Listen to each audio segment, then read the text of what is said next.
The Trail of the Hawk, a comedy of the seriousness of life ******* transcriber's note. The table of contents is not part of the original book. In page 212 there is an incomplete sentence. Port ad was. This sentence is incomplete in this book as well as the many editions verified.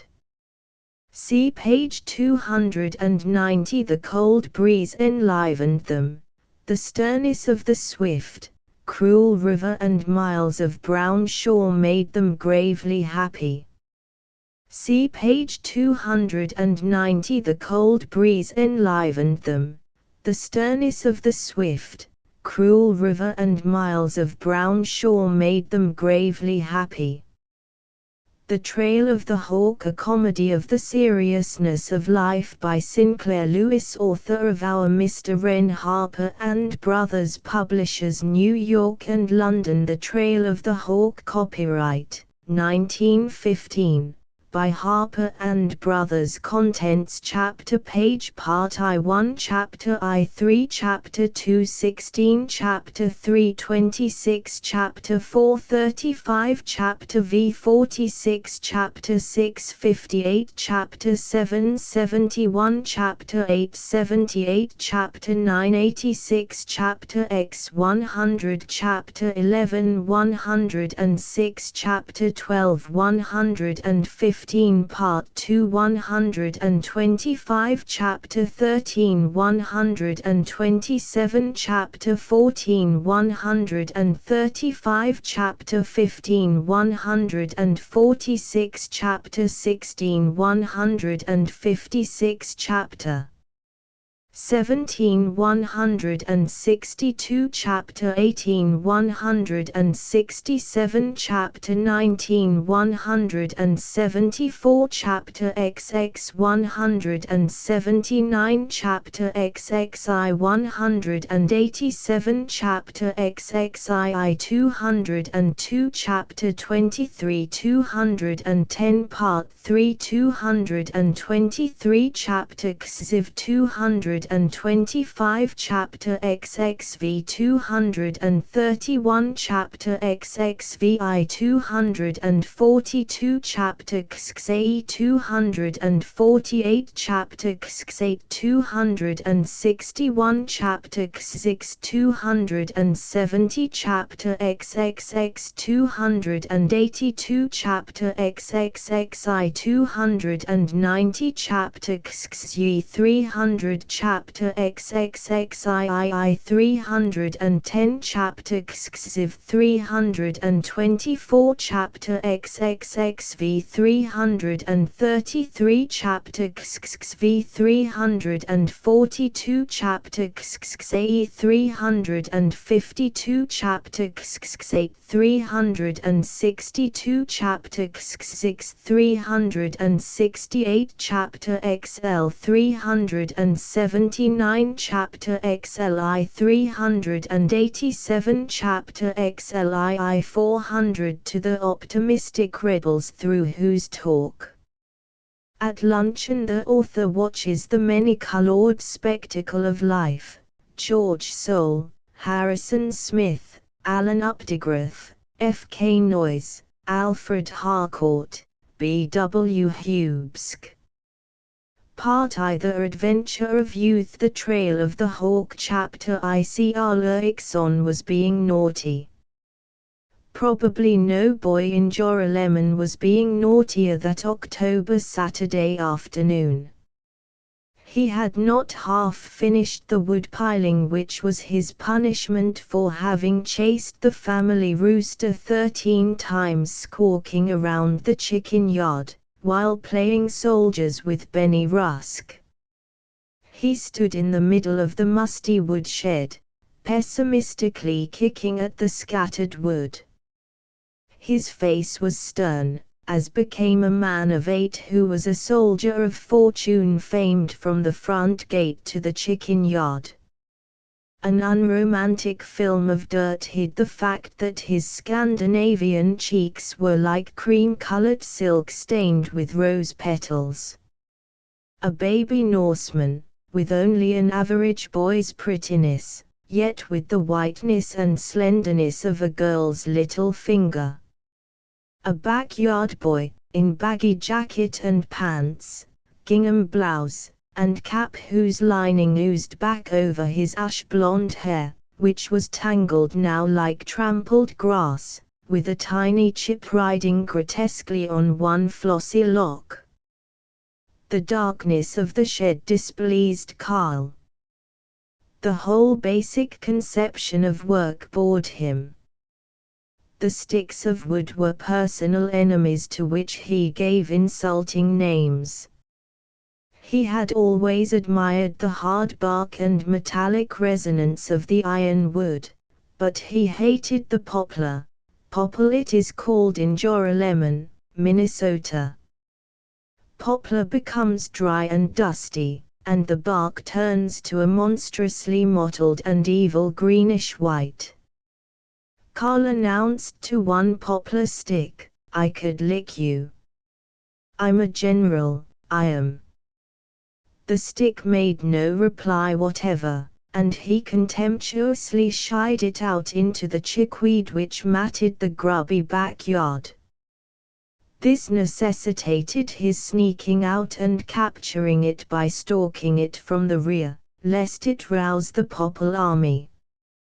He loitered outside the shed, sniffing at the smoke from burning leaves, the scent of autumn and migration and wanderlust. He glanced down between houses to the reedy shore of Joralemon Lake. The surface of the water was smooth, and tinted like a bluebell, save for one patch in the current where wavelets leaped with October madness in sparkles of diamond fire. Across the lake, woods sprinkled with gold dust and paprika broke the sweep of sparse yellow stubble, and a red barn was softly brilliant in the caressing sunlight and lively air of the Minnesota prairie. Over there was the field of valor, where grown-up men with shiny shotguns went hunting prairie chickens, the great world, leading clear to the Red River Valley and Canada. 3 mallard ducks, with necks far out and wings beating hurriedly, shot over Carl's head. From far off a gunshot floated echoing through forest hollows. In the waiting stillness sounded a rooster's crow, distant, magical. "I want to go hunting," mourned Carl, as he trailed back into the woodshed. It seemed darker than ever and smelled of moldy chips. He bounced like an enraged chipmunk. His phlegmatic china blue eyes filmed with tears. "Won't pile no more wood," he declared. Naughty he undoubtedly was. But since he knew that his father, Oscar Eriksson, the carpenter, all knuckles and patched overalls and bad temper, would probably whip him for rebellion, he may have acquired merit. He did not even look toward the house to see whether his mother was watching him. His farm-bred, worried, kindly, small, flat-chested, pinch-nosed, bleached, twangy-voiced, plucky Norwegian mother. He marched to the workshop and brought a collection of miscellaneous nails and screws out to a bare patch of earth in front of the chicken yard. They were the nail people, the most reckless band of mercenaries the world has ever known, led by old General Doorhinge, who was somewhat inclined to collapse in the middle, but possessed of the unusual virtue of eyes in both ends of him. He had explored the deepest canons of the woodshed, and victoriously led his 10-penny warriors against the sumacs in the vacant lot beyond Irving Lamb's house. Carl marshaled the nail people, sticking them upright in the ground. After reasoning sternly with an intruding sparrow, Thus did the dauntless General Dorhinge address them: "Men, there's an awful big army against us, but let's die like men, my men. Forwards!" As the veteran finished, a devastating fire of stones enfiladed the company, and one by one they fell, save for the commander himself, who bowed his grizzled wrought steel head and sobbed, "The brave boys done their duty." From across the lake rolled another gunshot. Carl dug his grimy fingers into the earth. Jiminy! I wished I was out hunting. Why can't I never go?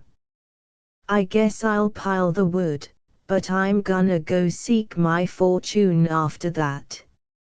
Since Carl Eriksson, someday to be known as Hawk Eriksson, was the divinely restless seeker of the romance that must, or we die, lie beyond the hills, you first see him in action, find him in the year 1893, aged 8, leading revolutions in the backyard.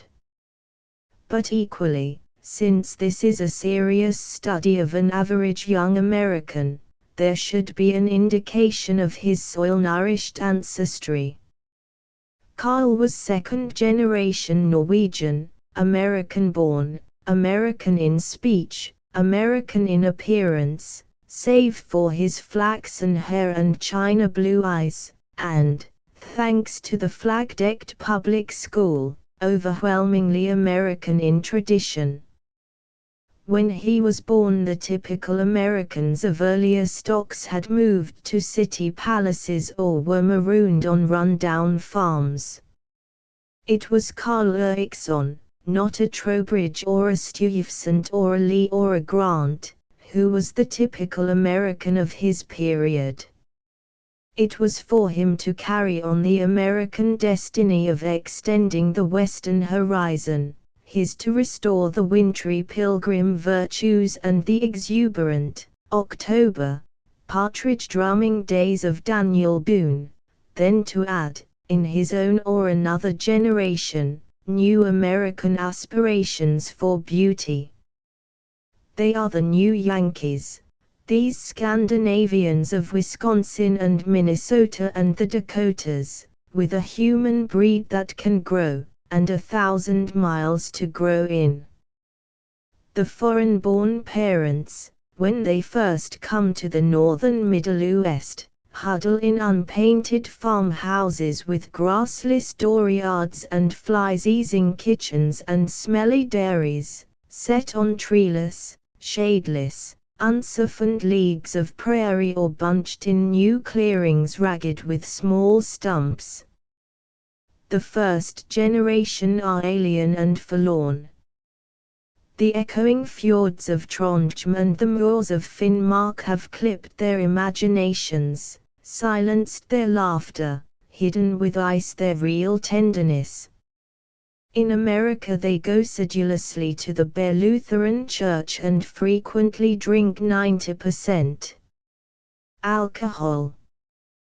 They are also heroes, and have been the makers of a new land, from the days of Indian raids and ox teams and hillside dugouts to now, repeating in their patient hewing the history of the Western Reserve. In one generation or even in one decade they emerge from the desolation of being foreigners. They, and the Germans, pay Yankee mortgages with blood and sweat. They swiftly master politics, voting for honesty rather than for handshakes.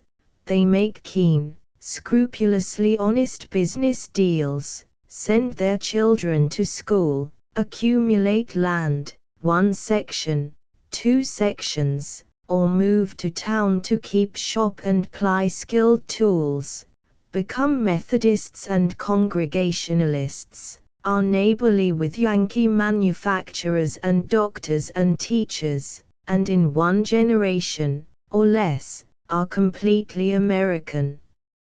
So was it with Carl Eriksson. His carpenter father had come from Norway, by way of steerage and a farm in Wisconsin, changing his name from Eriksson.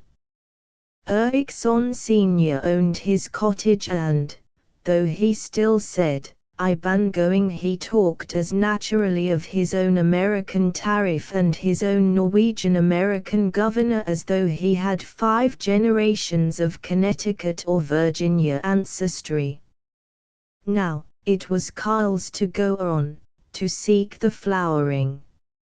Unconscious that he was the heir apparent of the age, but decidedly conscious that the woodshed was dark, Carl finished the pile. From the step of the woodshed he regarded the world with plaintive boredom. "Irving," he called. No answer from Irving, the next-door boy. The village was rustlingly quiet. Carl skipped slowly and unhappily to the group of box elders beside the workshop and stuck his fingernails into the cobwebby crevices of the black bark. He made overtures for company on any terms to a hop robin, a woolly worm, and a large blue fly, but they all scorned his advances, and when he yelled an ingratiating invitation to a passing dog it seemed to swallow its tail and ears as it galloped off. No one else appeared. Before the kitchen window he quavered, "Mama." In the kitchen, the muffled pounding of a sad iron upon the padded ironing board. "Ma."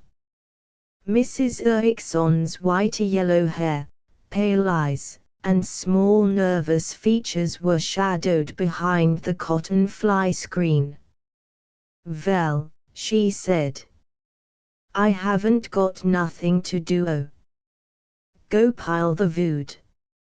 I piled piles of it. "Then you can go and play." "I been playing." "Then play some more." "I ain't got nobody to play with." "Then find somebody. But don't you step one step out of this yard." "I don't see why I can't go out of the yard." "Because I said so." Again the sound of the sad iron. Carl invented a game in which he was to run in circles, but not step on the grass. He made the 10th inspection that day of the drying hazelnuts whose husks were turning to seal brown on the woodshed roof. He hunted for a good new bottle to throw at Irving Lamb's barn. He mended his slingshot. He perched on a sawbuck and watched the street. Nothing passed, nothing made an interesting rattling, except one Democrat wagon. From over the water another gunshot murmured of distant hazards. Carl jumped down from the sawbuck and marched deliberately out of the yard, along Oak Street toward the hill, the smart section of Joralemon, where live in exclusive state 5 large houses that get painted nearly every year. "I'm gonna seek my fortune. I'm gonna find Benny and go swimming," he vowed. Calmly as Napoleon defying his marshals, General Carl disregarded the sordid facts that it was too late in the year to go swimming, and that Benjamin Franklin Rusk couldn't swim, anyway. He clumped along, planting his feet with spats of dust, very dignified and melancholy but, like all small boys, occasionally going mad and running in chase of nothing at all till he found it. He stopped before the house with mysterious shutters. Carl had never made believe fairies or princes, rather, he was in the secret world of boyhood a soldier, a trapper, or a swing brakesman on the M&DR, but he was bespelled by the suggestion of grandeur in the iron fence and gracious trees and dark carriage shed of the house with shutters. It was a large, square, solid brick structure, set among oaks and sinister pines, once the home, or perhaps the mansion, of banker Whiteley, but unoccupied for years. Leaves rotted before the deserted carriage shed. The disregarded steps in front were seamed with shallow pools of water for days after a rain.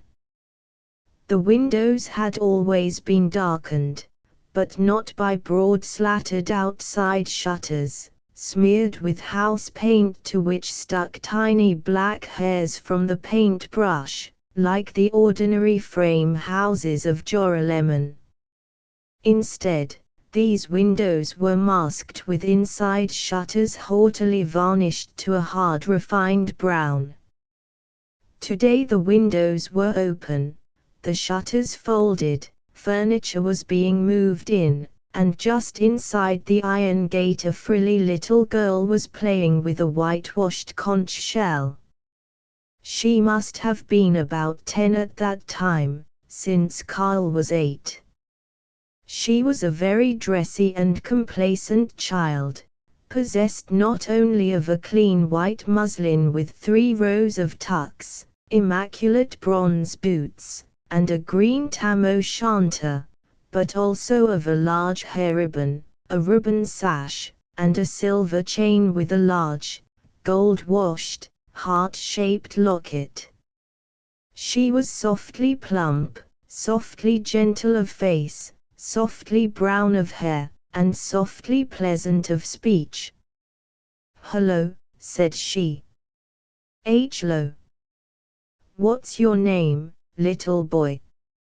"Ain't a little boy. I'm Carl Eriksson." "Oh, are you? I'm gonna have a shotgun when I'm 15.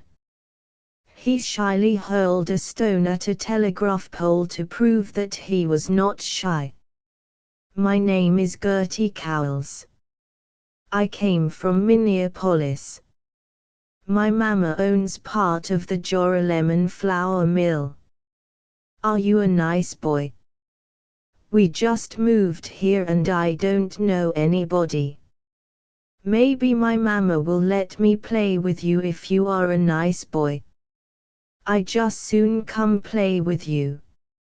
If you play soldiers. My pa's the smartest man in Joralemon. He builded Alex Johnson's house. He's got a 10-gauge gun. Oh. My mama's a widow." Carl hung by his arms from the gate pickets while she breathed, "MMMMMMY," in admiration at the feat that ain't nothing. "I can hang by my knees on a trapeze." "What did you come from Minneapolis for?" "We're going to live here," she said. "Oh. I went to the Chicago World's Fair with my mama this summer." "Or, you didn't?" "I did so. And I saw a teeny engine so small it was in a walnut shell and you had to look at it through a magnifying glass and it kept on running like anything." "Ha! That's nothing. Ben Rusk, he went to the World's Fair, too, and he saw a statue that was bigger than our house and all pure gold." "You didn't see that?" "I did so. And we got cousins in Chicago and we stayed with them, and Cousin Edgar is a very prominent doctor for eye and ear and stomach." "Or, Ben Rusk's pa is a doctor, too. And he's got a brother what's going to be a sturgeon." "I got a brother. He's a year older than me. His name is Ray. There's lots more people in Minneapolis than there is in Joralemon. There's 100,000 people in Minneapolis. That ain't nothing. My pa was born in Christiania, in the old country, and they's a million people there." "Oh, there is not. Honest there is. Is there, honest? Gertie was admiring now. He looked patronizingly at the red plush furniture which was being splendidly carried into the great house from Jordan's dray, an old friend of Carl's, which had often carried him banging through town. He condescended, Jiminy. You don't know Benny Rusk nor nobody, do you? I'll bring him and we can play soldiers. And we can make tents out of carpets. Did you ever run through carpets on the line? He pointed to the row of rugs and carpets airing beside the carriage shed. No. Is it fun? It's awful scary. But I ain't afraid. He dashed at the carpets and entered their long narrow tent. To tell the truth, when he stepped from the sunshine into the intense darkness he was slightly afraid. The Ericsson's one carpet made a short passage, but to pass on and on and on through this succession of heavy rug mats, where snakes and poisonous bugs might hide, and where the rough-threaded, gritty undersurface scratched his pushing hands, was fearsome. He emerged with a whoop and encouraged her to try the feat. She peeped inside the first carpet, but withdrew her head, giving homage. Oh, it's so dark in there where you went. He promptly performed the feat again. As they wandered back to the gate to watch the furniture man, Gertie tried to regain the superiority due her years by remarking, of a large escritoire which was being juggled into the front door, "My papa bought that desk in Chicago." Carl broke in, "I'll bring Benny Rusk, and me and him'll teach you to play soldiers. My mama don't think I ought to play games. I've got a lot of dolls, but I'm too old for dolls. I play authors with mama, sometimes. And dominoes. Authors is a very nice game.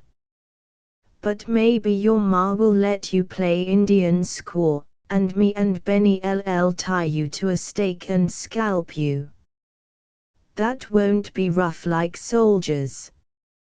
But I'm going to be a really truly soldier.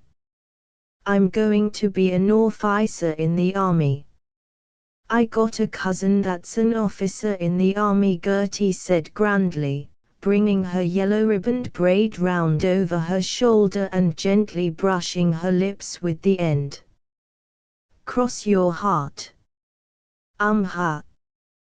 Cross your heart, hope he die if you ain't. Honest he's an officer. Jiminy crickets. Say, Gertie, could he make me an officer?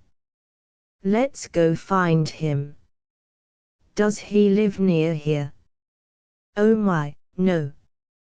He's way off in San Francisco. Come on. Let's go there.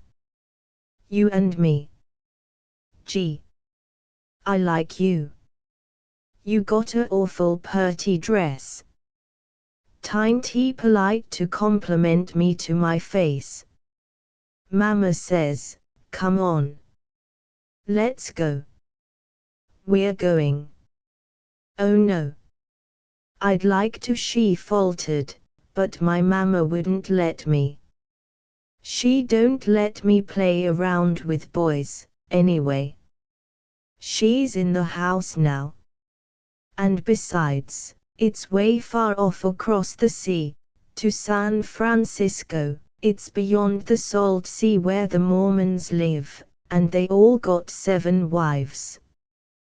Beyond the sea like Christiania. Ah, Tinty. It's in America, because Mr. Lamb went there last winter. Sides, even if it was across the sea,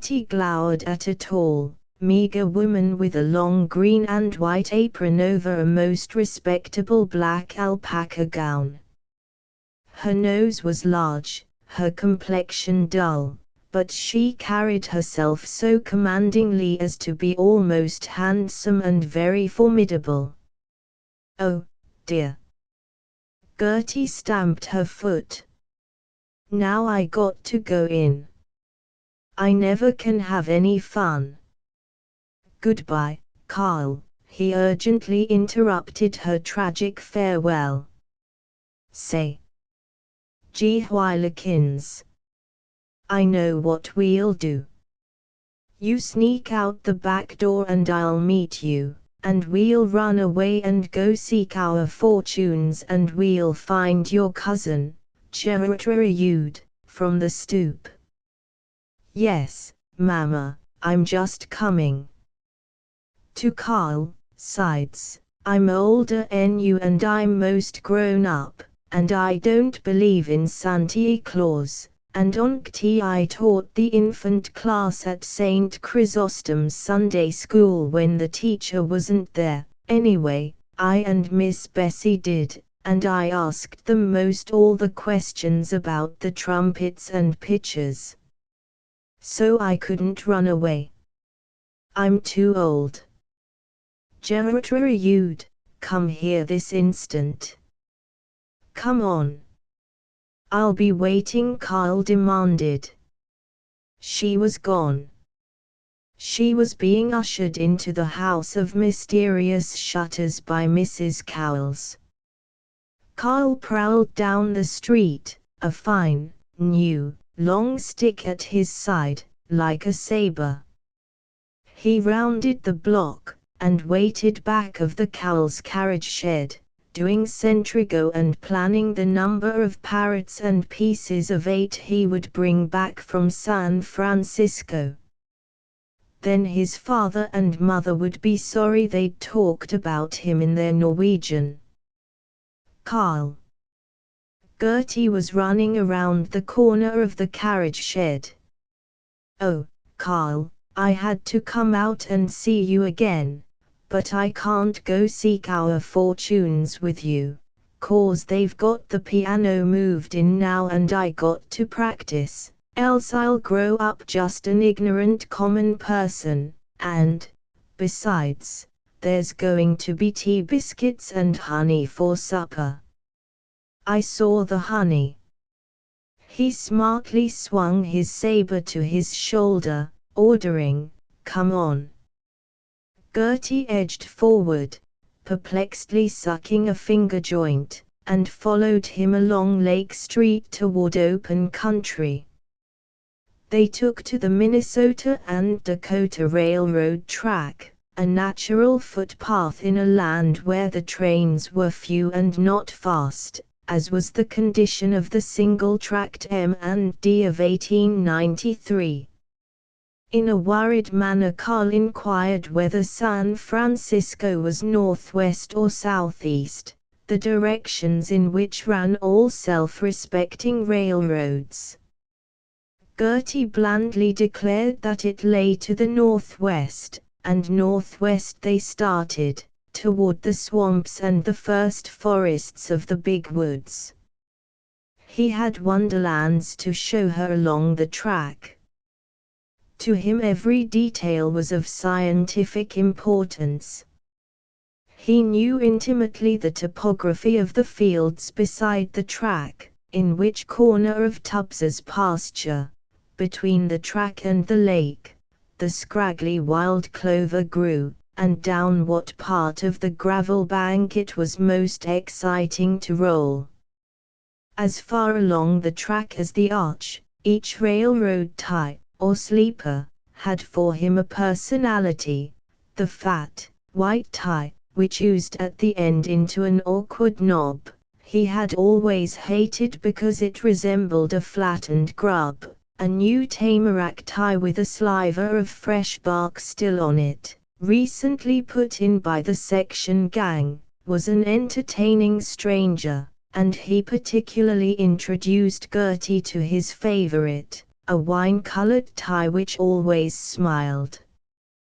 Gertie, though noblesse oblige compelled her to be gracious to the imprisoned ties writhing under the steel rails, did not really show much enthusiasm till he led her to the justly celebrated arch.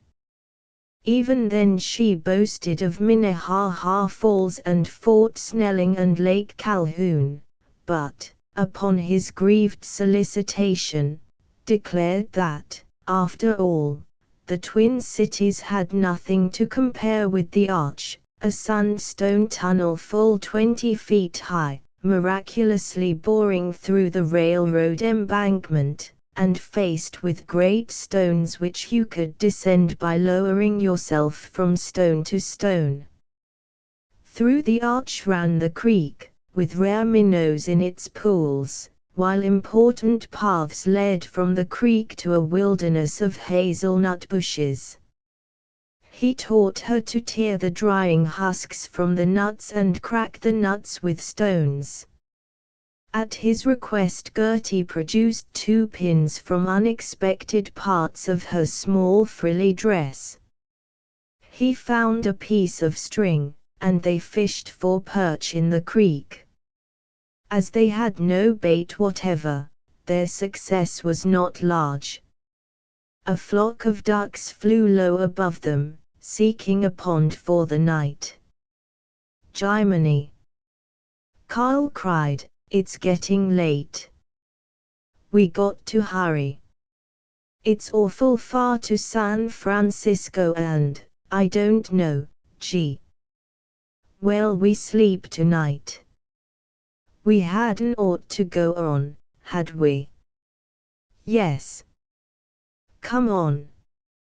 Chapter 2. From the creek they tramped nearly 2 miles, through the dark gravel banks of the railroad cut, across the high trestle over Joralemon River where Gertie had to be coaxed from stringer to stringer.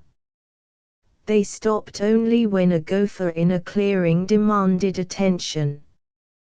Gertie finally forgot the superiority of age when she saw Carl whistle the quivering gopher cry, while the gopher sat as though hypnotized on his pile of fresh black earth. Carl stalked him. As always happened, the gopher popped into his hole just before Carl reached him, but it certainly did seem that he had nearly been caught, and Gertie was jumping with excitement when Carl returned, strutting, cocking his saber stick over his shoulder. Gertie was tired. She, the Minneapolis girl, had not been much awed by the railroad ties nor the arch, but now she tramped proudly beside the man who could catch gophers, till Carl inquired, "Are you gettin' awful hungry? It's a'most supper time." "Yes, I am hungry," trustingly. "I'm going to go and swipe some taters. I guess maybe there's a farmhouse over there. I see a chimbley beyond the slough. You stay here." "I dasn't stay alone." "Oh, I better go home. I'm scared." "Come on. I won't let nothing hurt you." They circled a swamp surrounded by woods, Carl's left arm about her, his right clutching the saber. Though the sunset was magnificent and a gay company of blackbirds swayed on the reeds of the slough, dusk was sneaking out from the underbrush that blurred the forest floor, and Gertie caught the panic fear. She wished to go home at once. She saw darkness reaching for them. Her mother would unquestionably whip her for staying out so late. She discovered a mud smear on the side of her skirt, and a shoe button was gone. She was cold. Finally, if she missed supper at home, she would get no tea, biscuits and honey. Gertie's polite little stomach knew its rights and insisted upon them. "I wish I hadn't come," she lamented. "I wish I hadn't. Do you suppose Mama will be dreadfully angry? Won't you splain to her? You will, won't you?" It was Carl's duty, as officer commanding, to watch the blackened stumps that sprang from the underbrush. And there was something, way over in the woods, beyond the trees, horribly gashed to whiteness by lightning. Perhaps the something hadn't moved, perhaps it was a stump, but he answered her loudly, so that lurking robbers might overhear, "I know a great big man over there, and he's a friend of mine. He's a brakie on the M&D, and he lets me ride in the caboose any time I want to, and he's right behind us." "I was just making believe, Gertie. I'll splain everything to your mother. He's bigger than anybody."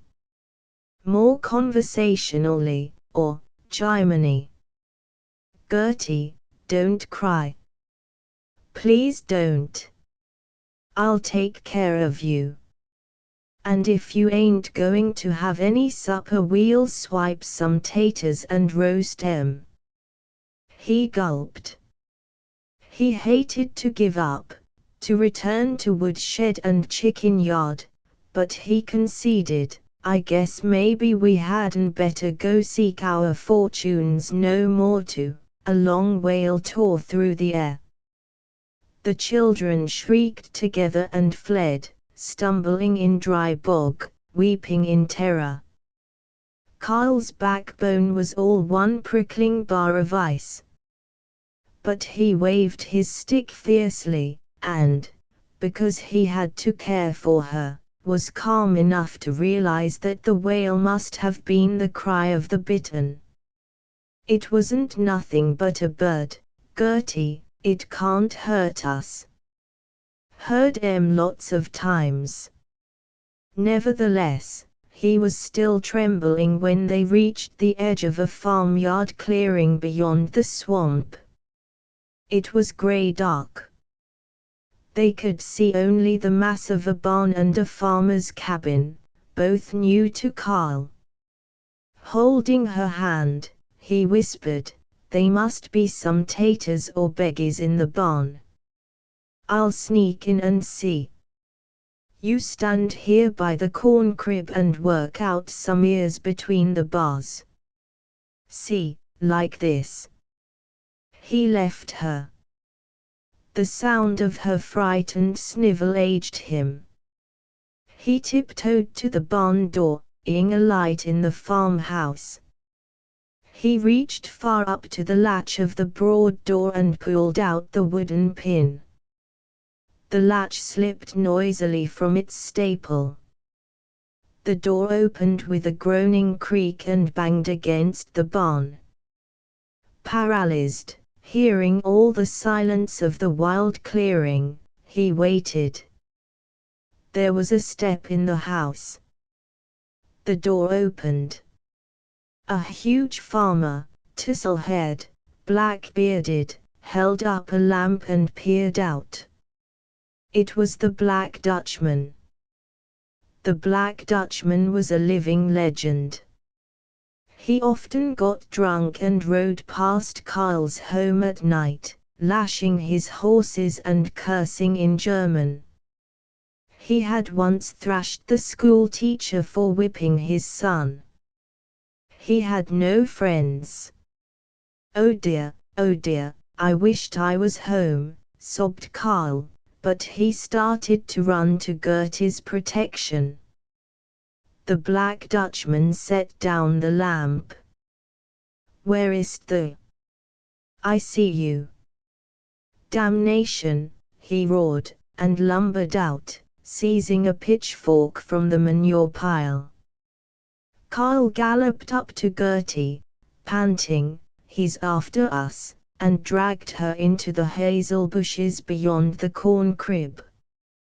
As his country-bred feet found and followed a path toward deeper woods, he heard the Black Dutchman beating the bushes with his pitchfork, shouting, "Hiding!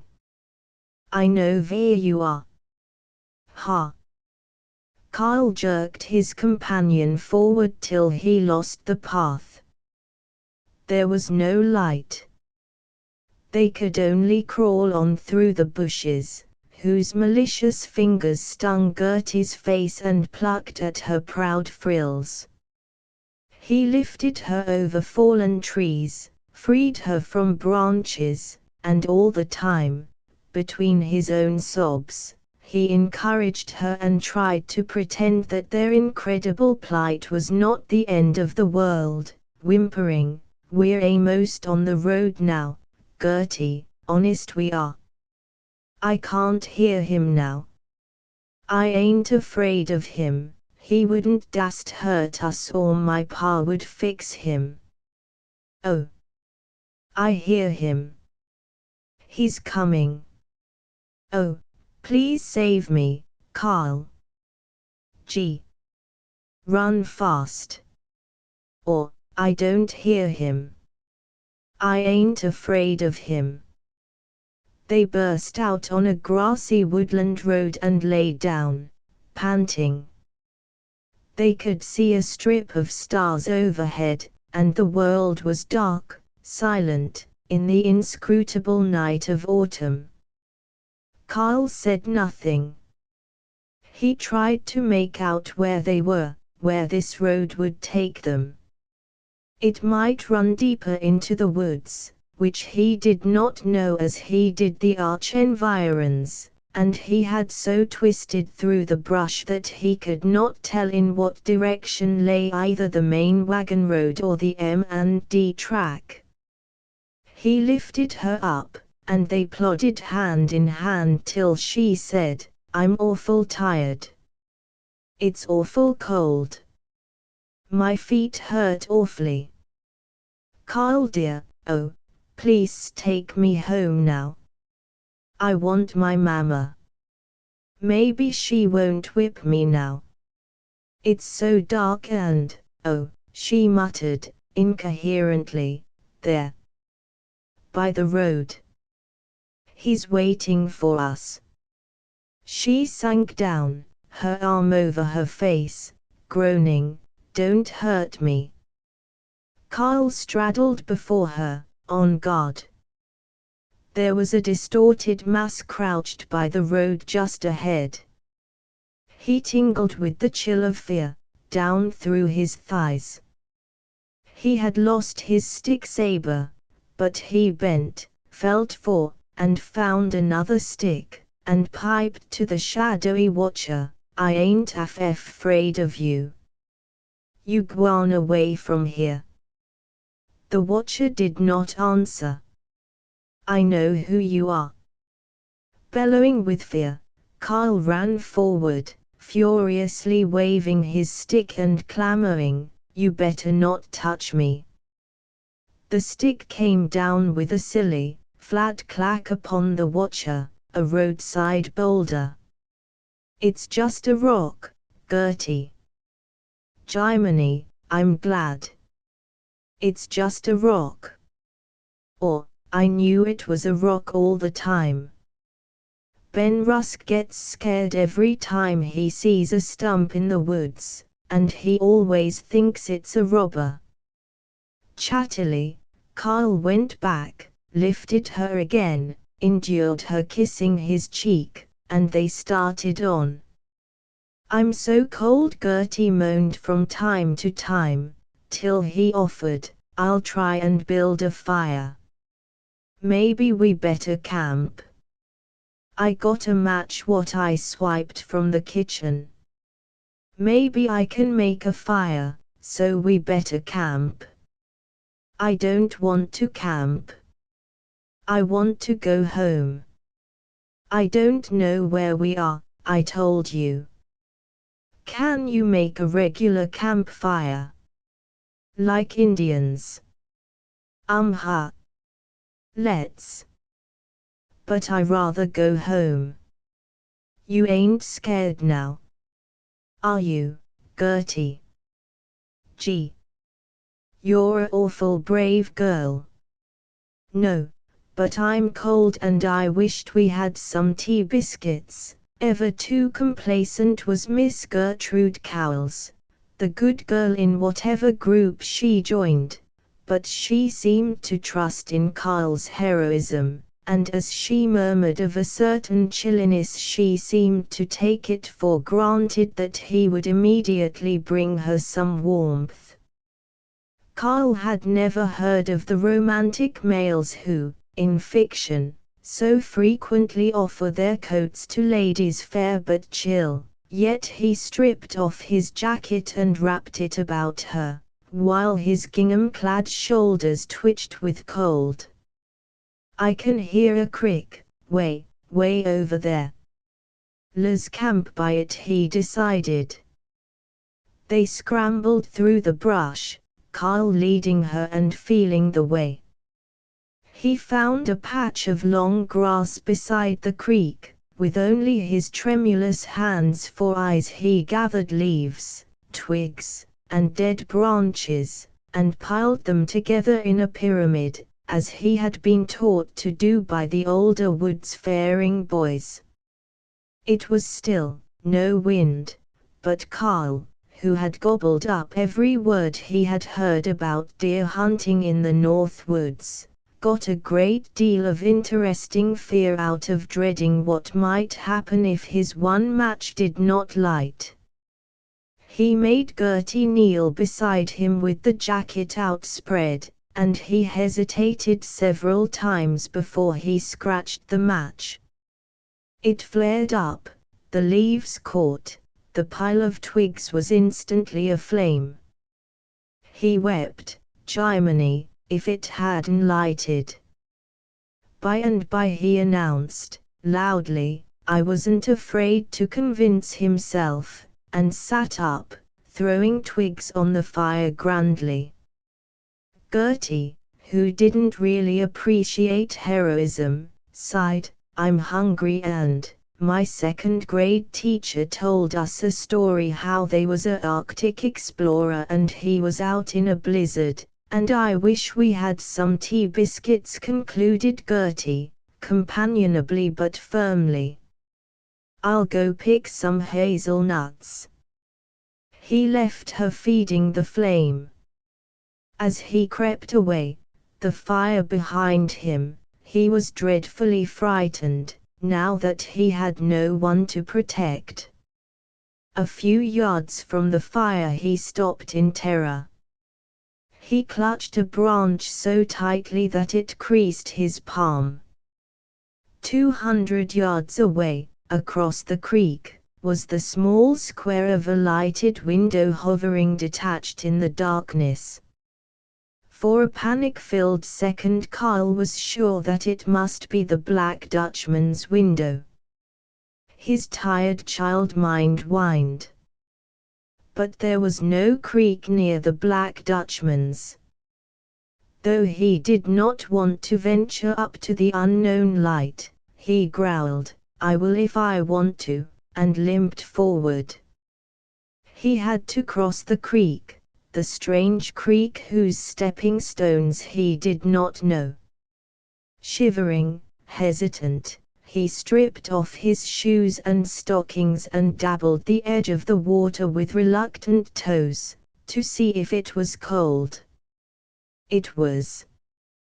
Doggone, he swore, mightily. He plunged in, waded across. He found a rock and held it ready to throw at the dog that was certain to come snapping at him as he tiptoed through the clearing. His wet legs smarted with cold. The fact that he was trespassing made him feel more forlornly lost than ever. But he stumbled up to the one-room shack that was now shaping itself against the sky. It was a house that, he believed, he had never seen before. When he reached it he stood for fully a minute, afraid to move. But from across the creek whimpered Gertie's call, "Carl, oh, Carl, where are you?" He had to hurry. He crept along the side of the shack to the window. It was too high in the wall for him to peer through. He felt for something to stand upon, and found a short board, which he wedged against the side of the shack. He looked through the dusty window for a second. He sprang from the board. Alone in the shack was the one person about Joralemon more feared, more fabulous than the Black Dutchman, Bone Stillman, the man who didn't believe in God. Bone Stillman read Robert G. Ingersoll, and said what he thought. Otherwise he was not dangerous to the public peace, a lone old bachelor farmer. It was said that he had been a sailor or a policeman, a college professor or a priest, a forger or an embezzler. Nothing positive was known except that 3 years ago he had appeared and bought this farm. He was a grizzled man of 55, with a long, tobacco-stained, grey mustache and an open-necked blue flannel shirt. To Carl, beside the shack, Bone Stillman was all that was demoniac. Gertie was calling again. Carl climbed upon his board and resumed his inspection, seeking a course of action. The one-room shack was lined with tar paper, on which were pinned lithographs of Robert G. Ingersoll, Karl Marx, and Napoleon. Under a gun rack made of deer antlers was a cupboard half filled with dingy books, shotgun shells, and fishing tackle. Bone was reading by a pine table still littered with supper dishes. Before him lay a clean-limbed English setter. The dog was asleep.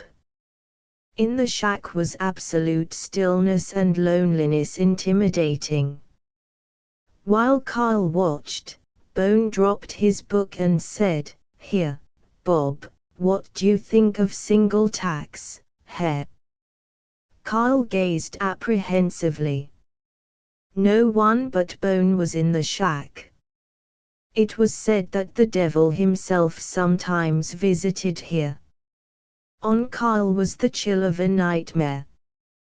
The dog raised his head, stirred, blinked, pounded his tail on the floor, and rose, a gentlemanly, affable chap, to lay his muzzle on Bone's knee while the solitary droned. "This fellow says in this book here that the city's the natural place to live. Aboriginal tribes prove man's naturally gregarious. What do you think about it, heh, Bob? Bum country, this is. No thinking. What in the name of the 7 saintly sisters did I ever want to be a farmer for, heh? Let's skedaddle, Bob. I ain't an atheist. I'm an agnostic. Lonely, Bob. Go over and talk to his whiskers, Karl Marx. He's liberal. He don't care what you say. Oh, shut up. You're damn poor company. Say something." Carl, still motionless, was the more agonized because there was no sound from Gertie, not even a sobbing call. Anything might have happened to her. While he was coaxing himself to knock on the pane, Stillman puttered about the shack, petting the dog, filling his pipe. He passed out of Kyle's range of vision toward the side of the room in which was the window. A huge hand jerked the window open and caught Kyle by the hair. Two wild faces stared at each other, 6 inches apart. "I saw you. Came here to plague me," roared Bone Stillman. "Oh, mister, oh please, mister, I wasn't. Me and Gertie is lost in the woods, ouch. Oh, please let me go." "Why, you're just a brat. Come here." The lean arm of Bone Stillman dragged Kyle through the window by the slack of his gingham waist. "Lost, heh? Where's the other one, Gertie, was it?" "She's over in the woods." "Poor little tyke. Wait till I light my lantern." The swinging lantern made friendly ever-changing circles of light, and Kyle no longer feared the dangerous territory of the yard. Riding piggyback on Bone Stillman, he looked down contentedly on the dog's deferential tail beside them. They found Gertie asleep by the fire.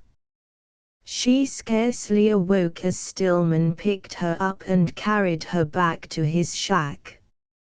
She nestled her downy hair beneath his chin and closed her eyes.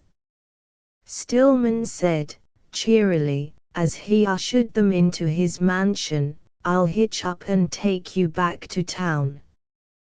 You young tropical tramps. First you better have a bite to eat, though." "What do kids eat, bub?" The dog was nuzzling Kyle's hand, and Kyle had almost forgotten his fear that the devil might appear. He was flatteringly friendly in his answer, "Porridge and meat and potatoes, only I don't like potatoes, and pie." "'Fraid I haven't any pie, but how'd some bacon and eggs go?" As he stoked up his cannonball stove and sliced the bacon, Stillman continued to the children, who were shyly perched on the buffalo robe cover of his bed, "Were you scared in the woods?" "Yes, sir." "Don't ever blast that egg. Don't forget this, son, nothing outside of you can ever hurt you. It can chew up your toes, but it can't reach you. Nobody but you can hurt you. Let me try to make that clear, old man, if I can. There's your fodder. Draw up and set to. Pretty sleepy, are you? I'll tell you a story. Jay like to hear about how Napoleon smashed the theory of divine rule, or about how me and Charlie Weems explored Tiburon. Well, though Carl afterward remembered not one word of what Bone Stillman said, it is possible that the outcast's treatment of him as a grown-up friend was one of the most powerful of the intangible influences which were to push him toward the great world outside of Joralemon. The school-bound child, taught by young ladies that the worst immorality was whispering in school, the chief virtue, a dull quietude, was here first given a reasonable basis for supposing that he was not always to be a backyard boy. The man in the flannel shirt, who chewed tobacco, who wrenched infinitives apart and thrust profane words between, was for 15 minutes Kyle's Froebel and Montessori. Carl's recollection of listening to Bone blurs into one of being somewhere in the back of a wagon beside Gertie, wrapped in buffalo robes, and of being awakened by the stopping of the wagon when Bone called to a band of men with lanterns who were searching for the missing Gertie. Apparently the next second he was being lifted out before his home, and his aproned mother was kissing him and sobbing, "Oh, my boy." He snuggled his head on her shoulder and said, "I'm cold. But I'm going to San Francisco." Chapter 3. Carl Eriksson, grown to 16 and long trousers, trimmed the arc lights for the Joralemon Power and Lighting Company, after school. Then at Eddie Clem's billiard parlor he won 2 games of Kelly pool, smoked a cigarette of flake tobacco and wheat straw paper, and chipped in 5 cents toward a can of beer. A slender Carl, hesitating in speech, but with plenty to say, rangy as a setter pup, silken-haired, his Scandinavian cheeks like petals at an age when his companions' faces were like maps of the moon, stubborn and healthy, wearing a celluloid collar and a plain black 4-in-hand, a blue-eyed, undistinguished, awkward, busy proletarian of 16, to whom evening clothes and poetry did not exist, but who quivered with inarticulate determinations to see Minneapolis, or even Chicago.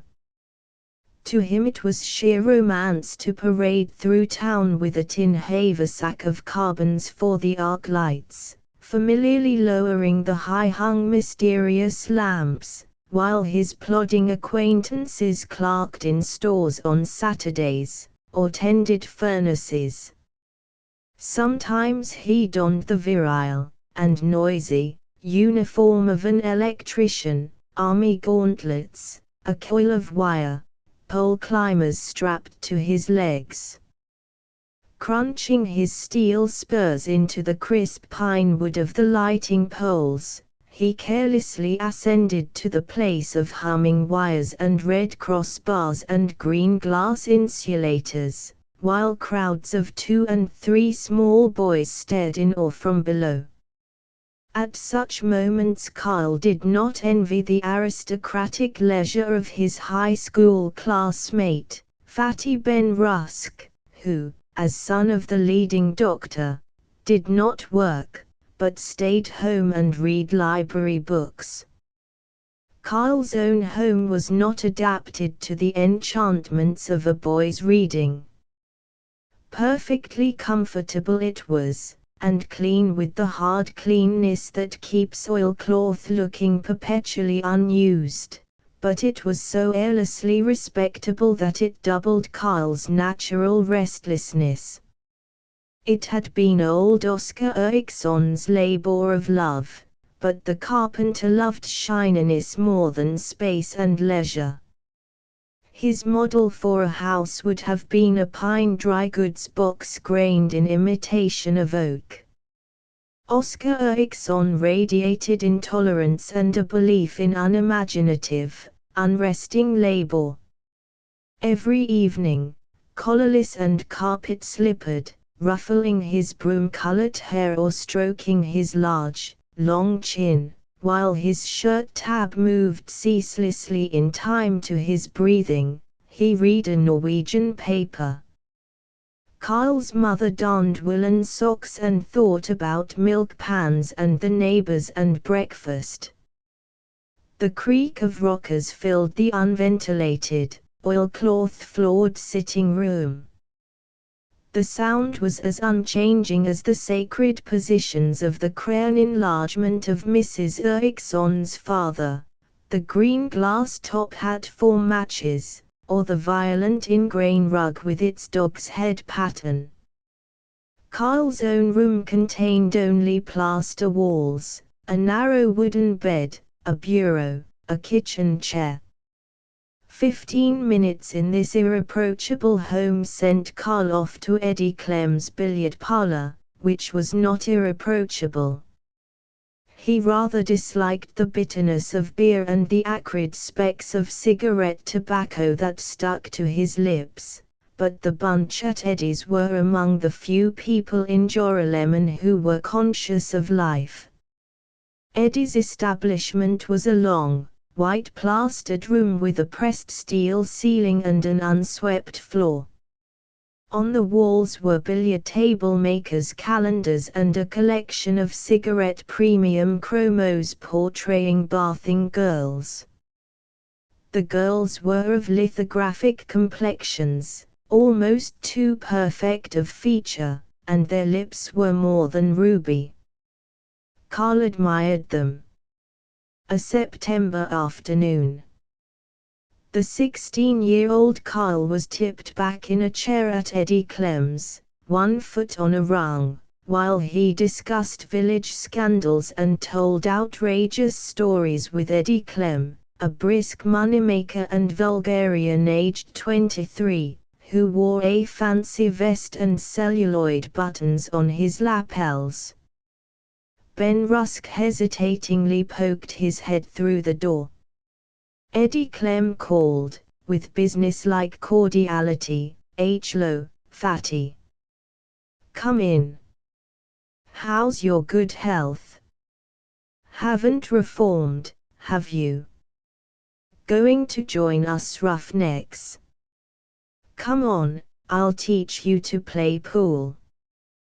Won't cost you a cent. No, I guess I hadn't better. I was just looking for Carl." Well, Fatty, ain't we refined? Why do we guess we hadn't to probably maybe oughtn't he to had better? Oh, I don't know. Someday I'll learn, I guess, sighed Fatty Ben Rusk, who knew perfectly that with a doctor father, a religious mother, and an effeminate taste for reading he could never be a town sport. Hey! Watch out, shrieked Eddie. What's the matter? Gasped Fatty. The floor's falling on you. Or, say, you're kidding me, said Fatty, weakly, with a propitiating smile. Don't worry, son, you're the third guy today that I've caught on that. Stick around, son, and sit in any time, and I'll learn you some pool. You got just the right build for a champ player. Have a cigarette.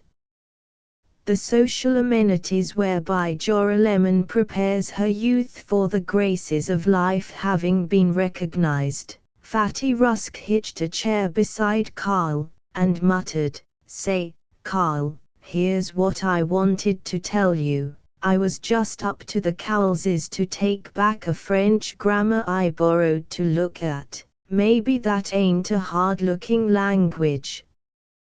What d'you think?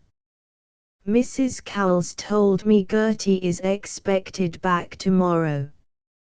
Gee whiz. I thought she was going to stay in New York for 2 years. And she's only been gone 6 months. I guess Mrs. Cowles is kind of lonely without her Ben Moond. So now you'll be all nice and in love with Gertie again, heh?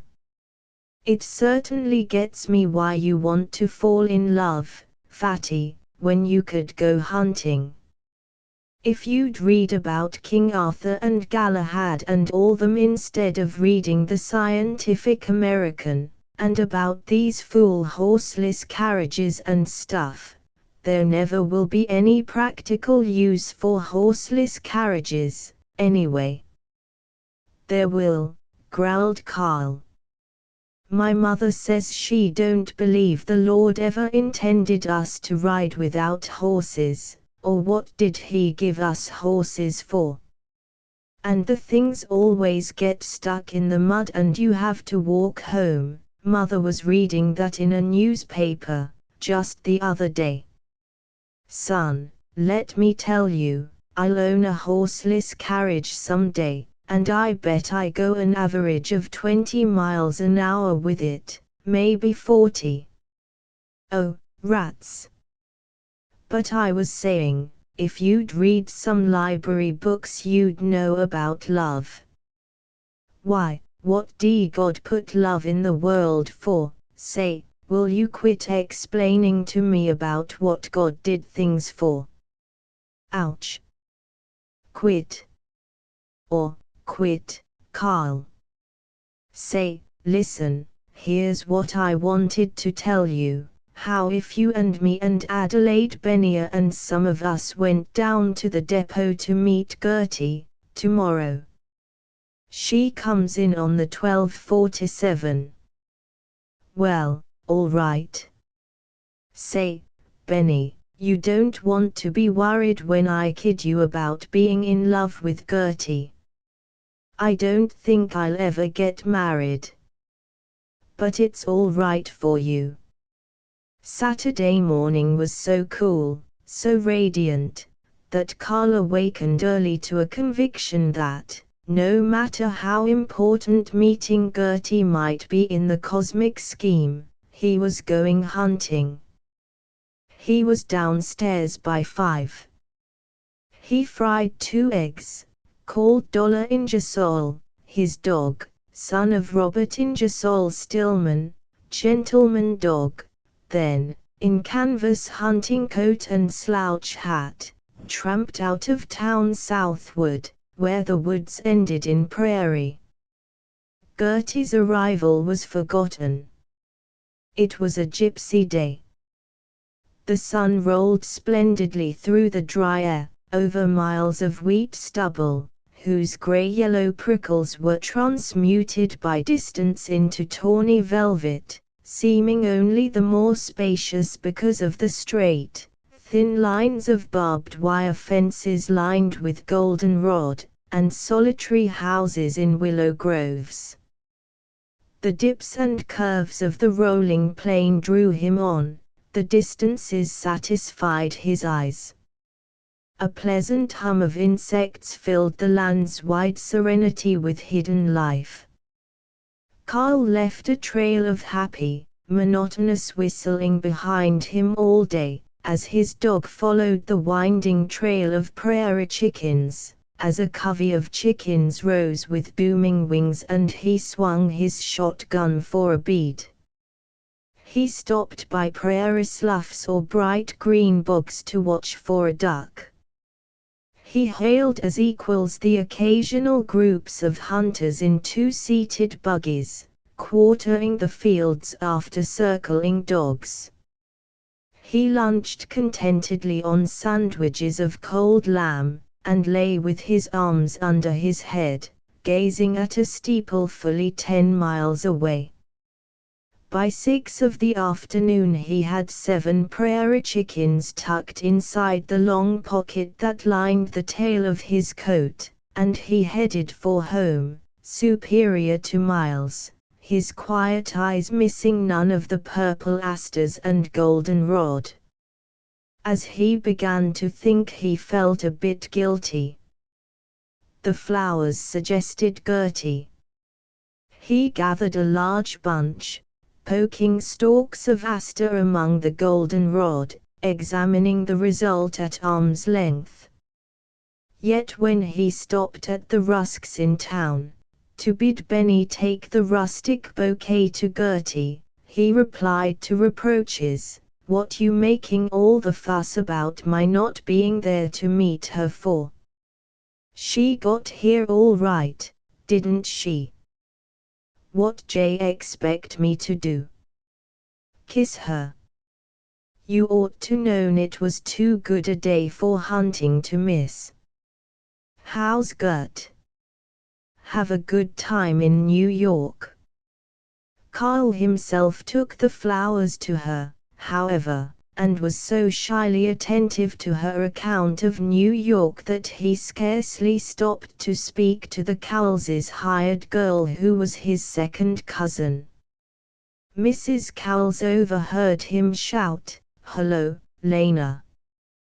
"How's it going?" to the hired girl with cousinly ease. Mrs. Cowell seemed chilly. Kyle wondered why. From month to month of his junior year in high school, Kyle grew more discontented. He let the lines of his Cicero fade into a gray blur that confounded Cicero's blatant virtue and Catiline's treachery, while he pictured himself tramping with snowshoes and a Mackinaw coat into the snowy solemnities of the northern Minnesota tamarack swamps. Much of his discontent was caused by his learned preceptors. The teachers for this year were almost perfectly calculated to make any lad of the slightest independence hate culture for the rest of his life. With the earnestness and industry usually ascribed to the devil, Prof. Sibrant E. Larson, B. A. Platonis, Miss MacDonald, and Miss Muzzy kept up 95% discipline, and 7% instruction in anything in the least worthwhile. Miss Muzzy was sarcastic, and proud of it. She was sarcastic to Kyle when he gruffly asked why he couldn't study French instead of all this Latin stuff. If there be any virtue in the study of Latin, and we have all forgotten all our Latin except the fact that suburb means under the city, i.e., a subway, Kyle was blinded to it forever. Miss Muzzy wore eyeglasses and had no bosom.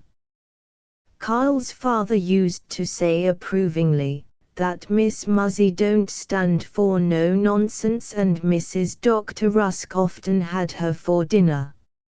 Miss MacDonald, fat and slow-spoken and kind, prone to use the word dearie to read Longfellow, and to have buttons off her shirt-waists, used on Kyle a feminine weapon more unfair than the robust sarcasm of Miss Muzzy. For after irritating a self-respecting boy into rudeness by pouring his soul with damp, puffy hands, she would weep. She was a kind, honest, and reverent bovine. Kyle sat under her supervision in the junior room, with its hardwood and blackboards and plaster, high windows and portraits of Washington and a president who was either Madison or Monroe, no one ever remembered which.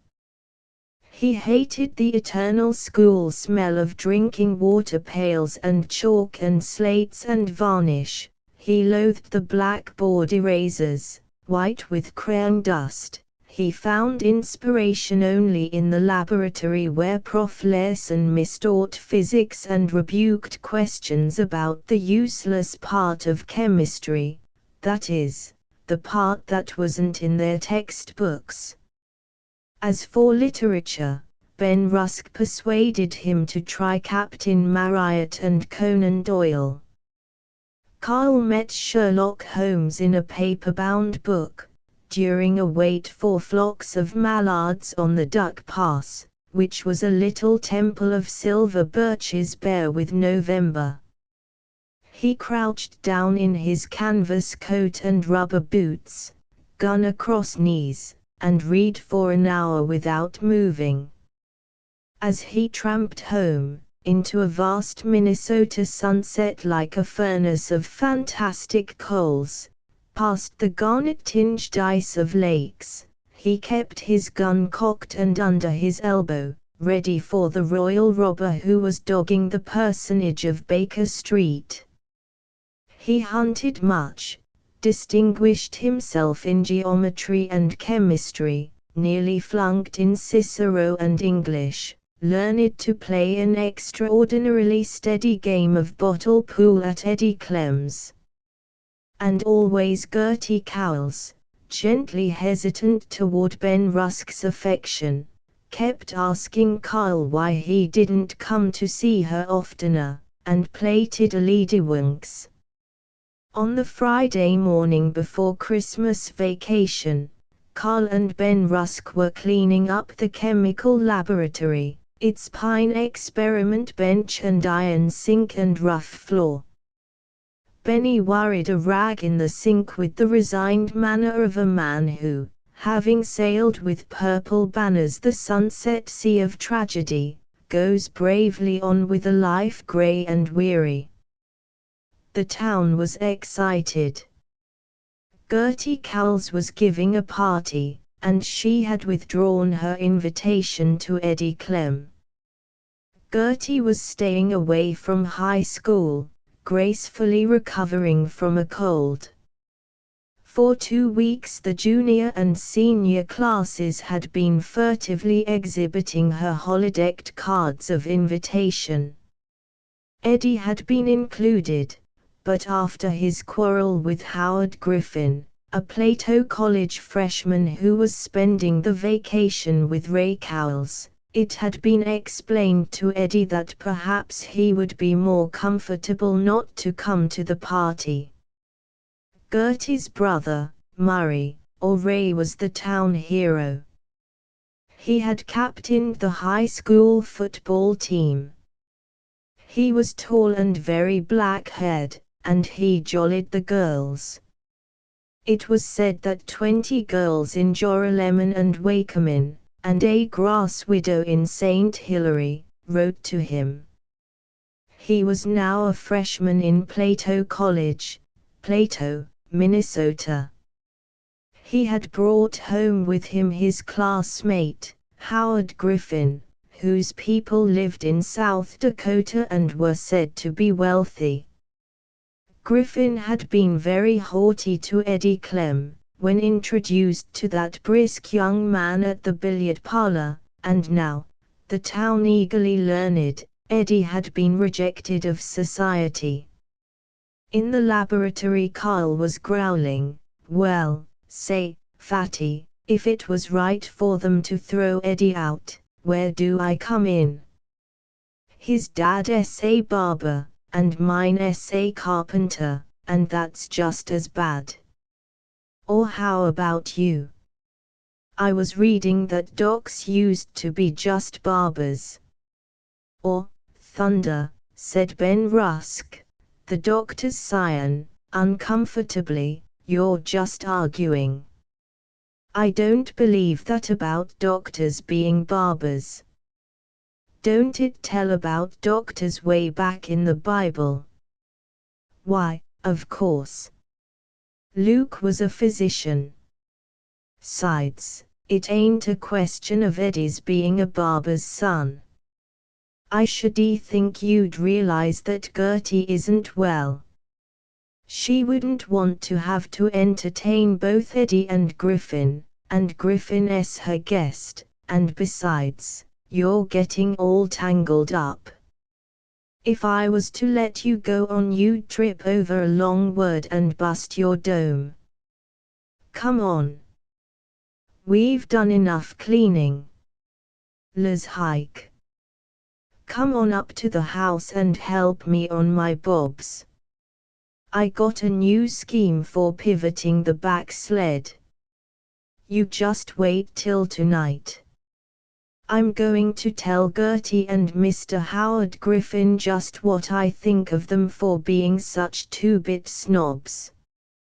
And your future ma-in-law. Gee. I'm glad I don't have to be in love with anybody, and become a snob. Come on. Out of this wholesome, democratic, and stuffy village life Carl suddenly stepped into the great world. A motor car, the first he had ever seen, was drawn up before the Hennepin house. He stopped. His china blue eyes widened. His shoulders shot forward to a rigid stoop of astonishment. His mouth opened. He gasped as they ran to join the gathering crowd. A horseless carriage. Do you get that? There's one here. He touched the bonnet of the two-cylinder 1901 car, and worshipped. Under there, the engine. And there's where you steer. I will own one. Gee. You're right, Fatty, I believe I will go to college. And then I'll study mechanical engineering. Thought you said you were going to try and go to Annapolis and be a sailor. No. Rats. I'm going to own a horseless carriage, and I'm going to tour every state in the Union. Think of seeing mountains. And the ocean. And going 20 miles an hour, like a train. Chapter 4. While Kyle prepared for Gertie Cowles's party by pressing his trousers with his mother's flat iron, while he blacked his shoes and took his weekly sponge bath, he was perturbed by partisanship with Eddie Clem, and a longing for the world of motors, and some anxiety as to how he could dance at the party when he could not dance. He clumped up the new stone steps of the Cowles house carelessly, not unusually shy, ready to tell Gertie what he thought of her treatment of Eddie. Then the front door opened and an agonized Kyle was smothered in politeness. His second cousin, Lena, the Cowles' hired girl, was opening the door, stiff and uncomfortable in a cap, a black dress, and a small frilly apron that dangled on her boniness like a lace kerchief pinned on a broom handle. Murray Cowles rushed up. He was in evening clothes. Behind Murray, Mrs. Cowles greeted Kyle with thawed majesty. "We are so glad to have you, Kyle. Won't you take your things off in the room at the head of the stairs?" An affable introduction to Howard Griffin, also in evening clothes, was poured on Kyle like soothing balm. Said Griffin, "Mighty glad to meet you, Erickson. Ray told me you'd make a ripping sprinter. The captain of the track team will be on the lookout for you when you get to Plato. Course you're going to go there. The U of Min is too big. You'll do something for old Plato. Wish I could. But all I can do is warble like a darn dicky bird. Have a cigarette? They're just starting to dance. Come on, old man. Come on, Ray." Kyle was drawn downstairs and instantly precipitated into a dance regarding which he was sure only that it was either a waltz, a two-step, or something else. It filled with glamour the Cowles library, the only parlor in Joralemon that was called a library, and the only one with a fireplace or a polished hardwood floor. Grandeur was in the red lambrequins over the doors and windows, the bead portiere, a hand-painted coal scuttle, small, round paintings of flowers set in black velvet, an enormous black walnut bookcase with fully 100 volumes, and the two lamps of green mottled shades and wrought iron frames, set on pyrographed leather skins brought from New York by Gertie. The light was courtly on the polished floor. Adelaide Bennier, a new Adelaide, in chiffon over yellow satin, and patent leather slippers, grinned at him and ruthlessly towed him into the tide of dancers. In the spell of society no one seemed to remember Eddie Clem. Adelaide did not mention the incident. Kyle found himself bumping into others, continually apologizing to Adelaide and the rest, and not caring. For he saw a vision. Each time he turned toward the south end of the room he beheld Gertie Cowles glorified. She was out of ankle-length dresses. She looked her impressive 18, in a foaming long white mull that showed her soft throat. A red rose was in her brown hair. She reclined in a big chair of leather and oak and smiled her gentlest, especially when Kyle bobbed his head to her. He had always taken her as a matter of course. She had no age, no sex, no wonder.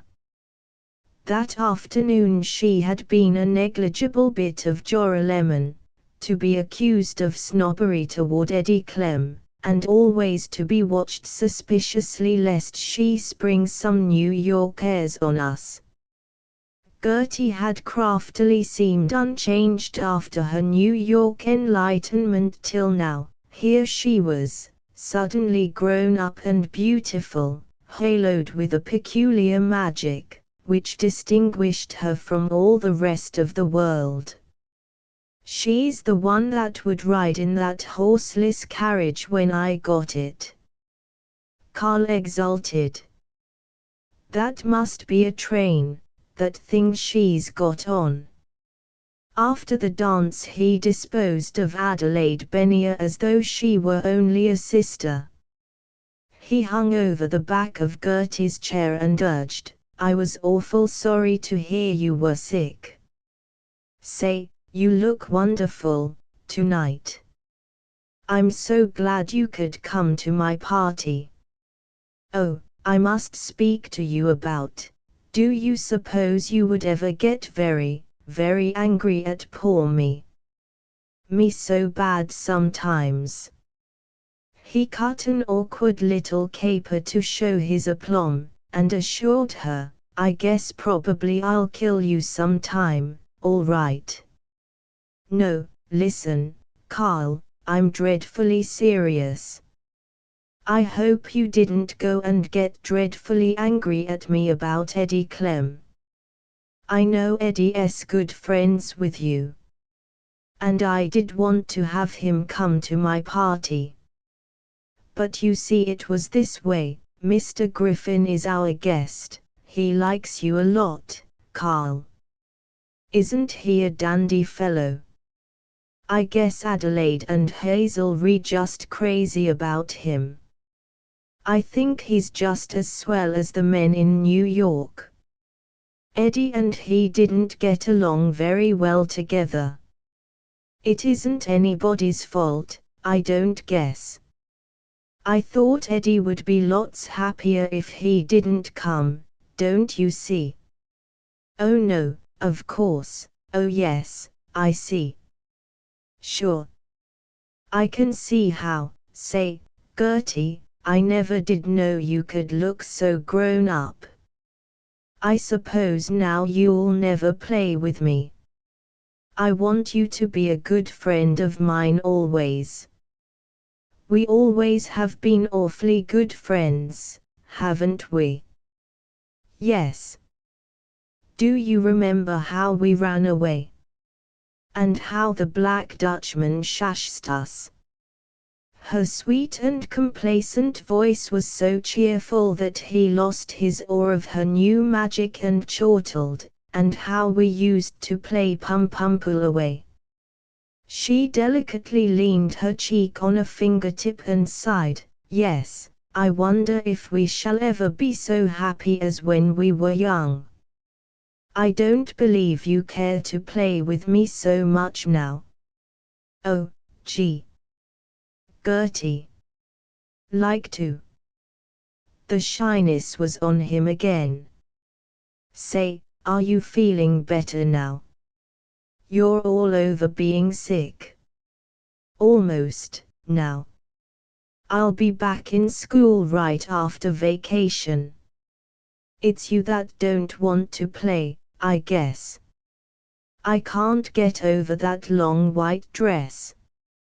It makes you look so, oh, you know, so, they're going to dance again. I wish I felt able to dance.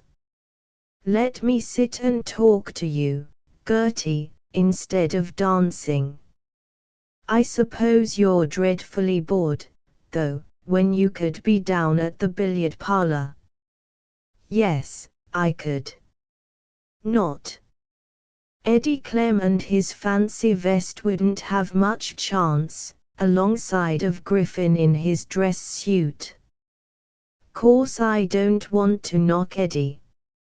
Him and me are pretty good sidekicks. Oh no, I understand. It's just that people have to go with their own class, don't you think? Oh yes. Sure. I do think so, myself. Carl said it with a spurious society manner.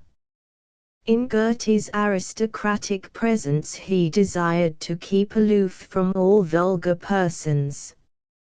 Of course, I think we ought to make allowances for Eddie's father, Carl, but then, she sighed with the responsibilities of noblesse oblige, and Carl gravely sighed with her.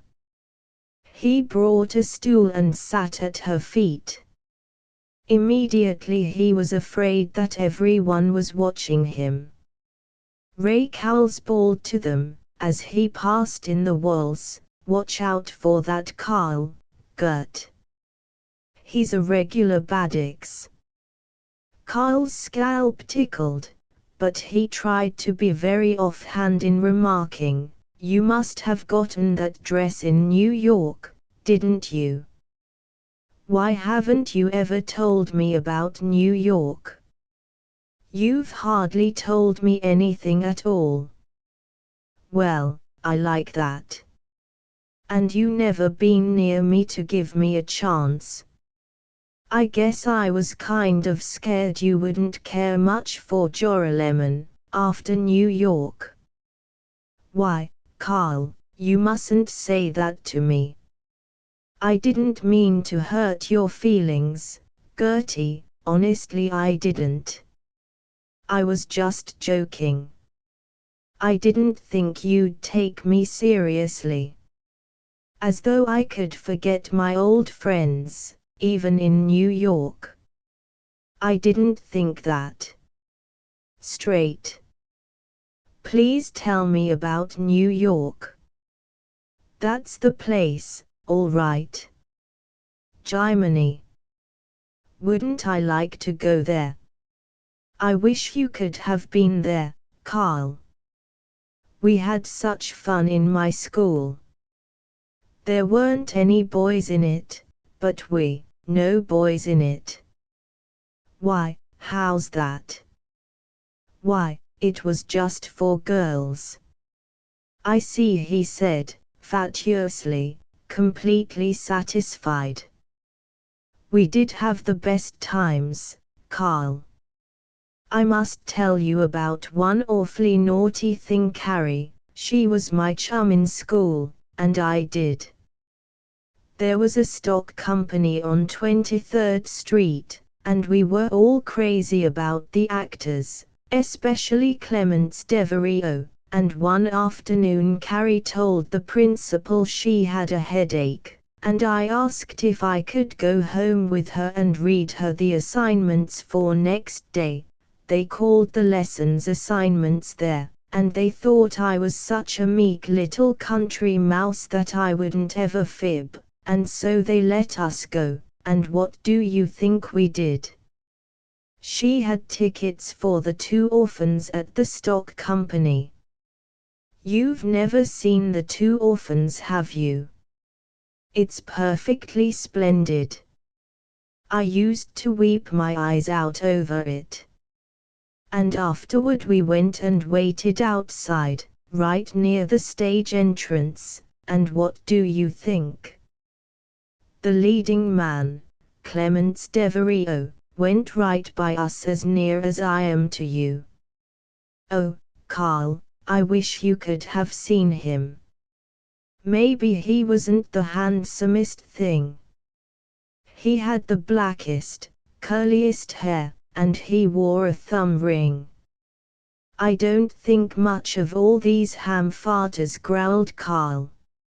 Actors always go broke and have to walk back to Chicago, Don't you think it'd be better to be a civil engineer or something like that, instead of having to slick up your hair and carry a cane? They're just dudes. Why? Of course, Carl, you silly boy. You don't suppose I'd take Clements seriously, do you? You silly boy. I'm not a boy. I don't mean it that way. She sat up, touched his shoulder, and sank back. He blushed with bliss, and the fear that someone had seen, as she continued, I always think of you as just as old as I am. We always will be, won't we? Yes. Now you must go and talk to Doris Carson. Poor thing, she always is a wallflower. However much he thought of common things as he left her, beyond those common things was the miracle that Gertie had grown into the one perfect, divinely ordained woman, and that he would talk to her again. He danced the Virginia reel. Instead of clumping sulkily through the steps, as at other parties, he heeded Adelaide Bennier's lessons, and watched Gertie in the hope that she would see how well he was dancing. He shouted a demand that they play Skip to Malou and cried down the shy girls who giggled that they were too old for the childish party game. He howled, without prejudice in favor of any particular key, the ancient words, rats in the sugar bowl, 2 by 2, bats in the belfry, 2 by 2, rats in the sugar bowl, 2 by 2, skip to Malou, my darling. In the nonchalant company of the smarter young bachelors upstairs he smoked a cigarette. But he sneaked away. He paused at the bend in the stairs. Below him was Gertie, silver-gowned, wonderful. He wanted to go down to her. He would have given up his chance for a motor car to be able to swagger down like an Eddie Clem. For the Carl Eriksson who sailed his ice boat over inch-thick ice was timid now. He poked into the library, and in a nausea of discomfort he conversed with Mrs. Cowles doing the conversing. Are you going to be a Republican or a Democrat, Carl? Asked the forbidding lady. Yesham, mumbled Carl, peering over at Gertie's throne, where Ben Rusk was being cultured. I hope you are having a good time. We always wish our young friends to have an especially good time at Gertrude's parties. Mrs. Cowles sniffed, and bowed away. Carl sat beside Adelaide Bennier in the decorous and giggling circle that ringed the room, waiting for the refreshments. He was healthily interested in devouring maple ice cream and chocolate layer cake. But all the while he was spying on the group gathering about Gertie, Ben Rusk, Howard Griffin, and Joe Jordan. He took the most strategic precautions lest someone think that he wanted to look at Gertie, made such ponderous efforts to prove he was carefree that everyone knew something was the matter. Ben Rusk was taking no part in the gaiety of Howard and Joe. The serious man of letters was not easily led into paths of frivolity. Carl swore to himself, Ben's the only guy I know that's got any delicate feelings. He appreciates how Gertie feels when she's sick, poor girl. He don't make a goat of himself, like Joe. Or maybe he's got a stomachache. Post office, cried Howard Griffin to the room at large. Come on. We're all of us going to be kids again, and play post office. Who's the first girl wants to be kissed? The idea, giggled Adelaide Bennier. Me for Adelaide, bawled Joe Jordan. Oh, Joey, bet I kiss Gertie, from Irving Lamb. The idea.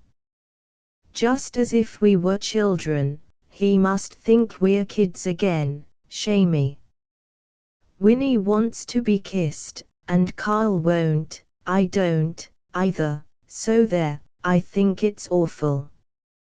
Bet I kiss Gertie. Carl was furious at all of them as they strained their shoulders forward from their chairs and laughed. He asked himself, haven't these galoots got any sense? To speak so lightly of kissing Gertie. He stared at the smooth rounding of her left cheek below the cheekbone till it took a separate identity, and its white softness filled the room. 10 minutes afterward, playing post office, he was facing Gertie in the semi-darkness of the sitting room, authorized by the game to kiss her, shut in with his divinity. She took his hand. Her voice was crooning, "Are you going to kiss me terribly hard?" He tried to be gracefully mocking, "Oh yes. Sure. I'm going to eat you alive." She was waiting. He wished that she would not hold his hand. Within he groaned, "Gee whiz. I feel foolish." He croaked, "Do you feel better, now? You'll catch more cold in here, won't you? There's kind of a draft. Lemme look at this window." Crossing to the obviously tight window, he ran his finger along the edge of the sash with infinite care. He trembled. In a second, now, he had to turn and make light of the lips which he would fain have approached with ceremony, pompous and lingering. Gertie flopped into a chair, laughing, "I believe you're afraid to kiss me. 'Fraid cat.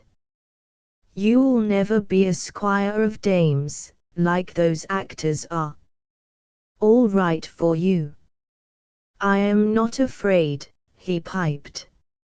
Even his prized semi-bass voice had deserted him. He rushed to the back of her chair and leaned over, confused, determined. Hastily he kissed her.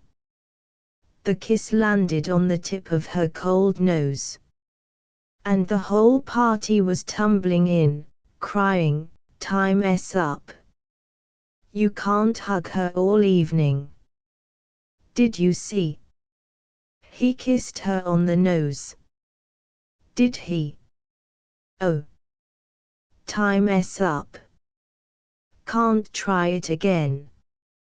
Joe Jordan, in the van, was dancing fantastically, scraping his forefinger at Carl, in token of disgrace. The riotous crowd, Gertie and Carl among them, flooded out again.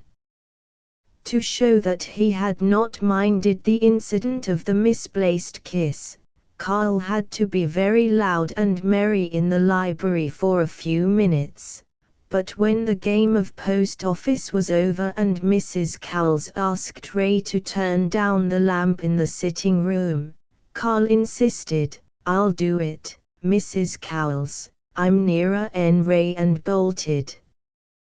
He knew that he was wicked in not staying in the library and continuing his duties to the party. He had to crowd into a minute all his agonizing and be back at once. It was beautiful in the stilly sitting room, away from the noisy crowd, to hear love's heart beating. He darted to the chair where Gertie had sat and guiltily kissed its arm. He tiptoed to the table, blew out the lamp, remembered that he should only have turned down the wick, tried to raise the chimney, burnt his fingers, snatched his handkerchief, dropped it, groaned, picked up the handkerchief, raised the chimney, put it on the table, searched his pockets for a match, found it, dropped it, picked it up from the floor, dropped his knife from his pocket as he stooped, felt itchy about the scalp, picked up the knife, relighted the lamp, exquisitely adjusted the chimney, and again blew out the flame, and swore. As darkness whirled into the room again, the vision of Gertie came nearer. Then he understood his illness, and gasped, "Great jumping Jupiter on a high mountain! I guess I'm in love. Me." The party was breaking up. Each boy, as he accompanied a girl from the yellow lamplight into the below-zero cold, shouted and scuffled the snow, to indicate that there was nothing serious in his attentions, and immediately tried to maneuver his girl away from the others. Mrs. Cowles was standing in the hall, not hurrying the guests away, you understand, but perfectly resigned to accepting any farewells, when Gertie, moving gently among them with little sounds of pleasure, penned Carl in a corner and demanded, "Are you going to see someone home? I suppose you'll forget poor me completely, now." "I will not. I wanted to tell you what Ray and Mr. Griffin said about Plato and about being lawyers. Isn't it nice you'll know them when you go to Plato?" "Yes, it'll be great. Mr. Griffin's going to be a lawyer and maybe Ray will, too, and why don't you think about being one? You can get to be a judge and know all the best people. It would be lovely. Refining influences, that's, I couldn't ever be a high-class lawyer like Griffin will," said Carl, his head on one side, much pleased. "You silly boy, of course you could. I think you've got just as much brains as he has, and Ray says they all look up to him even in Plato. And I don't see why Plato isn't just as good. Of course it isn't as large, but it's so select and the faculty can give you so much more individual attention, and I don't see why it isn't every bit as good as Yale and Michigan and all those Eastern colleges. Howard, Mr. Griffin, he says that he wouldn't ever have thought of being a lawyer, only a girl was such a good influence with him, and if you get to be a famous man, too, maybe I'll have been just a teeny-weeny bit of an influence, too, won't I? Oh yes. I must get back now and say goodbye to my guests. Good night, Carl. I am going to study. You just watch me, and if I do get to go to Plato, oh, gee. You always have been a good influence." He noticed that Doris Carson was watching them. "Well, I gotta be going. I've had a peach of a time. Good night." Doris Carson was expectantly waiting for one of the boys to see her home, but Carl guiltily stole up to Ben Rusk and commanded, "Let's hike, fatty. Let's take a walk. Something big to tell you." Chapter VCR kicked up the snow in moonshot veils. The lake boomed. For all their woolen mittens, ribbed red cotton wristlets, and plush caps with earlaps, the cold seared them. Carl encouraged Ben to discourse of Gertie and the delights of a long and hopeless love. He discovered that, Actually, Ben had suddenly fallen in love with Adelaide Bennier. Gee, he exulted. Maybe that gives me a chance with Gertie, then. But I won't let her know Ben ain't in love with her anymore. Jiminy! Ain't it lucky Gertie liked me just when Ben fell in love with somebody else? Funny the way things go, and her never knowing about Ben. He laid down his cards. While they plowed through the hard snow drifts, swinging their arms against their chests like milkmen, he blurted out all his secret, that Gertie was the slickest girl in town, that no one appreciated her. Ho, ho, jeered Ben. I thought you were crazy about her, and then you start kidding about her. A swell bunch of chivalry you got, you and your Galahad. Don't you go jumping on Galahad, or I'll fight. He was all right, but you ain't said Carl. You hadn't ought to ever sneer at love. Why, you said, just this afternoon, you poor yahoo, I was only teasing you. No, about Gertie. It's like this, she was telling me a lot about how Griffin's going to be a lawyer, about how much they make in cities, and I've about decided I'll be a lawyer. Thought you were going to be a mechanical engineer. Well, can't a fellow change his mind? When you're an engineer you're always running around the country, and you never get shaved or anything, and there ain't any refining influences. The absorbing game of what we're going to be made them forget snow and cold squeezed fingers. Ben, it was decided, was to own a newspaper and support Seriousness, attorney at law, in his dramatic run for state senator. Carl did not mention Gertie again. But it all meant Gertie. Carl made his round trimming the arc lights next day, apparently a rudely healthy young person, but really a dreamer lovelorn and misunderstood. He had found a good excuse for calling on Gertie, at noon, and had been informed that Miss Gertrude was taking a nap. He determined to go up the lake for rabbits. He doubted if he would ever return, and wondered if he would be missed. Who would care if he froze to death? He wouldn't.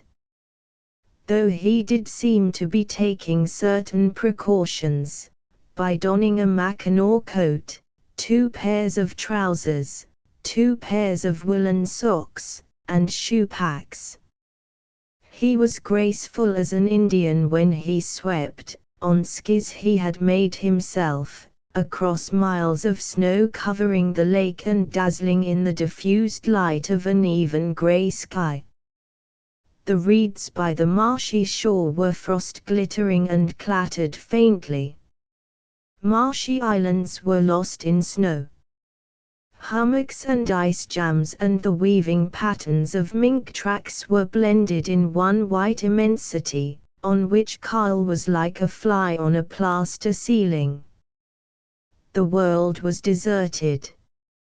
But Carl was not lonely. He forgot all about Gertie as he cached his skis by the shore and prowled through the woods, leaping on brush piles and shooting quickly when a rabbit ran out.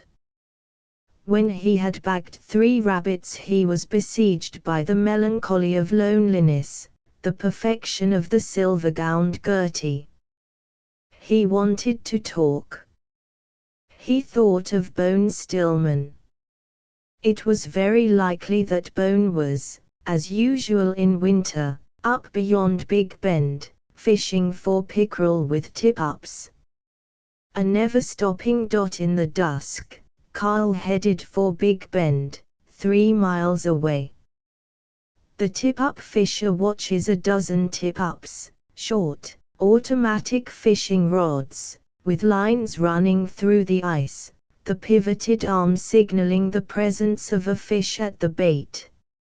Sometimes, for warmth, he has a tiny shanty, perhaps 5 feet by 6 in ground area, heated by a powder can stove. Bone Stillman often spent the night in his movable shanty on the lake, which added to his reputation as village eccentric.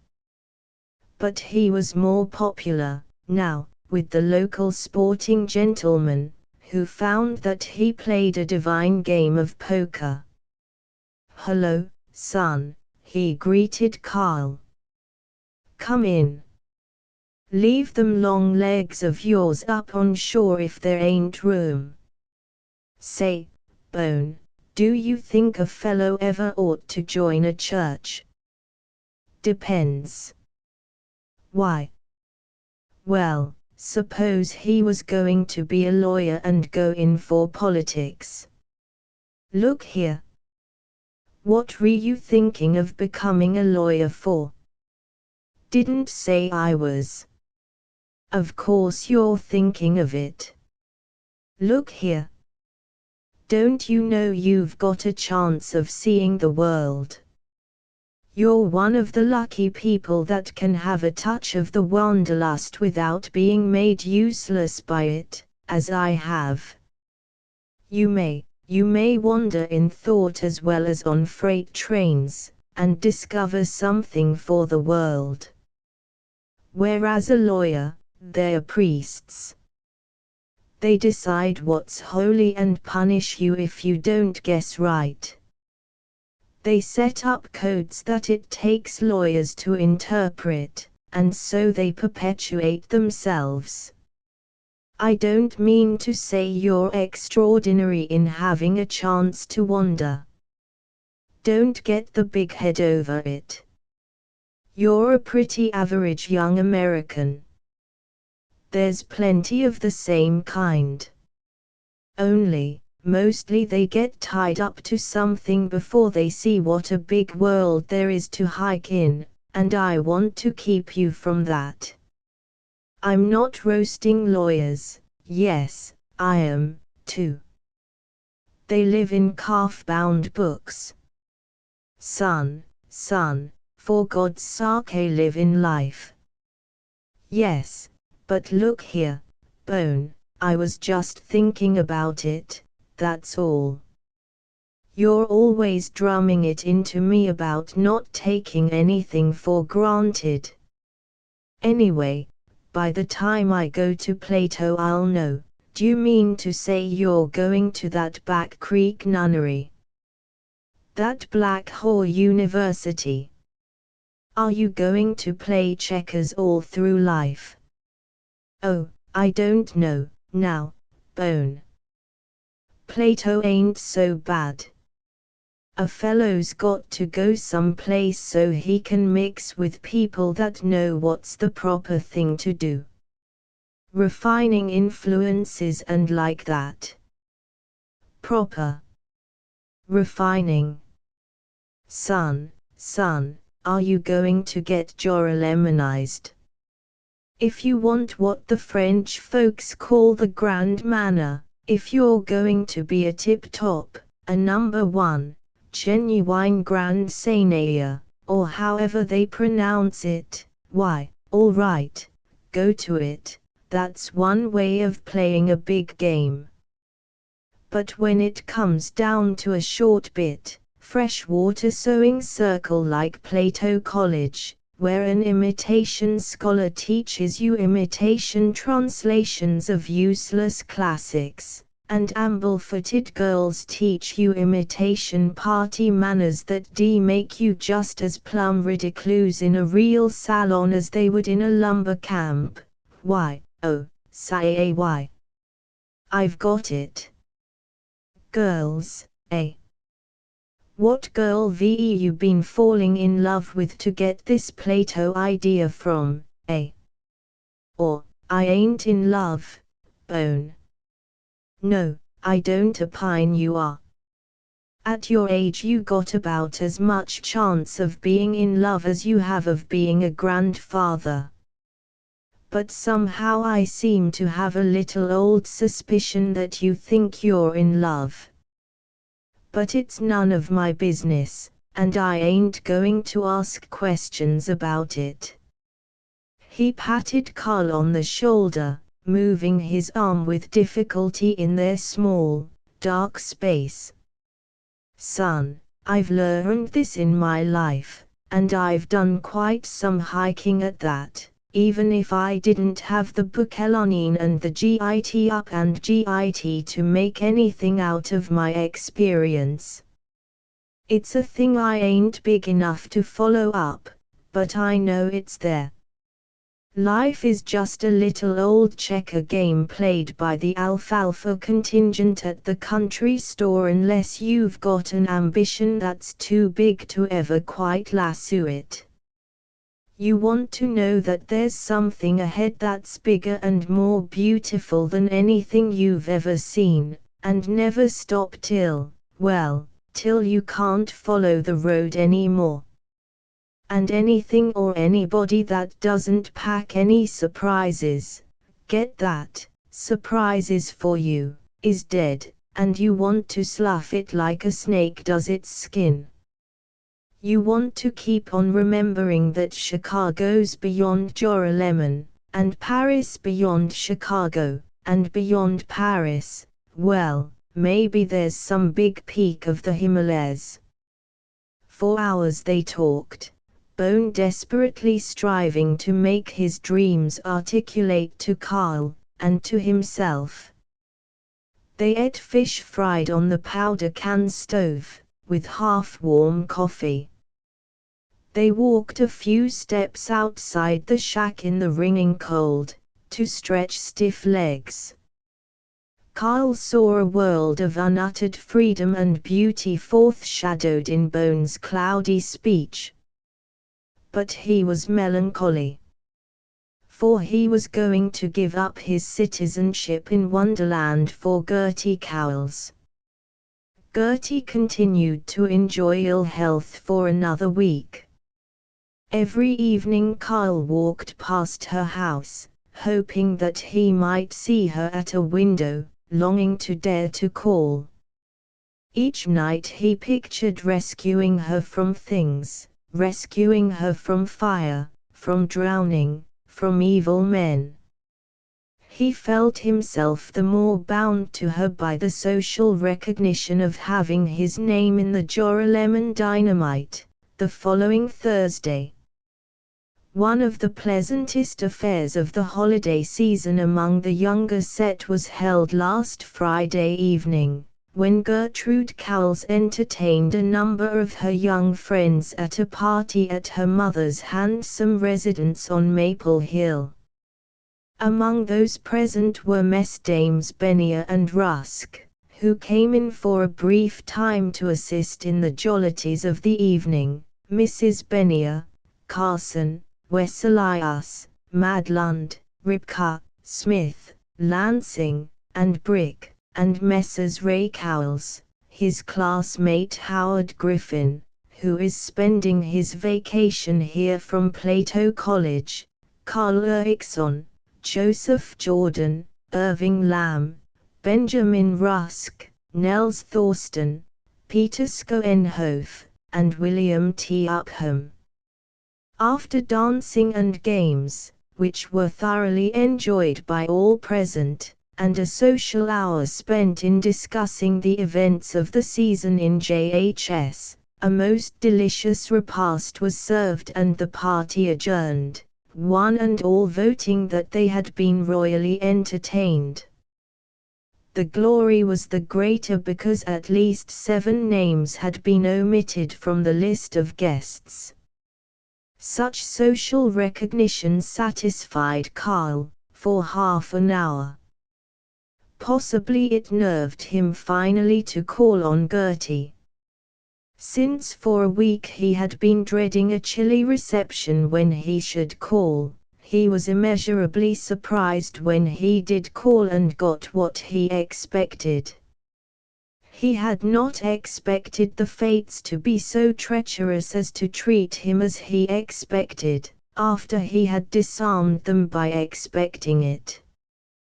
When he rang the bell, he was an immensely grown-up lawyer, though he couldn't get his worn, navy blue tie to hang exactly right.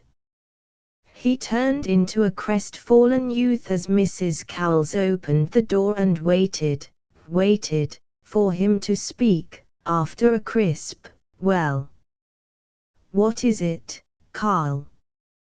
"Why, I just thought I'd come and see how Gertie is." "Gertrude is much better, thank you. I presume she will return to school at the end of vacation." The hall behind Mrs. Cowles seemed very stately, very long. "I've heard a lot saying they hoped she was better." "You may tell them that she is better." Mrs. Cowles shivered. No one could possibly have looked more like a person closing a door without actually closing one. "Lena," she shrieked, "close the kitchen door. There's a draft." She turned back to Carl. The shy lover vanished. An angry young man challenged, "If Gertie's up, I think I'll come in a few minutes and see her." "Why, hesitated Mrs. Cowles. He merely walked in past her." His anger kept its own counsel, for he could depend upon Gertie's warm greeting. Lonely Gertie, he would bring her the cheer of the great open. The piano sounded in the library, and the voice of the one perfect girl mingled with a man's tenor in Old Black Joe. Carl stalked into the library. Gertie was there, much corseted, well powdered, wearing a blue foulard frenziedly dotted with white, and being cultured in company with Dr. Doyle, the lively young dentist who had recently taken an office in the National Bank block. He was a graduate of the University of Minnesota, dental department. He had oily black hair, and smiled with gold-filled teeth before one came to the real point of a joke. He sang in the Congregational Church Choir, and played tennis in a crimson and black blazer, the only one in Joralemon. To Carl, Dr. Doyle was dismayingly mature and smart. He horribly feared him as a rival. For the second time that evening he did not balk fate by fearing it. The dentist was a rival. After fluttering about the mature charms of Miss Dietz, the school drawing teacher, and taking a tentative buggy ride or two with the miller's daughter, Dr. Doyle was bringing all the charm of his professional position and professional teeth and patent leather shoes to bear upon Gertie. And Gertie was interested. Obviously. She was all of 18 tonight. She frowned slightly as she turned on the piano stool at Carl's entrance, and mechanically, "This is a pleasant surprise." Then, enthusiastically, "Isn't it too bad that Dr. Doyle was out of town, or I would have invited him to my party, and he would have given us some of his lovely songs.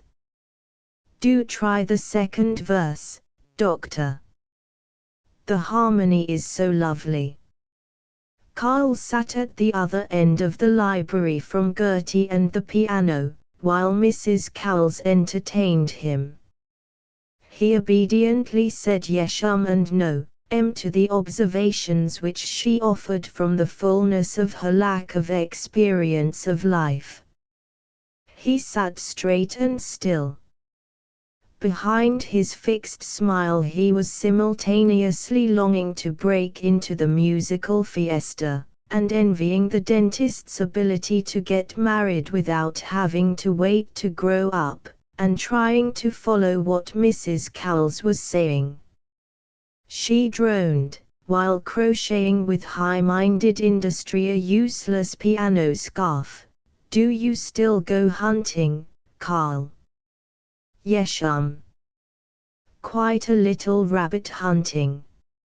"Oh, not very much." At the distant piano, across the shining acres of floor, the mystical woman and a dentist had ceased singing, and were examining a fresh sheet of music. The dentist coyly poked his finger at her coiffure, and she slapped the finger, gurgling. "I hope you don't neglect your school work, though, Carl." Mrs. Cowles held the scarf nearer the lamp and squinted at it, deliberately and solemnly, through the eyeglasses that lorded it atop her severe nose. A headachy scent of mothballs was in the dull air. She forbiddingly moved the shade of the lamp about 1/10 of an inch. She removed some non-existent dust from the wrought iron standard. Her gestures said that the lamp was decidedly more chic than the pink-shaded hanging lamps, raised and lowered on squeaking chains, which characterized most Joralemon living rooms. She glanced at the red lambrequin over the nearest window. The mothball smell grew more stupefying. Carl felt stuffy in the top of his nose as he mumbled, "Oh, I work pretty hard at chemistry, but, gee, I can't see much to all this Latin." "When you're a little older, Carl, you'll learn that the things you like now aren't necessarily the things that are good for you." I used to say to Gertrude, "Of course she is older than you, but she hasn't been a young lady for so very long, even yet," and I used to say to her, "Gertrude, you will do exactly what I tell you to, and not what you want to do, and we shall make no more words about it." And I think she sees now that her mother was right about some things. Dr. Doyle said to me, "And of course you know, Carl, that he's a very fine scholar. Our pastor told me that the doctor reads French better than he does, and the doctors told me some things about modern French authors that I didn't know, and I used to read French almost as well as English, when I was a girl, my teachers all told me, and he says that he thinks that Gertrude has a very fine mind, and he was so glad that she hasn't been taken in by all this wicked, hysterical way girls have today of thinking they know more than their mothers." "Yes, she is, Gertie is. I think she's got a very fine mind," Carl commented. From the other end of the room Gertie could be overheard confiding to the dentist in tones of hushed and delicious adult scandal, "They say that when she was in St. Paul so Mrs. Cowles serenely sniffed on, while the bridge of Carl's nose felt broader and broader, stretching wider and wider, as that stuffy feeling increased and the intensive heat stung his eyelids. "You see, you mustn't think because you'd rather play around with the boys than study Latin, Carl, that it's the fault of your Latin teacher." She nodded at him with a condescending smile that was infinitely insulting. He knew it and resented it, but he did not resent it actively, for he was busy marveling, "How the dickens is it I never heard Doc Doyle was stuck on Gertie? Everybody thought he was going with Bertha. Dang him, anyway. The way he snickers, you'd think she was his best girl." Mrs. Cowles was loftily pursuing her pillared way. Latin was known to be the best study for developing the mind a long, long time, and her clicking crochet needles impishly echoed, a long, long time, and the odor of mothballs got down into Kyle's throat, while in the golden Olympian atmosphere at the other end of the room Gertie coyly pretended to slap the dentist's hand with a series of tittering taps. A long, long time before either you or I were born, Carl, and we can't very well set ourselves up to be wiser than the wisest men that ever lived, now can we? Again the patronizing smile. That would scarcely, Carl resolved, this's got to stop. I got to do something. He felt her monologue as a blank steel wall which he could not pierce. Aloud, yes, that's so, I guess. Say, that's a fine dress Gertie's got on tonight, ain't it? Say, I been learning to play crokinole at Ben Rusk's. You got a board, haven't you? Would you like to play? Does the doctor play? Indeed, I haven't the slightest idea, but I have very little doubt that he does. He plays tennis so beautifully. He is going to teach Gertrude, in the spring. She stopped, and again held the scarf up to the light. I am so glad that my girlie, that was so naughty once and ran away with you. I don't think I shall ever get over the awful fright I had that night. I am so glad that, now she is growing up, clever people like Dr. Doyle appreciate her so much, so very much. She dropped her crochet to her lap and stared squarely at Carl. Her warning that he would do exceedingly well to go home was more than plain. He stared back, agitated but not surrendering. Deliberately, almost suavely, with 10 years of experience added to the 16 years that he had brought into the room, he said, I'll see if they'd like to play.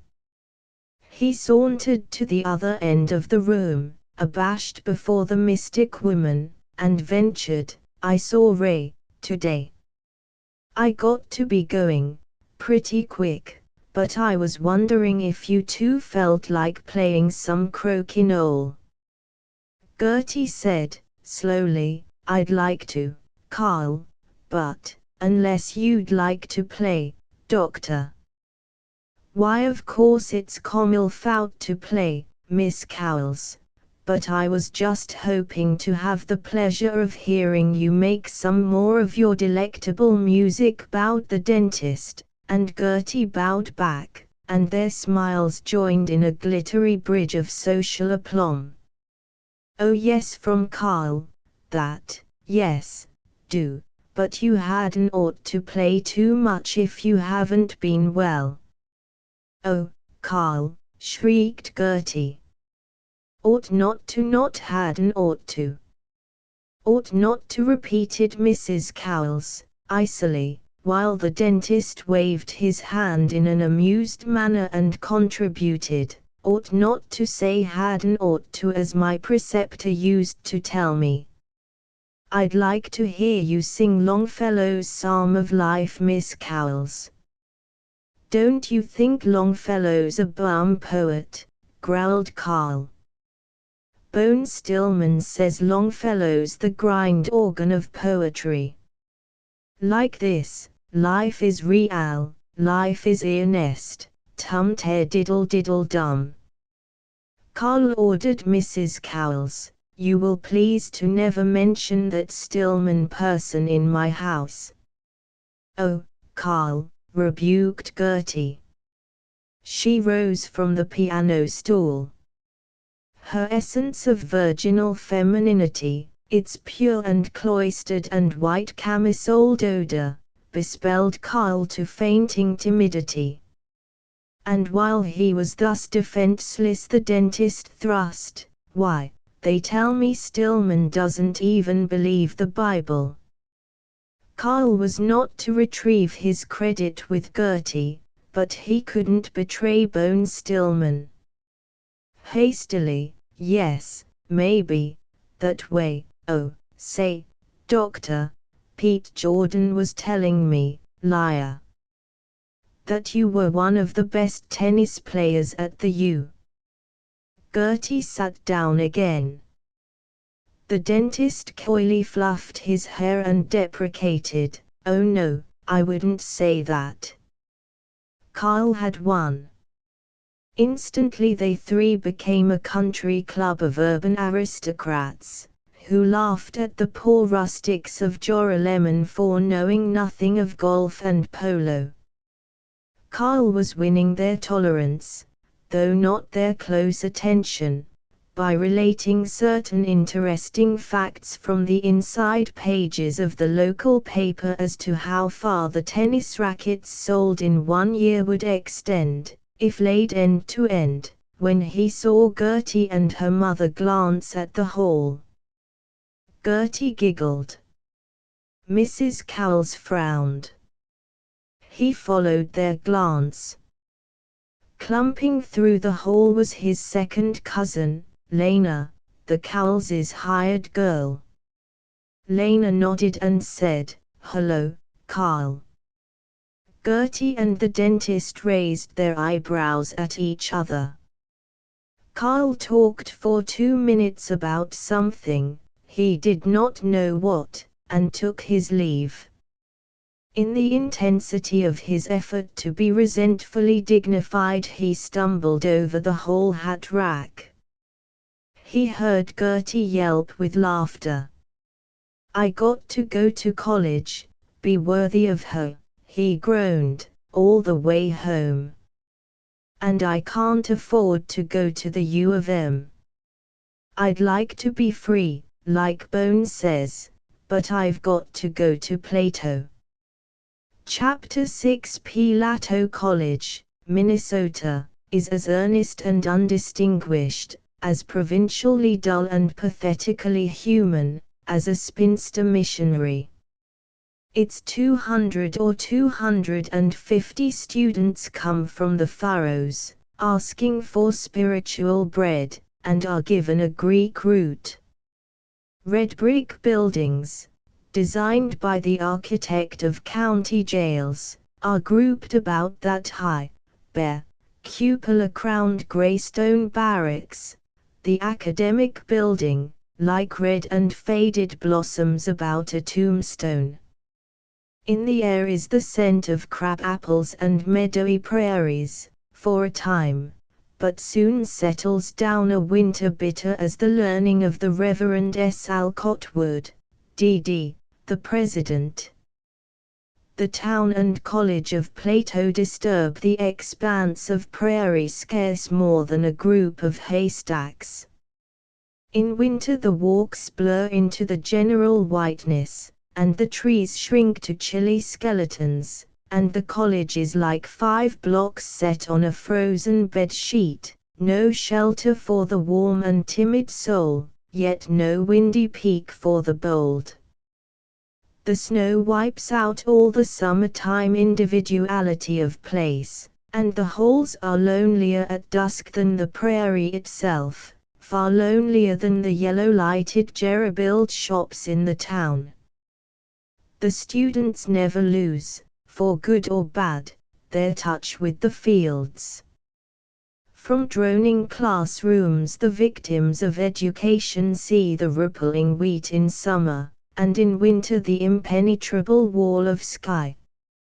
Footsteps and quick laughter of men and girls, furtively flirting along the brick walls under the beautiful maples, do make Plato dear to remember. They do not make it brilliant. They do not explain the advantages of leaving the farm for another farm. To the freshman, Carl Erickson, descending from the dusty smoking car of the M&D, in company with tumultuous youths in pinhead caps and enormous sweaters. The town of Plato was metropolitan. As he walked humbly up Main Street and beheld two 4-story buildings and a marble bank and an interurban trolley car, he had, at last, an idea of what Minneapolis and Chicago must be. Two men in sweaters adorned with a large P, athletes, generals, heroes, walked the streets in the flesh, and he saw, it really was there, for him, the college bookstore whose windows were filled with leather-backed treatises on Greek, logic, and trigonometry, and, finally, he was gaping through a sandstone gateway at 4 buildings, each of them nearly as big as the Joralemon High School, surrounding a vast stone castle. He entered the campus. He passed an old man with white side whiskers and a cord on his gold-rimmed eyeglasses, an aged old man who might easily be a professor. A blithe student with YMCA reception. Commander Large on his hatband, rushed up to Carl, shook his hand busily, and inquired, "Freshman, old man. Got your room yet? There's a list of rooming houses over at the YM. Come on, I'll show you the way." He was received in Academe, in Arcadia, in Elysium, in fact, in Plato College. He was directed to a large but decomposing house conducted by the widow of a college janitor, and advised to take a room at $1.75 a week for his share of the rent. That implied taking with the room a large, solemn roommate, fresh from teaching country school, a heavy, slow-spoken, serious man of 31, named Albert Smith, registered as a Smith, and usually known as Plain Smith. Plain Smith sat studying in his cotton socks, and never emptied the wash basin. He remarked, during the first hour of their discourse in the groves of Academe, "I hope you ain't going to bother me by singing and skylarking around. I'm here to work, bub." Smith then returned to the large books which he was diligently scanning that he might find wisdom, while Carl sniffed at the brown blotched wallpaper, the faded grass matting, the shallow, standing wardrobe. He liked the house, however. It had a real bathroom. He could, for the first time in his life, splash in a tub. Perhaps it would not be regarded as modern today, perhaps effete souls would disdain its honest tin tub, smeared with a paint that peeled instantly, but it was elegance and the Hesperides compared with the sponge and 2 lard pails of hot water from the Erickson kitchen reservoir, which had for years been his conception of luxurious means of bathing. Also, there were choicer spirits in the house. One man, who pressed clothes for a living and carried a large line of cigarettes in his room, was second vice president of the sophomore class. As smoking was duly forbidden to all Platonians, the sophomore's room was a refuge. The sophomore encouraged Carl in his natural talent for cheerful noises, while Plain Smith objected even to singing while one dressed. Like 4 of his classmates, Carl became a waiter at Mrs. Henkel's student boarding house, for his board and $2 a week. The $2 constituted his pin money, a really considerable sum for Plato, where the young men were pure and smoked not, neither did they drink, where evening clothes were snobbish and sweaters thought rather well of, where the only theatrical attractions were weak-stand melodramas playing such attractions as Poor But True or the Reverend Sam J. Pickins's celebrated lecture on the Father of Lies annually delivered at the IOOF Hall. Kyle's father assured him in every letter that he was extravagant. He ran through the $2 in practically no time at all. He was a member in good and regular standing of the informal club that hung about the corner drugstore, to drink coffee soda and discuss athletics and stare at the passing girls. He loved to set off his clear skin and shining pale hair with linen collars, those soft roll collar shirts were in vogue. And he was ready for any wild expedition, though it should cost 50 or 60 cents.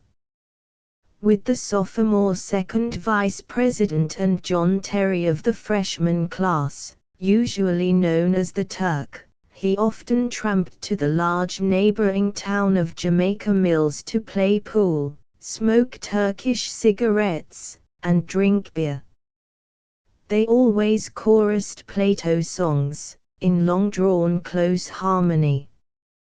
Once they had imported English ale, out of bottles, and carried the bottles back to decorate and distinguish their rooms. Kyle's work at the boarding house introduced him to pretty girl students, and cost him no social discredit whatever. The little college had the virtue of genuine democracy so completely that it never prided itself on being democratic. Mrs. Henkel, proprietor of the boarding house, occasionally grew sarcastic to her student waiters as she stooped, red-faced and loosened of hair, over the range. She did suggest that they kindly wash up a few of the dishes now and then before they went gallivanting off. But songs arose from the freshmen washing and wiping dishes. They chucklingly rehashed jokes. They discussed the value of the classical course versus the scientific course. While they waited on table, they shared the laughter and arguments that ran from student to student through Mrs. Henkel's dining room, a sunny room bedecked with a canary, a pussycat, a gilded robe portiere, a comfortable rocker with a Plato cushion, a garland stove with nickel ornaments, 2 geraniums, and an oak-framed photograph of the champion Plato football team of 1899. Kyle was readily accepted by the men and girls who gathered about the piano in the evening. His graceful-seeming body, his puppyish awkwardness, his quietly belligerent dignity, his eternal quest of new things, won him respect, though he was too boyish to rouse admiration, except in the breast of fat, pretty, cheerful, fuzzy-haired, candy-eating May Thurston. May so influenced Kyle that he learned to jest casually, and he practiced a new dance, called the Boston, which May had brought from Minneapolis. Though as a rival to the waltz and two-step, the new dance was ridiculed by everyone. He mastered all the savoir-faire of the boarding house. But he was always hurrying away from it to practice football, to prowl about the Plato powerhouse, to skim through magazines in the YMCA reading room, even to study. Beyond the dishwashing and furnace-tending set he had no probable social future, though everybody knew everybody at Plato. Those immaculate upperclassmen, Murray Cowles and Howard Griffin, never invited him to their room, in a house on Elm Street with a screened porch and piano sounds. He missed Ben Rusk, who had gone to Oberlin College, and Joe Jordan, who had gone to work for the Jora Lemon Specialty Manufacturing Company. Life at Plato was suspicious, prejudiced, provincial, as it affected the ambitious students, and for the weaker brethren it was philandering and vague. The class work was largely puerot, arbitrary mathematics, antiquated botany, hesitating German, and a veritable military drill in the conjunction of Greek verbs conducted by a man with a non-com soul, a pompous, sandy-whiskered mannikin with cold eyes and a perpetual cold in the nose, who had inflicted upon a patient world the 4 millionth commentary on Xenophon. Few of the students realized the futility of it all, certainly not Karl, who slept well and believed in football. The life habit justifies itself. One comes to take anything as a matter of course, to take one's neighbors seriously, whether one lives in Plato or Persia, in Mrs. Henkel's kitchen or a Fassi Esler. The Platonians raced toward their various goals of high school teaching, or law, or marriage, or permanently escaping their parents. They made love, and were lazy, and ate, and swore off bad habits, and had religious emotions, all quite naturally. They were not much bored, rarely exhilarated, always ready to gossip about their acquaintances, precisely like a duke or a delicatessen keeper. They played out their game. But it was so tiny a game, so played to the exclusion of all other games, that it tended to dwarf its victims, and the restless children, such as Karl, instinctively resent this dwarfing. They seek to associate themselves with other rebels. Karl's unconscious rebel band was the group of rowdyish freshmen who called themselves the gang and loafed about the room of their unofficial captain, John Terry, nicknamed the Turk, a swarthy, large-featured youth with a loud laugh, a habit of slapping people upon the shoulder, an ingenious mind for deviltry, and considerable promise as a football end. Most small local colleges, and many good ones, have their gangs of boys, who presumably become honorable men and fathers, yet who in college days regard it as heroic to sneak out and break things, and as humorous to lead countryside girls astray in sordid amours. The more cloistered the seat of learning, the more vicious are the active boys, to keep up with the swiftness of life forces. The Turks' gang painted the statues of the Memorial Arch, they stole signs, they were the creators of noises unexpected and intolerable, during small, quiet hours of moonlight. As the silkworm draws its exquisite stuff from dowdy leaves, so youth finds beauty and mystery in stupid days. Karl went out unreservedly to practice with the football squad. He had a joy of martyrdom in tackling the dummy and peeling his nose on the frozen ground. He knew a sacred aspiration when Mr. Bjorken, the coach, a former University of Minnesota star, told him that he might actually make the team in a year or two, that he had twice as much chance as Ray Cowles, who, while Karl was thinking only of helping the scrub team to win, was too engrossed in his own dignity as a high school notable to get into the scrimmage. At the games, among the gang on the bleachers, Karl went mad with fervor. He kept shooting to his feet, and believed that he was saving his country every time he yelled in obedience to the Saint Vitus gestures of the cheerleader, or sang on the goal line of Plato to the tune of On the Sidewalks of New York.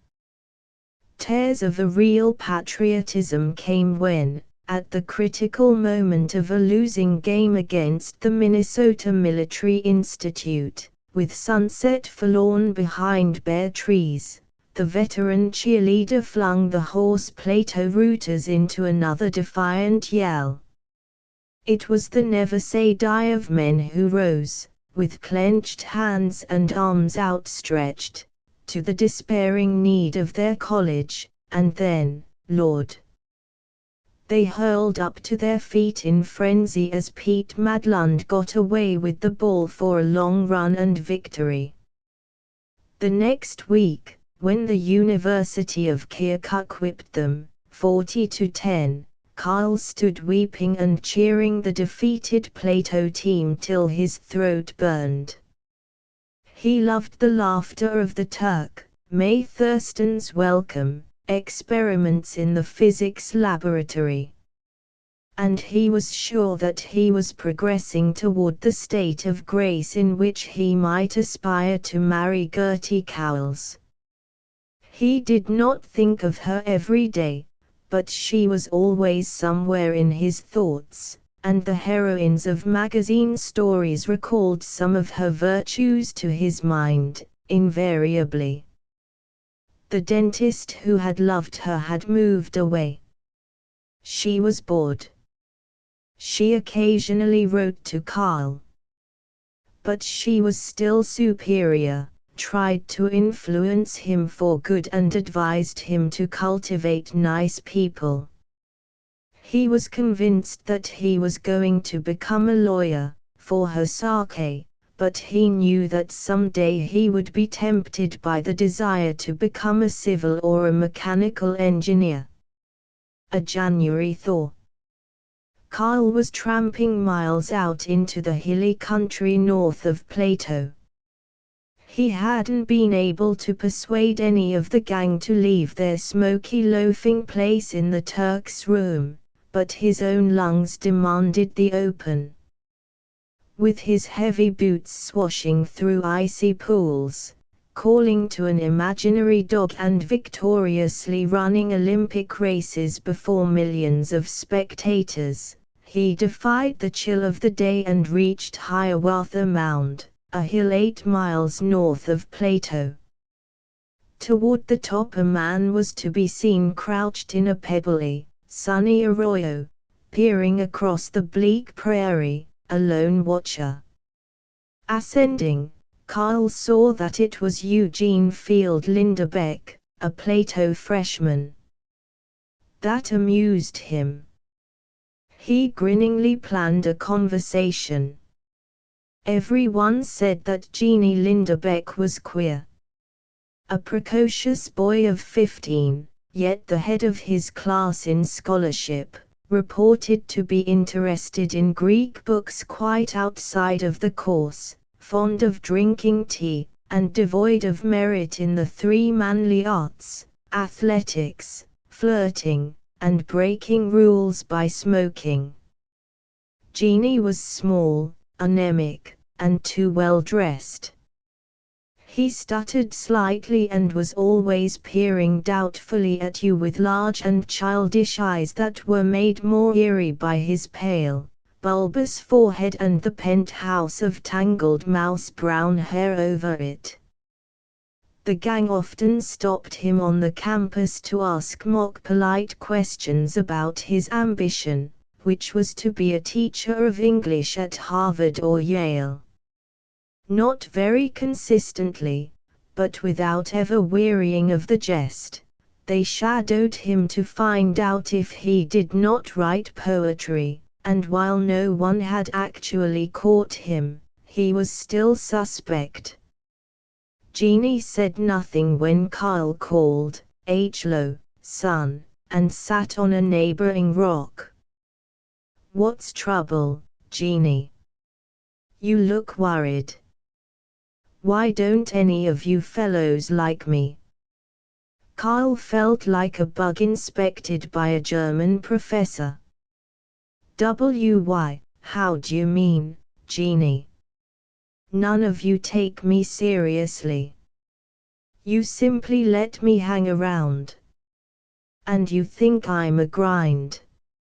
I'm not. I like to read, that's all. Perhaps you think I shouldn't like to go out for athletics if I could. I wish I could run the way you can, Erickson. Darn it. I was happy out here by myself on the mound, where every prospect pleases, and now here I am again, envying you. Why, son, I guess we admire you a whole lot more than we let on to. Cheer up, old man. When you're valedictorian and on the debating team and wallop Hamlin, you'll laugh at the gang, and we'll be proud to write home we know you. Carl was hating himself for ever having teased Jeannie Lindebeck. You've helped me a thundering lot whenever I've asked you about that blame Greek syntax. I guess we're jealous of you. You don't want to let em kid you. Carl was embarrassed before Jeannie's steady, youthful, trusting gaze. He stooped for a handful of pebbles, with which he pelted the landscape, maundering, "Say, why don't you come around to the Turk's room and get better acquainted with the gang?" When shall I come? When? Oh, why, thunder, Jeannie, just drop in any time. I'll be glad to. Carl was perspiring at the thought of what the gang would do to him when they discovered that he had invited Jeannie. But he was game. Come up to my room whenever you can, and help me with my boning, he added. You mustn't ever get the idea that we're conferring any blooming favor by having you around. It's you that help us. Our necks are pretty well sandpapered, I'm afraid. Come up to my room any time. I'll have to be hiking on if I'm going to get much of a walk. Come over and see me tonight. I wish you'd come up to Mr. Fraser's with me some Sunday afternoon for tea, Erickson. Henry Fraser, M.A., Yale, Associate Professor of English Literature, was a college mystery. He was a thin-haired young man, with a consuming love of his work, which was the saving of souls by teaching Lycidas and Comus. This was his first year out of graduate school, his first year at Plato, and possibly his last. It was whispered about that he believed in socialism, and the president, the Reverend D.R.S. Alcott Wood, had no patience with such silly fads. Carl marveled, "Do you go to Fraser's?" "Why, yes." Thought everybody was down on him. They say he's an anarchist, and I know he gives fierce assignments in English Lit. That's what all the fellows in his classes say. All the fools are down on him. That's why I go to his house. Don't the fellows? Kind of, yes, piped Jeannie in his most childish tone of anger, his tendency to stammer betraying him. They caked me for liking Fraser. He's the only teacher here that isn't PPP, spit. Provincial. What do you mean by provincial? Narrow. Villagey. Do you know what Bernard Shaw says? Never read a word of him, my son. And let me tell you that my idea of no kind of conversation is to have a guy have you read on me every few seconds, and me coming back with, "No, I haven't." Ain't it interesting? If that's the brand of converse at Professor Fraser's, you can count me out. Jeannie laughed. Think how much more novelty you get out of roasting me like that than telling Terry he's got bats in his belfry 10 or 12 times a day. All right, my son, you win. Maybe I'll go to Fraser's with you sometime. The Sunday following, Carl went to tea at Professor Henry Fraser's. The house was Platonian without, plain and dumpy, with gingerbread Gothic on the porch, blistered paint, and the general lines of a prairie barn, but the living room was more nearly beautiful than any room Carl had seen.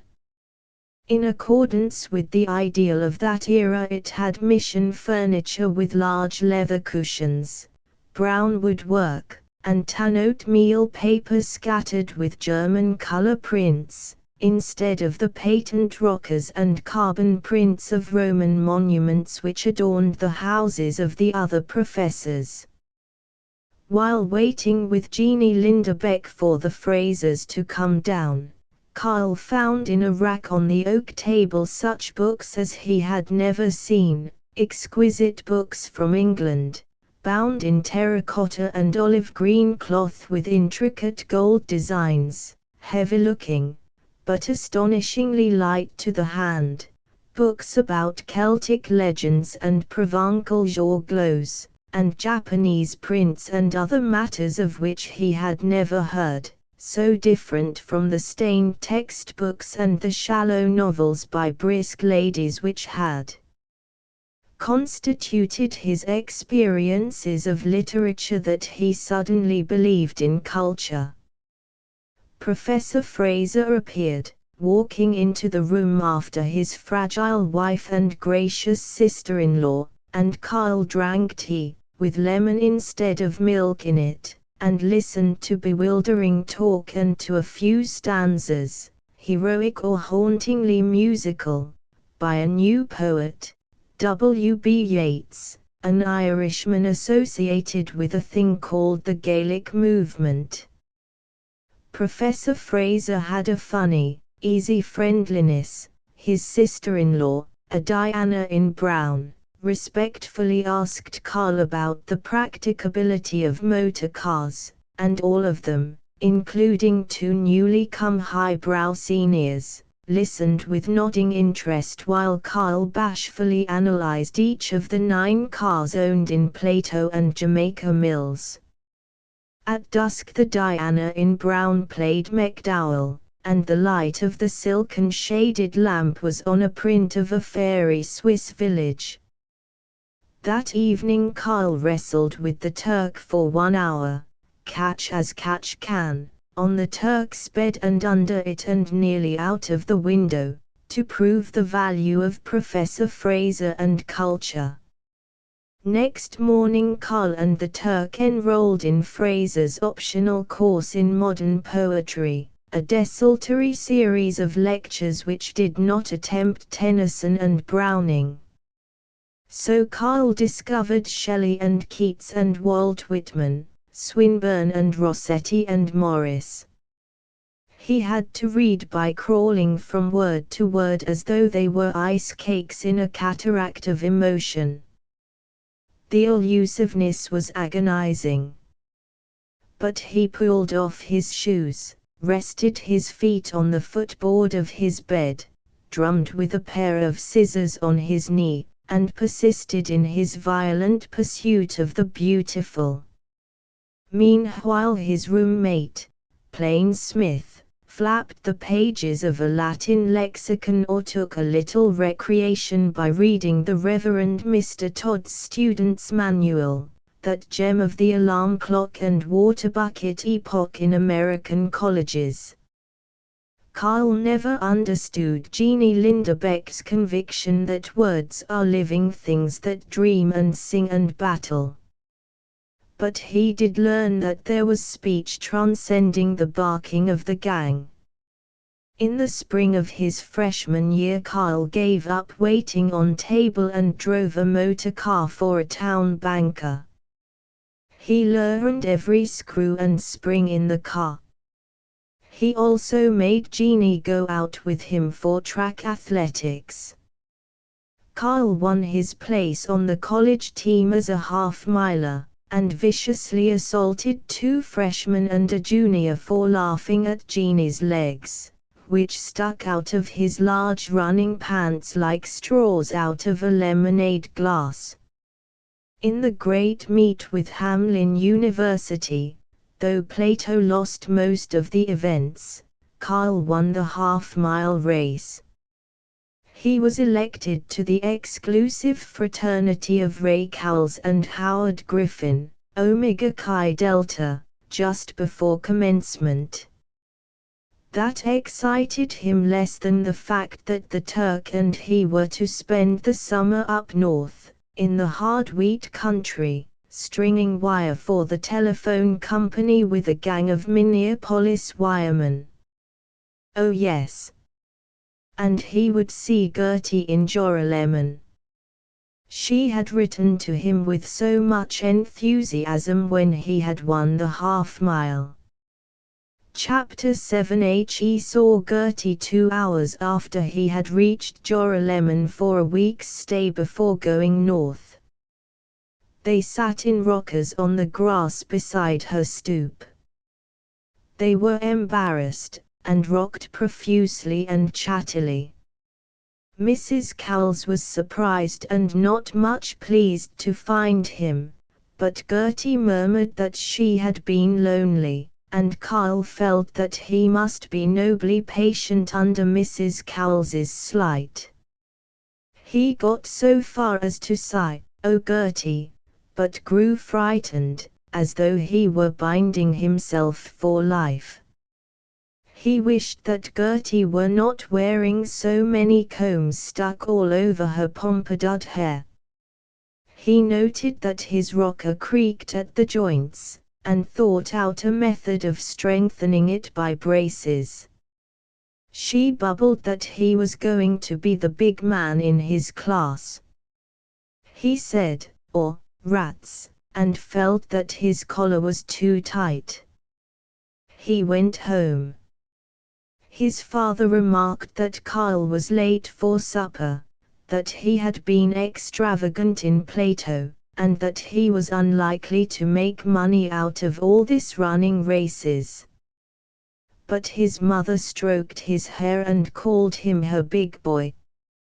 He tramped out to Bone Stillman's shack, impatient for the hand clasp of the pioneer, and grew eloquent, for the first time since his homecoming, as he described Professor Fraser and the delights of Posey. A busy week Carl had in Joralemon. Adelaide Bennier gave a porch supper for him. They sat under the trees, laughing, while in the dimly lighted street bicycles whirred, and box elders he had always known whispered that this guest of honor was Carl Eriksson, come home a hero. The cycling craze still existed in Joralemon. Carl rented a wheel for a week from the Blue Front hardware store. Once he rode with a party of boys and girls to Tamarack Lake. Once he rode to Wakemin with Ben Rusk, home from Oberlin College. The ride was not entirely enjoyable, because Oberlin had nearly 2,000 students and Ben was amusedly superior about Plato. They did, however, enjoy the stylishness of buying bottles of strawberry pop at Wakemin. Twice Carl rode to Tamarack Lake with Gertie. They sat on the shore, and while he shied flat skipping stones across the water and flapped his old cap at the hovering horseflies, he babbled of the Turk's stunts and the banker's car, and the misty hinterlands of Professor Fraser's lectures. Gertie appeared interested, and smiled at regular intervals. But so soon as Carl fumbled at one of Fraser's abstract theories, she interrupted him with highly concrete Joralemon gossip. He suspected that she had not kept up with the times. True, she referred to New York, but as the reference was one she had been using these 2 years, he still identified her with Jorah Lemon. He did not even hold her hand, though he wondered if it might not be possible. Her hand lay so listlessly by her skirt, on the sand. They rode back in twilight of early June. Carl was cheerful as their wheels crunched the dirt roads in a long, crisp hum. The stilly rhythm of frogs drowned the clank of their pedals, and the sky was vast and pale and wistful. Gertie, however, seemed less cheerful.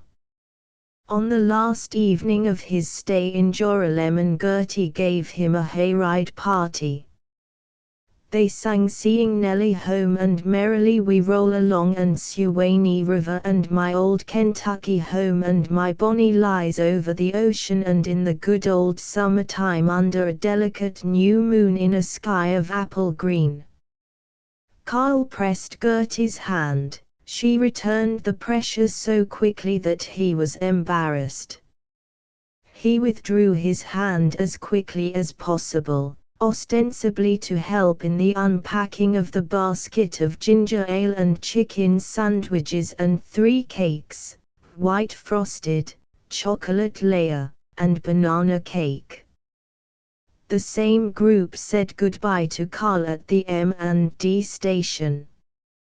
As the train started, Carl saw Gertie turn away disconsolately, her shoulders so drooping that her blouse was baggy in the back. He mourned that he had not been more tender with her that week. He pictured himself kissing Gertie on the shore of Tamarack Lake, enfolded by afternoon and the mystery of sex and a protecting reverence for Gertie's loneliness. He wanted to go back for one more day, one more ride with Gertie. But he picked up a mechanics magazine, glanced at an article on gliders, read in the first paragraph a prophecy about aviation, slid down in his seat with his head bent over the magazine, and the idyll of Gertie and afternoon was gone. He was reading the article on gliders in June, 1905, so early in the history of air conquest that its suggestions were miraculous to him, for it was 3 years before Wilbur Wright was to startle the world by his flights at Le Mans, 4 years before Blériot was to cross the Channel, though, indeed, it was a year and a half after the Wrights' first secret ascent in a motor-driven aeroplane at Kitty Hawk, and 14 years after Lilienthal had begun that epochal series of glider flights which was followed by the experiments of Pilcher and Charnute, Langley and Montgomery. The article declared that if gasoline or alcohol engines could be made light enough we should all be aviating to the office in 10 years, that now was the time for youngsters to practice gliding, as pioneers of the new age. Carl guessed that flying would be even better than automobiling. He made designs for 3 revolutionary new aeroplanes, drawing on the margins of the magazine with a tooth-mark pitted pencil stub.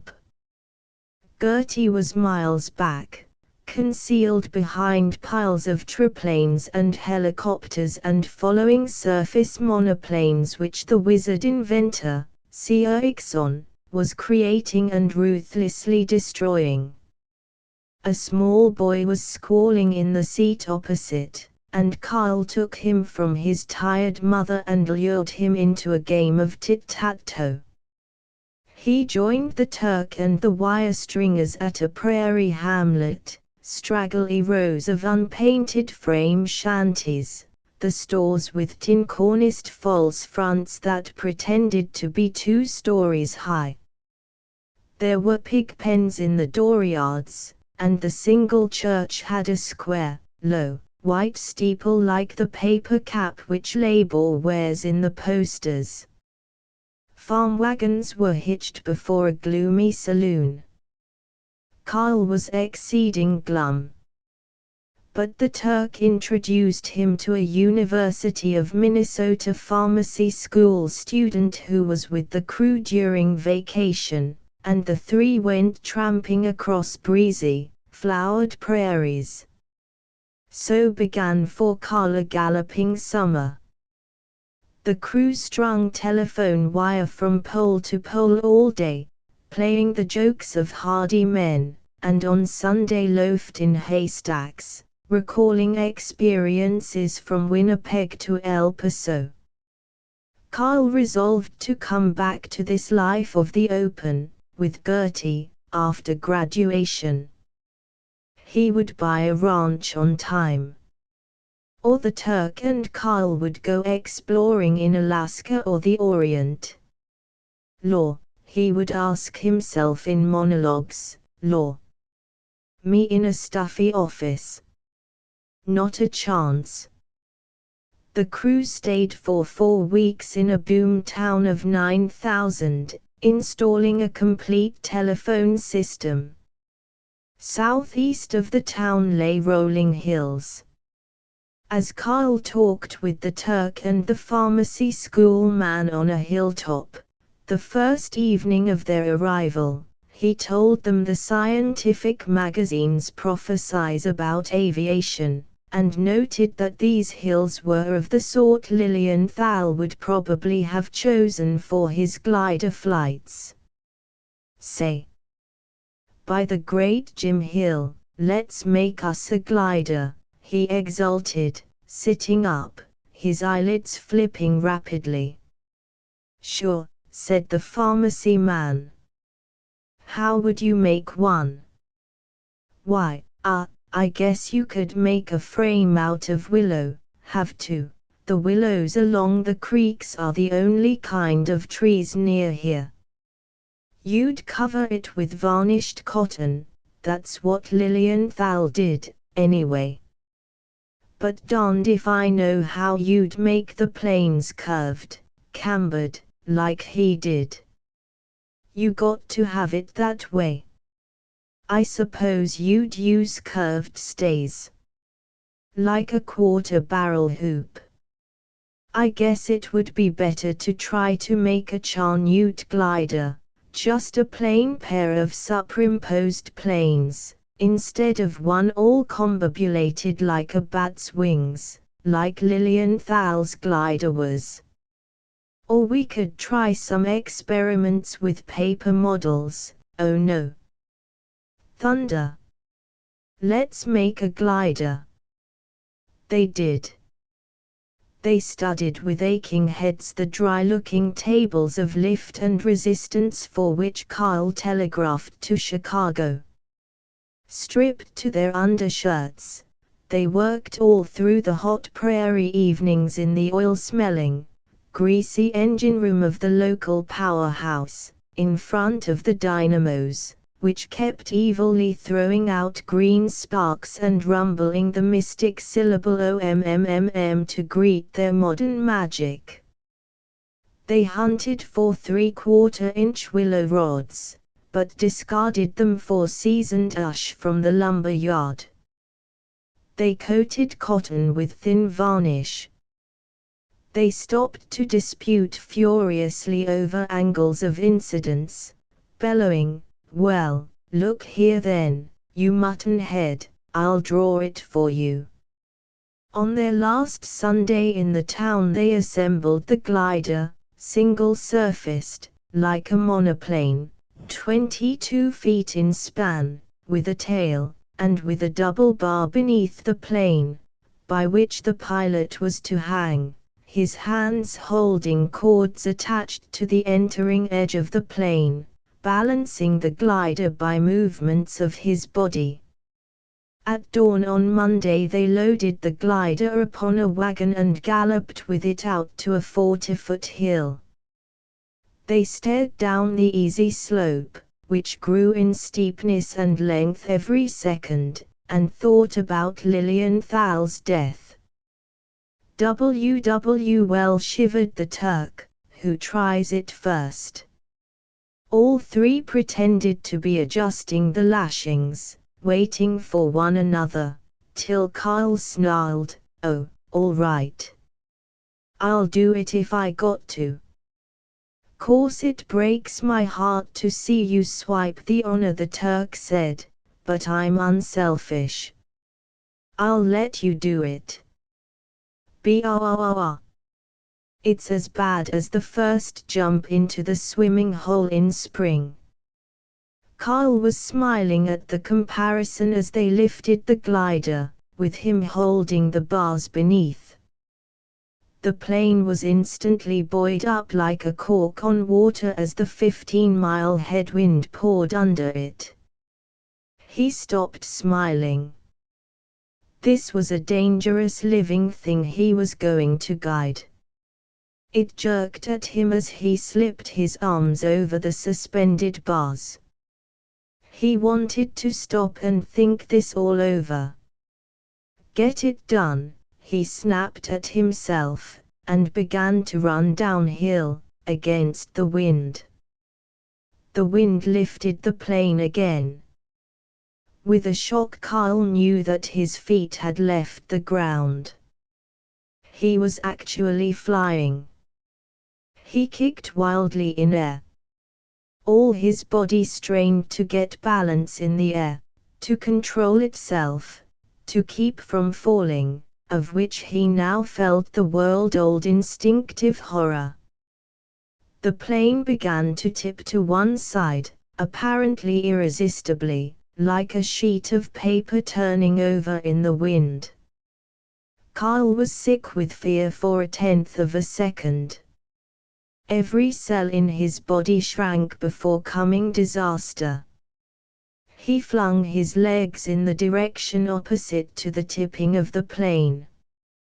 With this counterbalancing weight, the glider righted. It was running on an even keel, 25 feet above the sloping ground, while Kyle hung easily by the double bar beneath, like a circus performer with a trapeze under each arm. He ventured to glance down. The turf was flowing beneath him, a green and sunny blur. He exulted. Flying. The glider dipped forward. Kyle leaned back, his arms widespread. A gust struck the plane, head-on. Overloaded at the back, it tilted back, then soared up to 35 or 40 feet. Slow seeming, inevitable, the whole structure turned vertically upward. Kyle dangled there against a flimsy sheet of wood and cotton, which for part of a second stuck straight up against the wind, like a paper on a screen door. The plane turned turtle, slithered sidewise through the air, and dropped, horizontal now, but upside down, Kyle on top. 35, 40 feet down. "I'm up against it," was his only thought while he was falling. The left tip of the plane smashed against the ground, crashing, horribly jarring. But it broke the fall. Kyle shot forward and landed on his shoulder. He got up, rubbing his shoulder, wondering at the suspended life in the faces of the other two as they ran downhill toward him. "Jiminy," he said. "Glad the glider broke the fall. Wish we had time to make a new glider, with wing warp. Say, we'll be late on the job. Better beat it, PDQ." The others stood gaping. Chapter 8. A pile of shoes and nose guards and bicycle pumps and broken hockey sticks, a wall covered with such stolen signs as East College Avenue and Pants Press, a lady's garments carefully done, and Dr. Sloat's liniment for young and old, a broken-backed couch with a red and green afghan of mangy tassels, an ink-splattered wooden table, burnt in small black spots along the edges, a plaster bust of Martha Washington with a mustache added in ink, a few books, an inundation of sweaters and old hats, and a large, expensive mouth organ. Such were a few of the interesting characteristics of the room which Karl and the Turk were occupying as roommates for sophomore year at Plato. Most objectionable sounds came from the room constantly: the gang's songs, suggestive laughter, imitations of cats and fowls and foghorns. These noises were less ingenious, however, than the devices of the gang for getting rid of tobacco smoke, such as blowing the smoke up the stove. Karl was happy. In this room he encouraged stammering Jeannie Lindebeck to become adaptable. Here he scribbled to Gertie and Ben Rusk little notes decorated with badly drawn caricatures of himself loafing. Here, with the Turk, he talked out half the night, planning future glory in engineering. Karl adored the Turk for his frankness, his lively speech, his interest in mechanics, and in Karl. Karl was still out for football, but he was rather light for a team largely composed of 180-pound Norwegians. He had a chance, however. He drove the banker's car 2 or 3 evenings a week and cared for the banker's lawn and furnace and cow. He still boarded at Mrs. Henkel's, as did Jolly May Thurston, whom he took for surreptitious rides in the banker's car, after which he wrote extra long and pleasant letters to Gertie. It was becoming harder and harder to write to Gertie, because he had, in freshman year, exhausted all the things one can say about the weather without being profane. When, in October, a new bank clerk stormed, meteor-like, the Joralemon social horizon, and became devoted to Gertie, as faithfully reported in letters from Joe Jordan, Karl was melancholy over the loss of a comrade. But he strictly confined his morning to leisure hours, and with books, football, and chores for the banker, he was a busy young man. After about 10 days it was a relief not to have to plan letters to Gertie. The emotions that should have gone to her Karl devoted to Professor Fraser's new course in modern drama. This course was officially announced as a study of Bernard Shaw, Ibsen, Strindberg, Pinero, Hauptmann, Sudermann, Maeterlinck, D'Annunzio, and Rostand, but unofficially announced by Professor Fraser as an attempt to follow the spirit of today wherever it should be found in contemporary literature. Karl and the Turk were bewildered but staunchly enthusiastic disciples of the course. They made every member of the gang enroll in it, and discouraged inattention in the lecture room by dexterous sidekicks. Even to his ex-roommate, Plain Smith, the grim and slovenly school teacher who had called him bub and discouraged his confidences, Karl presented the attractions of Professor Fraser's lectures when he met him on the campus. Smith looked quizzical and guessed that plays and play-acting were useless, if not actually immoral.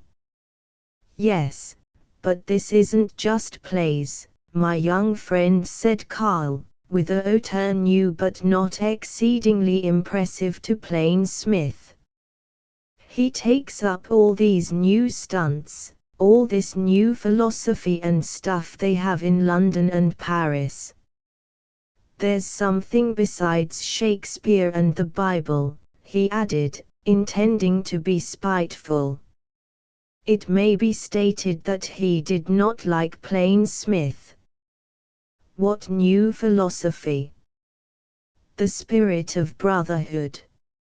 I suppose you're too orthodox for that. Oh no, Sonny, not for that, not for that. And it ain't so very new. That's what Christ taught. No, Sonny, I ain't so orthodox, but what I'm willing to have show me anything that tries to advance brotherhood. Not that I think it's very likely to be found in a lot of New York plays. But I'll look in at one lesson, anyway. And plain Smith clumped away, humming Greenland's icy mountains. Professor Fraser's modern drama course began with Ibsen. The first 5 lectures were almost conventional. They were an attempt to place contemporary dramatists, with reflections on the box office standpoint. But his 6th lecture began rather unusually. There was an audience of 64 in lecture room, earnest girl students bringing out notebooks and spectacle cases, frivolous girls feeling their back hair, and the men settling down with a "come, let's get it over" air, or glowing up worshippingly, like Eugene Field Linderbeck, or determined not to miss anything, like Carl, the captious college audience, credulous as to statements of fact and heavily unresponsive to the spirit. Professor Fraser, younger than half a dozen of the Plough-trained undergraduates, thin of hair and sensitive of face, sitting before them, with one hand in his pocket and the other nervously tapping the small reading table, spoke quietly, "I'm not going to be a lecturer today. I'm not going to analyze the plays of Shaw which I assigned to you. You're supposed to have read them yourselves. I am going to imagine that I am at tea in New Haven, or down in New York, at dinner in the basement of the old Brevoort, talking with a bunch of men who are trying to find out where the world is going, and why and when and how, and asking who are the prophets who are going to show it the way." We'd be getting excited over Shaw and Wells. There's something really worth getting excited over. These men have perceived that this world is not a crazy quilt of unrelated races, but a collection of human beings completely related, with all our interests, food and ambitions and the desire to play, absolutely in common, so that if we would take thought all together, and work together, as a football team does, we would start making a perfect world. That's what socialism, of which you're beginning to hear so much, and of which you're going to hear so much more, means. If you feel genuinely impelled to vote the Republican ticket, that's not my affair, of course. Indeed, the Socialist Party of this country constitutes only one branch of international socialism. But I do demand of you that you try to think for yourselves. If you are going to have the nerve to vote at all, think of it, to vote how this whole nation is to be conducted. Doesn't that tremendous responsibility demand that you do something more than inherit your way of voting? That you really think hard, why you vote as you do? Pardon me for getting away from the subject proper, yet am I, actually. for just what I have been saying is one of the messages of Shaw and Wells. The great vision of the glory that shall be, not in one sudden millennium, but slowly advancing toward joys of life which we can no more prevision than the aboriginal medicine man could imagine the X-ray. I wish that this were the time and the place to rhapsodize about that vision, as William Morris has done, in News from Nowhere. You tell me that the various brands of socialists differ so much in their beliefs about this future that the bewildered layman can make nothing at all of their theories. Very well. They differ so much because there are so many different things we can do with this human race. The defeat of death. The life period advancing to 10 score years all crowded with happy activity. The solution of labor's problem, increasing safety and decreasing hours of toil, and a way out for the unhappy consumer who is ground between labor and capital. A real democracy and the love of work that shall come when work is not relegated to wage slaves, but joyously shared in a community inclusive of the living beings of all nations. France and Germany uniting precisely as Saxony and Prussia and Bavaria have united.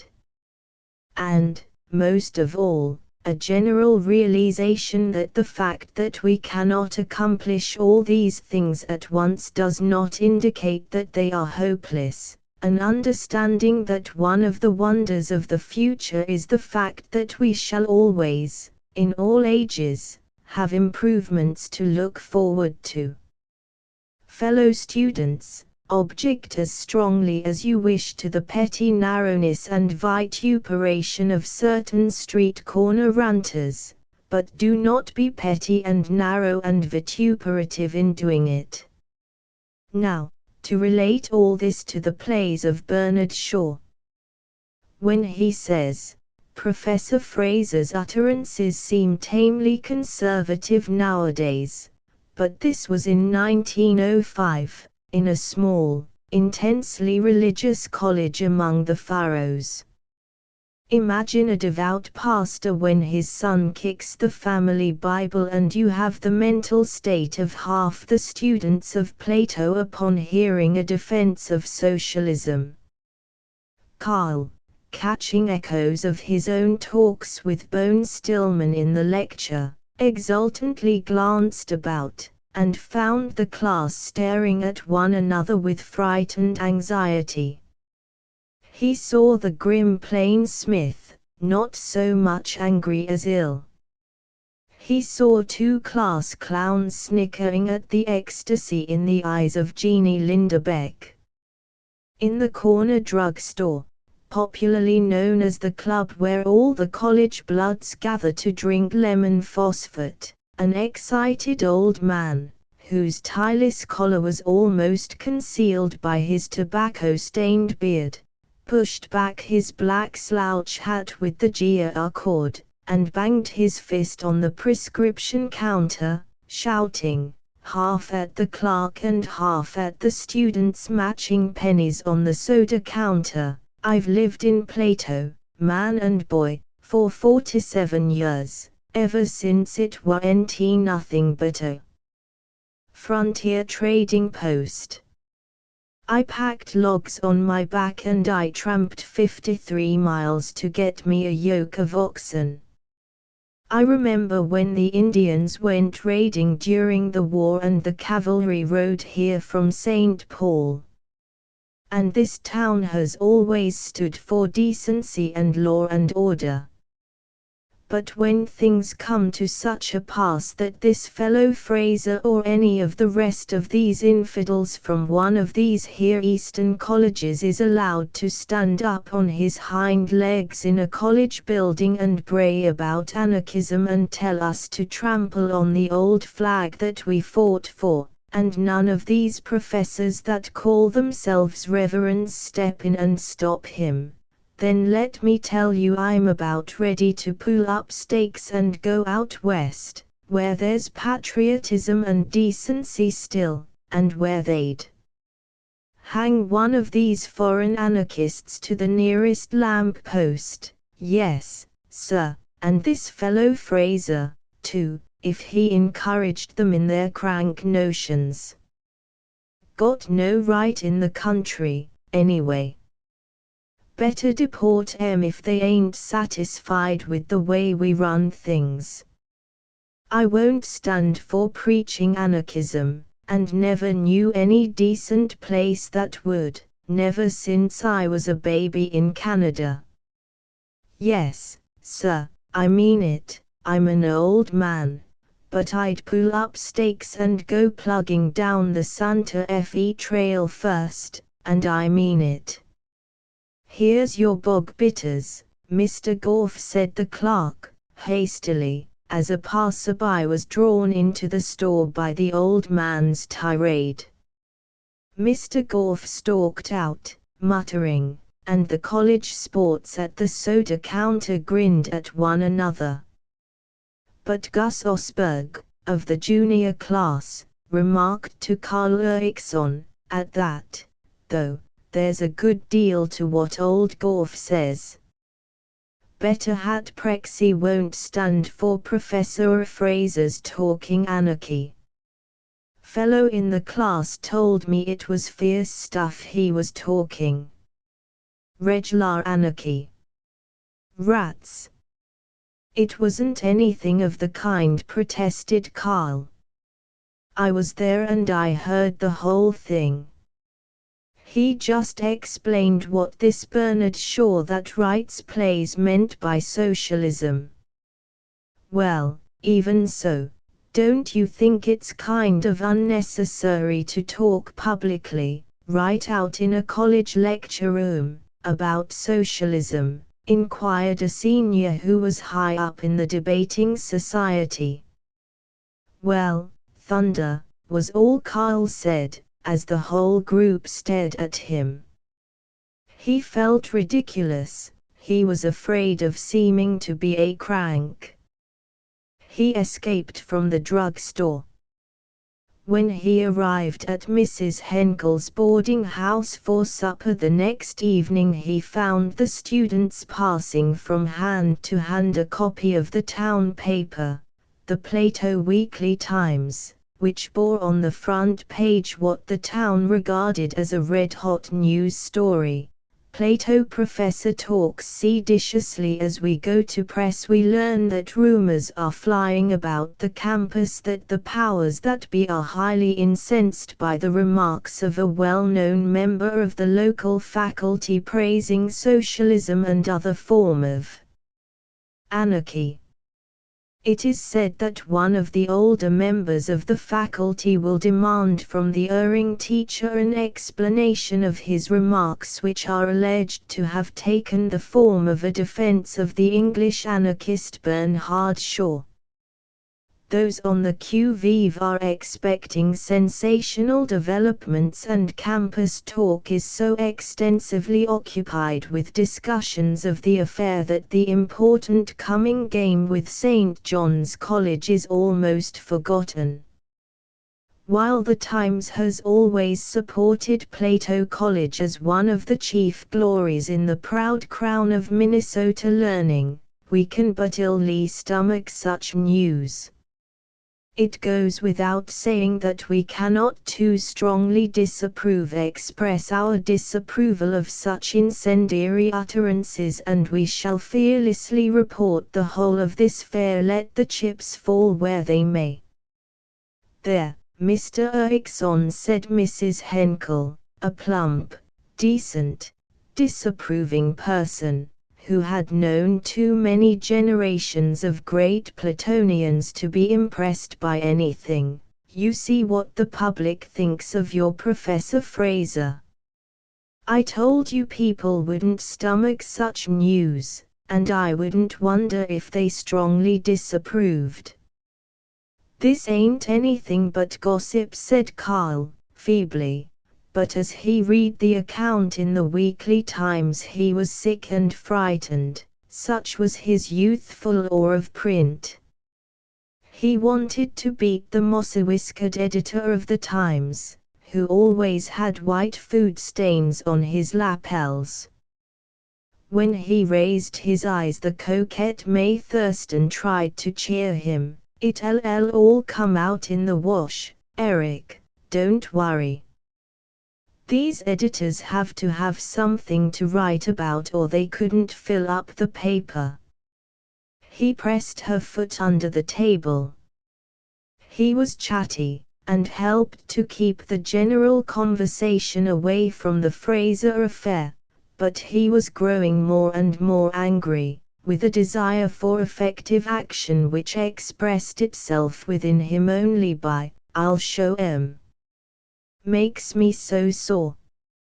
Everywhere they discussed and rediscussed Professor Fraser, in the dressing room of the gymnasium, where the football squad dressed in the sweat-reeking air and shouted at one another, balancing each on one leg before small lockers, and rubbing themselves with brown, unclean Turkish towels, in the neat rooms of girl co-eds with their banners and cushions and pink comforters and chafing dishes of nut fudge and photographic postal cards showing the folks at home, in the close, horse-smelling, lap robe and whip-scattered office of the town livery stable, where Mr. Gough droned with the editor of the Times.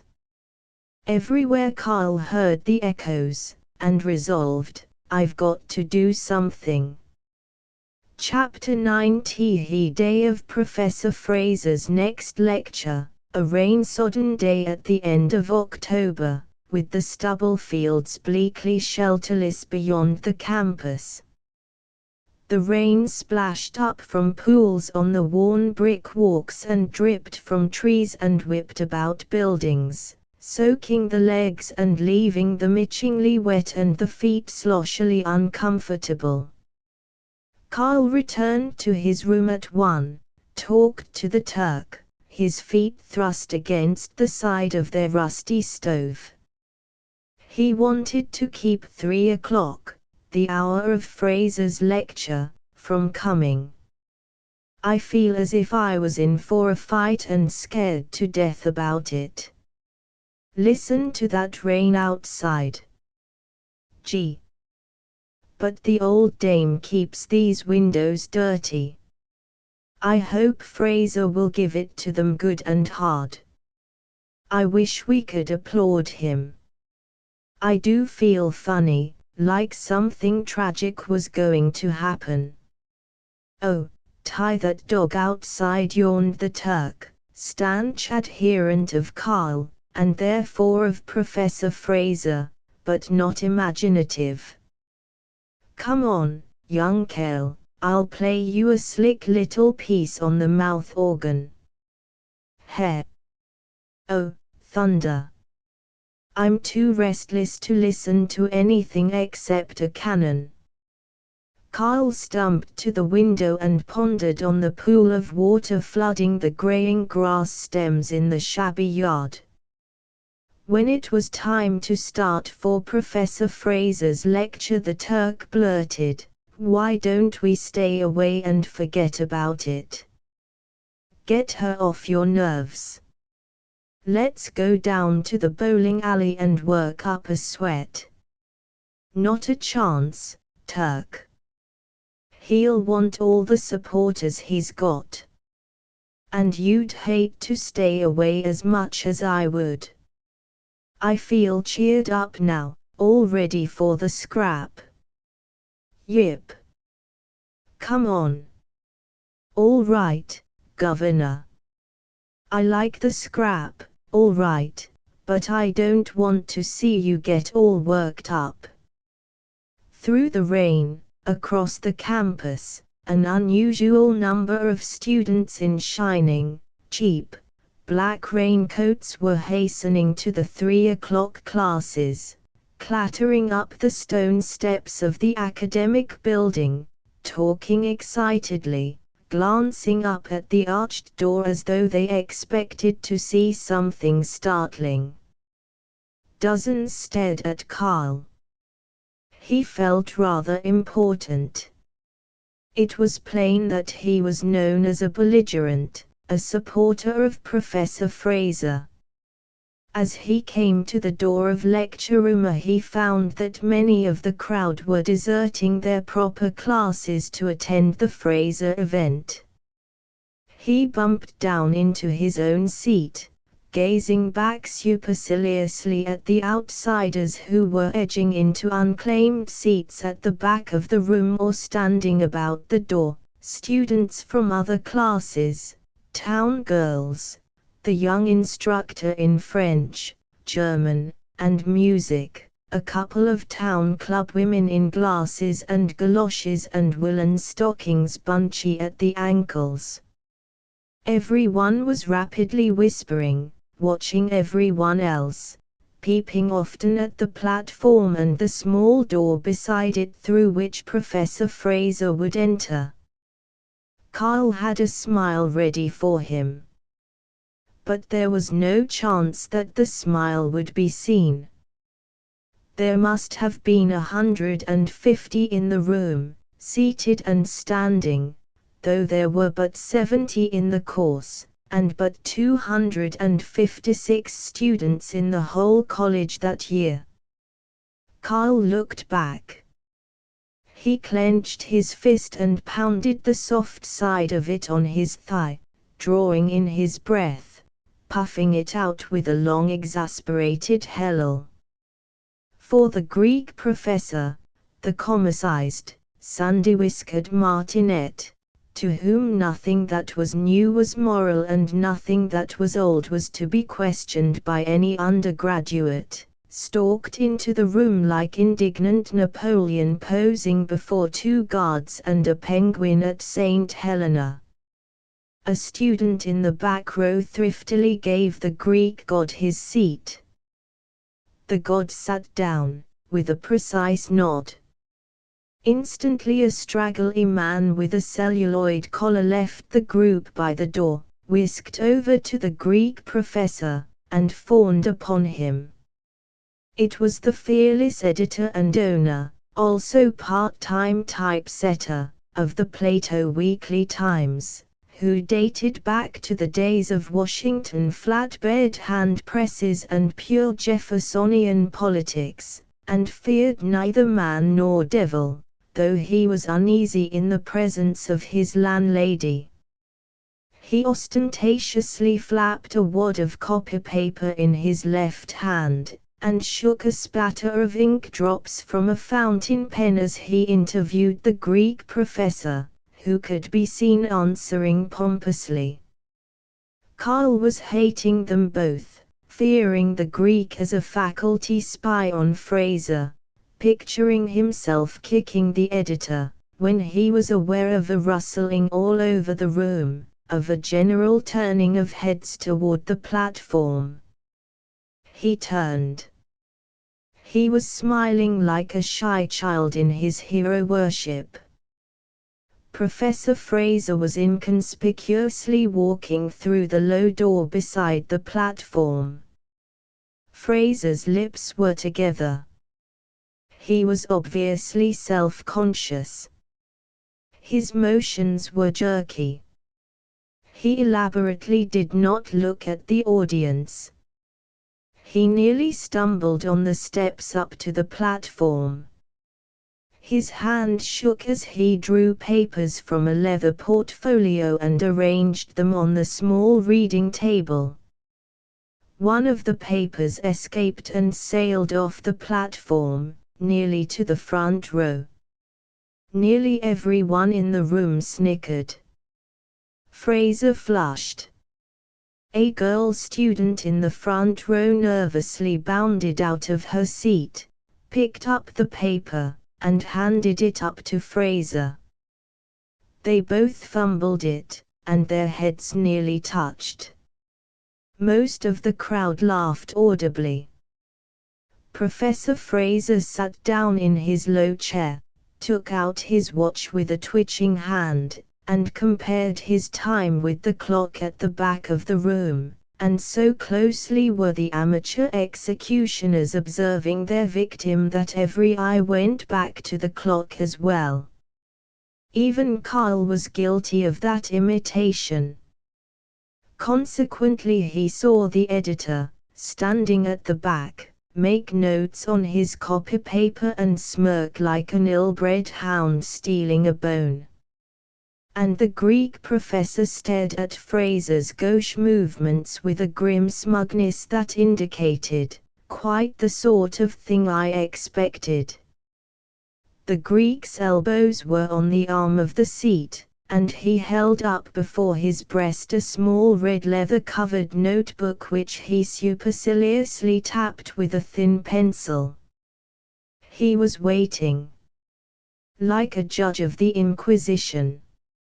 Old Greek-s going to take notes and make a report to the faculty about what Fraser says, reflected Carl. If I could only get hold of his notes and destroy them. Carl turned again. It was just 3. Professor Fraser had risen. Usually he sat while lecturing. 50 whispers commented on that fact. 50 regular members of the course became self-important through knowing it. Fraser was leaning slightly against the table. It moved an inch or two with his weight, but by this time everyone was too high-strung to laugh. He was pale. He rearranged his papers. He had to clear his throat twice before he could speak, in the now silent, vulturishly attentive room, smelling of wet second-rate clothes. The gusty rain could be heard. They all hitched in their seats. "Oh, Fraser can't be going to retract," groaned Carl, "but he's scared." Carl suddenly wished himself away from all this useless conflict, out tramping the wet roads with the Turk, or slashing through the puddles at 35 miles an hour in the banker's car. He noted stupidly that Jeannie Lindebeck's hair was scarcely combed. He found he was saying, "Fraser LL flunk, flunk, flunk, he's going to flunk, flunk, flunk." Then Fraser spoke.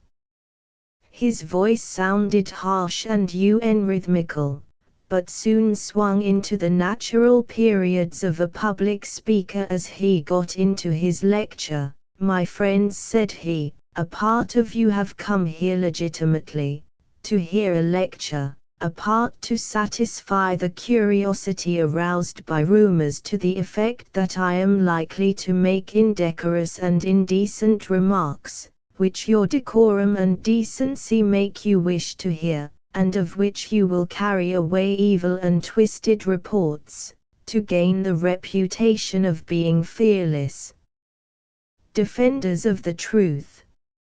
It is a temptation to gratify your desire and shock you, a far greater temptation than to be repentant and reactionary. Only, it occurs to me that this place and time are supposed to be devoted to a lecture by Henry Fraser on his opinions about contemporary drama. It is in no sense to be given to the puling defense of a martyr, nor to the sensational self-advertisement of either myself or any of you.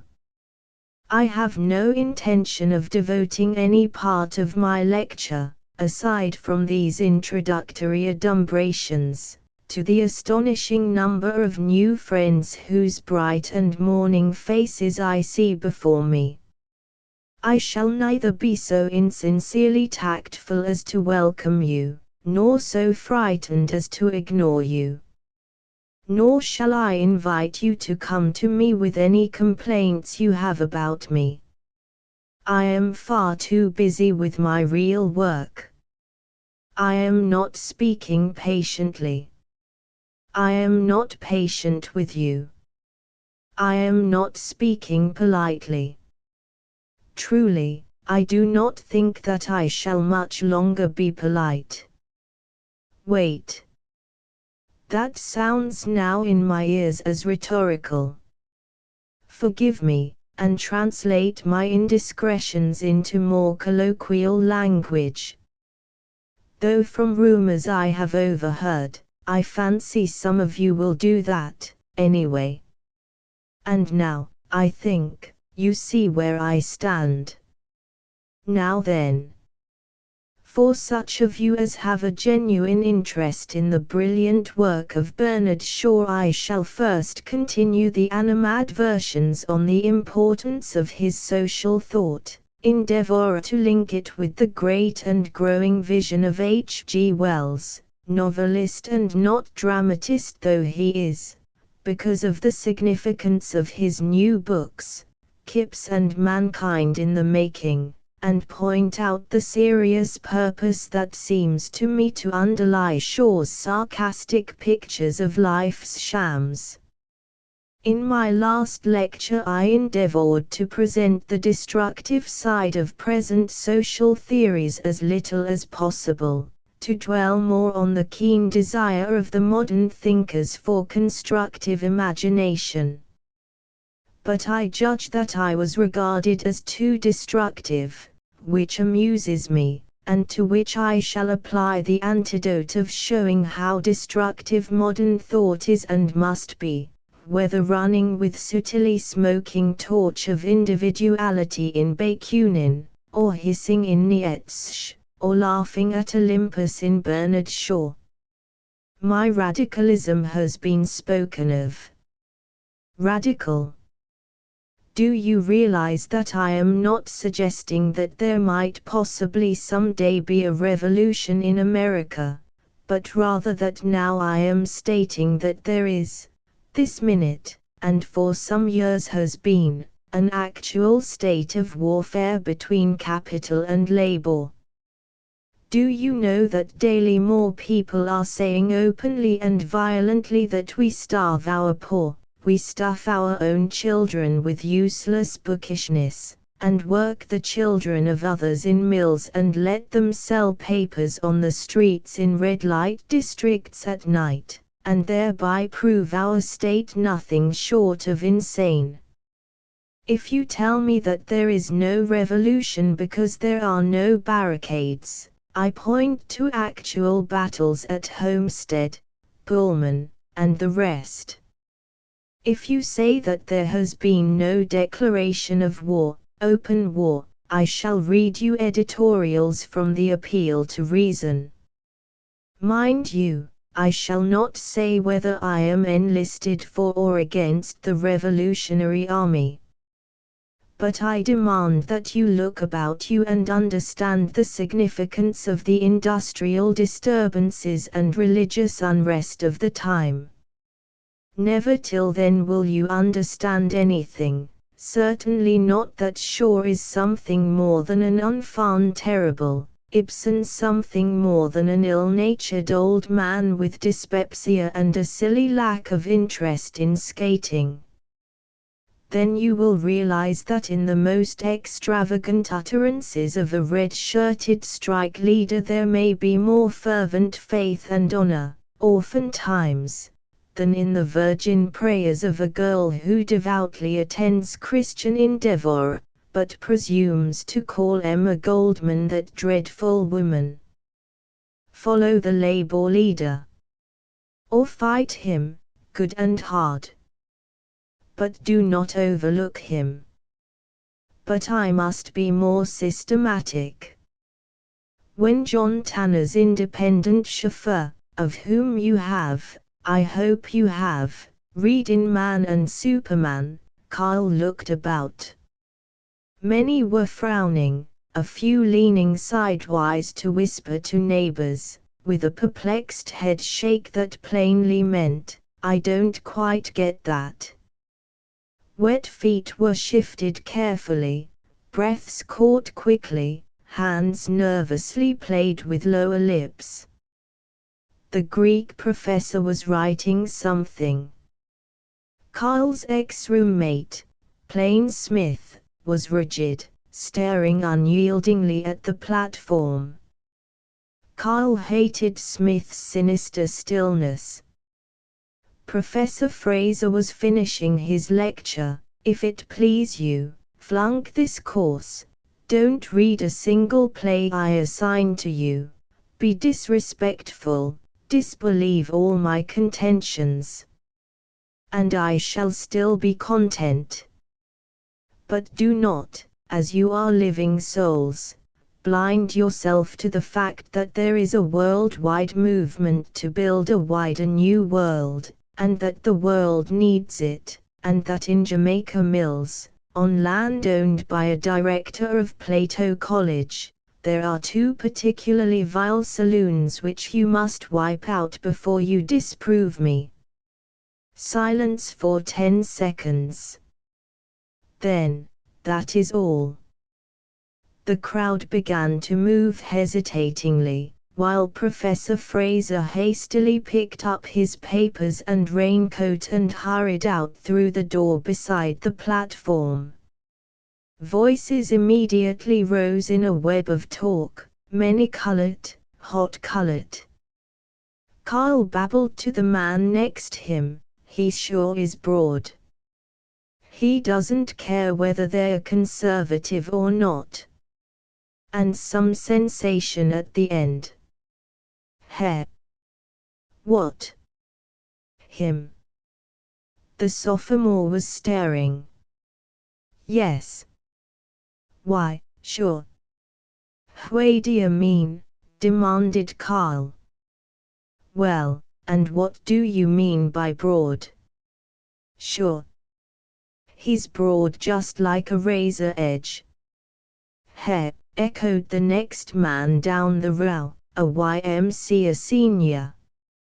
"Do you mean to say you liked it?" "Why, sure." "Why not?" "Didn't you?" "Oh yes." "Yes indeed." All he said was that scarlet women like Emma Goldman were better than ACE Girl, and that he hoped his students would bluff the course and flunk it, and that we could find booze at Jamaica Mills, and a few little things like that. "That's all." "Sure. That's the sort of thing we came here to study." The senior was buttoning his raincoat with angry fingers. "That's why, the man was insane.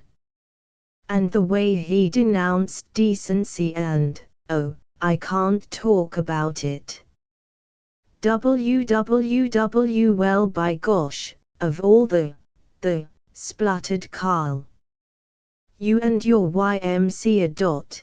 Calling yourself religious, and misrepresenting like that, you and your, why, you ain't worth arguing with. I don't believe you came to study anything.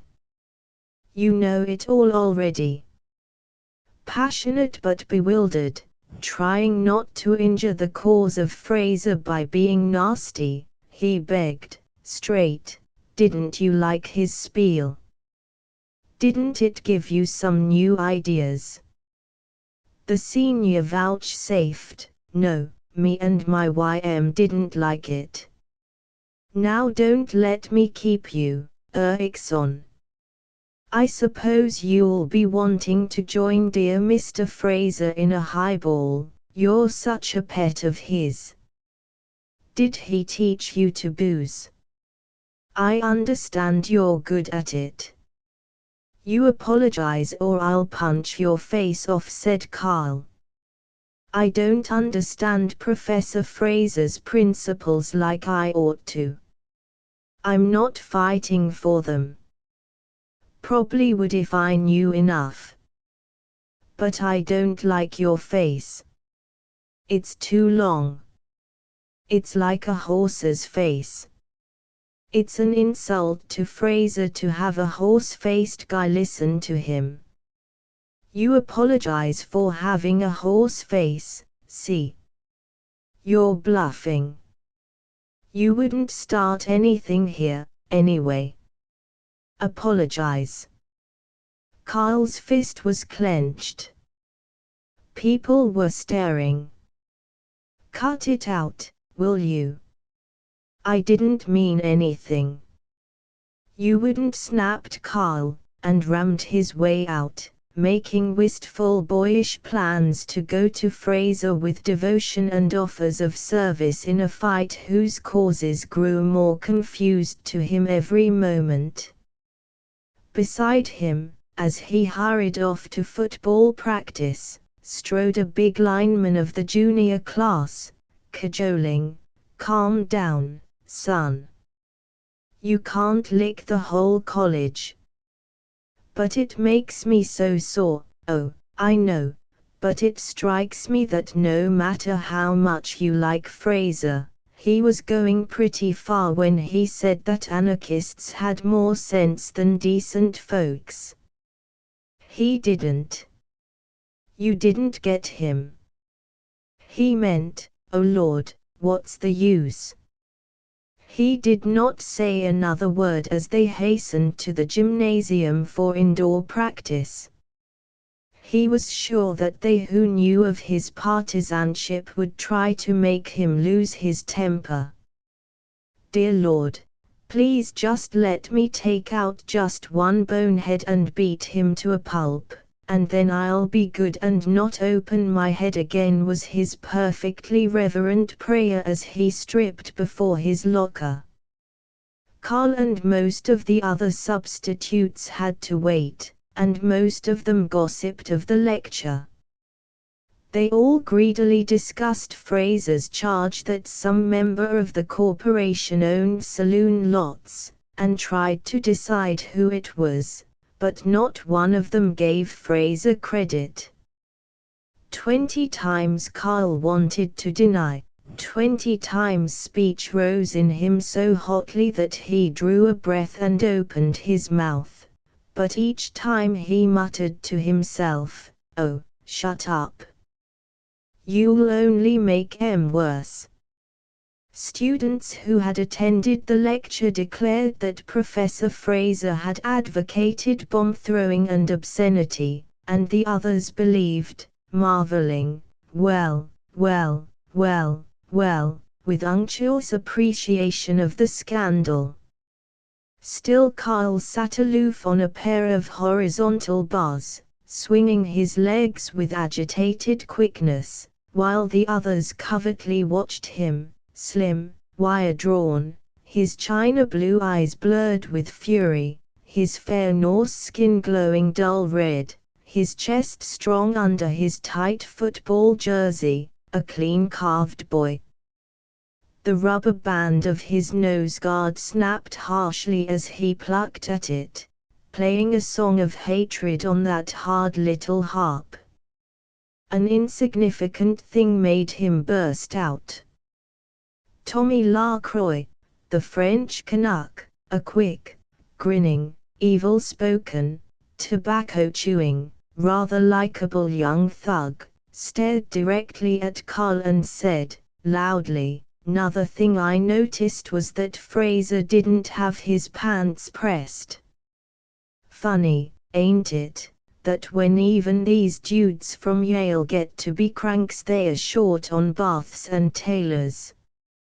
Carl slid from the parallel bars.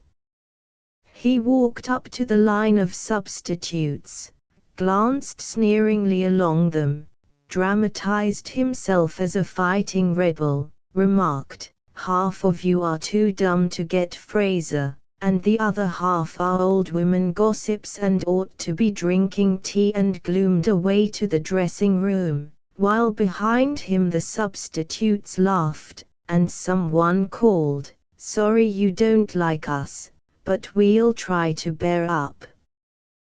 Going to lick the whole college, Erickson. His ears burned, in the dressing room. He did not feel that they had been much impressed. To tell the next day or two in detail would be to make many books about the mixed childishness and heroic fineness of Carl's partisanship, to repeat 1,000 rumors running about the campus to the effect that the faculty would demand Fraser's resignation, to explain the reason why Fraser's charge that a Plato director owned land used by saloons was eagerly whispered for a little while, then quite forgotten, while Fraser's reputation as a crank was never forgotten, so much does Muck resent the muckraker, to describe Carl's brief call on Fraser and his confusing discovery that he had nothing to say, to repeat the local paper's courageous reports of the Fraser affair, Turk's great oath to support Fraser through hell and high water, Turk's repeated defiance, well, by golly, we'll show the mutts, but I wish we could do something, to chronicle dreary classes whose dullness was evident to Carl, now, after his interest in Fraser's lectures. Returning from Jeannie Lindebeck's room, Carl found a letter from Gertie Cowles on the black walnut hat rack. Without reading it, but successfully befooling himself into the belief that he was glad to have it, he went whistling up to his room. Ray Cowles and Howard Griffin, those great seniors, sat tilted back in wooden chairs, and between them was the lord of the world, Mr. Bjorken, the football coach, a large, amiable, rather religious young man, who believed in football, foreign missions, and the Democratic Party. "Hello. Waiting for me or the Turk?" faltered Carl, gravely shaking hands all round. "Just dropped up to see you for a second," said Mr. Bjorken. "Sorry the Turk wasn't here." Carl had an ill-defined feeling that he wanted to keep them from becoming serious as long as he could. Ray Cowles cleared his throat. Never again would the black-haired Adonis, blossom of the flower of Joralemon, be so old and sadly sage as then. "We want to talk to you seriously about something, for your own sake. You know I've always been interested in you, and Howard, and course we're interested in you as frat brothers, too. For old Joralemon and Plato, eh? Mr. Bjorken believes, might as well tell him now, don't you think, Mr. Bjorken?" The coach gave a regally gracious nod. Hitching about on the wood box, Carl felt the bottom drop out of his anxious stomach.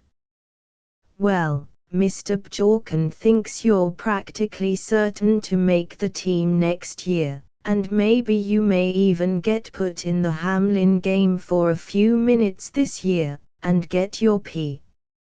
Honest. Yes, if you do something for old Plato, same as you expect her to do something for you." Ray was quite sincere.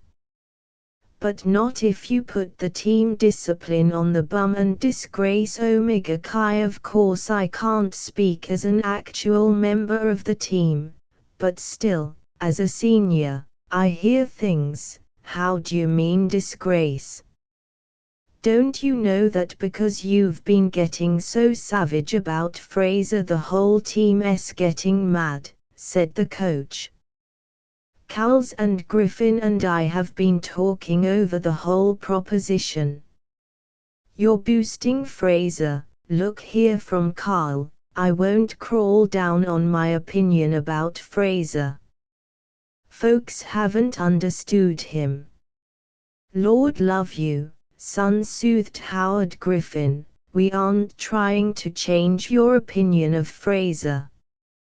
We're your friends, you know. We're proud of you for standing up for him.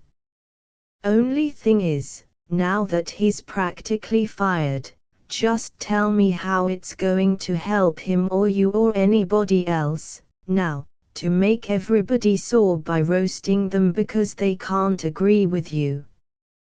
Boost, don't knock. Don't make everybody think you're a crank. To be frank, added Mr. Bjorken, you're just as likely to hurt Fraser as to help him by stirring up all this bad blood. Look here. I suppose that if the faculty had already fired Fraser, you'd still go ahead trying to buck them. Hadn't thought about it, but suppose I would. Afraid it might be that way.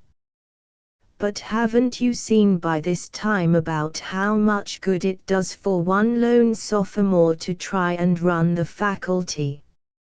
It was the coach talking again, but the gravely nodding Mandarin-like heads of Howard and Ray accompanied him.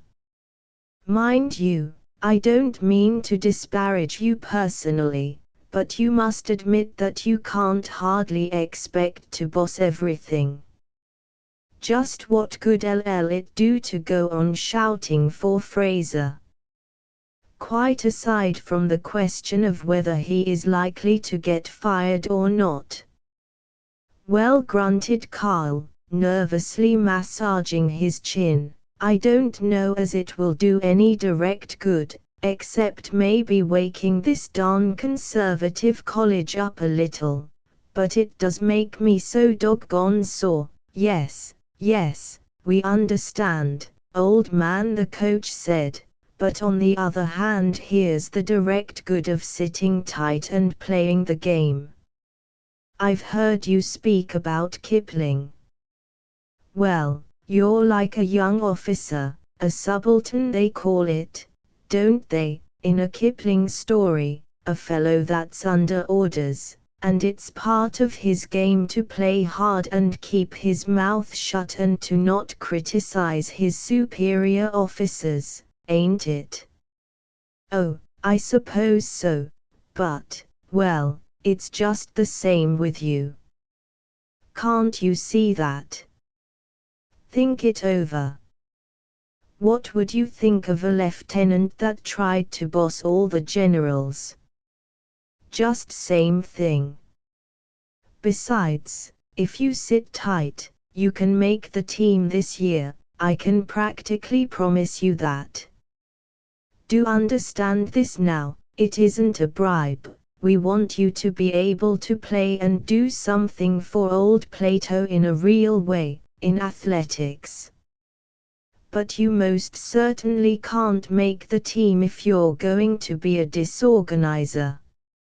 All we want you to do, put in Ray Cowles, is not to make a public spectacle of yourself, as I'm afraid you've been doing.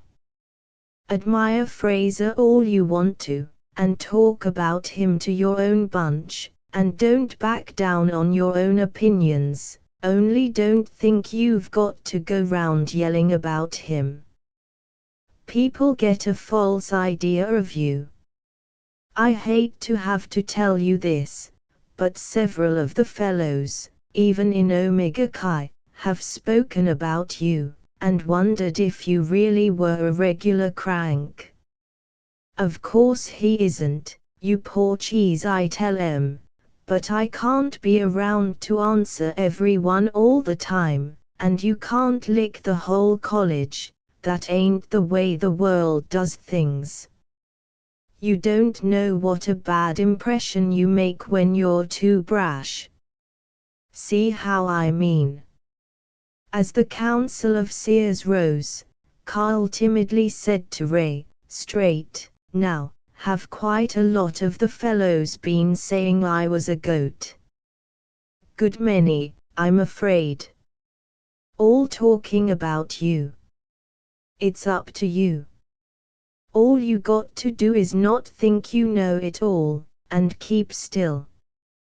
Keep still till you understand the faculty's difficulties just a little better. Savvy? Don't that sound fairly reasonable? Chapter XT. Hey, we're gone. Carl was full of the nauseating shame which a matter-of-fact man, who supposes that he is never pilloried, knows when a conscientious friend informs him that he has been observed, criticized, that his enthusiasms have been regarded as eccentricities, his affectionate approaches toward friendship as impertinence. There seemed to be hundreds of people in the room, nudging one another, waiting agape for him to do something idiotic, a well-advertised fool on parade. He stalked about, now shamefaced, now bursting out with a belligerent, or, rats. I'll show 'em, now plaintively beseeching, I don't suppose I am helping Fraser, but it makes me so darn sore when nobody stands up for him, and he teaches stuff they need so much here. Gee. I'm coming to think this is a pretty roughneck college. He's the first teacher I ever got anything out of, and, oh, hang it. What do I have to get mixed up in all this for, when I was getting along so good?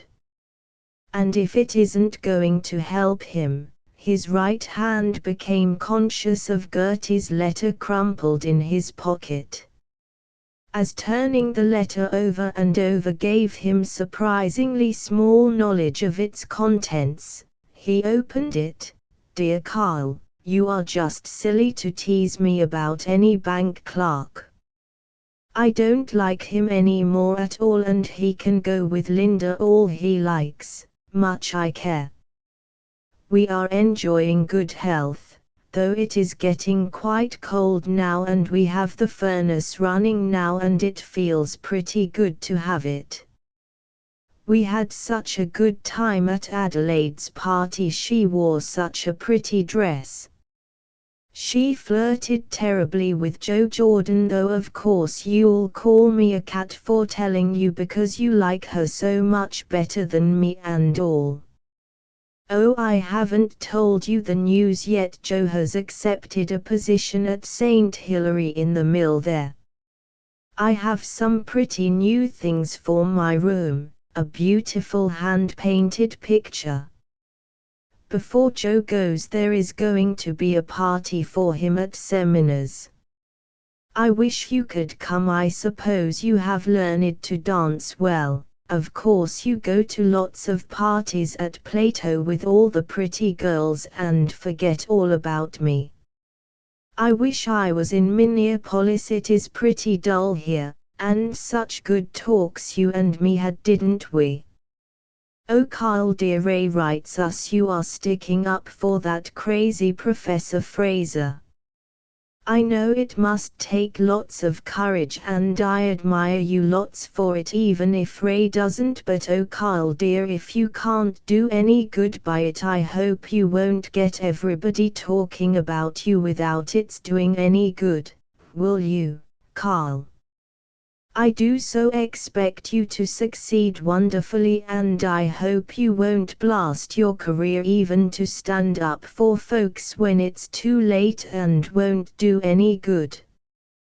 We all expect so much of you. We are waiting. You are our knight, and you aren't going to forget to keep your armor bright, nor forget, yours as ever, Gertie. Remarked Carl. Done know about this knight and armor business.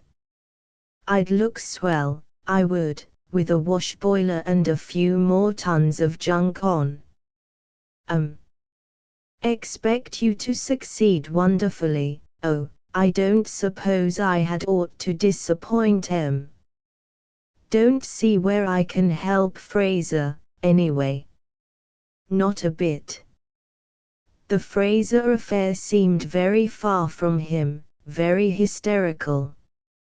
Two of the gang ambled in with noisy proposals in regard to a game of poker, penny ante, but the thought of cards bored him. Leaving them in possession, one of them smoking the Turk's best pipe, which the Turk had been so careless as to leave in sight, he strolled out on the street and over to the campus. There was a light in the faculty room in the academic building, yet it was not a first and third Thursday dates on which the faculty regularly met.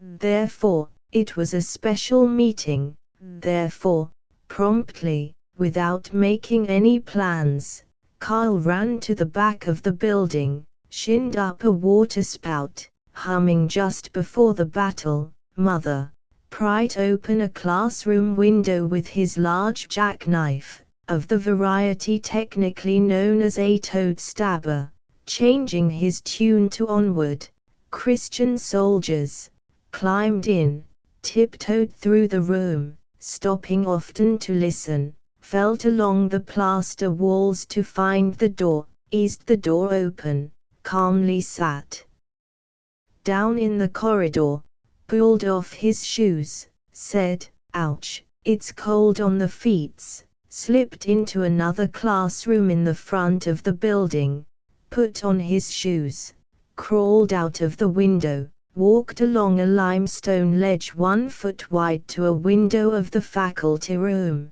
and peeped in.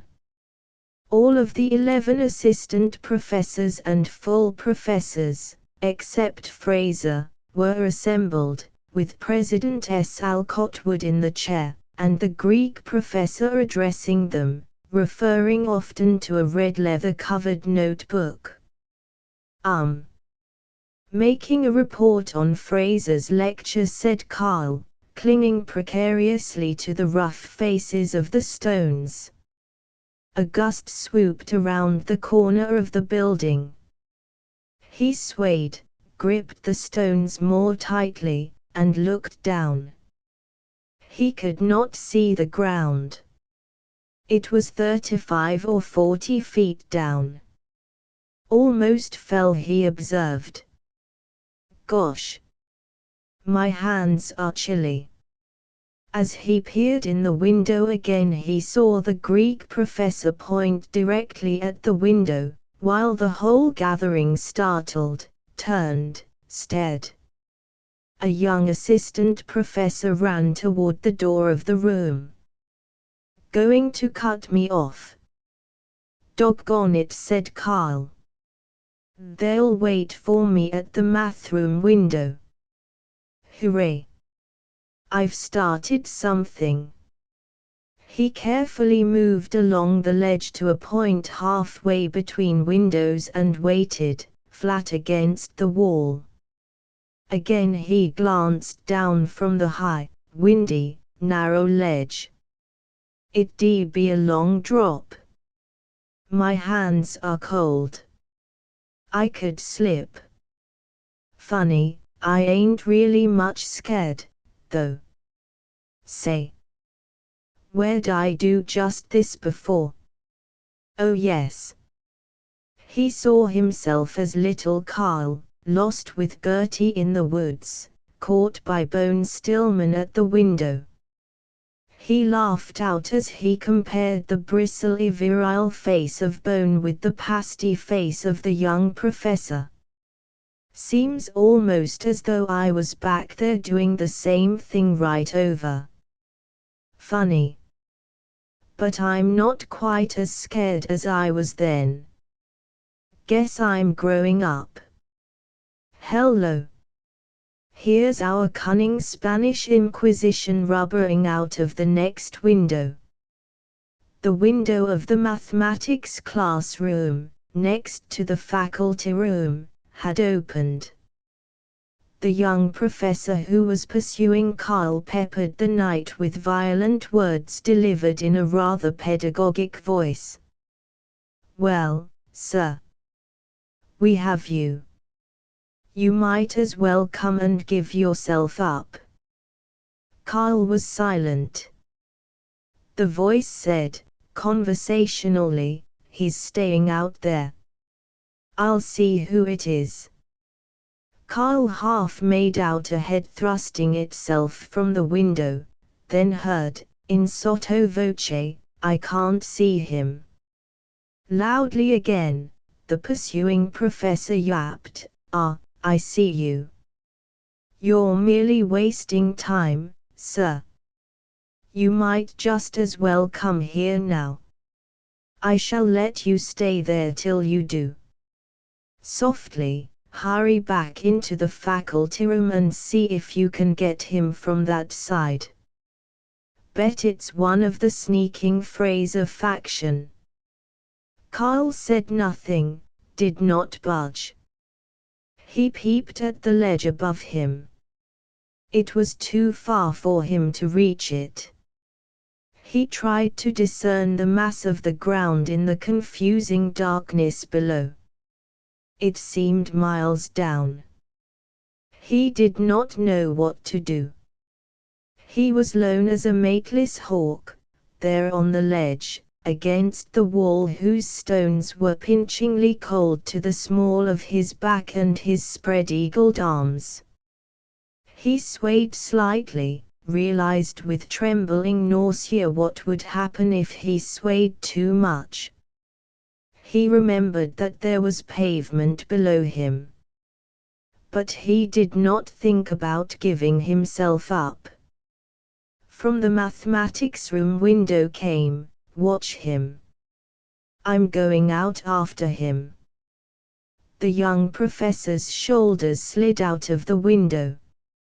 Carl carefully turned his head and found that now a form was leaning from the faculty room window as well. Got me on both sides. Darn it. Well, when they haul me up on the carpet I'll have the pleasure of telling them what I think of them. The young professor had started to edge along the ledge. He was coming very slowly. He stopped and complained to someone back in the mathematics room, "This beastly ledge is icy, I'm afraid." Carl piped, "Look out. Worry slipping." In a panic the professor slid back into the window. As his heels disappeared through it, Carl dashed by the window, running sidewise along the ledge. While the professor was cautiously risking his head in the night air outside the window again, gazing to the left, where, he had reason to suppose, Carl would have the decency to remain, Carl was rapidly worming to the right. He reached the corner of the building, felt for the tin water pipe, and slid down it, with his coat tail protecting his hands. Halfway down, the cloth slipped and his hand was burnt against the corrugated tin. "Considerable slide," he murmured as he struck the ground and blew softly on his raw palm. He walked away, not at all like a melodramatic hero of a slide-by-night, but like a matter-of-fact young man going to see someone about business of no great importance. He abstractedly brushed his left sleeve or his waistcoat, now and then, as though he wanted to appear neat. He tramped into the telephone booth of the corner drugstore, called up Professor Fraser. "Hello. Professor Fraser. This is one of your students in modern drama.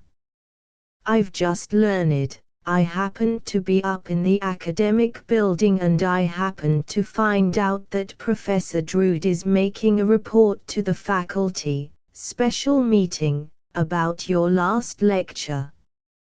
I've got a hunch he's going to slam you. I don't want to butt in, but I'm awfully worried. I thought perhaps you ought to know." "Who?" "Oh, I'm just one of your students." "You're welcome." "Oh, say, Professor, gee, good luck." "Gee, bye." Immediately, without even the excuse that some evil mind in the gang had suggested it, he prowled out to the Greek professor's house and tied both the front and back gates. Now the fence of that yard was high and strong and provided with sharp pickets, and the professor was short and dignified. Kyle regretted that he could not wait for the pleasure of seeing the professor fumble with the knots and climb the fence. But he had another errand. He walked to the house of Professor Fraser. He stood on the walk before it. His shoulders straightened, his heels snapped together, and he raised his arm in a formal salute. He had saluted the gentleness of Henry Fraser. He had saluted his own soul. He cried, "I will stick by him, as long as the Turk or any of them. I won't let Omega Chi and the coach scare me, not the whole caboodle of them. I don't think they can scare me." Chapter 11. He students of Plato were required to attend chapel every morning. President S. Alcott Wood earnestly gave out 2 hymns, and between them informed the Almighty of the more important news events of the past 24 hours, with a worried advisory manner which indicated that he felt something should be done about them at once. President Wood was an honest, anxious body, something like a small, learned, Scotch linen draper. He was given to being worried and advisory and to sitting up till midnight in his unventilated library, grinding at the task of putting new wrong meanings into perfectly obvious statements in the Bible. He was a series of circles, round head with smooth grey hair that hung in a bang over his round forehead, round face with round red cheeks, absurdly heavy grey moustache that almost made a circle about his puerile mouth, round button of a nose, round heavy shoulders, round little stomach in a grey sack suit, round dumplings of feet in Congress shoes that were never quite fresh blacked or quite dusty. A harassed, honorable, studious, ignorant, humorless, joke-popping, genuinely conscientious thumb of a man. His prayers were long and intimate. After the second hymn he would announce the coming social events, class prayer meetings and lantern slide lectures by missionaries. During the prayer and hymns most of the students hastily prepared for first-hour classes, with lists of dates inside their hymn books, or they read tight-folded copies of the Minneapolis Journal or Tribune. But when the announcements began all Plato College sat up to attention, for Prexy Wood was very likely to comment with pedantic sarcasm on student peccadillos, on cards and V-neck gowns and the unforgivable crime of smoking. As he crawled to the bare, unsympathetic chapel, the morning after spying on the faculty room, Kyle looked restlessly to the open fields, sniffed at the scent of burning leaves, watched a thin stream of blackbirds in the windy sky. He sat on the edge of a pew, nervously jiggling his crossed legs. During the prayer and hymns a spontaneously born rumor that there would be something sensational in President Wood's announcements went through the student body. The president, as he gave out the hymns, did not look at the students, but sadly smoothed the neat green cloth on the reading stand. His prayer, timid, sincere, was for guidance to comprehend the will of the Lord. Kyle felt sorry for him. Poor man's fussed. Ought to be. I'd be, too, if I tried to stop a 10-inch gun like Fraser. He's singing hard. Announcements, now. What's he waiting for? Jiminy. I wish he'd spring it and get it over. Suppose he said something about last night, me. President Wood stood silent. His glance drifted from row to row of students. They moved uneasily. Then his dry, precise voice declaimed, "My friends, I have an unpleasant duty to perform this morning, but I have sought guidance in prayer, and I hope." Carl was agonizing. "He does know it's me. He'll bawl me out and fire me publicly." "Sit tight, Eriksson, hold y nerve, think of good old Turk." Carl was not a hero. He was frightened. In a moment now all the eyes in the room would be unwinkingly focused on him. He hated this place of crowding, curious young people and drab text-hung walls.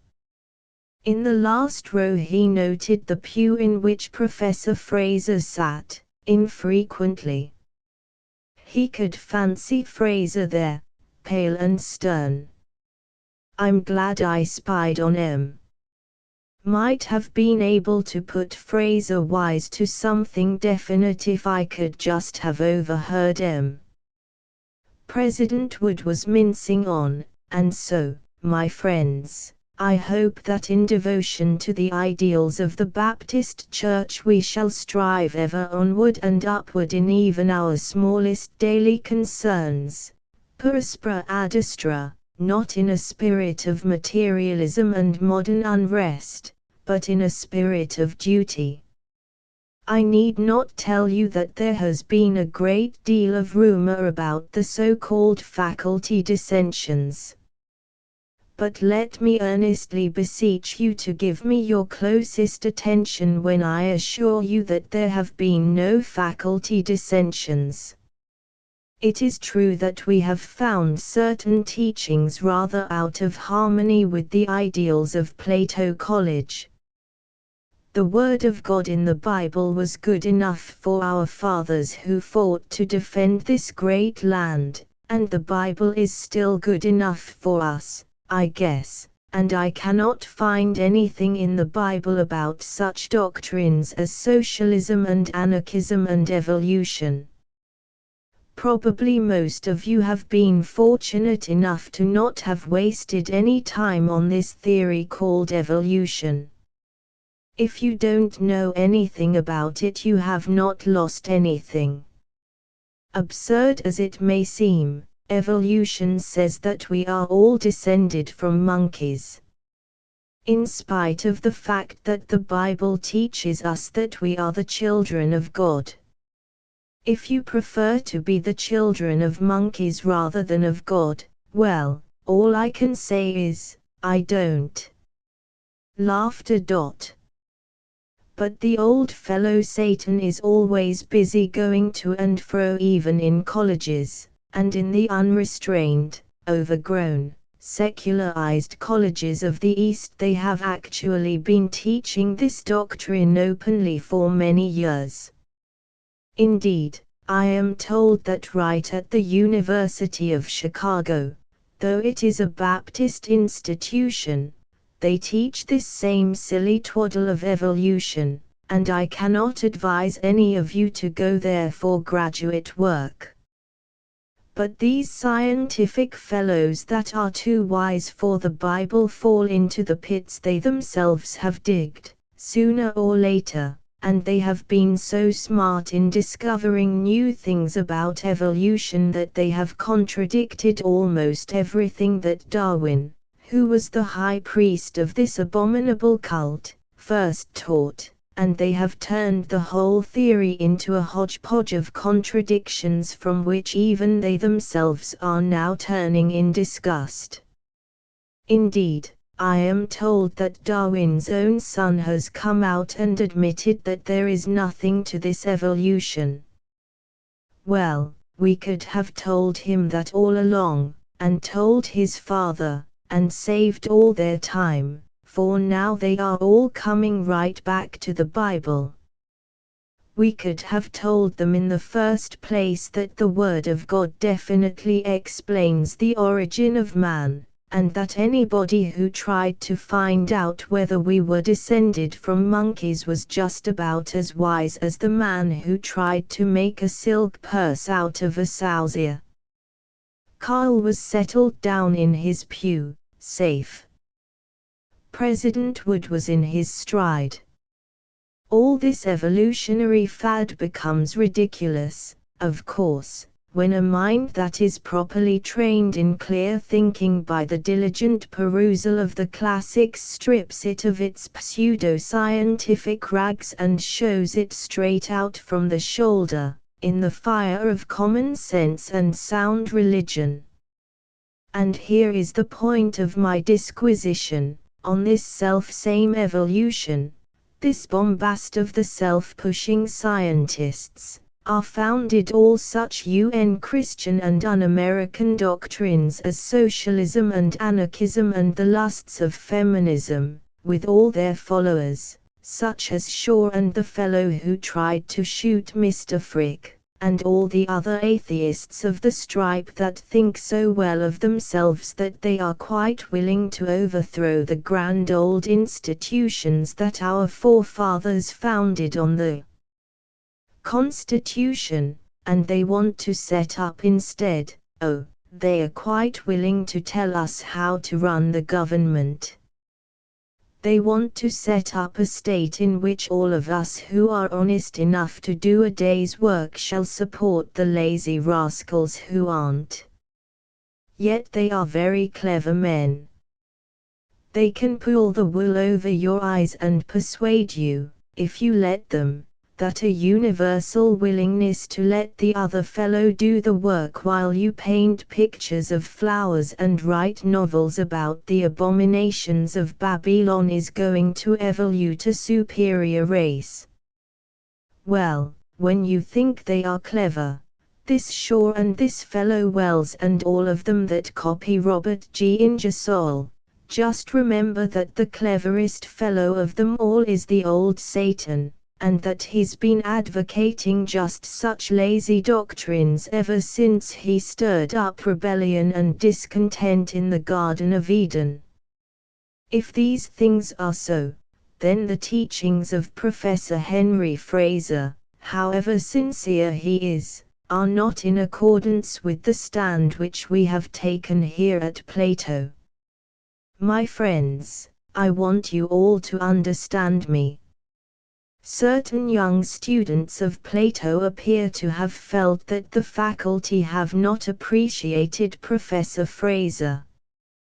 One of these students, I presume it was one of them, went so far as to attempt to spy on faculty meeting last night. Who that man is I have means of finding out at any time. But I do not wish to. For I cannot believe that he realized how dishonest was such sneaking.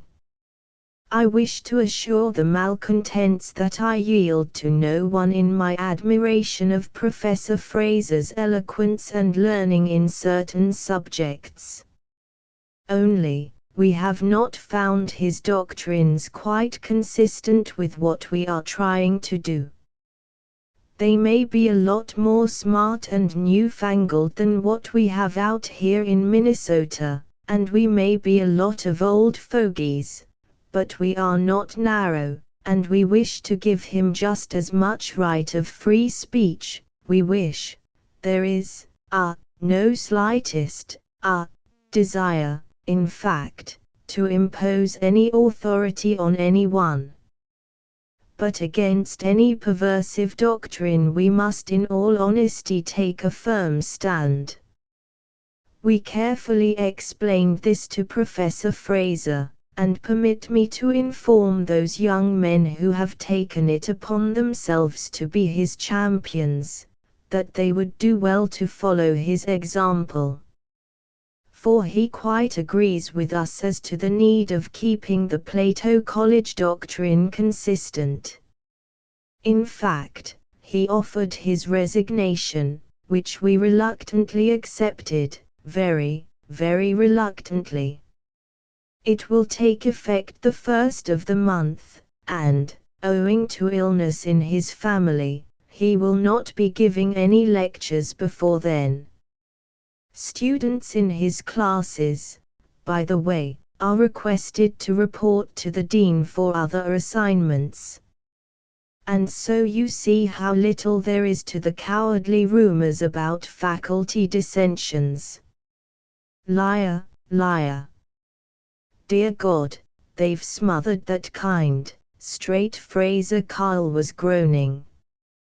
Now, my friends, I trust you understand our position, and, President Wood drew a breath, slapped the reading stand, and piped, angrily, we have every desire to permit complete freedom of thought and speech among the students of Plato, but on my word, when it comes to a pass where a few students can cause this whole great institution to forget its real tasks and devote all its time to quarreling about a fad like socialism, then it's time to call a halt.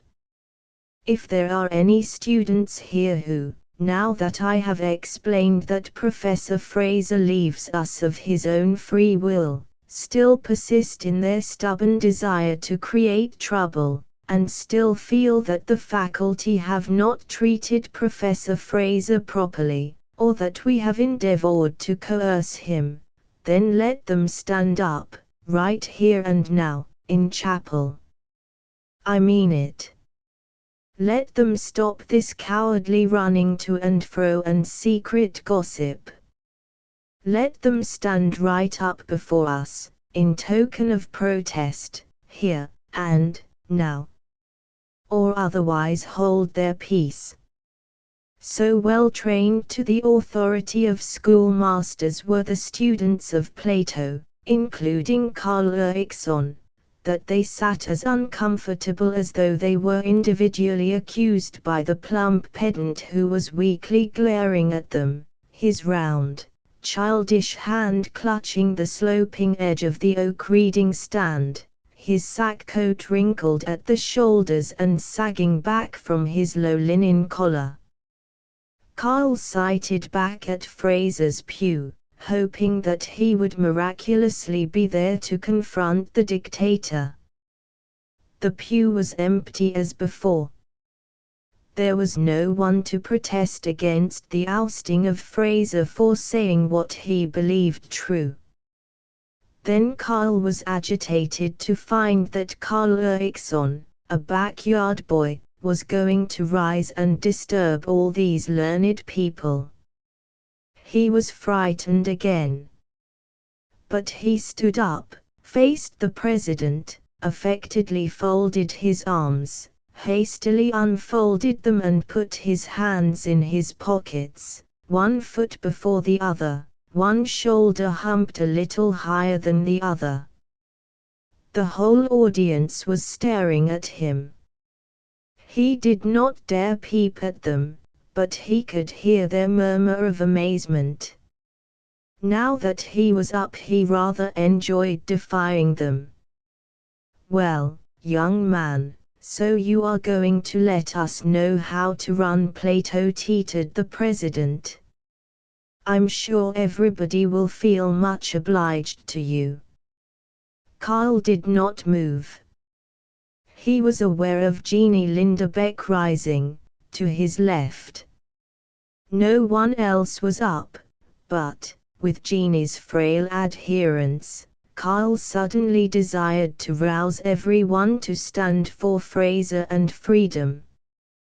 He glanced over at the one man whom he could always trust to follow him, the Turk. A tiny movement of Carl's lips, a covert uptoss of his head, warned the Turk to rise now. The Turk moved, started to rise, slowly, as though under force. He looked rather shamefaced. He uncrossed his legs and put his hands on the pew, on either side of his legs. Shame, trembled a girl's voice in the junior section. Sit down, 2 or 3 voices of men softly snarled, with a rustle of mob muttering. The Turk hastily crossed his legs and slumped down in his seat. Kyle frowned at him imploringly, then angrily. He felt spiritually naked to ask support so publicly, but he had to get the Turk up. The Turk shook his head beseechingly. Kyle could fancy him grunting, or thunder. I'd like to stand up, but I don't want to be a goat. Another man rose. I'll be darned, thought Kyle. It was the one man who would be expected not to support the heretic Fraser. It was Kyle's rustic ex-roommate, Plain Smith. Jeannie was leaning against the pew in front of him, but Plain Smith bulked more immovable than Kyle. No one joined the three. All through the chapel was an undertone of amazed comment and a constant low hissing of, "Sit down." The president, facing them, looked strained. It occurred to Kyle that Alcott would had his side of the question. He argued about the matter, feeling detached from his stolidly defiant body. Then he cursed the president for keeping them there. He wanted to sit down. He wanted to cry out. President Wood was speaking. Is there anyone else? Stand up, if there is. No one else. Very well, young men, I trust that you are now satisfied with your heroism, which we have all greatly appreciated, I am sure. Laughter. Chapel dismissed. Instantly a swirl of men surrounded Kyle, questioning, what Jay do it for? Why didn't you keep still? He pushed out through them. He sat blind through the first hour quiz in physics, with the whole class watching him. The thought of the Turk's failure to rise kept unhappy vigil in his mind. The same sequence of reflections ran around like midnight mice in the wall, just when I needed him. After all his talk. And us so chummy, sitting up all hours last night. And then the Turk throws me down. When he'd said so many times he just wanted the chance to show how strong he was for Fraser. Damn coward. I'll go room with Jeannie. By gosh, oh, I got to be fair to the Turk. I don't suppose he could have done much real good standing up. Course it does make you feel kind of a poor nut, doing it. Jeannie looked, yes, by the Jim Hill. There you are. Poor little scrawny Jeannie, oh yes, sure, it was up to him to stand up. He wasn't afraid. And the Turk, the big stiff, he was afraid to. Just when I needed him. After all our talk about Fraser, sitting up all hours, through the black whirlpool in his head pierced and irritated, Mr. Erickson, I said. Have you gone to sleep? I understood you were excellent at standing up. What is your explanation of the phenomenon? The professor of physics and mathematics, the same who had pursued Carl on the ledge, was speaking to him. Carl mumbled, sullenly, not prepared. The class sniggered. He devoted a moment to hating them, as pariahs hate, then through his mind went whirling again. Just wait till I see the Turk. Chapter 12. A notice from the President's office, commanding Carl's instant presence, was in his post office box. He slouched into the waiting room of the offices of the President and Dean. He was an incarnate desire to say exactly what he thought to the round, woolly President would. Plain Albert Smith was leaving the waiting room. He seized Carl's hand with his ploughman's paw, and, "Goodbye, boy," he growled. There was nothing gallant about his appearance, his blue flannel shirt dusty with white fuzz, his wrinkled brick-red neck, the oyster-like ear at which he kept fumbling with a seamy fingernail of his left hand. But Carl's salute was a salute to the new king. "How do you mean goodbye, Al?" "I've just resigned from Plato, Carl." "How do you happen to do that? Did they summon you here?" "No. Just resigned," said Plain Smith. "One time when I was school teaching I had a set to with a school committee of farmers about teaching the kids a little botany. They said the 3 Rs were enough. I won out, but I swore I'd stand up for any teacher that tried to be honest the way he seen it. I don't agree with Fraser about these socialists and all, fellow that's worked at the plough like I have knows a man wants to get ahead for his woman and himself, first of all, and let the walking delegates go to work, too. But I think he's honest, all right, and, well, I stood up, and that means losing my scholarship. They won't try to fire me. Guess I'll mosey on to the U of M. Can't probably live there as cheap as here, but a cousin of mine owns a big shoe store and maybe I can get a job with him." "Boy, you were plucky to get up. Glad we've got each other, finally. I feel as though you'd freed me from something." "God bless you." To the dean's assistant, in the waiting room, Carl grandly stated, "Erickson, 1908. I'm to see the president." "It's been arranged you're to see the dean instead. Sit down. Dean's engaged just now." Carl was kept waiting for a half hour.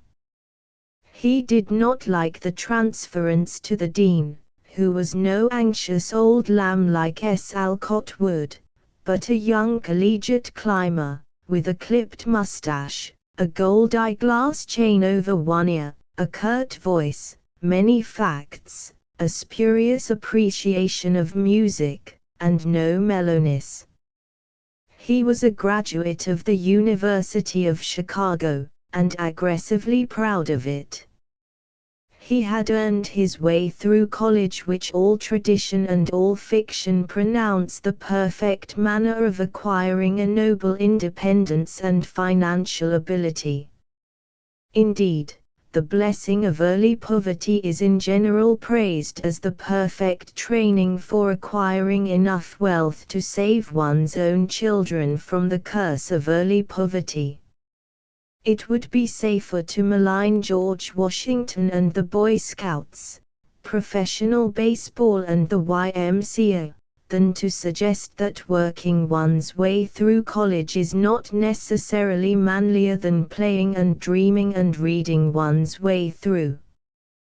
Diffidently, without generalizing, the historian reports this fact about the dean: he had lost the graciousness of his rustic clergyman father and developed an itchingly bustling manner, a tremendous readiness for taking charge of everything in sight, by acquiring during his undergraduate days a mastery of all the petty ways of earning money, such as charging meek and stupid wealthy students too much for private tutoring, and bullying his classmates into patronizing the laundry whose agent he was.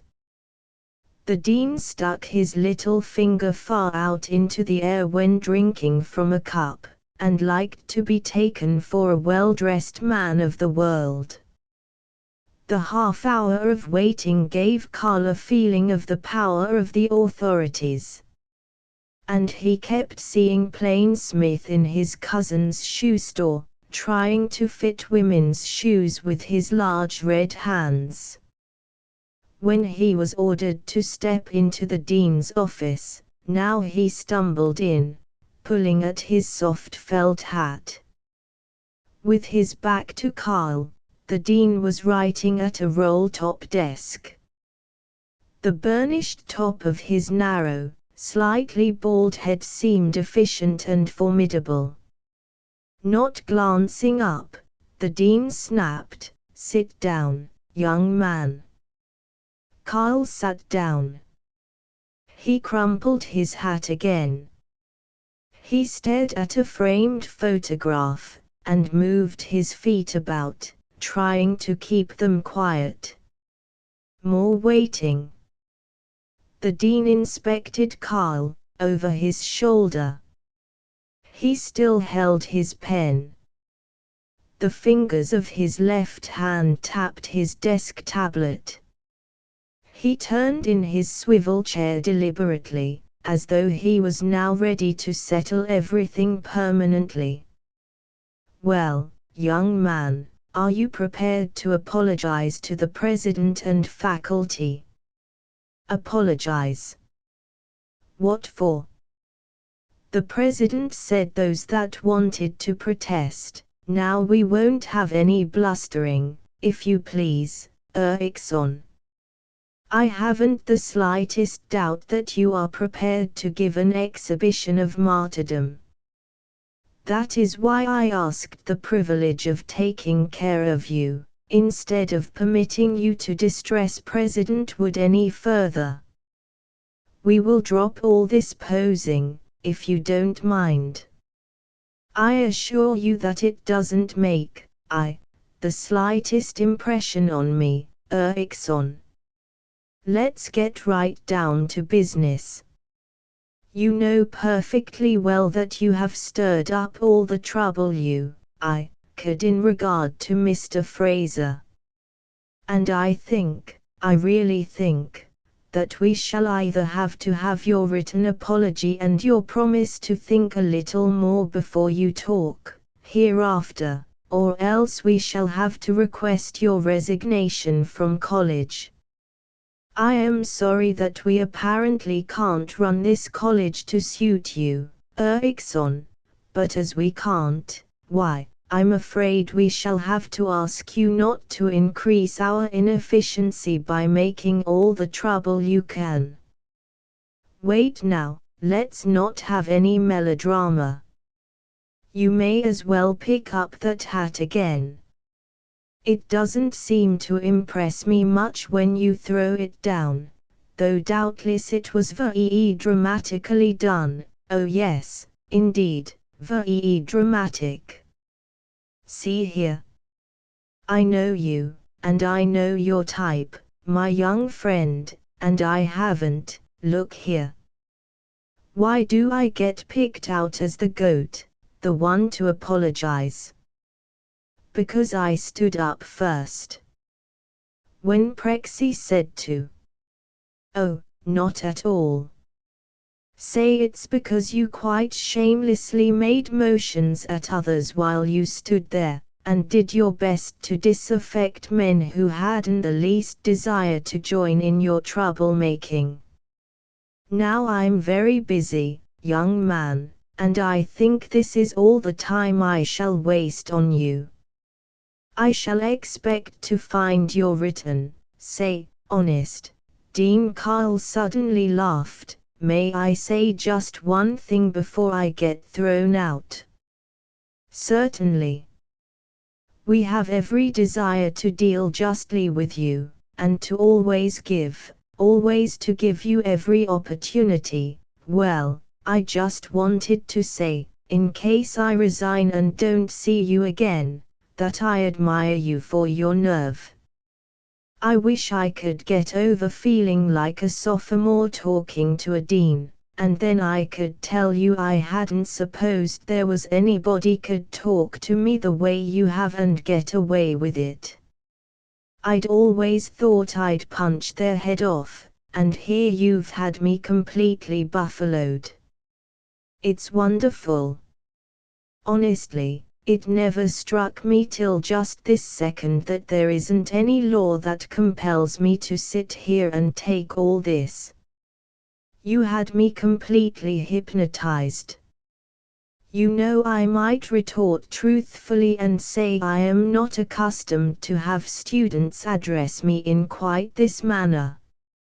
I'm glad, however, to find that you are sensible enough not to make an amusing show of yourself by imagining that you are making a noble fight for freedom. By decision of the President and myself, I am compelled to give you this one chance only. Unless I find your apology in my letterbox here by 5 this evening, I shall have to suspend you or bring you up before the faculty for dismissal. But, my boy, I feel that perhaps, for all your mistaken notions, you do have a certain amount of courage, and I want to say a word. The dean did say a word, in fact he said a large number of admirable words, regarding the effect of Kyle's possible dismissal on his friends, his family, and, with an almost tearful climax, on his mother. Now go and think it over, pray over it, unselfishly, my boy, and let me hear from you before 5. Only, the reason why Kyle did visualize his mother, the reason why the Erickson kitchen became so clear to him that he saw his tired-faced mother reaching up to wind the alarm clock that stood beside the ball of odd string on the shelf above the water pail, the reason why he felt caved in at the stomach, was that he knew he was going to leave Plato, and did not know where in the world he was going. A time of quick action, of bursting the bonds even of friendship. He walked quietly into Jeannie Lindebeck's neat room, with its rose-hued comforter on a narrow brass bed, passepartout Copley prints, and a small oak table with immaculate green desk blotter, and said goodbye. His hidden apprehension, the cold, empty feeling of his stomach, the nervous intensity of his motions, told him that he was already on the long trail that leads to fortune and Bowery lodging houses and death and happiness. Even while he was warning himself that he must not go, that he owed it to his folks to apologize and stay, he was stumbling into the bank and drawing out his $92. It seemed a great sum. While waiting for it, he did sums on the back of a deposit slip, 92.00 out of bank, 2.27 in pocket, about .10 at room, tot. 94.370 Taylor, 1.45 Turk. 25 to MPLS. 3.05 to Chi, probably 15 to 18.00. To NY 20 to 30.00 to Europe, steerage, 40.00, total, about, 92.75, would take me to Europe. Golly! I could go to Europe, now, if I wanted to, and have maybe 2 plunks over, for grub on the railroad. But I'd have to allow something for tips, I guess. Maybe it wouldn't be as much as $40 for steerage. Ought to allow, oh, thunder. I've got enough to make a mighty good start seeing the world, anyway. On the street a boy was selling extras of the Plato Weekly Times, with the heading, President Crushes Student Rebellion Plato Demonstration for Anarchist Handled Without Gloves. Carl read that he and 2 other students, who are alleged to have been concerned in several student pranks, had attempted to break up a chapel meeting, but had been put to shame by the famous administrator, S. Alcott Wood. He had never seen his name in the press, except some 3 times in the local items of the Jorah Lemon Dynamite.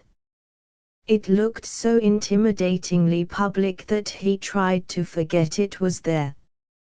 He chuckled when he thought of Plain Smith and Jeannie Lindebeck as concerned in student pranks. But he was growing angry.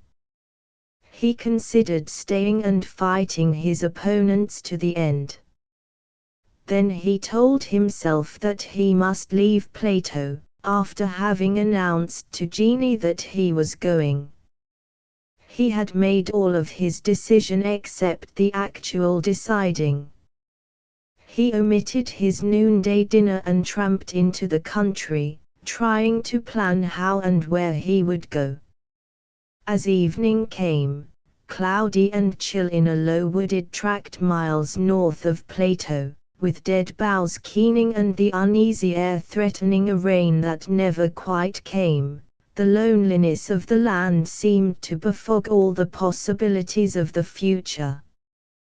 He wanted the lamp-lit security of his room, with the Turk and the gang in red sweaters, singing ragtime, with the Fraser affair a bad dream that was forgotten. The world outside Plato would all be like these lowering woods and dreary swamps. He turned. He could find solace only in making his mind a blank. Sullen, dull, he watched the sunset, watched the bellying cumulus clouds mimic the Grand Canyon. He had to see the Grand Canyon. He would. He had turned the corner. His clammy heart was warming. He was slowly coming to understand that he was actually free to take youth's freedom. He saw the vision of the America through which he might follow the trail like the pioneers whose spiritual descendant he was. How noble was the panorama that thrilled this one-generation American can be understood only by those who have smelled our brown soil, not by the condescending gods from abroad who come hither to gather money by lecturing on our evil habit of money-gathering, and return to Europe to report that America is a land of Irish politicians, Jewish theatrical managers, and mining millionaires who invariably say, "I swan to calculate," all of them huddled in unfriendly hotels or in hovels set on hopeless prairie. Not such the America that lifted Carl's chin in wonder, cities of tall towers, tawny deserts of the southwest and the flawless sky of cornflower blue over sagebrush and painted butte, silent forests of the northwest, golden china dragons of San Francisco, old orchards of New England, the oily Gulf of Mexico where tramp steamers puff down to Rio, a snow-piled cabin among summer pines of northern mountains. Elsewhere, elsewhere, elsewhere, beyond the skyline, under larger stars, where men ride jesting and women smile. Names alluring to the American he repeated, Shenandoah, Santa Ynez, the Little Big Horn, Baton Rouge, the Great Smokies, Rappahannock, Arizona, Cheyenne, Monongahela, Androscoggin, Cannon and Bayou, Sycamore and Mesquite, Broadway and El Camino Real. He hurled along into Plato. He went to Mrs. Henkel's for supper. He smiled at the questions dumped upon him, and evaded answering. He took May Thurston aside and told her that he was leaving Plato. He wanted to call on Professor Fraser. He did not dare. From a pleasant gentleman drinking tea, Fraser had changed to a prophet whom he revered. Kyle darted into his room. The Turk was waiting for him. Kyle cut short the Turk's apologies for not having supported Fraser, with the dreadful curt pleasantness of an alienated friend, and, as he began packing his clothes in 2 old suitcases, insisted, "It's all right, was your biz whether you stood up in chapel or not?"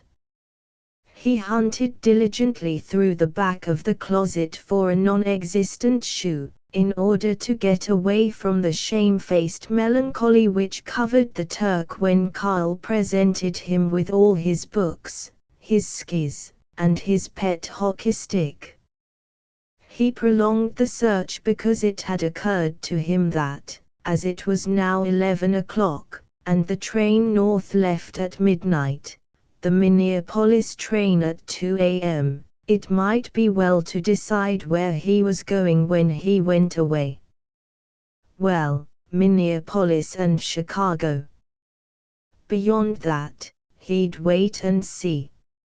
Anywhere. He could go anywhere in all the world, now. He popped out of the closet cheerfully. While the Turk mooned, Kyle wrote short honest notes to Gertie, to his banker employer, to Benny Rusk, whom he addressed as Friend Ben. He found himself writing a long and spirited letter to Bone Stillman, who came out of the backwater of ineffectuality as a man who had dared. Frankly, he wrote to his mother, his mammy he wistfully called her. To his father he could not write. With quick thumps of his fist he stamped the letters, then glanced at the Turk. He was gay, mature, businesslike, ready for anything. "I'll pull out in half an hour now," he chuckled. "Gosh," sighed the Turk. "I feel as if I was responsible for everything. Oh, say, here's a letter I forgot to give you. Came this afternoon." The letter was from Gertie. "Dear Carl, I hear that you are standing for that Fraser just as much as ever, and really, Carl, I think you might consider other people's feelings a little and not be so selfish." Without finishing it, Carl tore up the letter in a fury. Then, poor kid, guess she means well, he thought, and made an imaginary bow to her in farewell. There was a certain amount of the milk of human kindness in the frozen husk he had for a time become. But he must be blamed for icily rejecting the Turk's blundering attempts to make peace. He courteously, between these two, declined the Turk's offer to help him carry his suitcases to the station. That was like a slap. "Goodbye. Hang on tight," he said, as he stooped to the heavy suitcases and marched out of the door without looking back. By some providence he was saved from the crime of chilly self-righteousness. On the darkness of the stairs he felt all at once how responsive a chum the Turk had been. He dropped the suitcases, not caring how they fell, rushed back into the room, and found the Turk still staring at the door. He cried, "Old man, say, you yahoo, are you going to make me carry both my valises to the depot?" They rushed off together, laughing, promising to write to each other. The Minneapolis train pulled out, with Kyle trying to appear commonplace.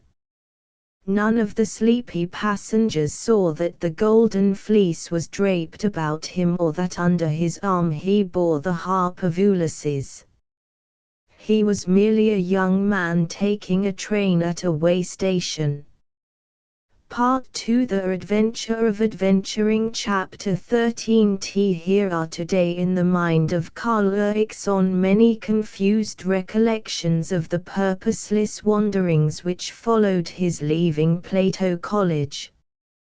For more than a year he went down in the social scale, down to dirt and poverty and association with the utterly tough and reckless. But day by day his young joy of wandering matured into an ease in dealing with whatever man or situation he might meet. He had missed the opportunity of becoming a respectable citizen which Plato offered. Now he did all the grubby things which Plato obviated that her sons might rise to a place in society, to $1,800 a year and the possession of evening clothes and a knowledge of Greek. But the light danced more perversely in his eyes every day of his roving. The following are the several jobs for which Kyle first applied in Chicago, all the while frightened by the raw and creeping shadows of the city: tutoring the children of a millionaire brewer, keeping time on the Italian and Polack washers of a window cleaning company, reporting on an Evanston newspaper, driving a taxicab, a motor truck, keeping books for a suburban real estate firm. He had it ground into him, as grit is ground into your face when you fall from a bicycle, that everyone in a city of millions is too busy to talk to a stranger unless he sees a sound reason for talking. He changed the Joralemon Dynamite's phrase, "accept a position to get a job," and he got a job, as packer in a department store big as the whole of Joralemon. Since the street throngs had already come to seem no more personal and separable than the bricks in the buildings, he was not so much impressed by the crowds in the store as by the number of things for women to hang upon themselves. He would ramble in at lunch time to stare at them and marvel, "You can't beat it." From 8 till 12:30 and from 1 till 6 or 7. During nearly 2 months, Kyle stood in a long, brick-walled, stuffy room, inundated by floods of things to pack, wondering why he had ever left Plato to become the slave of a Swede foreman. The great world, as he saw it through a tiny hole in one of the opaque wire glass windows, consisted of 3 bars of a rusty fire escape landing against a yellow brick wall, with a smudge of black on the wall below the landing. Within 2 days he was calling the packing room a prison. The ceaseless rattle of speckled gray wrapping paper, the stamp of feet on the gray cement floor, the greasy gray hair of the packer next to him, the yellow-stained, cracked, gray wash bowl that served for 30 men, such was his food for dreams. Because his muscles were made of country earth and air, he distanced the packers from the slums, however. He became incredibly swift at nailing boxes and crates and smashing the heavy wrapping paper into shape about odd bundles. The foreman promised to make Kyle his assistant. But on the cold December Saturday when his elevation was due, he glanced out of a window, and farewell all ambition as a packer. The window belonged to the Florida Bakery and Lunch Room, where Kyle was chastely lunching. There was dirty sawdust on the floor, 6 pine tables painted red and adorned with ketchup bottles whose mouths were clotted with dried ketchup, and a long counter scattered with bread and white cakes and petrified rolls. Behind the counter a snuffling, ill-natured fat woman in slippers handed bags of crullers to shrill-voiced children who came in with pennies. The tables were packed with overworked and underpaid men, to whom lunch was merely a means of keeping themselves from feeling inconveniently empty, a state to which the lead-like viands of the Florida lunchroom were a certain prevention. Carl was gulping down salty beef stew and bitter coffee served in handleless cups half an inch thick. Beside him, elbow jogging elbow, was a surly-faced man in overalls. The old German waiters shuffled about and bawled, "Zwei beef stew, ein cheesecake." Dishes clattered incessantly. The sicky sweet scent of old pastry, of coffee rings with stony raisins and buns smeared with dried cocoa nut fibers, seemed to permeate even the bitter coffee. Carl got down most of his beef stew, attacked and gave up a chunk of hard-boiled potato, and lighted a cheap Virginia cigarette. He glanced out of the dirty window. Before it, making inquiries of a big, leisurely policeman, was a slim, exquisite girl of 20, rosy-cheeked, smart of hat, impeccable of gloves, with fluffy white furs beneath her chin, which cuddled into the furs with a hint of a life bright and spacious. She laughed as she talked to the policeman. She shrugged her shoulders with the exhilaration of winter, and skipped away. Bet she'd be a peach to know. Fat chance I'd have to meet her, wrapping up baby carriages for the North Shore commuters all day. All day. Well, guess I'm going to honorably discharge myself.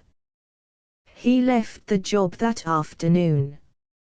His satiny Norse cheeks shone as he raced home through a rising blizzard, after dinner at the Florida lunchroom, where he had allowed himself a 10-cent dessert for celebration. But when he lolled in his hall bedroom, with his eyes attracted, as usual, to the 3 cracks in the blue-painted ceiling which made a rough map of Africa, when he visioned lands where there were lions and desert instead of department store packages, his happiness wilted in face of the fact that he had only $10.42, with $8 due him from the store the following Tuesday. Several times he subtracted the $3 he owed the landlady from $18.42. But the result persisted in being only $15.42. He could not make $15.42 appear a reasonable sum with which to start life anew. He had to search for a new job that evening.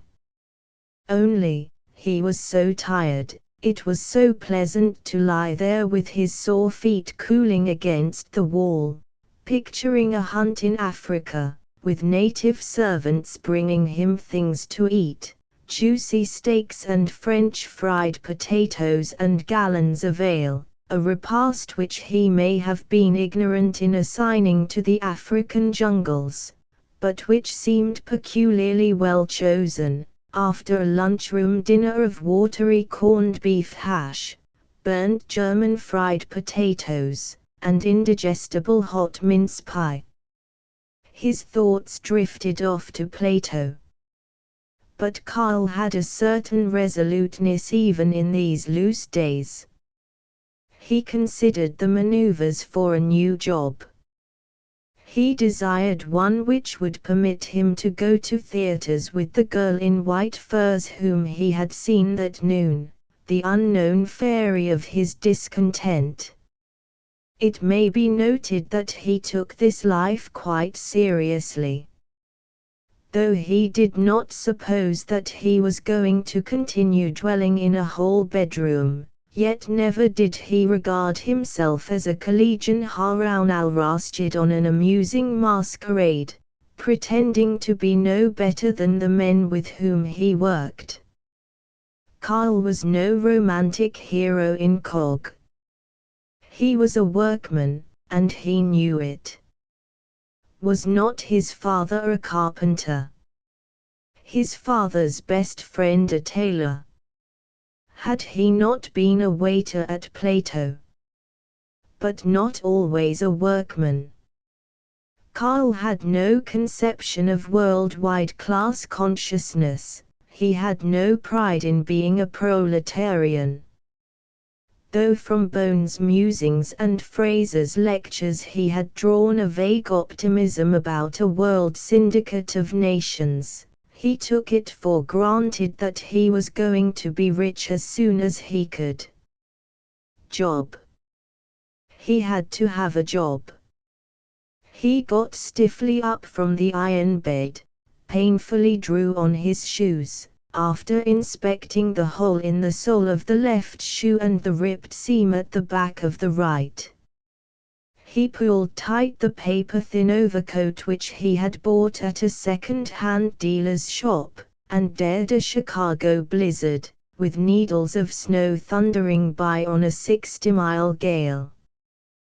Through a street of unutterably drab stores and saloons he plowed to the Unallied taxicab company's garage.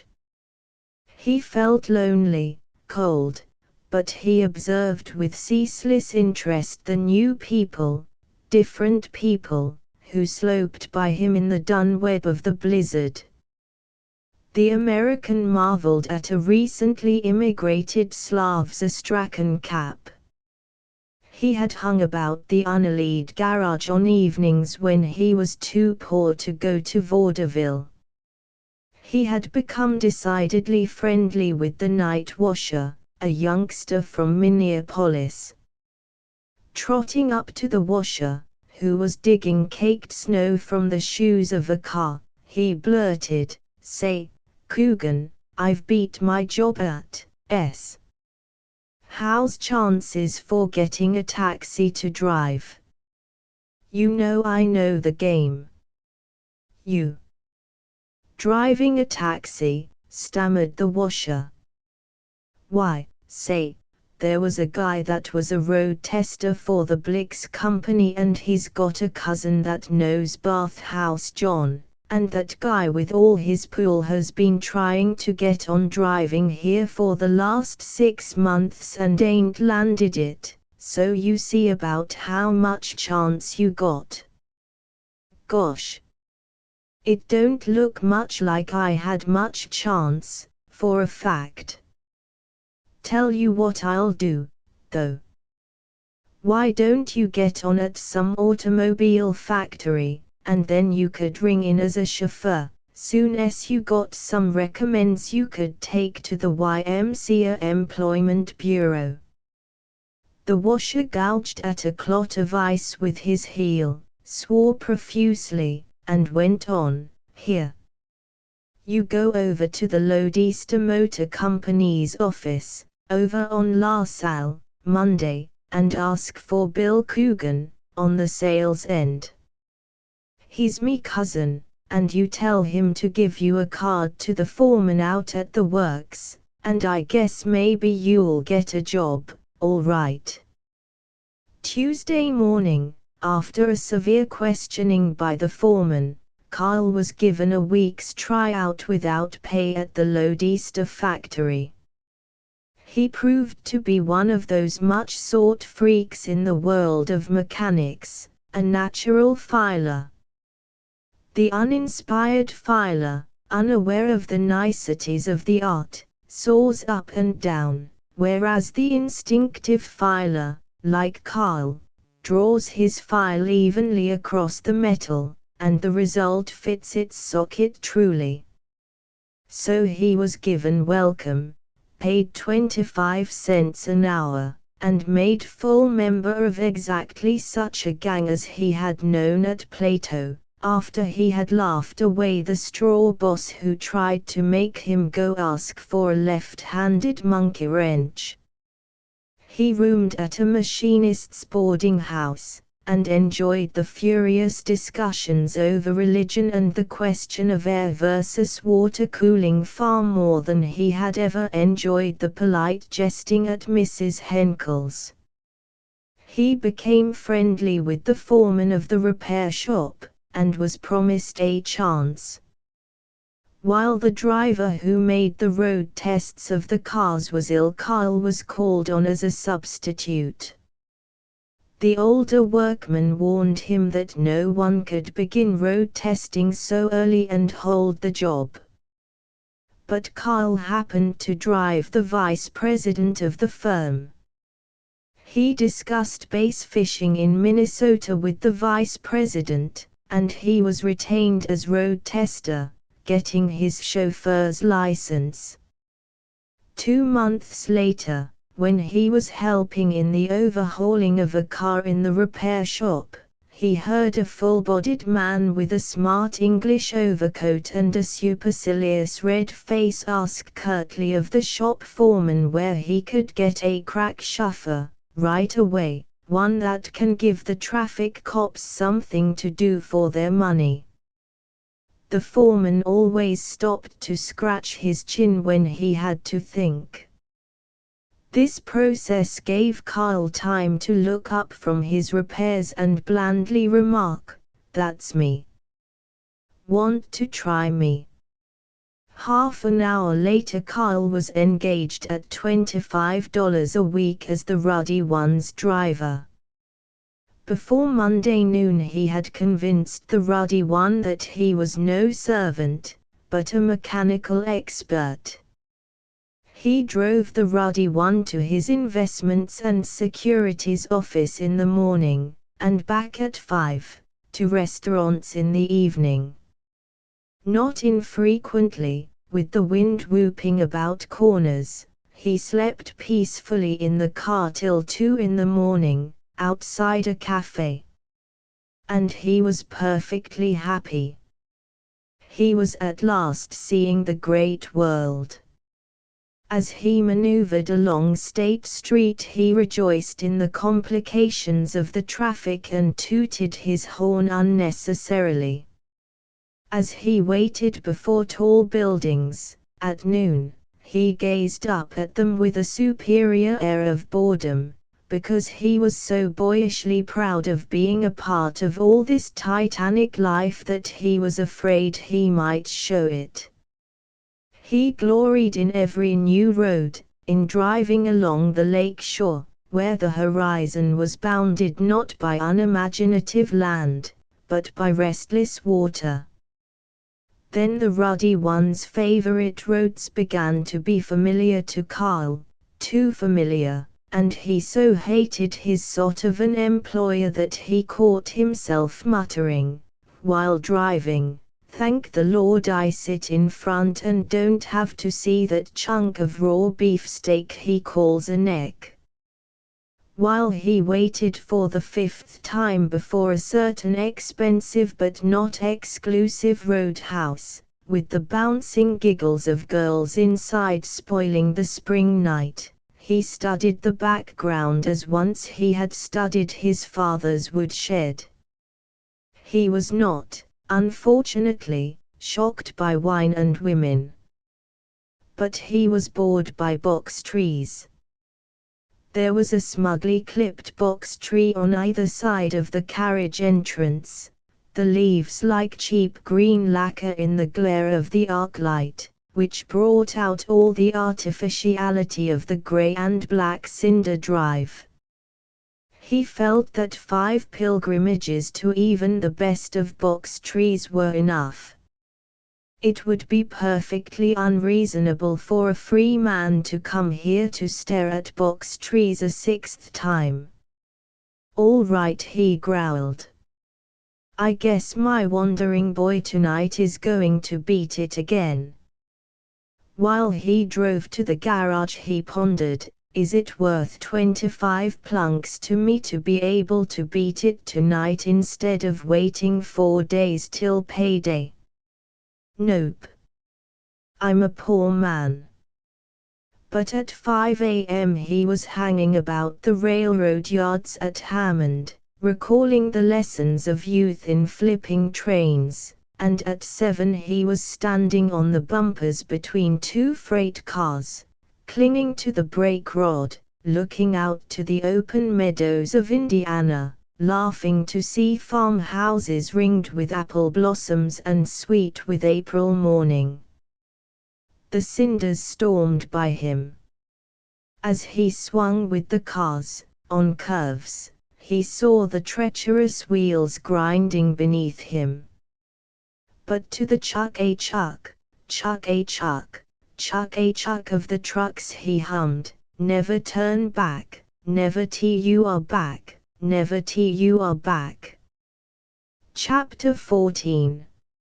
A young hobo named Carl Erickson crawled from the rods of an N&W freight car at Roanoke, Virginia, on a May day, with spring at full tide and the Judas trees a singing pink on the slopes of the Blue Ridge.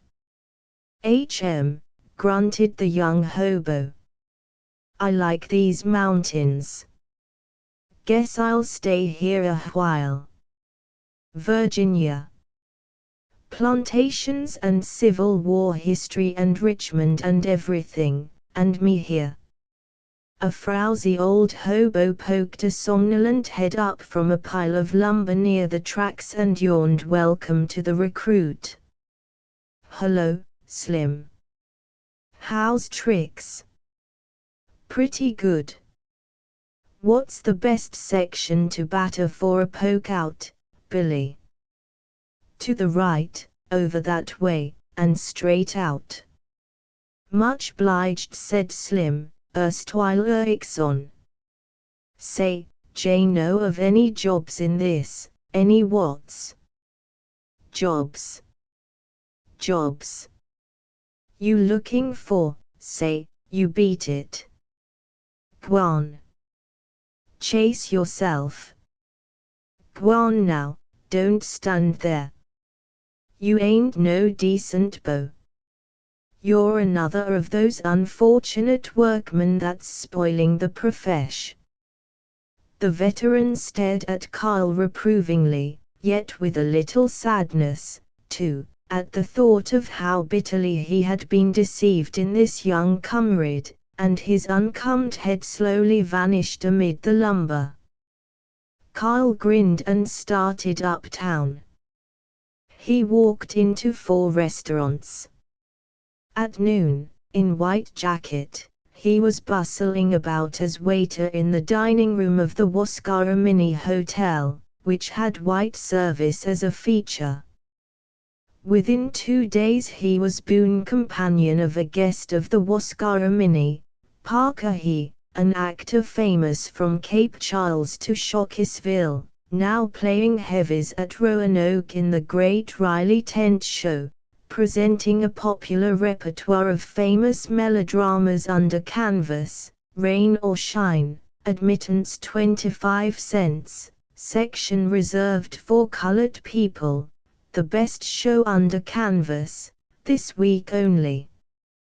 When Parker He returned from the theater, Carl sat with him in a room which had calico-like wallpaper, a sunken bed with a comforter out of which oozed a bit of its soiled cotton entrails, a cracked water pitcher on a staggering washstand, and a beautiful new cuspidor of white china hand-painted with pink moss roses tied with narrow blue ribbon. Carl listened credulously to his confidences as to how jealous was Riley, the actor-manager, of his art, how he had knocked them all down in a stock company at Newport News, and what E.H. Sothern had said to him when they met in Richmond as guests of the Seven Pines Club. Say, rasped he, you're a smart young fellow, good-looking, educated. Why don't you try to get an engagement? I'll knock you down to Riley.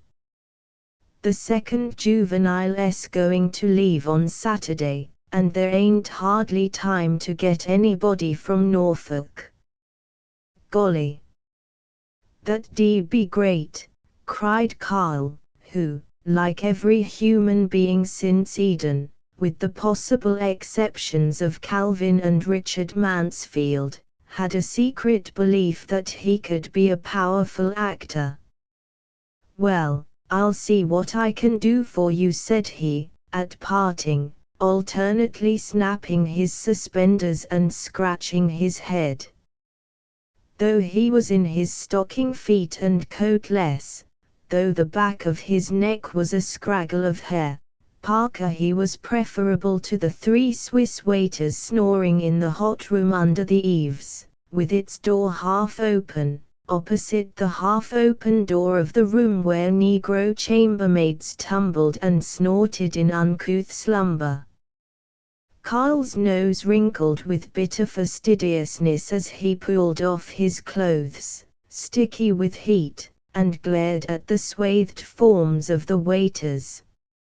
He was the aristocrat among proletarians, going back to his own people, of the great Riley tent show. As second juvenile of the tent show, Carl received only $12 a week, but Mr. Riley made him promises rich as the Orient Beryl, and permitted him to follow the example of 2 of the bandsmen and pitch a cot on the trampled hay flooring of the dressing-room tent, behind the stage. There also Carl prepared breakfast on an alcohol stove. The canvas creaked all night. Negroes and small boys stuck inquisitive heads under the edge of the canvas. But it was worth it, to travel on again, to have his mornings free except for an hour's rehearsal, to climb to upland meadows of Virginia and Kentucky, among the pines and laurel and rhododendron, tramping up past the log cabins plastered with mud, where pickaninnies stared shyly, past glens shining with dogwood, and friendly streams. Once he sat for an hour on Easter Knob, gazing through a distant pass whose misty blue he pretended was the ocean. Once he heard there were moonshiners back in the hills.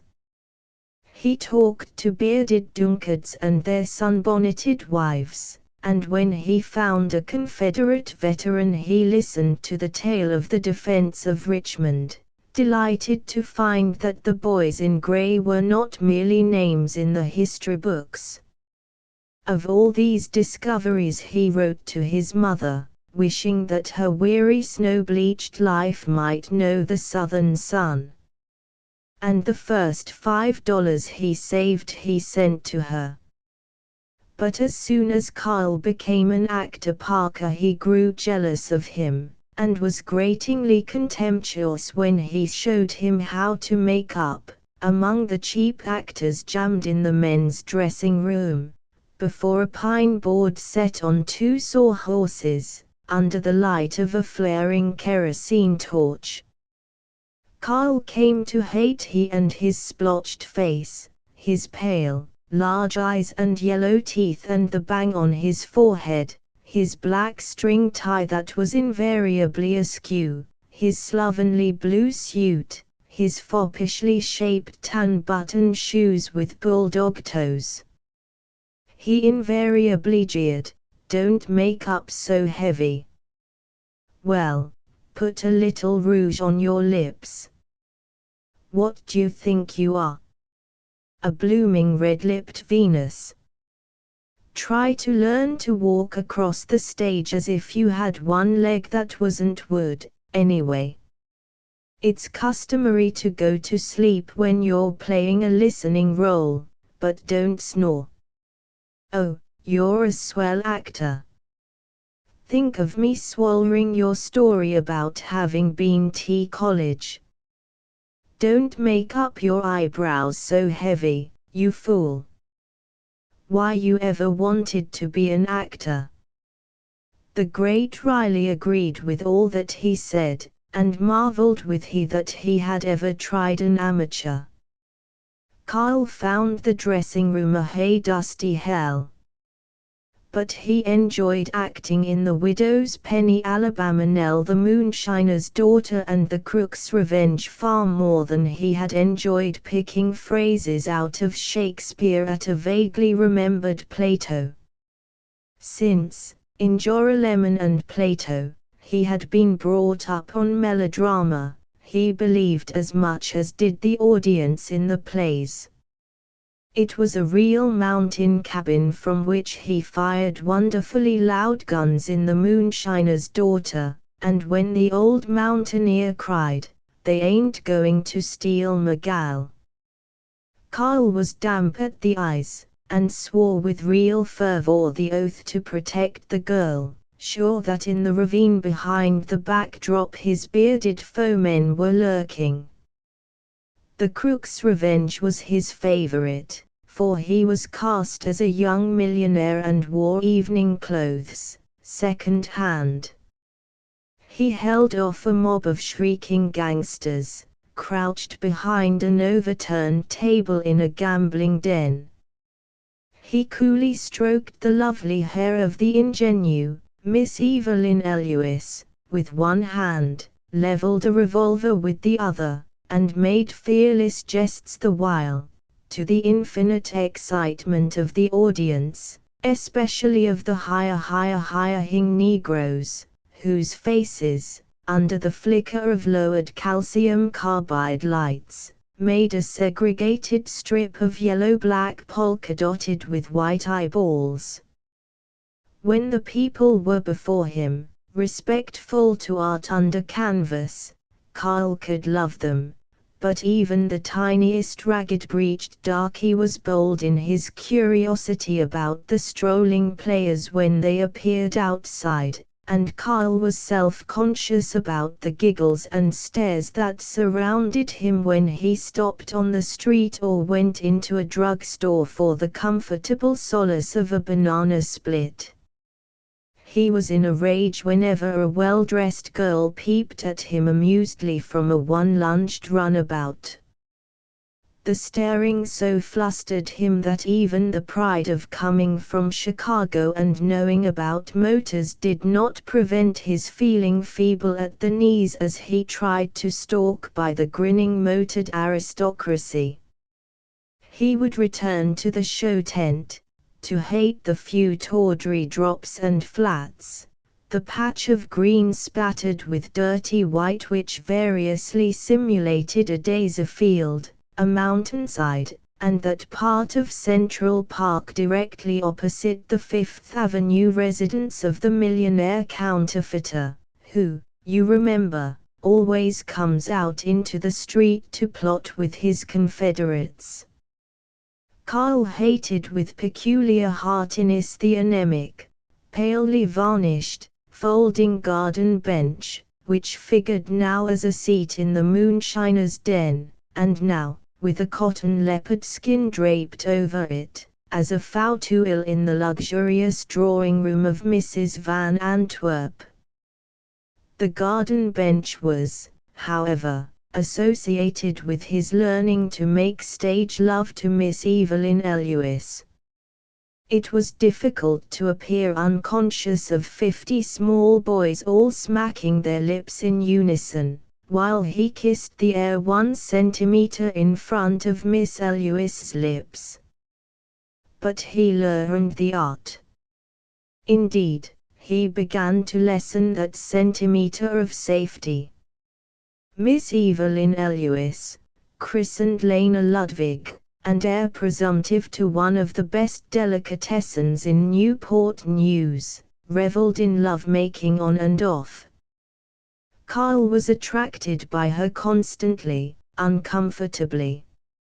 She smiled at him in the wings, smoothed her fluffy blonde hair at him, and told him in confidence that she was a high school graduate, that she was used to much better companies, and was playing under canvas for a lark. She bubbled, "Ake, Louis, say, ain't it hot? Honest, Mr. Erickson, I don't see how you stand it like you do. Say, honest, that was swell business you pulled in the third act last night. Say, I know what let's do, let's get up a swell act and get on the peanut circuit. We'd hit Broadway with a noise like 17 marine bands. Say, honest, Mr. Erickson, you do awful well for, I bet you ain't no American. I bet you been on before." He devoured it. One night, finding that Miss Evelyn made no comment on his holding her hand, he lured her out of the tent during a long wait, trembled, and kissed her. Her fingers gripped his shoulders agitatedly, plucked at his sleeve as she kissed him back.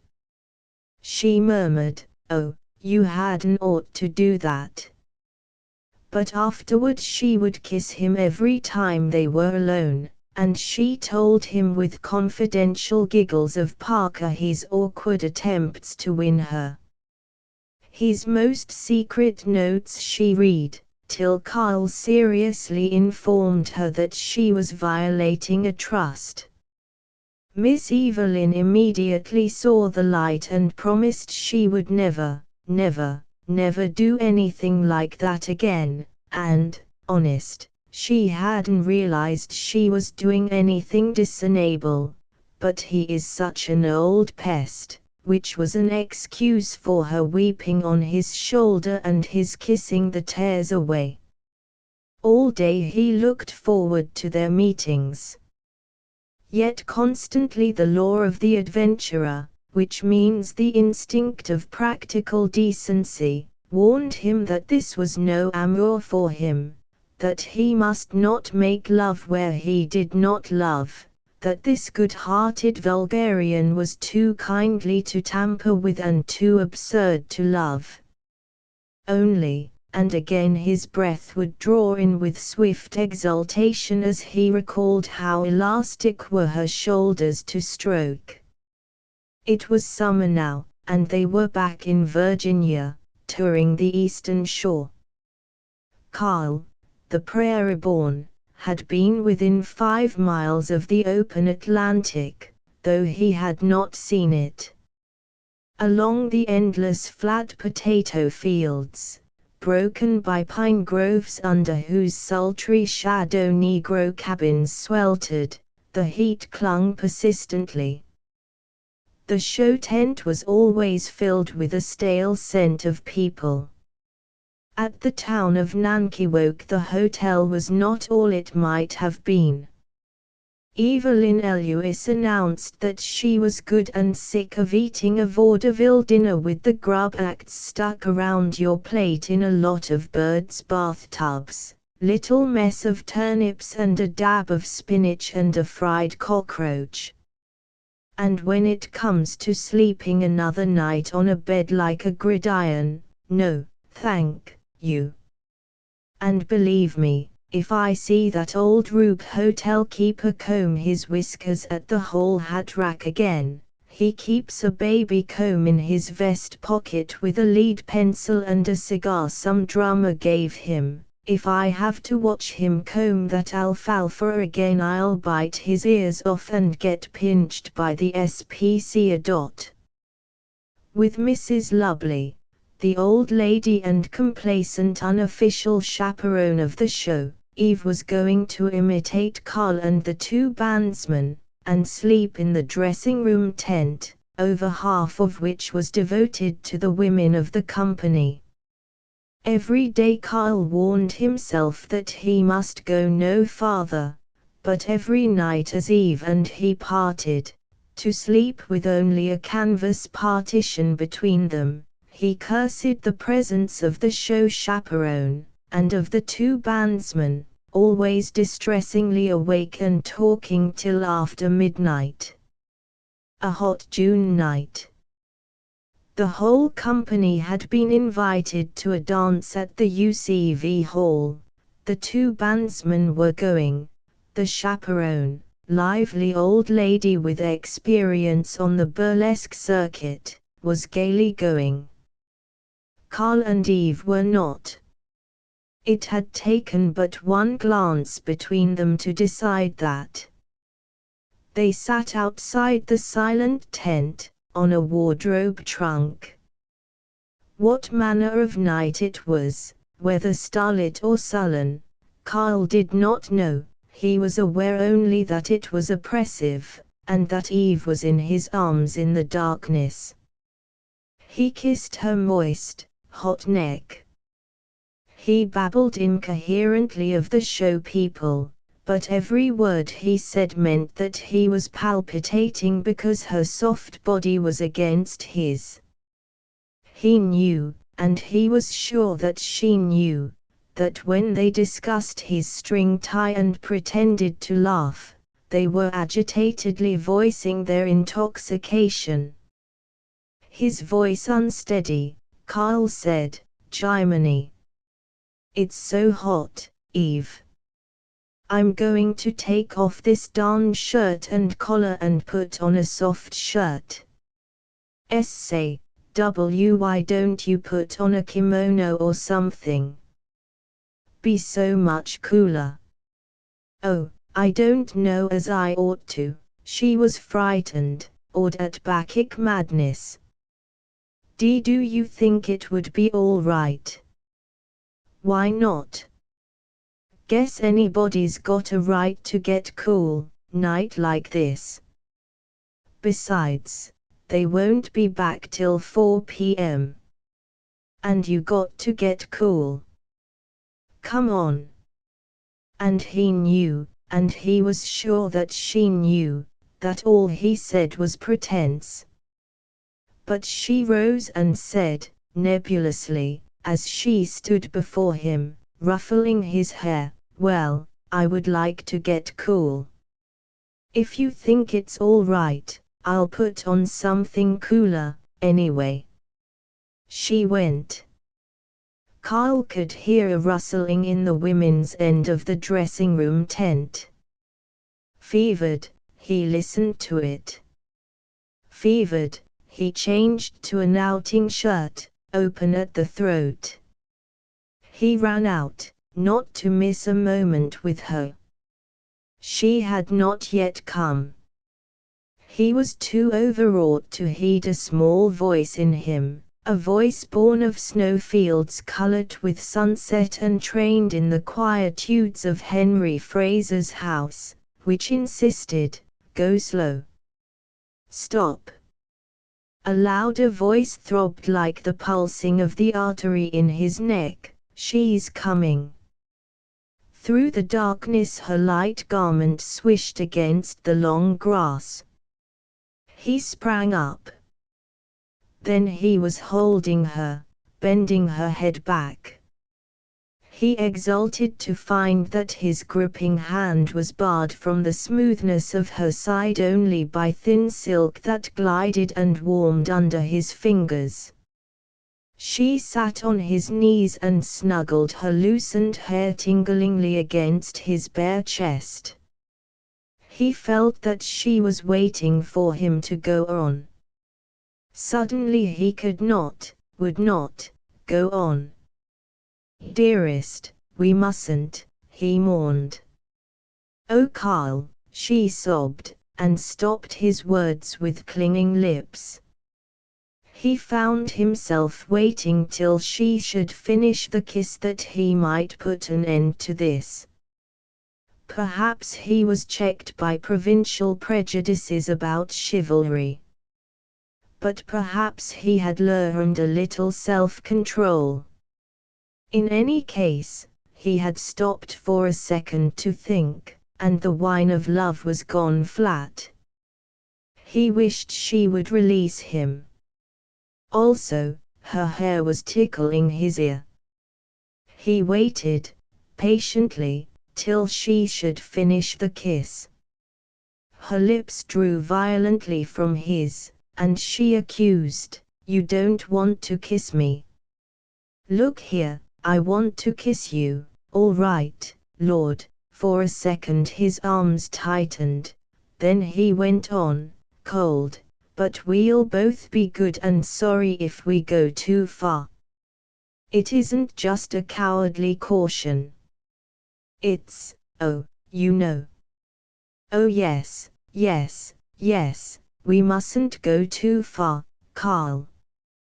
But can't we just sit like this? Oh sweetheart, I am so tired. I want somebody to care for me a little. That isn't wicked, is it? I want you to take me in your arms and hold me close, close, and comfort me. I want so much to be comforted. We needn't go any further, need we? Oh now, good Lord.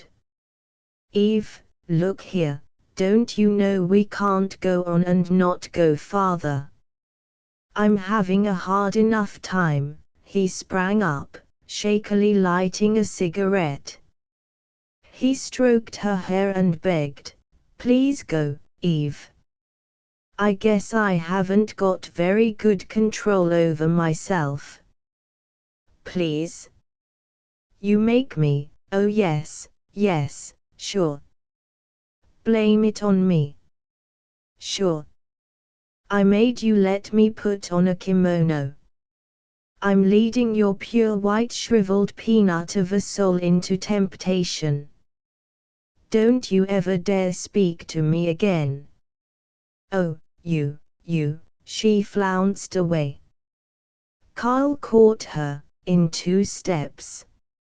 See here, child, he said, gravely, if you go off like this we'll both be miserable.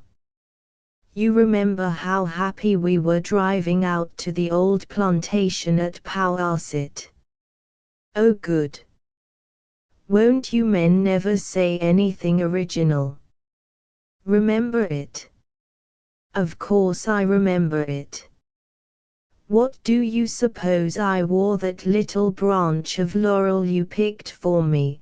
Wore it here, at my breast, and I thought you'd care if I hid it here where there wasn't any grease paint, and you don't care, and we picnicked, and I sang all the time I put up those sandwiches and hid the grapefruit in the basket to surprise you. Oh darling Eve, I don't know how to say how sorry I am, so terribly sorry I've started things going. It is my fault. But can't you see I've got to stop it before it's too late, just for that reason. Let's be chums again. She shook her head. Her hand crept to his, slid over it, drew it up to her breast. She was swaying nearer to him. He pulled his hand free and fled to his tent. Perhaps his fiercest jibe at himself was that he had had to play the role of Virgin Galahad rejecting love, which is praised in books and ridiculed in clubs. He mocked at his sincere desire to be fair to Eve. And between mockeries he strained to hear her moving beyond the canvas partition. He was glad when the bandsman came larruping home from the dance. Next day she went out of her way to be chilly to him. He did not woo her friendship. He had resigned from the Great Riley show, and he was going anywhere, so long as he kept going. Chapter 15. He had been a jolly mechanic again, in denim overalls and jumper and a defiant black skull cap with long, shiny visor, the tender of the motorboat fleet at an Ontario summer hotel. One day he had looked up, sweating and greasy, to see Howard Griffin, of Plato, parading past in white flannels. He had muttered, I don't want them to know I've just been bumming around. I'll go someplace else. And I'll do something worthwhile. Now he was on the train for New York, meditating impersonally on his uselessness, considering how free of moss his rolling had kept him. He could think of no particularly masterful plan for accumulating moss. If he had not bought a ticket through to New York, he would have turned back to seek a position in one of the great automobile factories that now, this early autumn of 1906, were beginning to distinguish Detroit. Well, he had enough money to last for 1 week in New York. He would work in an automobile agency there. Later he would go to Detroit, and within a few years be president of a motor company, rich enough to experiment with motorboats and to laugh at Howard Griffin or any other Platonian. So he sketched his conquering entrance into New York. Unfortunately it was in the evening, and, having fallen asleep at Poughkeepsie, he did not awake till a brakesman shook his shoulder at the Grand Central Station. He had heard of the old Grand Union Hotel, and drowsily, with the stuffy nose and sandy eyes and unclean feeling about the teeth that overpower one who sleeps in a smoking car, he staggered across to the hotel and spent his first conquering night in filling a dollar room with vulgar sounds of overweary slumber. But in the morning, when he stared along 42nd Street, when he breakfasted at a child's restaurant, like a gigantic tiled bathroom, and realized that the buckwheat cakes were New York buckwheats, when he sighted the Noble Times building and struck out for Broadway, the magic name that promised marble palaces, even if it provided 2-story shacks, when he bustled into a carburetor agency and demanded a job, then he found the gateway of wonder. But he did not find a job. 8 nights after his arrival he quietly paid his bill at the hotel, tipped a curly-headed bellboy, checked his baggage, which consisted of a shirt, a razor, and an illustrated catalogue of automobile accessories, put his toothbrush in his pocket, bought an evening paper in order to feel luxurious, and walked down to the charity organization Society, with 10 cents in his pocket. In the Joint Application Bureau, filled with desks and filing cabinets, where poor men cease to be men and become cases, Carl waited on a long bench till it was his turn to tell his troubles to a keen, kindly, grey-bearded man behind a roll-top desk. He asked for work. Work was, it seemed, the one thing the society could not give. He received a ticket to the municipal lodging house. This was not the hygienic hostelry of today, but a barracks on First Avenue. Carl had a chunk of bread with too much soda in it, and coffee with too little coffee in it, from a contemptuous personage in a white jacket, who, though his cuffs were grimy, showed plainly that he was too good to wait on bums. Carl leaned his elbows on the long scrubbed table and chewed the bread of charity sullenly, resolving to catch a freight next day and get out of town. He slept in a narrow bunk near a man with consumption. The room reeked of disinfectants and charity. The east side of New York. A whirlwind of noise and smell and hovering shadows.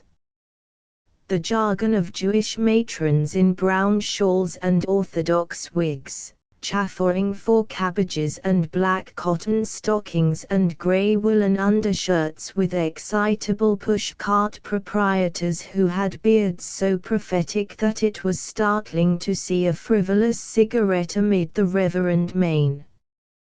The scent of fried fish and decaying bits of kosher meat, and hallways as damnably rotten of floor as they were profitable to New York's nicest circles. The tall gloom of six-story tenements that made a prison wall of dulled yellow, bristling with bedding-piled fire escapes and the curious heads of frowsy women.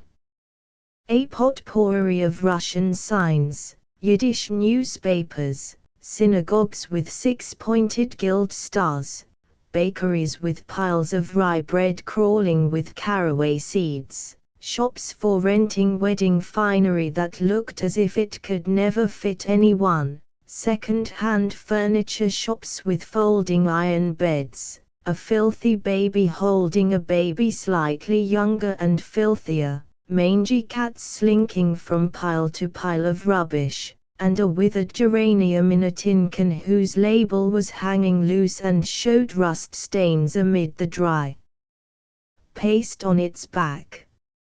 Everywhere crowds of voluble Jews in dark clothes, and noisily playing children that catapulted into your legs.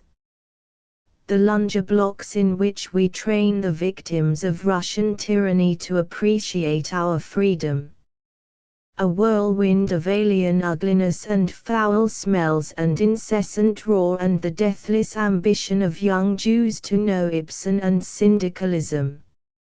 It swamped the courage of hungry Carl as he roamed through Rivington Street and Essex and Hester, vainly seeking jobs from shopkeepers too poor to be able to bathe. He felt that he, not these matter-of-fact crowds, was alien. He was hungry and tired. There was nothing heroic to do, just go hungry. There was no place where he could sit down. The benches of the tiny hard-trodden parks were full. If he could sit down, if he could rest one little hour, he would be able to go and find freight yards, where there would be the clean clang of bells and rattle of trucks instead of gabbled Yiddish. Then he would ride out into the country, away from the brooding shadows of this town, where there were no separable faces, but only a fog of ceaselessly moving crowds. Late that night he stood aimlessly talking to a hobo on a dirty corner of the Bowery, where the early September rain drizzled through the gaunt structure of the elevated. He did not feel the hunger so much now, but he was meekly glad to learn from his new friend, the hobo, that in one more hour he could get food in the bread line. He felt very boyish, and would have confided the fact that he was starving to any woman, to anyone but this transcontinental hobo, the tramp royal, trained to scorn hunger. Because he was one of them, he watched incuriously the procession of vagrants, in coats whose collars were turned up and fastened with safety pins against the rain. The vagrants shuffled rapidly by, their shoulders hunched, their hands always in their trousers pockets, their shoe heels always ground down and muddy. And incuriously he watched a saloon keeper, whose face was plastered over with a huge mustache, come out and hang a sign, "Porter wanted in A.M., on the saloon door. As he slouched away to join the bread line, a black deuce in the world's discard, Carl was wondering how he could get that imperial appointment as porter in a Bowery saloon. He almost forgot it while waiting in the bread line, so occupied was he in hating two collegians who watched the line with that open curiosity which nice, clean, respectable young men suppose the poor never notice. He restrained his desire to go over and quote Greek at them, because they were ignorant and not to blame for being sure that they were of clay superior to anyone in a bread line. And partly because he had forgotten his Greek. He came back to the Bowery briskly, alone, with the manhood of a loaf of bread in him. He was going to get that job as porter. He planned his campaign as a politician plans to become a statesman. He slipped the sign, "Porter Wanted" in A.M. from its nail and hid it beneath his coat. He tramped the block all night and, as suspicious characters always do to avoid seeming suspicious, he begged a match from a policeman who was keeping an eye on him. The policeman chatted with him about baseball and advised him to keep away from liquor and missions. At 5 a.m. Kyle was standing at the saloon door. When the bartender opened it, Kyle bounced in, slightly dizzy, conscious of the slime of mud on his fraying trouser ends. The saloon had an air of cheap crime and a floor covered with clotted sawdust. The bar was a slab of dark brown wood, so worn that semicircles of slivers were showing. The nasty gutter was still filled with cigar ends and puddles of beer and bits of free lunch cheese. "I want that job as porter," said Carl. "Oh, you do you? Well, you wait and see who else comes to get it. Nobody else is going to come." "How do you know they ain't?" Kyle drew the sign from beneath his coat and carefully laid it on the bar. "That's why." "Well, you got nerve. You got the nerve of a Republican on 14th Street, like the fellow says. You must want it. Well, all right, I guess you can have it if the boss don't kick." Kyle was accepted by the boss, who gave him a quarter and told him to go out and get a regular feed. He hummed over breakfast. He had been accepted again by all men when he had been accepted by the proprietor of a Bowery saloon. He was going to hold this job, no matter what happened. The Rolling Stone was going to gather moss. For 3 months Kyle took seriously the dirtiest things in the world. He worked 16 hours a day for $8 a week, cleaning cuspidors, scrubbing the floor, scattering clean sawdust, cutting the more rotten portions off the free lunch meat. As he slopped about with half-frozen, brittle rags, hobos pushed him aside and spat on the floor he had just cleaned. Of his $8 a week he saved $4. He rented an air-shaft bedroom in the flat of a Jewish sweatshop worker for $1.75 a week. It was occupied daytimes by a cook in an all-night restaurant, who had taken a bath in 1900 when at Coney Island on an excursion of the Pipagilligan Association. The room was unheated, and every night during January Kyle debated whether to go to bed with his shoes on or off. The sub-landlord's daughter was a dwarfish, blotched-faced, passionate child of 15. With moist eyes and very low-cut waists of coarse voile, which she pronounced voile. She would stop Carl in the dark railroad hallway and, chewing gum rapidly, chatter about the Eilerman at Wanamacy's, and what a swell time there would be at the coming ball of the Thomas J. Monahan Literary and Social Club, tickets 25 cents for lady and gent, including hat check. She let Carl know that she considered him close-fisted for never taking her to the movies on Sunday afternoons, but he patted her head and talked to her like a big brother and kept himself from noticing that she had clinging hands and would be rather pretty, and he bought her a wholesome woman's magazine to read. Not an entirely complete solution to the problem of what to do with the girl whom organized society is too busy to nourish, but the best he could contrive just then. Sundays, when he was free for part of the day, he took his book of recipes for mixed drinks to the reading room of the Tompkins Square Library and gravely studied them, for he was going to be a bartender.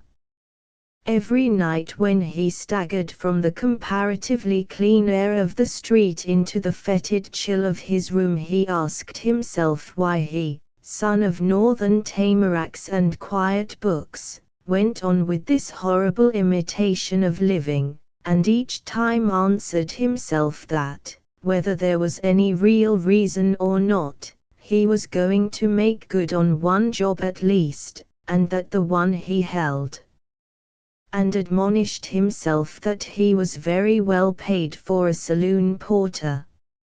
If Carl had never stood in the bread line, if he had never been compelled to clean a saloon gutter artistically, in order to keep from standing in that bread line, he would surely have gone back to the commonplaceness for which everyone except Bone Stillman and Henry Fraser had been assiduously training him all his life. They who know how naturally life runs on in any sphere will understand that Carl did not at the time feel that he was debased. He lived 24 hours a day and kept busy, with no more wonder at himself than is displayed by the professional burglar or the man who devotes all his youth to learning Greek or soldiering. Nevertheless, the work itself was so much less desirable than driving a car or wandering through the moonlight with Eva Lewis in Days Wonderful and Lost that, to endure it, to conquer it, he had to develop a control over temper and speech and body which was to stay with him in windy mornings of daring. Within 3 months Carl had become assistant barkeeper, and now he could save $8 a week. He bought a couple of motor magazines and went to one vaudeville show and kept his sub-landlord's daughter from running off with a cadet, wondering how soon she would do it in any case, and receiving a depressing insight into the efficiency of society for keeping in the mire most of the people born there. 3 months later, at the end of winter, he was ready to start for Panama. He was going to Panama because he had read in a Sunday newspaper of the canal's marvels of engineering and jungle. He had avoided making friends. There was no one to give him farewell when he emerged from the muck. But he had one task to perform, to settle with the saloon snob. P.T. McGuff was the name of this creature. He was an old-ish and wicked man, born on the Bowery. He had been a heavyweight prize fighter in the days of John L. Sullivan, then he had met John, and been, ever since, an honest crook who made an excellent living by conducting a boxing school in which the real work was done by assistants. He resembled a hound with a neat black bow tie, and he drooled tobacco juice down his big, raw-looking, moist, bristly, too masculine chin. Every evening from 11 to midnight P.T. McGuff sat at the round table in the mildewed corner at the end of the bar, drinking old-fashioned whiskey cocktails made with bourbon, playing Camfield, staring at the nude models pasted on the milky surface of an old mirror, and teasing Carl. "Here, boy, come here and wipe off the whiskey you spilled. Come on, you cat. Get on the job. You look like Sunday school Harry. Mama's little rosy-cheeked boy. Someday I'm going to bust your beezer." "Good.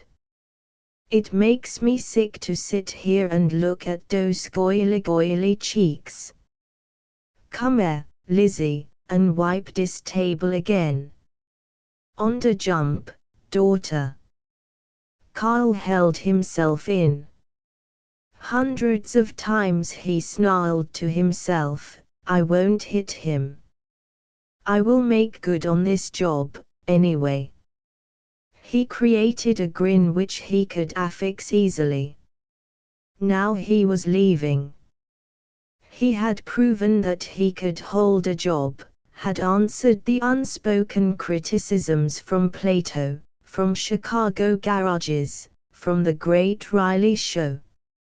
For the first time since he had deserted college he had been able to write to his father, to answer the grim carpenter's unspoken criticisms of the son who had given up his chance for an education.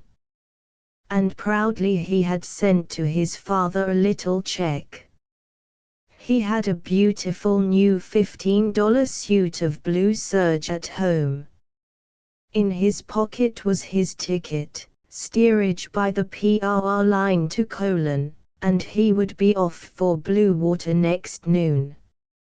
His feet danced behind the bar as he filled schooners of beer and scraped off their foam with a celluloid ruler. He saw himself in Panama, with a clean man's job, talking to cosmopolitan engineers against a background of green and scarlet jungle. And, oh yes, he was going to beat P.T. McGuff that evening, and get back much of the belligerent self-respect which he had been drawing off into schooners with the beer.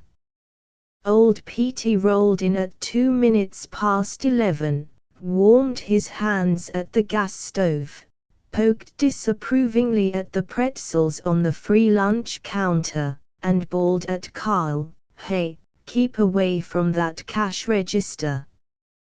Wipe dem goilish tears away, will ya, Agnes, and bring us a little health destroyer and a couple matches."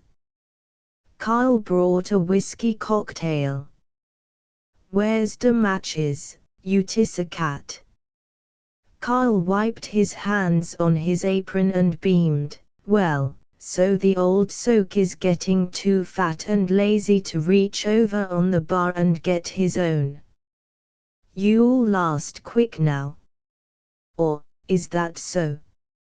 For the love of Mike, do ya mean to tell me Lizzie is talking back? What do ya know about that? What do ya know about that? You'll get sick on us here, foist-teeing we know. Where was ya hoited?" P.T. McGuff's smile was absolutely friendly. It made Carl hesitate, but it had become one of the principles of cosmic ethics that he had to thump P.T., and he growled, "I'll give you all the talking back you want, you big stiff. I'm getting through tonight. I'm going to Panama." "No, straight, is that straight?" "That's what I said." "Well, that's fine, boy. I been watching ya, and I sees why wasn't cut out to be no saloon porter. I made a little bet with meself you was educated. Why our cuffs ain't even doity, not very doity. Course you kinda need a shave, but dem little blonde hairs don't show much. I seen you was a gentleman, even if the bums didn't. You're too good to be a rum peddler. Glad we're going, boy, mighty glad. Sit down. Tell us about it. We'll miss ya here. I was just saying t'other night to Mike here, dear, ain't one fella in 100 coulda stood the kidding from an old he one like me and kep his mouth shut and grinned and said nothin' to nobody. That's at wins fights. But, say, boy, I'll miss ya, I sure will. I get to be kind of lonely as the boys drop off, like boozers always does. Oh, hell, I won't spill me troubles like an old tissercat. So you're going to Panama. I want ya to sit down and tell me about it. What you taking, boy? Just a cigar. I'll miss you, too, Petey. Tell you what I'll do. I'll send you some postcards from Panama. Next noon, as the SS Panama pulled out of her ice-lined dock, Carl saw an old man shivering on the wharf and frantically waving goodbye. Petey McGuff. Chapter 16. The SS Panama had passed Watling's Island and steamed into Storyland. On the white scrubbed deck aft of the wheelhouse, Carl sat with his friends of the steerage, sturdy men all, used to open places. Old Ed, the rock driller, long, Irish, huge-handed, irate, kindly, Harry, the young mechanic from Cleveland. Ed and an oiler were furiously debating about the food aboard, or, it's rotten, all of it. Look here, Ed, how about the chicken they give the steerage on Sunday? Chicken? I didn't see no chicken. I see some seagull, though. No wonder they ain't no more seagulls following us. They shot 'em and cooked 'em on us. Same used Harry. Makes me think of when I was shipbuilding in Philly. No, it was when I was broke in KC. And a guy.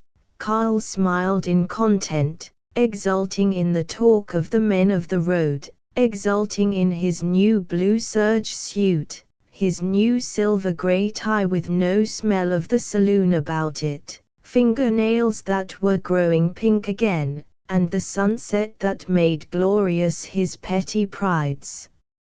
A vast plain of unrippling plum-colored sea was set with mirror-like pools where floated tree branches so suffused with light that the glad heart blessed them. His first flying fish leaped silvery from silver sea, and Carl cried, almost aloud, "This is what I've been wanting all my life." Aloud, to Harry, "Say, what's it like in Kansas? I'm going down through there someday." He spoke harshly. But the real Carl was robed in light and the murmurous wake of evening, with the tropics down the skyline. Lying in his hot steerage bunk, stripped to his undershirt, Carl peered through the stateroom window to the swishing night sea, conscious of the rolling of the boat, of the engines shaking her, of bolts studding the white iron wall, of life preservers over his head, of stokers singing in the gangway as they dumped the clinkers overboard. The Panama was pounding on, and he rejoiced. This is just what I've wanted, always. They are creeping in toward the wharf at Colon. He is seeing Panama. First a point of palms, then the hospital, the red roofs of the ICC quarters at Cristobal, and Negroes on the sun-blistered wharf. At last he is free to go ashore in Wonderland, a medley of Colon and Cristobal, Panama and the Canal Zone of 1907, spaghetti policemen like monkeys chattering bad Spanish, and big, smiling Canal Zone policemen in khaki, with the air of soldiers, Jamaica Negroes with conical heads and brown Barbados Negroes with Cockney accents, English engineers in lordly puggrees, and tourists from New England who seem servants of their own tortoise-shell spectacles, comfortable ebon mammies with silver bangles and kerchiefs of stabbing scarlet, dressed in starched pink and blue gingham, vending guavas and green Tobago Island pineapples. Carl gapes at Panamanian nuns and Chilean consuls, French peasant laborers and indignant Irish foremen and German concessionaires with dueling scars and high collars. Gold Spanish signs and spaghetti money and hotels with American cuspidors and job hunters, tin roofs and arcades, shops open to the street in front, but mysterious within, giving glimpses of the canny Chinese proprietors smoking tiny pipes.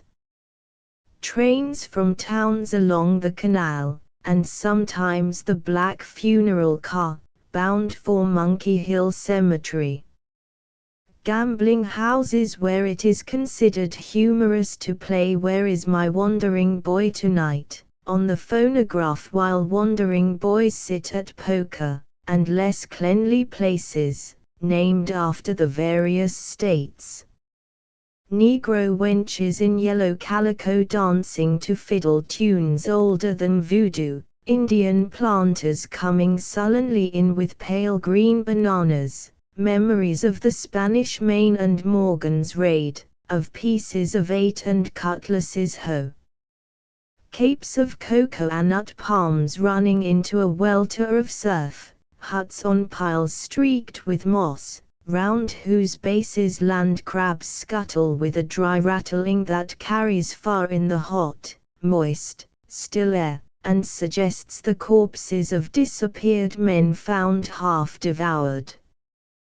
Then, for contrast, the transplanted North, with its seriousness about the service, the American avenues and cool breezes of Cristobal, where fat, bald chiefs of the ICC drive pompously with political guests who, in 1907, are still incredulous about the success of the military socialism of the canal, and where wives from Oklahoma or Boston, seated in Grand Rapids Golden Oak rockers on the screened porches of bungalows, talk of hats, and children, and mail orders, and cards, and the Colonel, and malarial fever, and Chautauqua, and the Kilbur slide. A kaleidoscope of crimson and green and dazzling white, warm-hued peoples and sizzling roofs, with echoes from the high endeavor of the canal and whispers from the unknown bush, drenched with sudden rain like escaping steam, or languid under the desert glare of the sky, where hangs a gyre of buzzards whose slow circles are stiller than death and calmer than wisdom. Lord, sighs Carl Erickson from Joralemon, this is what I've wanted ever since I was a kid. At Pedro Miguel, which the canal employees always called Peter McGill, he found work, first as an unofficial timekeeper, presently, after examinations, as a stationary engineer on the roll of the ICC. Within a month he showed no signs of his Bowery experiences beyond a shallow hollow in his smooth cheeks. He lived in quarters like a college dormitory, communistic and jolly, littered with shoes and cube-cut tobacco and college banners, clean youngsters dropping in for an easy chat, and behind it all, the mystery of the bush. His roommate, a conductor on the PRR, was a globe-trotter, and through him Carl met the adventurers, whom he had been questing ever since he had run away from Oscar Ericsson's woodshed. There was a young engineer from Boston Tech, who swore every morning at 7.07, when it rained boiling water as enthusiastically as though it had never done such a thing before, that he was going to Chihuahua, mining. There was Cockeye Corbett, an ex-sailor, who was immoral and a Lancashireman, and knew more about blackbirding and copra and canacres, and the rum holes from Nagasaki to Mombasa, than it is healthy for a civil servant to know. Every Sunday a sad-faced man with ash-colored hair and bony fingers, who had been a lieutenant in the Peruvian Navy, a teacher in St. John's College, China, and a subcontractor for railroad construction in Montana, and who was now a minor clerk in the cool, lofty offices of the Materials and Supplies Department, came over from Colon, relaxed in a tilted-back chair, and fingered the Masonic charm on his horsehair watchguard, while he talked with the PR conductor and the others about Ruby hunting and the relief of Peking, and where is Hector MacDonald? And is John Orth dead? And shall we try to climb Chimborazo? And creosote guns and pig-sticking and Swahili tribal law. These were a few of the topics regarding which he had inside information. The others drawled about various strange things which make a man discontented and bring him no good.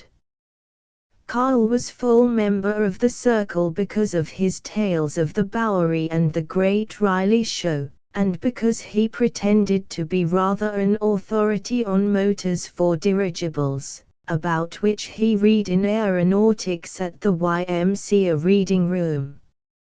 It is true that at this time, early 1907, the Wrights were still working in obscurity, unknown even in their own Dayton, though they had a completely successful machine stowed away, and as yet Glenn Curtiss had merely developed a motor for Captain Baldwin's military dirigible. But Langley and Maxim had endeavored to launch power-driven, heavier-than-air machines. Lively Santos Dumont had flipped about the Eiffel Tower in his dirigible, and actually raised himself from the ground in a ponderous aeroplane, and in May 1907, a sculptor named Delagrange flew over 600 feet in France. Various crank inventors were solving the problem of flight every day. Man was fluttering on the edge of his earthy nest, ready to plunge into the air. Carl was able to make technical-sounding predictions which caught the imaginations of the restless children.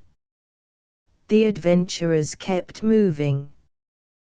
The beachcombing ex-sailor said that he was starting for Valparaiso, started for San Domingo, and landed in Tahiti, whence he sent Carl one postcard, worded, "What price TT?" The engineer from Boston Tech kept his oath about mining in Chihuahua. He got the appointment as assistant superintendent of the Tazrace mine, and he took Carl with him. Carl reached Mexico and breathed the air of high-lying desert and hill.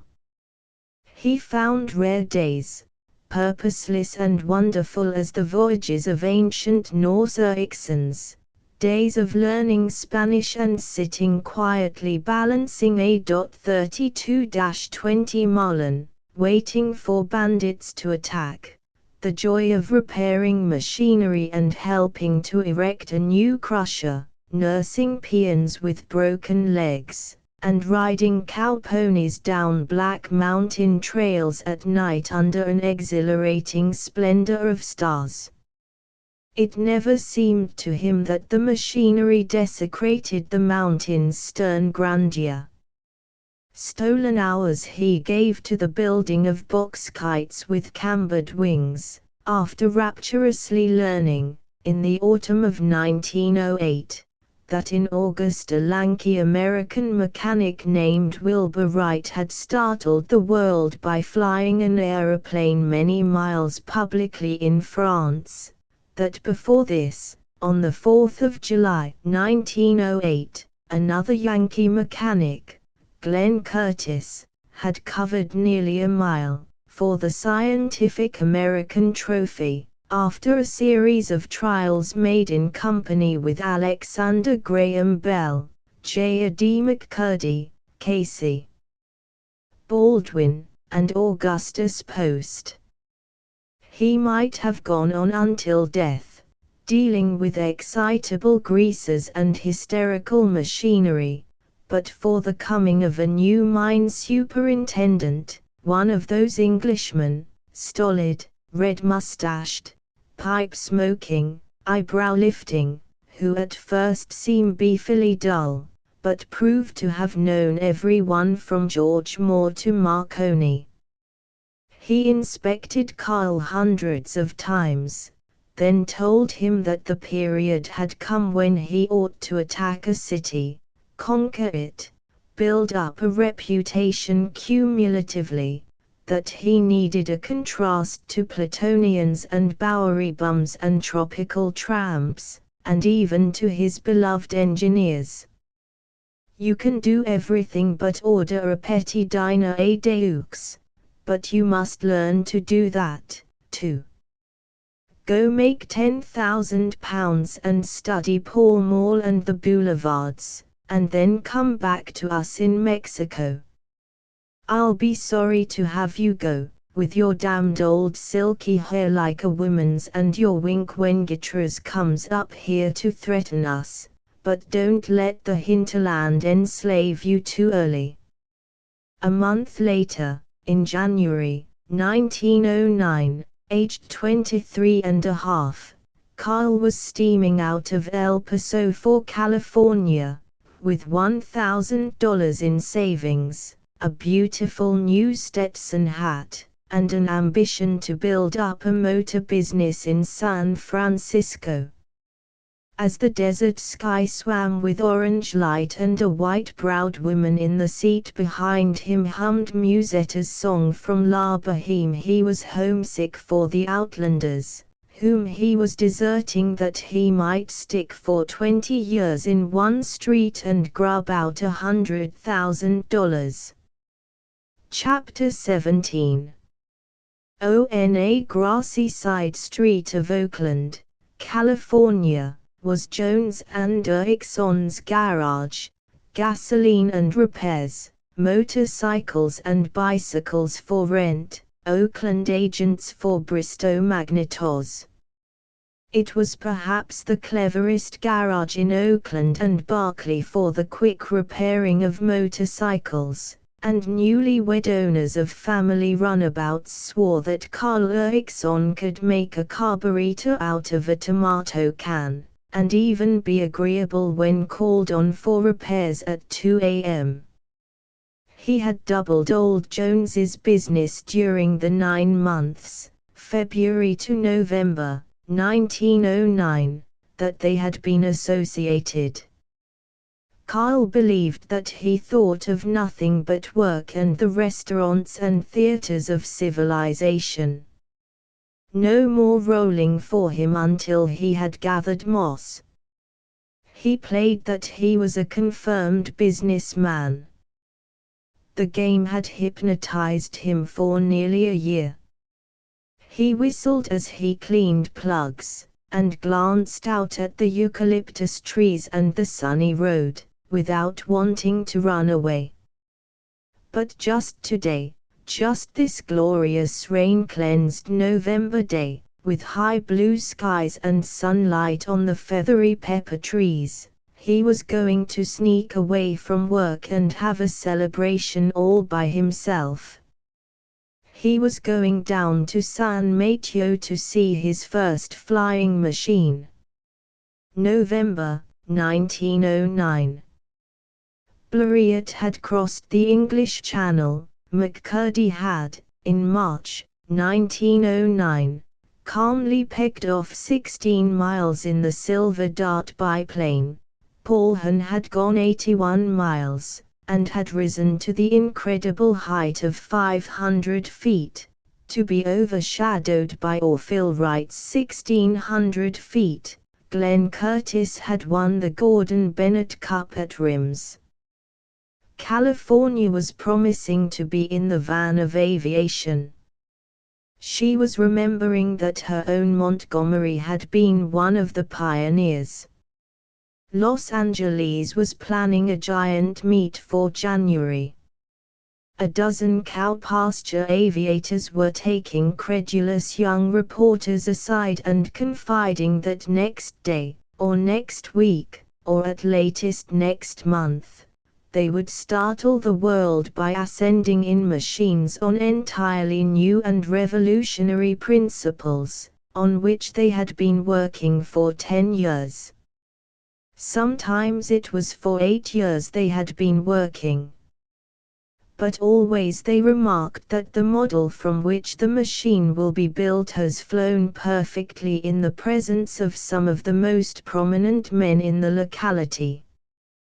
These machines had a great deal to do with the mysterious qualities of gyroscopes and helicopters.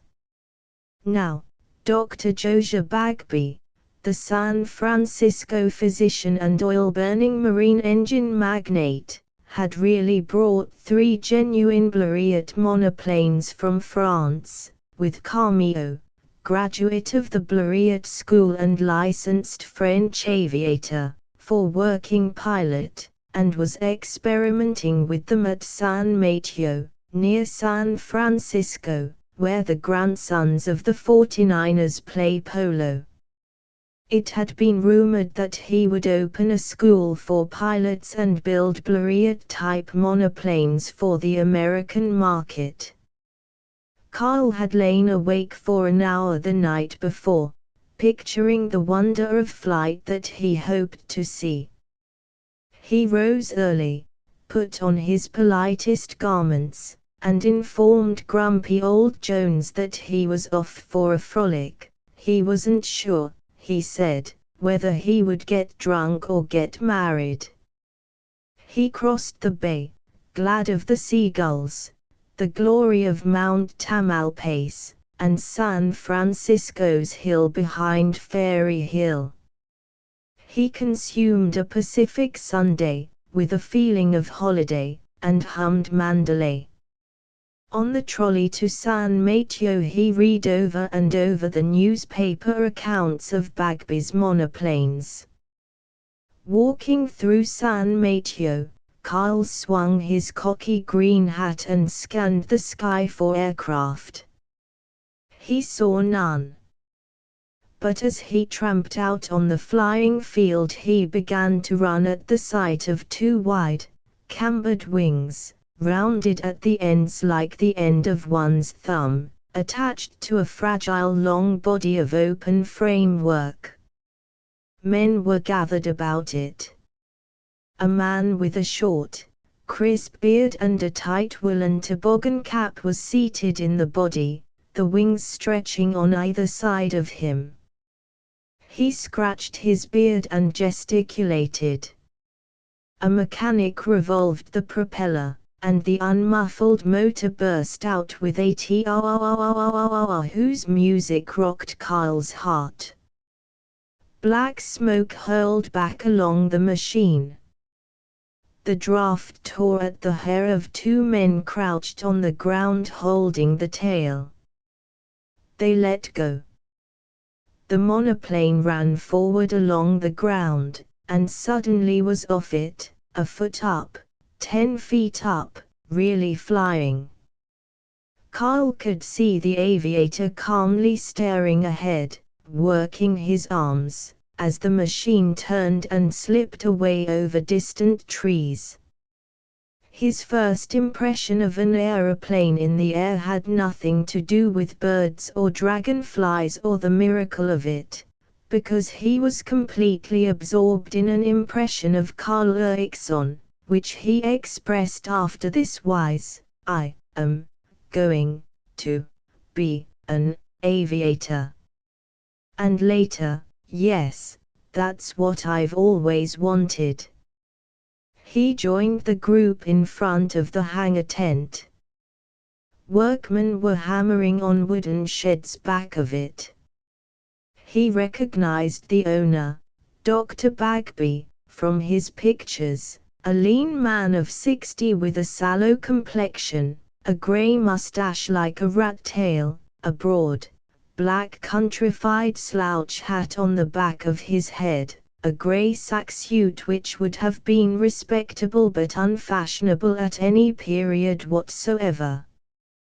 He looked like a country lawyer who had served 2 terms in the state legislature. His shoes were black, but not blackened, and had no toe caps, the comfortable shoes of an old-ish man. He was tapping his teeth with a thin-corded forefinger and remarking in a monotonous voice to a Mexican youth, plump and polite and well-dressed, "Well, Tony, I guess those plugs were better, I guess those plugs were better." Heh. Bagby turned to the others, marveled at them as if trying to remember who they were, and said, slowly, "I guess those plugs were all right." Heh.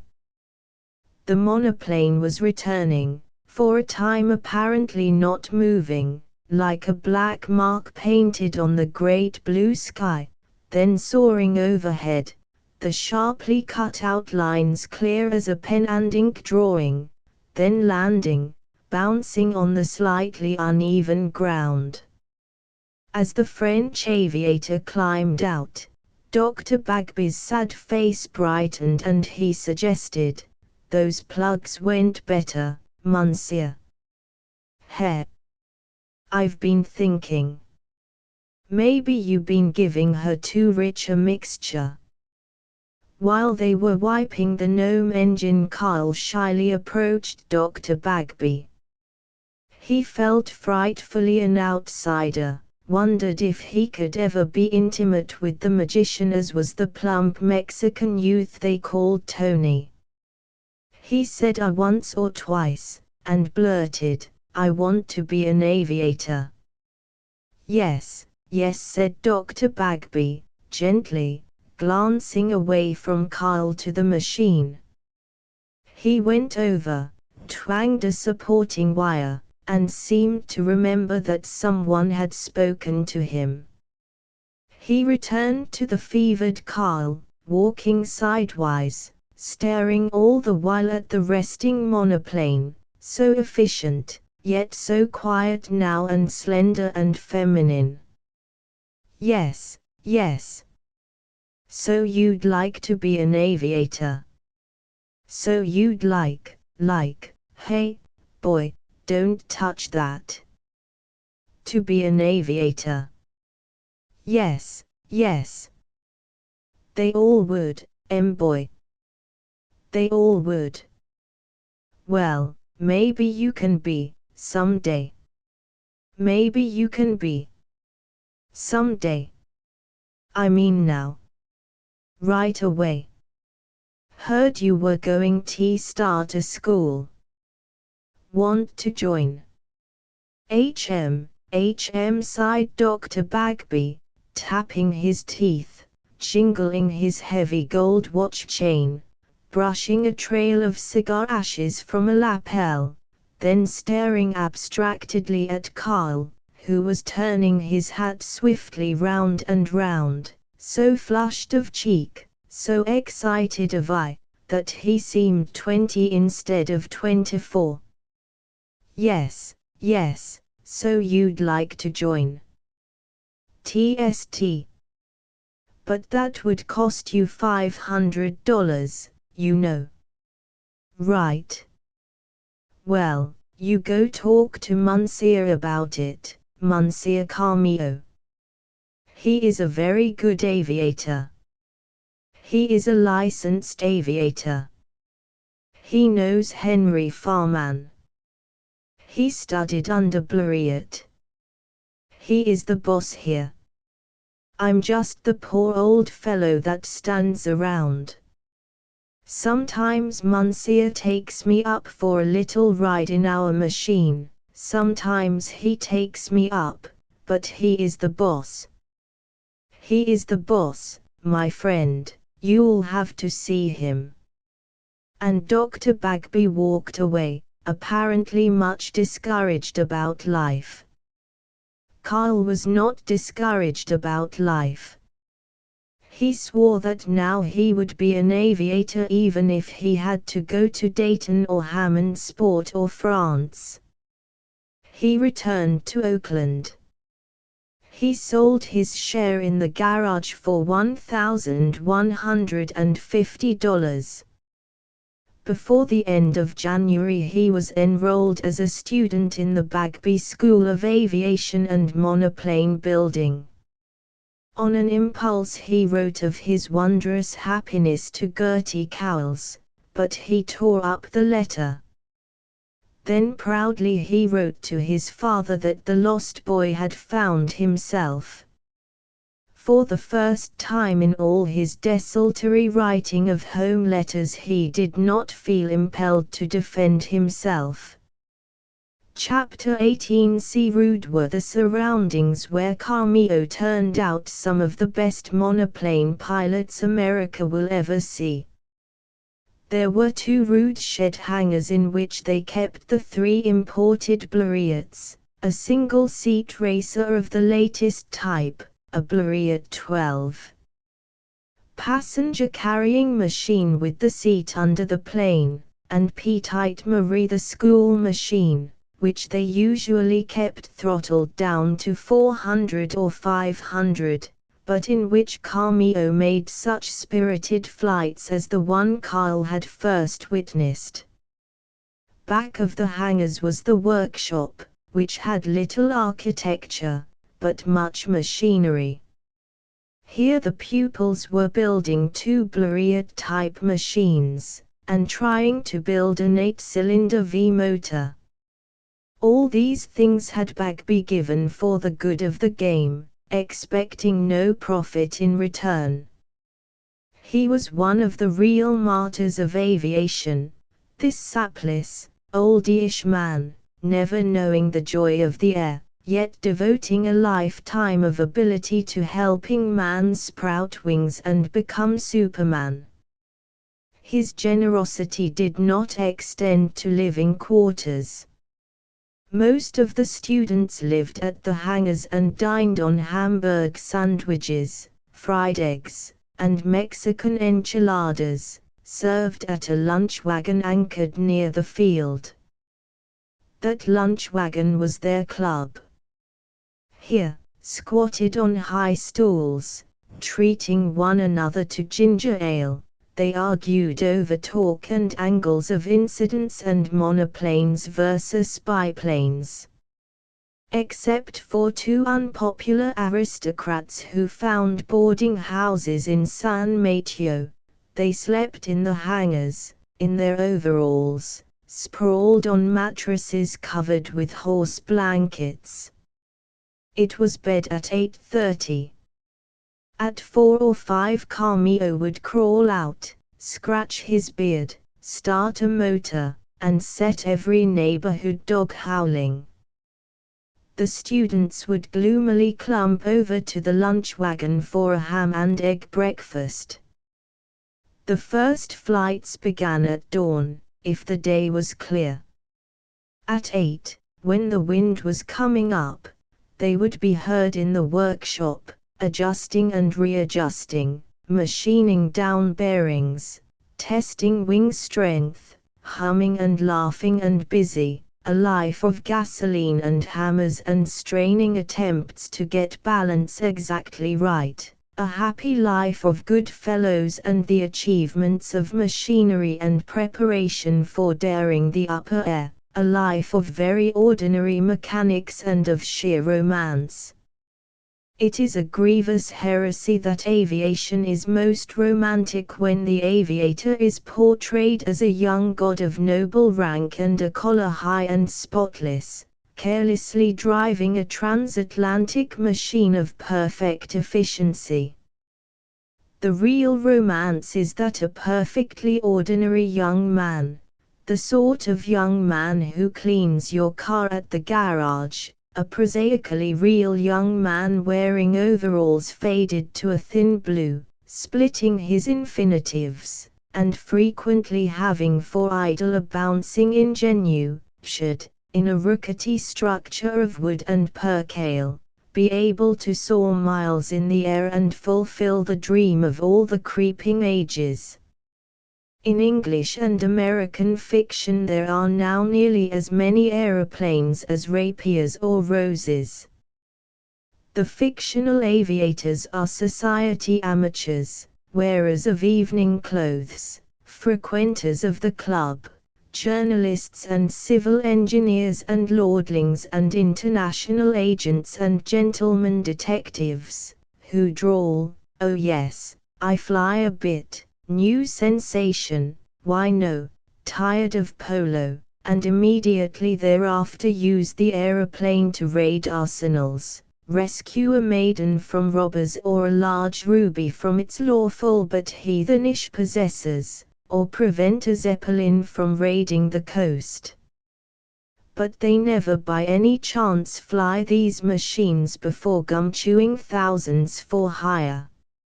In England they absolutely must motor from the club to the flying field in a powerful Rolls-Royce car.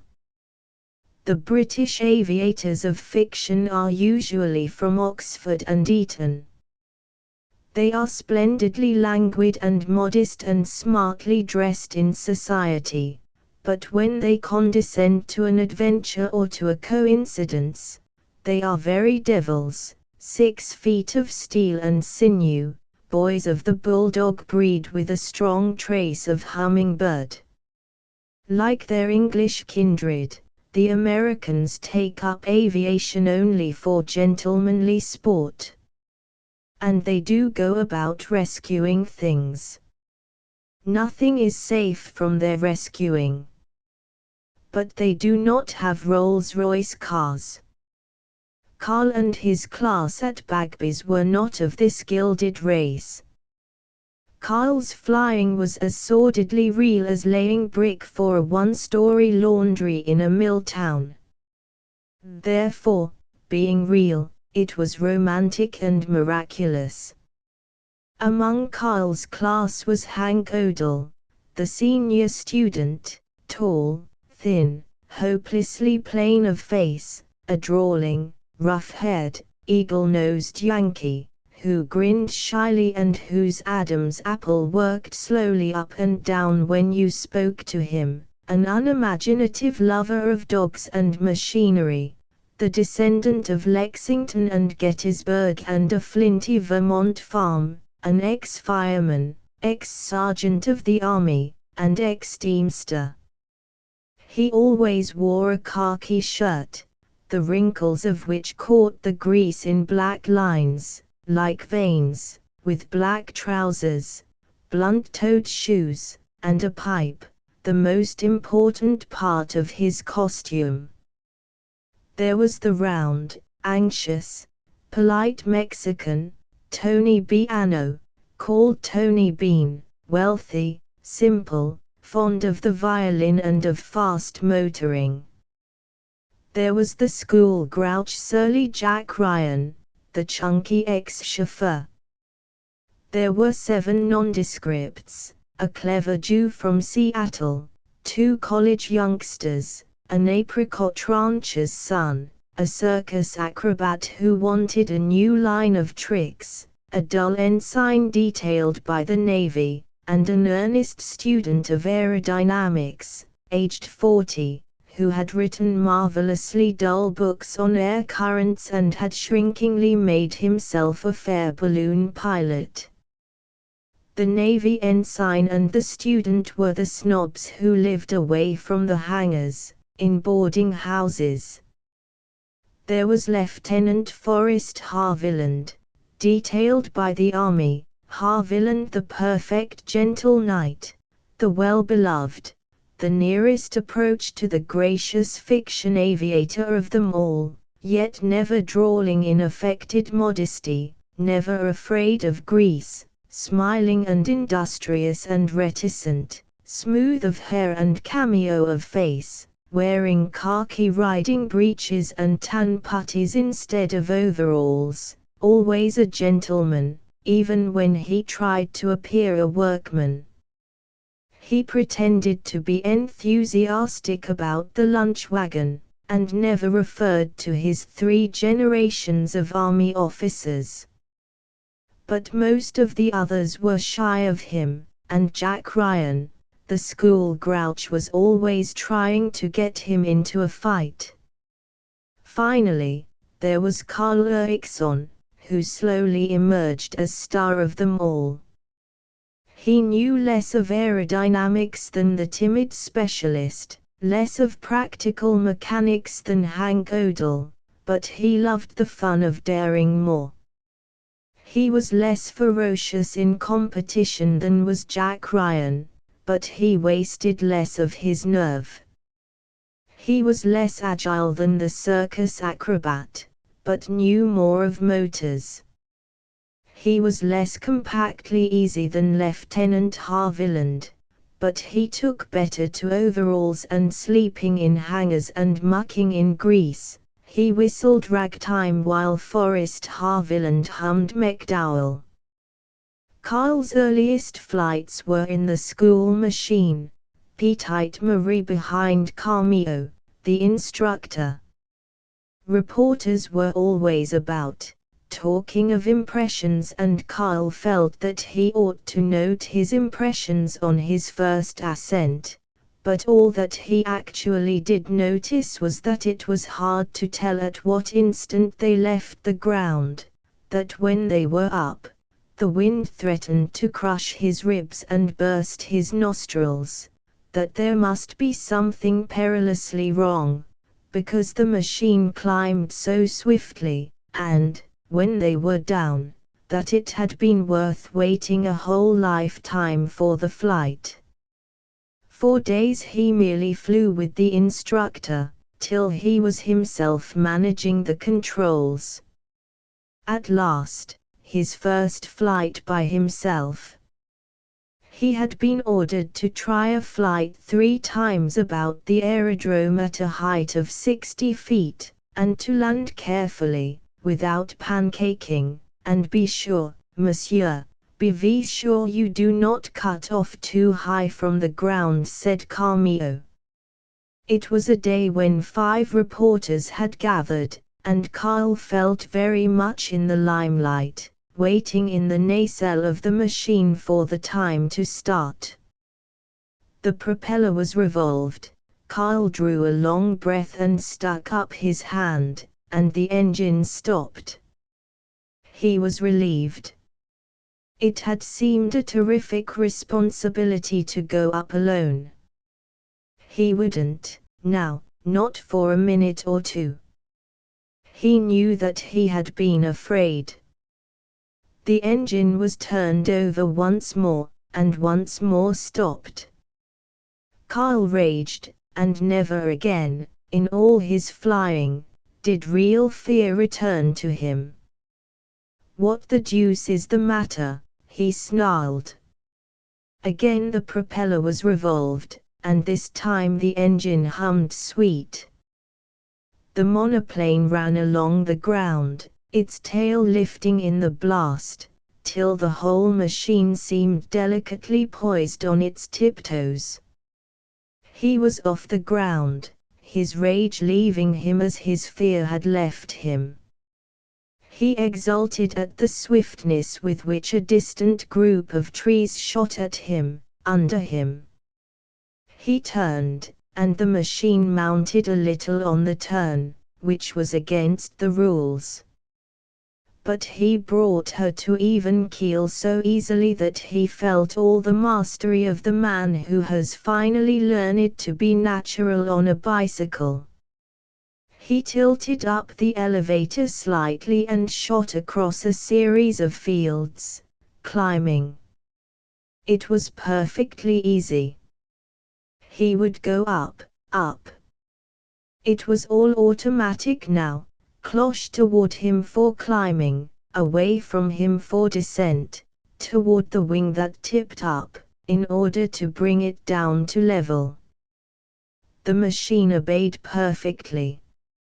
And the footbar, for steering to right and left, responded to such light motions of his foot. He grinned exultantly. He wanted to shout. He glanced at the barometer and discovered that he was up to 200 feet. Why not go on? He sailed out across San Mateo, and the sense of people below, running and waving their hands, increased his exultation. He curved about at the end, somewhat afraid of his ability to turn, but having all the air there was to make the turn in, and headed back toward the aerodrome.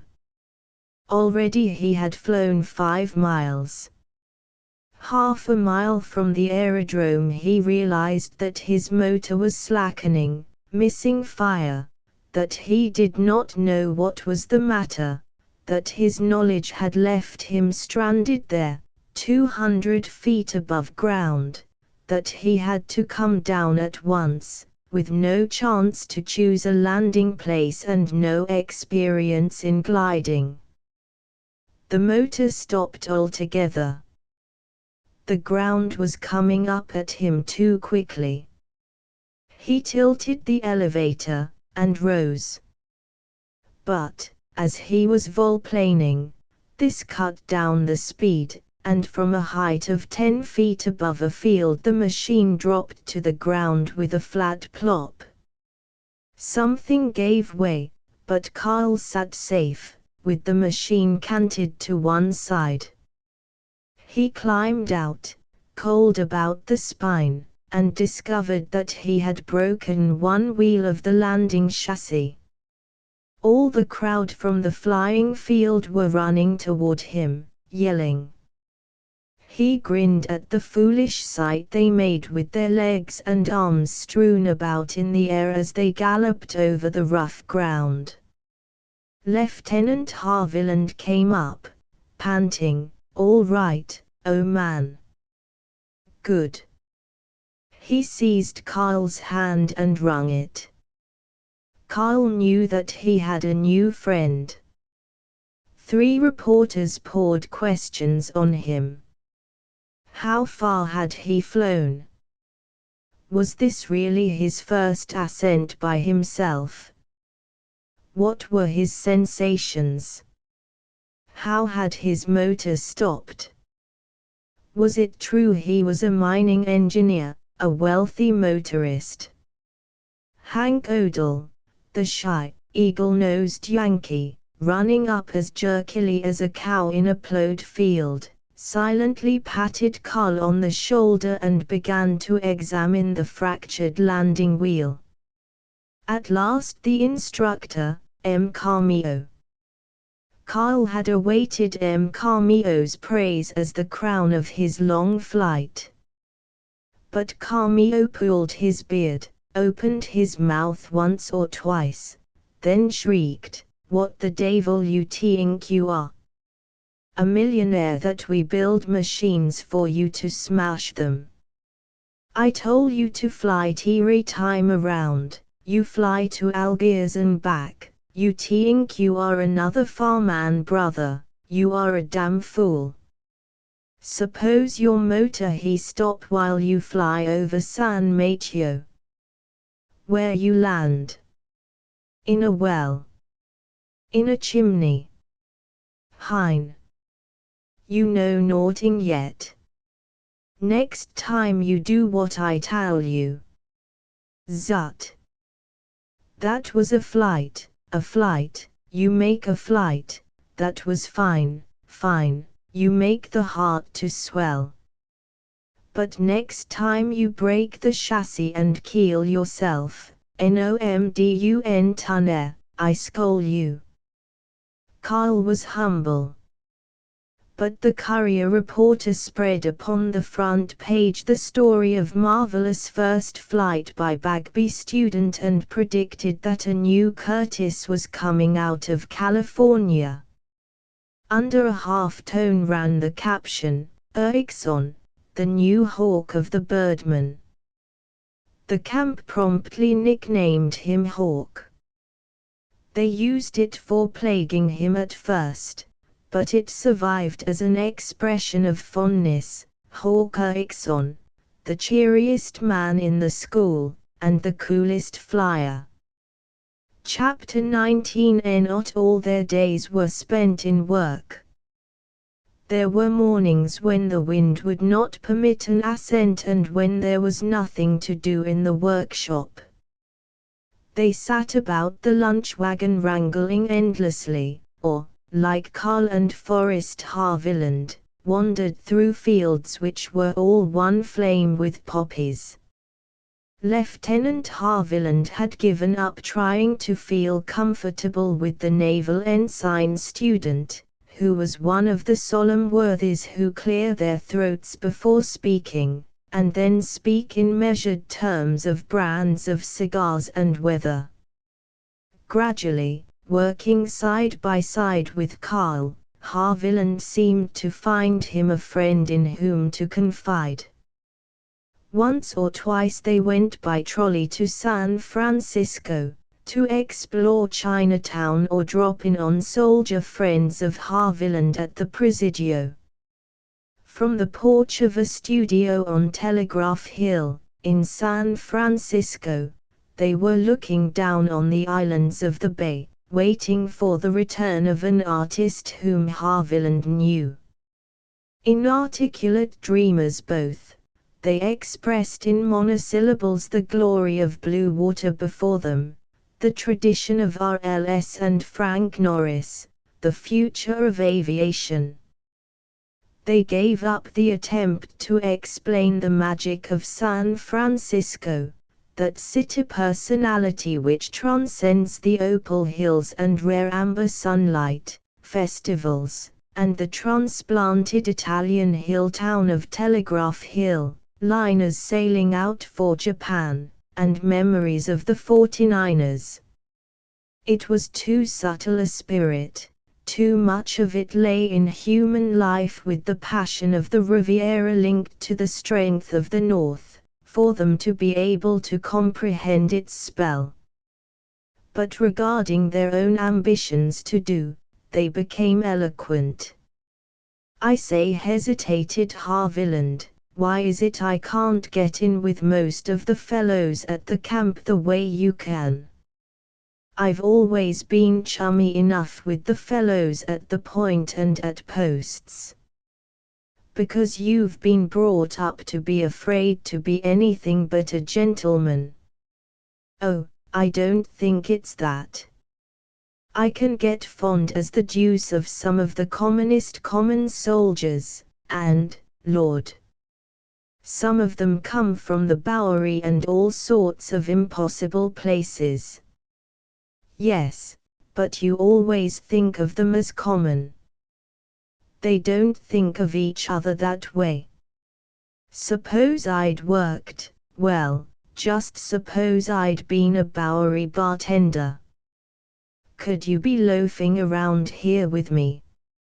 Could you go off on a bat with Jack Ryan? Well, maybe not. Maybe working with Jack Ryan is a good thing for me. I'm getting now so I can almost stand his stories. I envy you, knocking around with all sorts of people. Oh, I wish I could call Ryan Jack and feel easy about it. I can't. Perhaps I've got a little of the subaltern snob someplace in me. You You're a prince. If you've elevated me to a princedom, the least I can do is to invite you down home for a weekend, down to the San Spirito Presidio. My father's commandant there. Oh, I'd like to, but I haven't got a dress suit. Buy one. Yes, I could do that, but, oh, rats. Forrest, I've been knocking around so long I feel shy about my table manners and everything. I'd probably eat pie with my fingers. You make me so darn tired, Hawk. You talk about my having to learn to chum with people in overalls. You've got to learn not to let people in evening clothes put anything over on you. That's your difficulty from having lived in the back country these last 2 or 3 years. You have an instinct for manners. But I did notice that as soon as you found out I was in the army you spent half the time disliking me as a militarist, and the other half expecting me to be haughty, Lord knows what over. It took you 2 weeks to think of me as Forrest Harviland. I'm ashamed of you. If you're a socialist you ought to think that anything you like belongs to you. That's a new kind of socialism. So much the better. Me and Karl Marx, the economic inventors. But I was saying, if you act as though things belong to you people will apologize to you for having borrowed them from you. And you've got to do that, Hawk. You're going to be one of the best known flyers in the country. And you'll have to meet all sorts of big guns, generals and senators and female climbers that work the peace societies for social position, and so on, and you've got to know how to meet them. Anyway, I want you to come to San Spirito. To San Spirito they went. During the 3 days preceding, Carl was agonized at the thought of having to be polite in the presence of ladies. No matter how brusquely he told himself, I'm as good as anybody, he was uneasy about forks and slang and fingernails, and looked forward to the ordeal with as much pleasure as a man about to be hanged in a good cause, but thoroughly. Yet when Colonel Harviland met them at San Spirito Station, and Carl heard the kindly salutation of the gracious, fat, old Indian fighter, he knew that he had at last come home to his own people, an impression that was the stronger because the house of Oscar Erikson had been so much house and so little home. The colonel was a widower, and for his only son he showed a proud affection which included Carl. The 3 of them sat in state, after dinner, on the porch of quarters number 1, smoking cigars and looking down to a spur of the Santa Lucia Mountains, where it plunged into the foam of the Pacific. They talked of aviation and eugenics and the B'nai Messiah gun, of the post-doctor's sister who had come from the East on a visit, and of a riding test, but their hearts spoke of affection. Usually it is a man and a woman that make home, but 3 men, a stranger one of them, talking of motors on a porch in the enveloping dusk, made for one another a home to remember always. They stayed over Monday night, for a hop, and Carl found that the officers and their wives were as approachable as Hank Odell. They did not seem to be waiting for young Erikson to make social errors. When he confessed that he had forgotten what little dancing he knew, the sister of the post-doctor took him in hand, retaught him the waltz, and asked with patent admiration, "How does it feel to fly? Don't you get frightened? I'm terribly in awe of you and Mr. Haviland. I know I should be frightened to death, because it always makes me dizzy just to look down from a high building." Carl slipped away, to be happy by himself, and hid in the shadow of palms on the porch, lapped in the flutter of pepper trees. The orchestra began a waltz that set his heart singing. He heard a girl cry, "Oh, goody! The Blue Danube. We must go in and dance that." The Blue Danube. The name brought back the novels of General Charles King, as he had read them in high school days, flashed the picture of a lonely post, yellow-lighted, like a topaz on the night-swathed desert, a rude ballroom, a young officer dancing to the Blue Danube's intoxication, a hot-riding, dusty courier, hurling in with news of an Apache outbreak. A few minutes later a troop of cavalry slanting out through the gate on horseback, with a farewell burning the young officer's lips. He was in just such an army story, now. The scent of royal climbing roses enveloped Carl as that picture changed into others. San Spirito Presidio became a vast military encampment over which Hawker Ixon was flying. From his monoplane he saw a fairy town, with red roofs rising to a tower of fantastic turrets. That was doubtless the memory of a magazine cover painted by Maxfield Parrish. He was wandering through a poppy field with a girl dusky of eyes, soft black of hair, ready for any jaunt. Pictures bright and various as tropic shells, born of music and peace and his affection for the Havilands, pictures which promised him the world. For the first time Hawker Ixon realized that he might be a personage instead of a backyard boy. The girl with twilight eyes was smiling. The Bagby camp broke up on the 1st of May, with all of them, except one of the nondescript collegians and the air current student, more or less trained aviators. Carl was going out to tour small cities, for the George Flying Corporation. Lieutenant Haviland was detailed to the Army flying camp. Parting with Haviland and kindly Hank Odell, with cameo and anxiously polite Tony Bean, was as wistful as the last night of senior year. Till the old moon rose, sad behind tulip trees, they sat on packing boxes by the larger hangar, singing in close harmony Sweet Adeline teasing I've been working on the railroad.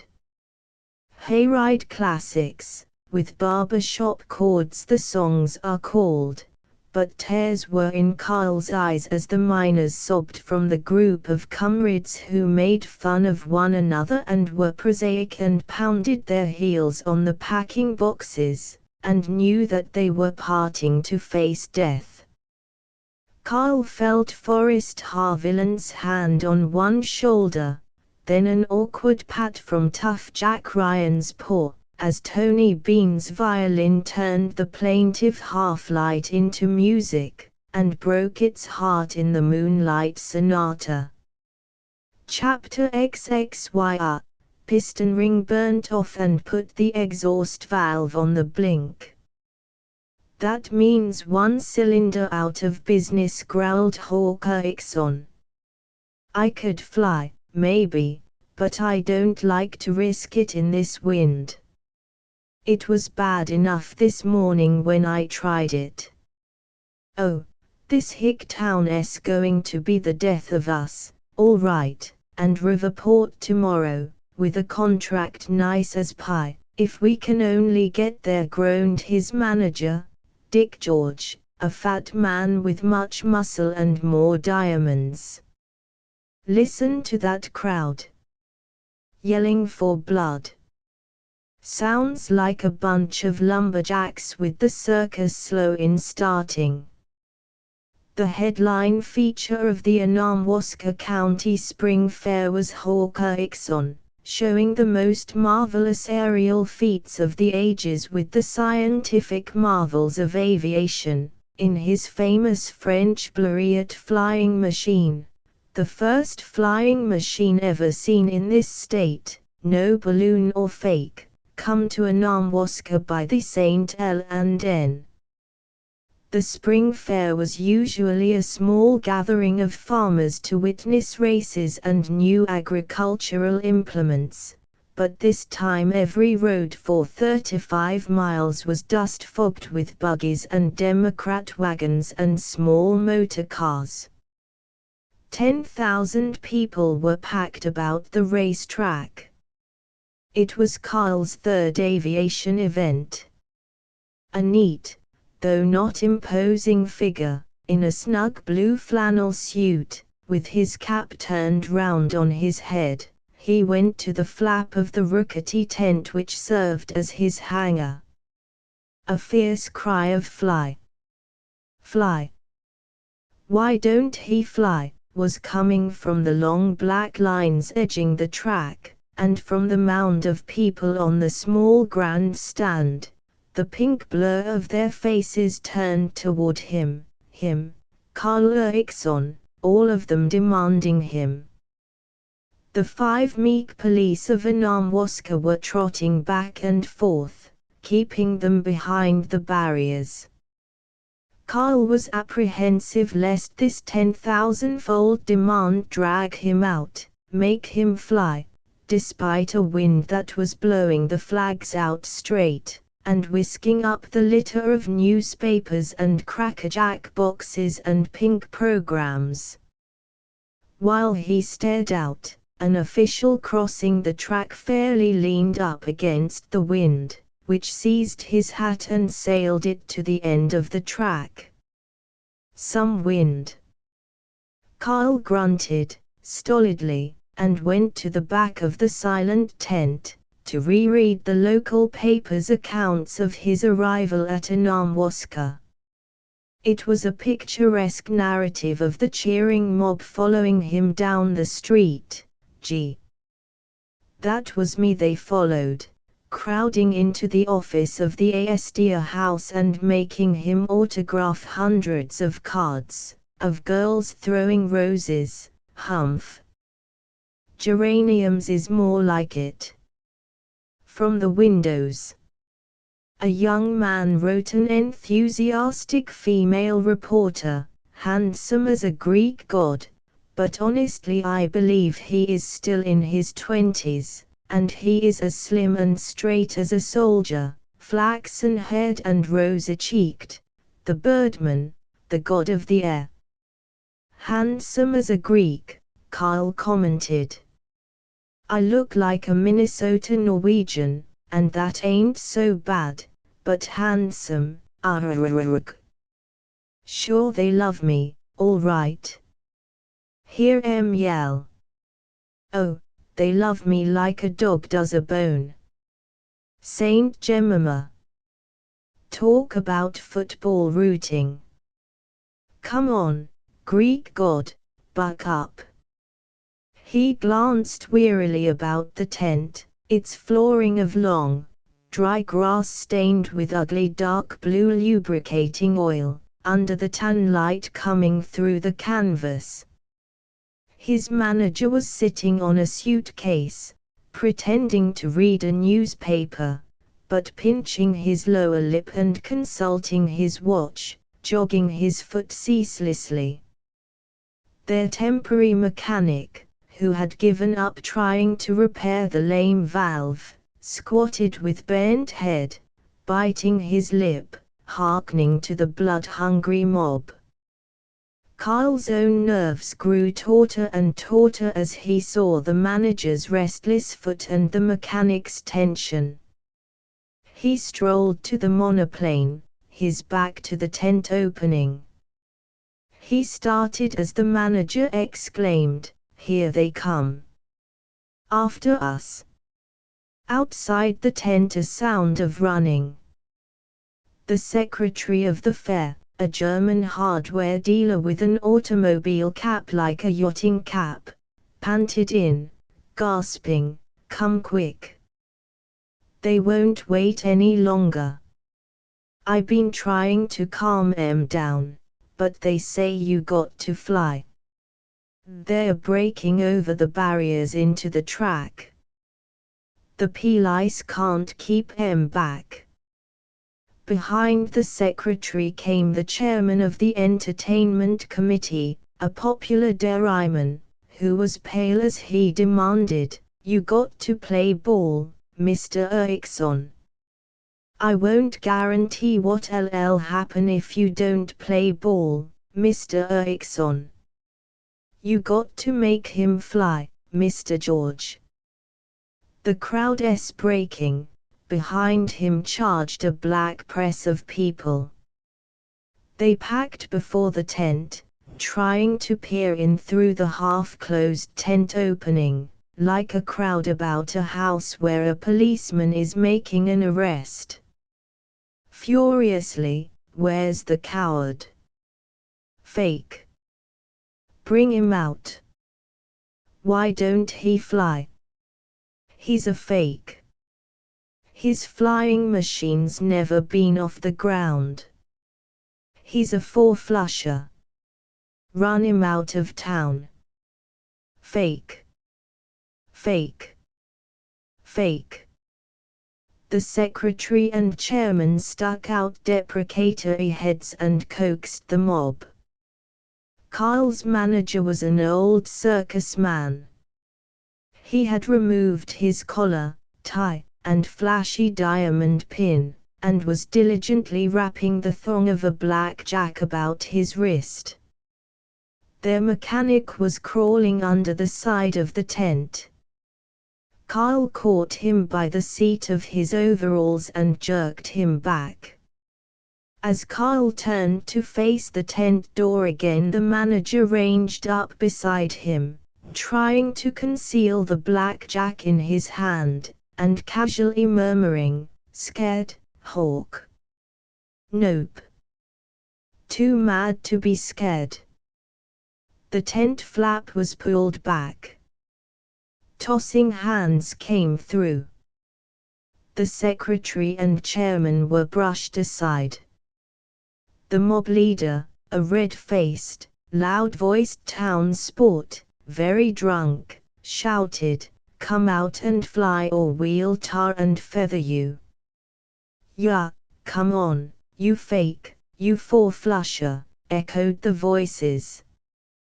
The secretary and chairman were edging back into the tent, beside Kyle's cowering mechanic. Something broke in Kyle's hold on himself. With his arm drawn back, his fist aimed at the point of the mob leader's jaw, he snarled, "You can't make me fly. You stick that ugly mug of yours any farther in and I'll bust it. I'll fly when the wind goes down, you would you?" As the mob leader started to advance, Kyle jabbed at him. It was not a very good jab. But the leader stopped. The manager, blackjack in hand, caught Kyle's arm, and ordered, "Don't start anything. They can lick us. Just look ready. Don't say anything. We'll hold 'em till the cops come. But nix on the punch." "Right, Cap'n," said Kyle. It was a strain to stand motionless, facing the crowd, not answering their taunts, but he held himself in, and in 2 minutes the yell came, "Cheese it! The cops!" The mob unwillingly swayed back as Anamwaska's heroic little band of 5 policemen wriggled through it, requesting their neighbors to desist. They entered the tent and, after accepting cigars from Kyle's manager, coldly told him that Kyle was a fake, and lucky to escape, that Kyle would better jump right out and fly if he knew what was good for him. Also, they nearly arrested the manager for possessing a blackjack, and warned him that he'd better not assault any of the peaceable citizens of beautiful Anamwaska.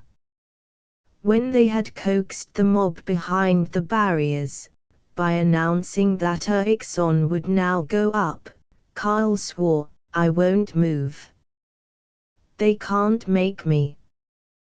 The secretary of the fair, who had regained most of his courage, spoke up, pertly, "Then you better return the 500 advance, pretty quick sudden, or I'll get an attachment on your fake flying machine." "You go, nix, Hawk, don't hit him, he ain't worth it." "You go to hell, brother," said the manager, mechanically. But he took Carl aside, and groaned, "Gosh. We got to do something. It's worth $2,000 to us, you know. Besides, we haven't got enough cash in our jeans to get out of town, and we'll miss the big Riverport purse. Still, suit yourself, old man. Maybe I can get some money by wiring to Chicago." "Oh, let's get it over." Kyle sighed. "I'd love to disappoint Anamwaska. We'll make $15,000 this month and next, anyway, and we can afford to spit 'em in the eye. But I don't want to leave you in a hole. Here you, mechanic, open up that tent flap. All the way across.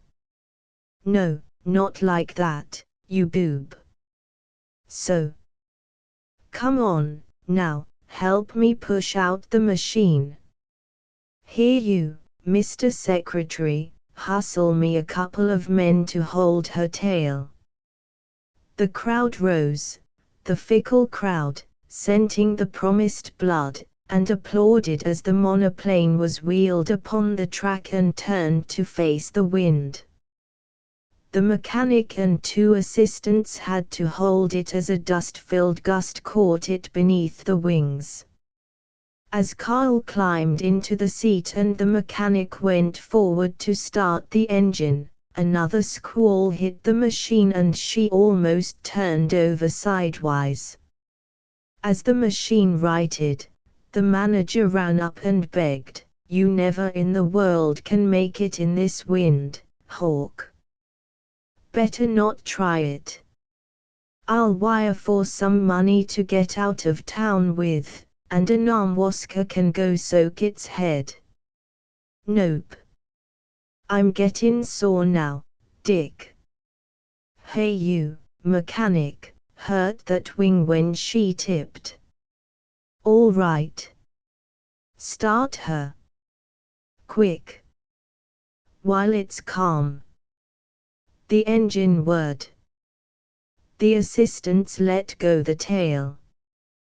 The machine lay brought forward, but once it left the ground it shot up quickly. The headwind came in a terrific gust. The machine hung poised in air for a moment, driven back by the gale nearly as fast as it was urged forward by its frantically revolving propeller. Kyle was as yet too doubtful of his skill to try to climb above the worst of the wind. If he could only keep a level course, he fought his way up one side of the racetrack. He crouched in his seat, meeting the Sunday blast with bent head. The parted lips which permitted him to catch his breath were stubborn and hard about his teeth. His hands played swiftly, incessantly, over the control as he brought her back to even keel. He warped the wings so quickly that he balanced like an acrobat sitting rockingly on a tight wire. He was too busy to be afraid or to remember that there was a throng of people below him. But he was conscious that the grandstand, at the side of the track, halfway down, was creeping toward him. More every instant did he hate the clamor of the gale and the stream of minute drops of oil, blown back from the engine, that spattered his face. His ears strained for misfire of the engine. If it stopped he would be hurled to earth. And one cylinder was not working. He forgot that, kept the cloche moving, fought the wind with his will as with his body. Now, he was aware of the grandstand below him. Now, of the people at the end of the track. He flew beyond the track, and turned. The whole force of the gale was thrown behind him, and he shot back along the other side of the racetrack at 80 or 90 miles an hour. Instantly he was at the end, then a quarter of a mile beyond the track, over plowed fields, where upward currents of warm air increased the pitching of the machine as he struggled to turn her again and face the wind. The following breeze was suddenly retarded and he dropped 40 feet, tail down. He was only 40 feet from the ground, falling straight, when he got back to even keel and shot ahead. How safe the nest of the nacelle where he sat seemed then. Almost gaily he swung her in a great wavering circle, and the wind was again in his face, hating him, pounding him, trying to get under the wings and turn the machine turtle. Twice more he worked his way about the track. The conscience of the beginner made him perform a diffident Dutch roll before the grandstand, but he was growling, and that's all they are going to get. See. As he soared to earth he looked at the crowd for the first time. His vision was so blurred with oil and wind soreness that he saw the people only as a mass, and he fancied that the stretch of slouch hats and derbies was a field of mushrooms swaying and tilted back.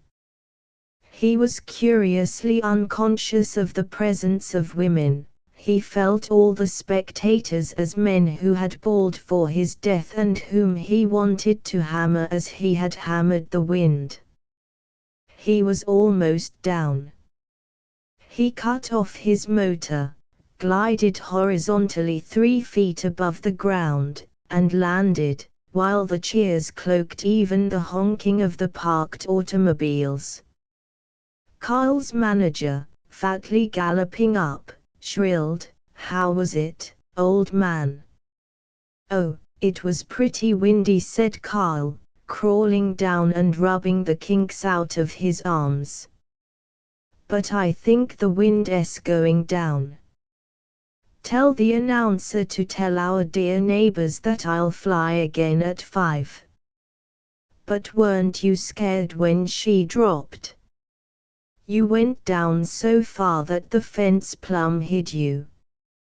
Couldn't see you at all. Sure thought the wind had you. Weren't you scared then? You don't look it. Then. Oh. Then. Oh yes, sure, I guess I was scared, all right.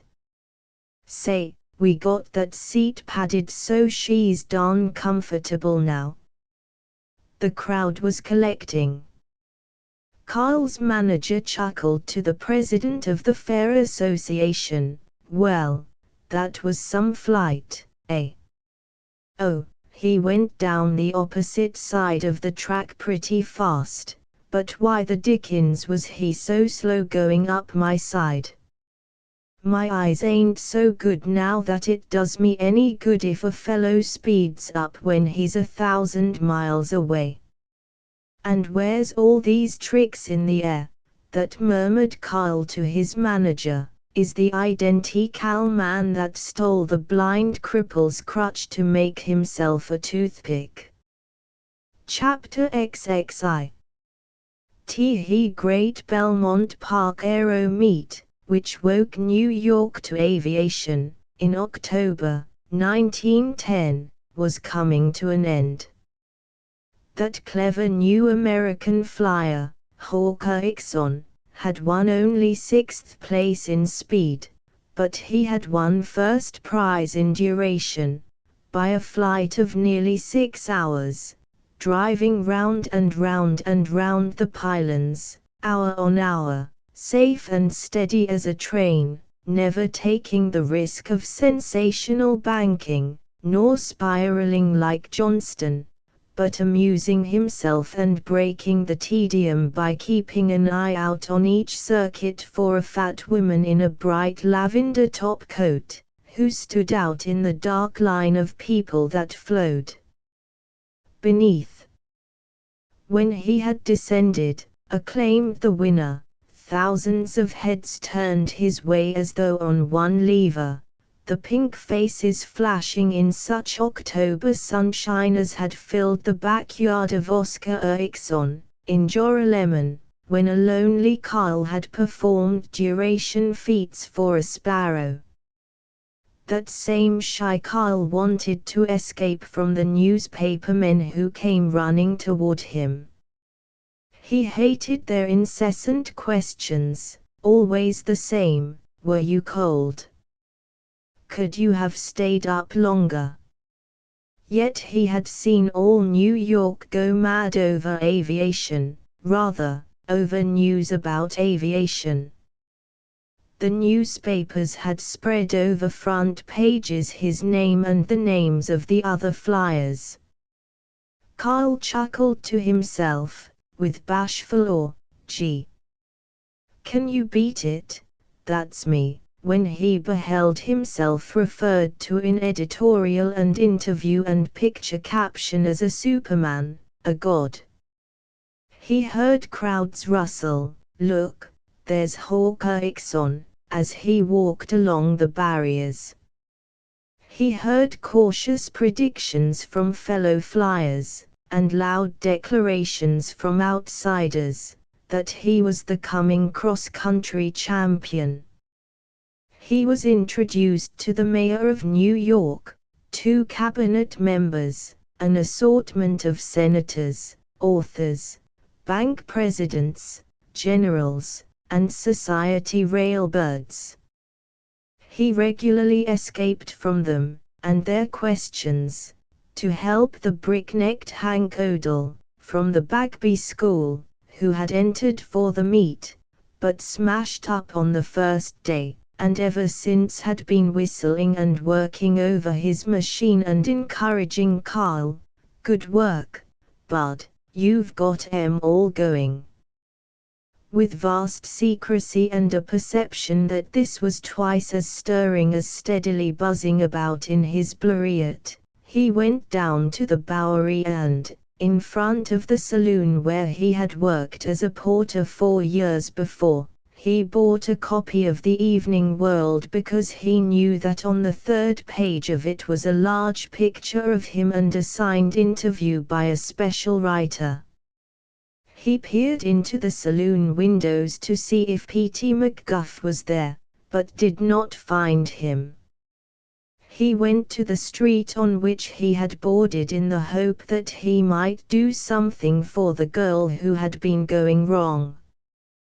The tenement had been torn down, with blocks of others, to make way for a bridge terminal, and he saw the vision of the city's pitiless progress.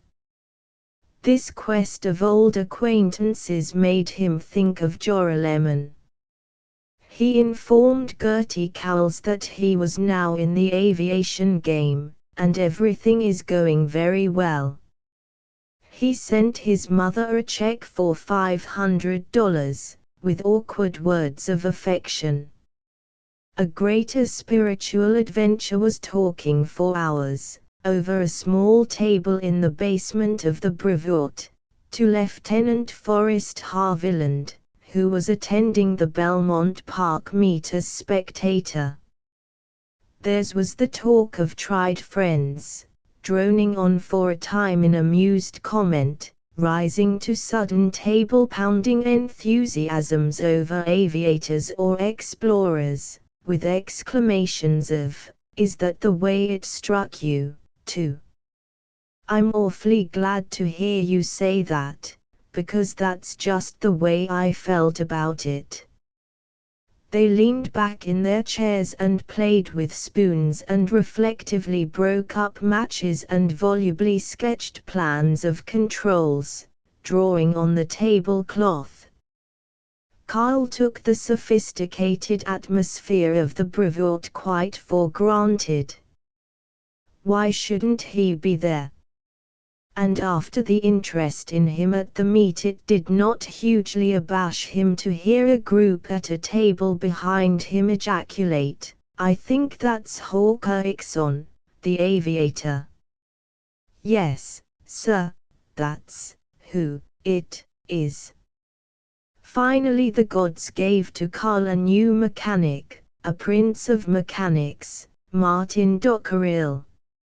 Martin was a tall, thin, hatchet-faced, tousle-headed, slow-spoken, irreverent Irish Yankee from Fall River, the perfect type of American aviators, for while England sends out its stately soldiers of the air, and France its short, excitable geniuses, practically all American aviators and aviation mechanics are either long-faced and lanky, like Martin Dockerell and Hank Odell, or slim, good-looking youngsters of the college track team type, like Carl and Forrest Harvilland.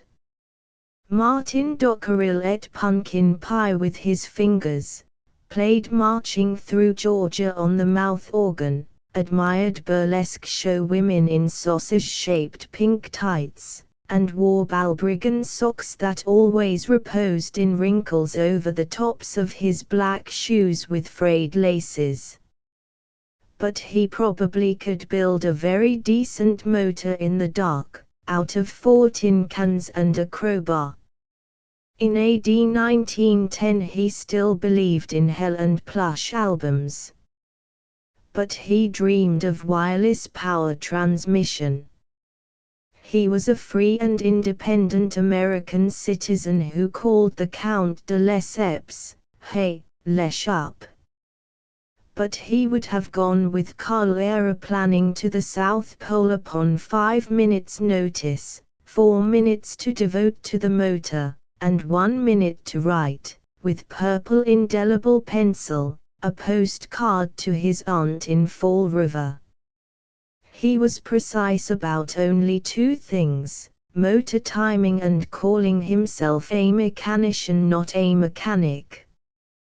He became very friendly with Hank Odell, helped him repair his broken machine, went with him to vaudeville, or stood with him before the hangar, watching the automobile parties of pretty girls with lordly chaperones that came to call on Graham White and Drexel. Some heart winners, them guys, but I back my boss against them and everybody else, Hank Martin would say. The meet was over, the aviators were leaving.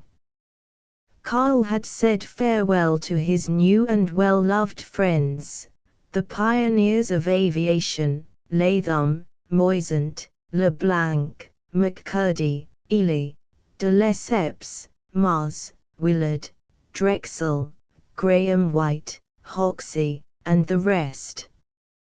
He was in the afterglow of the meet, for with Tytherington, the Englishman, and Tad Warren, the Wright Flyer, he was going to race from Belmont Park to New Haven for a $10,000 prize jointly offered by a New Haven millionaire and a New York newspaper.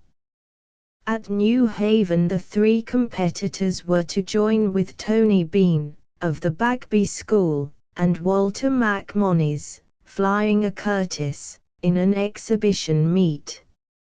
Enveloped in baggy overalls over the blue flannel suit which he still wore when flying, Carl was directing Martin Dockerell in changing his spark plugs, which were fouled.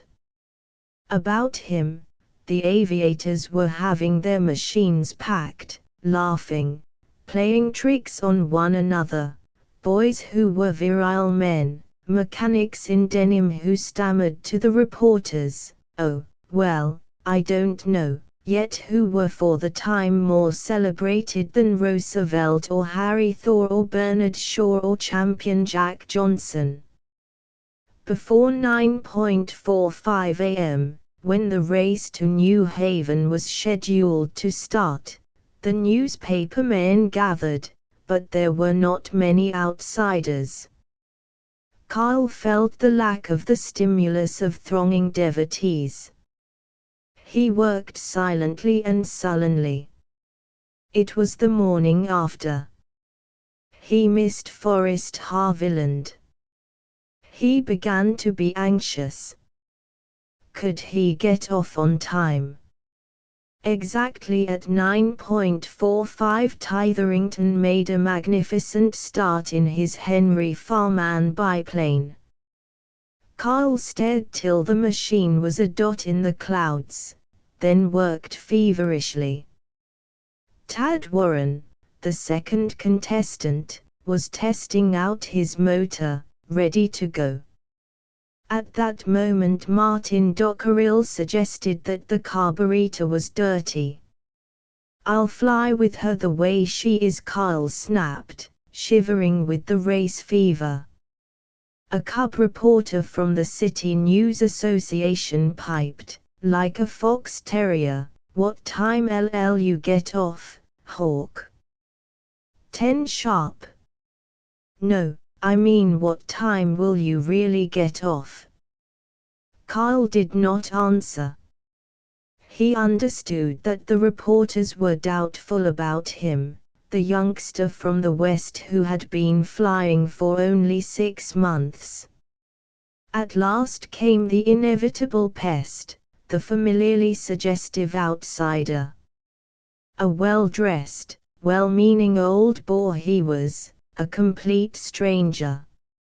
He put his podgy hand on Carl's arm and puffed, "Well, Hawk, my boy, give us a good flight today, not but what you're going to have trouble. There's something I want to suggest to you. If you'd use a gyroscope." "Oh, beat it," snarled Carl. He was ashamed of himself, but more angry than ashamed. He demanded of Martin, aside, "All right, Herr. Can I fly with the carburetor as she is?" "Herr. All right, boss." "Calm down, boss, calm down." "What do you mean?" "Look here, Hawk, I don't want to butt in. You can have old Martin for a chopping block any time you want to cut wood. But if you don't calm down you'll get so screwed up MIT nerves that you won't have any control. Or, come on, boss, speak pretty. Just keep your shirt on and I'll hustle like a steam engine." "Well, maybe you're right. But these assistant aviators in the crowd get me wild." "All right. Hooray. Here goes. Say, don't stop for anything after I get off. Leave the boys to pack up, and you hustle over to Seacliff for the speedboat. You ought to be in New Haven almost as soon as I am." Calmer now, he peeled off his overalls, drew a wool-lined leather jacket over his coat, climbed into the cockpit, and inspected the indicators. As he was testing the spark, Tad Warren got away. Third and last was Carl. The race fever shook him. He would try to save time. Like the others, he had planned to fly from Belmont Park across Long Island to Great Neck, and cross Long Island Sound where it was very narrow. He studied his map. By flying across to the vicinity of Hempstead Harbor and making a long diagonal flight over water, straight over to Stamford, he would increase the factor of danger, but save many miles, and the specifications of the race permitted him to choose any course to New Haven. Thinking only of the new route, taking time only to nod goodbye to Martin Dockerell and Hank Odell, he was off, into the air. As the ground dropped beneath him and the green clean spaces and innumerous towns of Long Island spread themselves out, he listened to the motor. Its music was clear and strong. Here, at least, the wind was light. He would risk the long over-water flight, very long they thought it in 1910. In a few minutes he sighted the hills about Roslyn and began to climb, up to 3,000 feet. It was very cold. His hands were almost numb on the control. He descended to 1,000 feet, but the machine jerked like a canoe shooting rapids, in the gust that swept up from among the hills. The landscape rose swiftly at him over the ends of the wings, now on one side, now on the other, as the machine rolled. His arms were tired with the quick, incessant wing warping. He rose again. Then he looked at the Sound, and came down to 300 feet, lest he lose his way. For the Sound was white with fog. No wind out there. Water and cloud blurred together, and the skyline was lost in a mass of summer mist, which ranged from filmy white to the cold dead gray of old cigar ashes. He wanted to hold back, not dash out into that danger-filled twilight. But already he was roaring over gray-green marshes, then was above fishing boats that were slowly rocking in water dully opaque as a dim old mirror. He noted two men on a sloop, staring up at him with foolish, gaping, mist-wet faces. Instantly they were left behind him. He rose, to get above the fog. Even the milky, sulky water was lost to sight. He was horribly lonely, abominably lonely. At 500 feet altitude he was not yet entirely above the fog. Land was blotted out. Above him, gray sky and thin writhing filaments of vapor. Beneath him, only the fog bank, erupting here and there like the unfolding of great white flowers as warm currents of air burst up through the mist blanket. Completely solitary.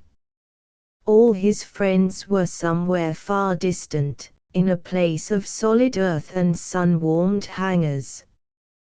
The whole knowable earth had ceased to exist. There was only slaty void, through which he was going on forever. Or perhaps he was not moving. Always the same coil of mist about him. He was horribly lonely. He feared that the fog was growing thicker. He studied his compass with straining eyes. He was startled by a gull's plunging up through the mist ahead of him, and disappearing. He was the more lonely when it was gone. His eyebrows and cheeks were wet with the steam, Drops of moisture shone desolately on the plains. It was an unhealthy shine. He was horribly lonely. He pictured what would happen if the motor should stop and he should plunge down through that flimsy vapor. His pontoonless frail monoplane would sink almost at once. It would be cold, swimming. How long could he keep up? What chance of being found? He didn't want to fall. The cockpit seemed so safe, with its familiar watch and map stand and supporting wires. It was home. The wings stretching out on either side of him seemed comfortingly solid, adequate to hold him up. But the body of the machine behind him was only a framework, not even enclosed. And cut in the bottom of the cockpit was a small hole for observing the earth. He could see fog through it, in unpleasant contrast to the dull yellow of the cloth sides and bottom. Not before had it daunted him to look down through that hole. Now, however, he kept his eyes away from it, and, while he watched the compass and oil gauge, and kept a straight course, he was thinking of how nasty it would be to drop down there, and have to swim. It would be horribly lonely, swimming about a wrecked monoplane, hearing steamers' foghorns, hopeless and afar. As he thought that, he actually did hear a steamer hoarsely whistling, and swept above it, irresistibly.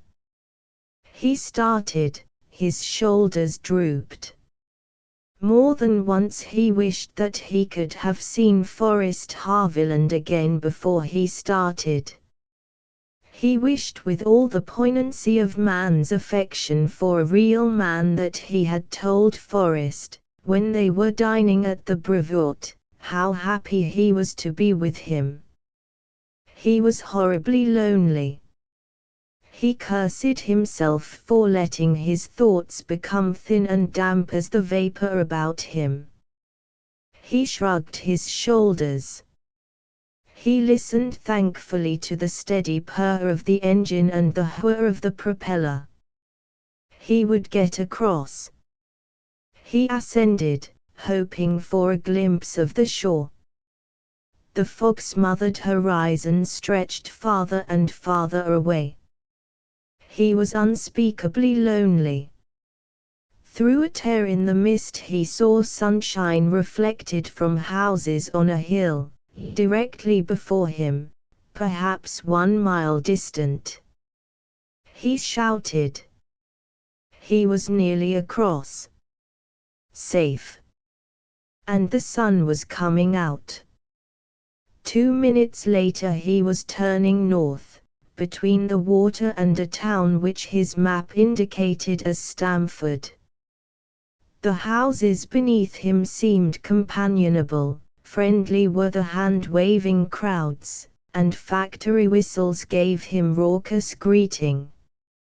Instantly, now that he knew where he was, the race fever caught him again.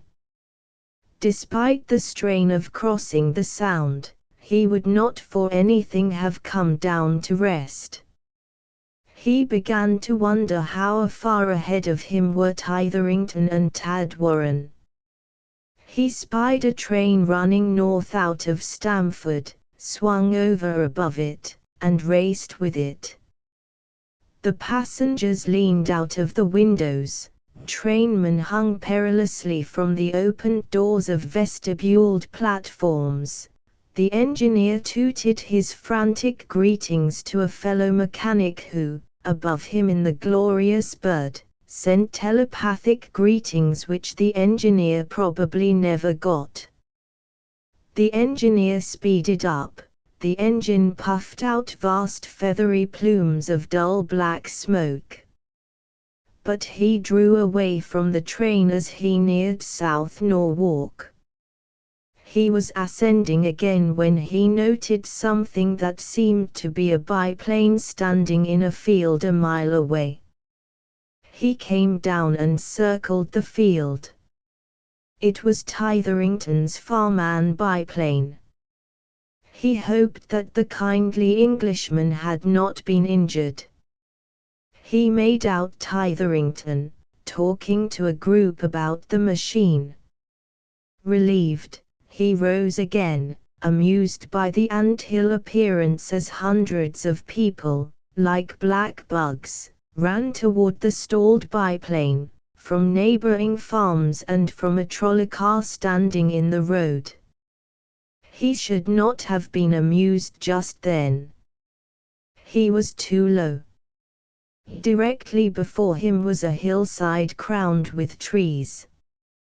He shot above the trees, cold in the stomach, muttering, "Gee, that was careless." He sped forward. The race fever again. Could he pass Tadwarren as he had passed Tytherington? He whirled over the towns, shivering but happy in the mellow, cool October air, far enough from the water to be out of what fog the brightening sun had left. The fields rolled beneath him, so far down that they were turned into continuous and wonderful masses of brown and gold. He sang to himself.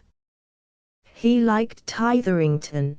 He was glad that the Englishman had not been injured, but it was good to be second in the race, to have a chance to win a contest which the whole country was watching, to be dashing into a rosy dawn of fame. But while he sang he was keeping a tense lookout for Tadwarren. He had to pass him.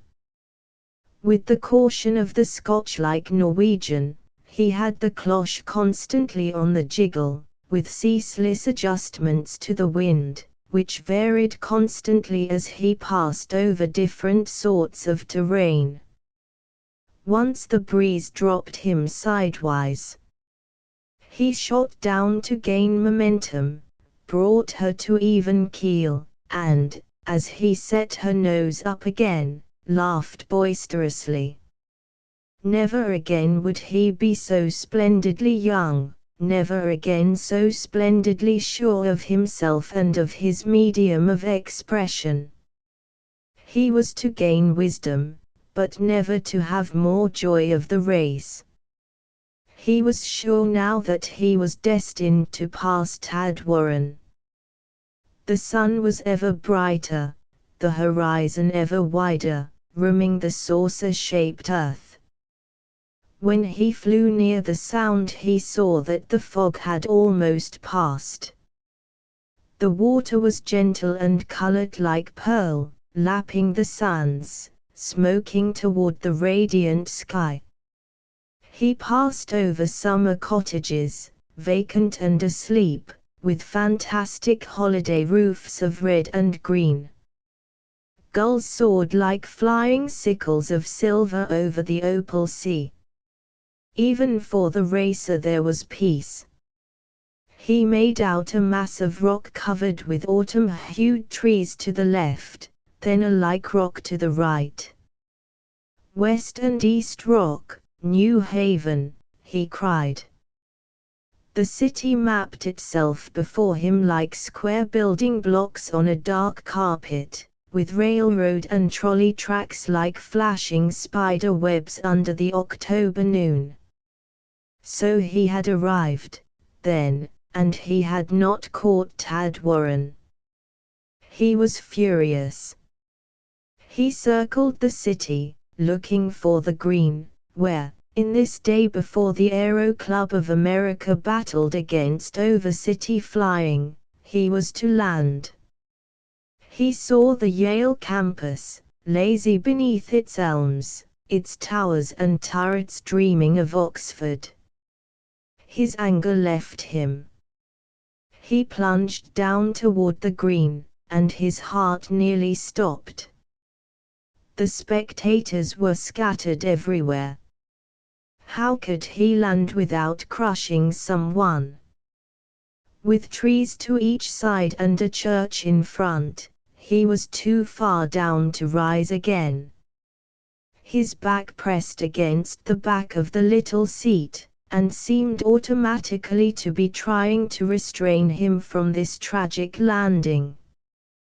The people were fleeing. In front there was a tiny space.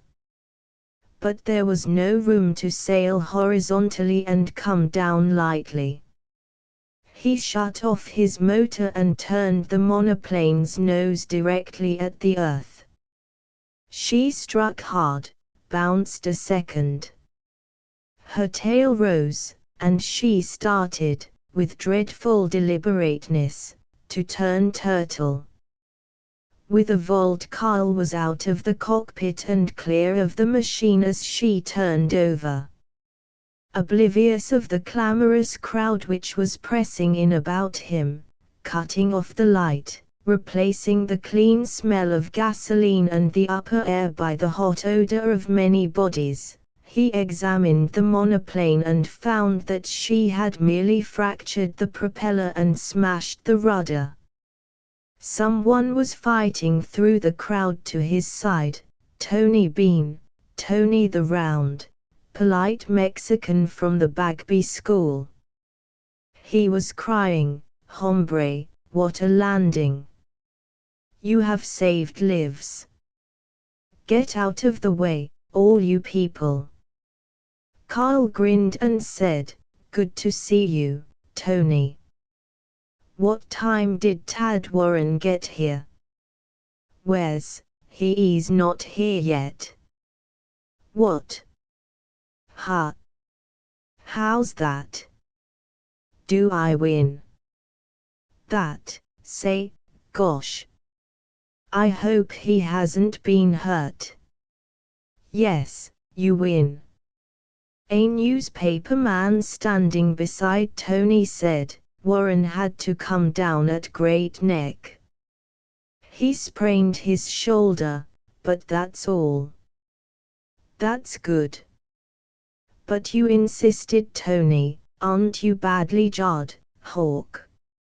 "Not a bit." The gaping crowd, hanging its large collective ear toward the two aviators, was shouting, "Hooray! He's all right." As their voices rose, Carl became aware that all over the city hundreds of factory whistles and bells were howling their welcome to him, the victor. The police were clearing a way for him. As a police captain touched a gold flashing cap to him, Carl remembered how afraid of the police that Hobo Slim Erickson had been. Tony and he completed examination of the machine, with Tony's mechanician, and sent it off to a shop, to await Martin Dockerill's arrival by speedboat and racing automobile. Carl went to receive congratulations, and a check, from the prize giver, and a reception by Yale officials on the campus. Before him, along his lane of passage, was a kaleidoscope of hands sticking out from the wall of people, hands that reached out and shook his own till they were sore, hands that held out pencil and paper to beg for an autograph, hands of girls with golden flowers of autumn, hands of dirty, eager, small boys, weaving, interminable hands. Dizzy with a world peopled only by writhing hands, yet moved by their greeting, he made his way across the green, through Phelps Gateway, and upon the campus. Twisting his cap and wishing that he had taken off his leather flying coat, he stood upon a platform and heard officials congratulating him. The reception was over. But the people did not move. And he was very tired. He whispered to a professor, "Is that a dormitory, there behind us? Can I get into it and get away?" The professor beckoned to one of the collegians, and replied, "I think, Mr. Erickson, if you will step down they will pass you into Vanderbilt courtyard, by the gate back of us, and you will be able to escape." Carl trusted himself to the bunch of boys forming behind him, and found himself rushed into the comparative quiet of a Tudor courtyard. A charming youngster, hatless and sleek of hair, cried, "Right this way, Mr. Erickson, up this staircase in the tower, and we'll give 'em the slip." From the roar of voices to the dusky quietude of the hallway was a joyous escape. Suddenly Carl was a youngster, permitted to see Yale, a university so great that, from Plato College, it had seemed an imperial myth. He stared at the list of room occupants framed and hung on the first floor. He peeped reverently through an open door at a suite of rooms. He was taken to a room with a large collection of pillows, fire irons, Morris chairs, sets of books in crushed levant, tobacco jars and pipes, a restless and boyish room, but a real haven. He stared out upon the campus, and saw the crowd stolidly waiting for him. He glanced round at his host and waved his hand deprecatingly, then tried to seem really grown up, really like the famous Hawk Erickson. But he wished that Forrest Harvilland were there so that he might marvel, "Look at 'em, will you? Waiting for me. Can you beat it? Some start for my Yale course." In a big chair, with a pipe supplied by the youngster, he shyly tried to talk to a senior in the great world of Yale. He himself had not been able to climb to seniorhood even in Plato, while the awed youngster shyly tried to talk to the great aviator. He had picked up a Yale catalogue and he vaguely ruffled its pages, thinking of the difference between its range of courses and the petty inflexible curriculum of Plato. Out of the pages leaped the name Fraser. He hastily turned back. There it was, Henry Fraser, A.M., Ph.D., Assistant Professor in English Literature.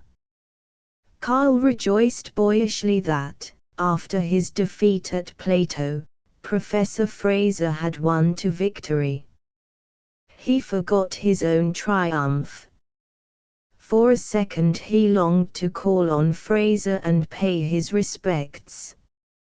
"No," he growled to himself, "I've been so busy hiking that I've forgotten what little book learning I ever had.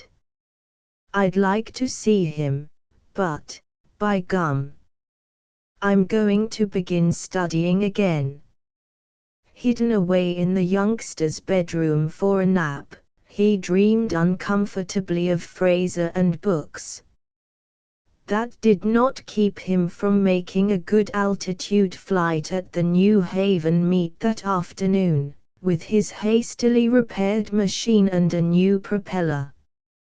But he thought of new roads for wandering in the land of books, as he sat, tired and sleepy, but trying to appear bright and appreciative, at the big dinner in his honor, the first sacrificial banquet to which he had been subjected, with earnest gentlemen in evening clothes, glad for an excuse to drink just a little too much champagne, with mayors and councilmen and bankers, with the inevitable stories about the man who was accused of stealing umbrellas and about the two skunks on a fence, enviously watching a motor car.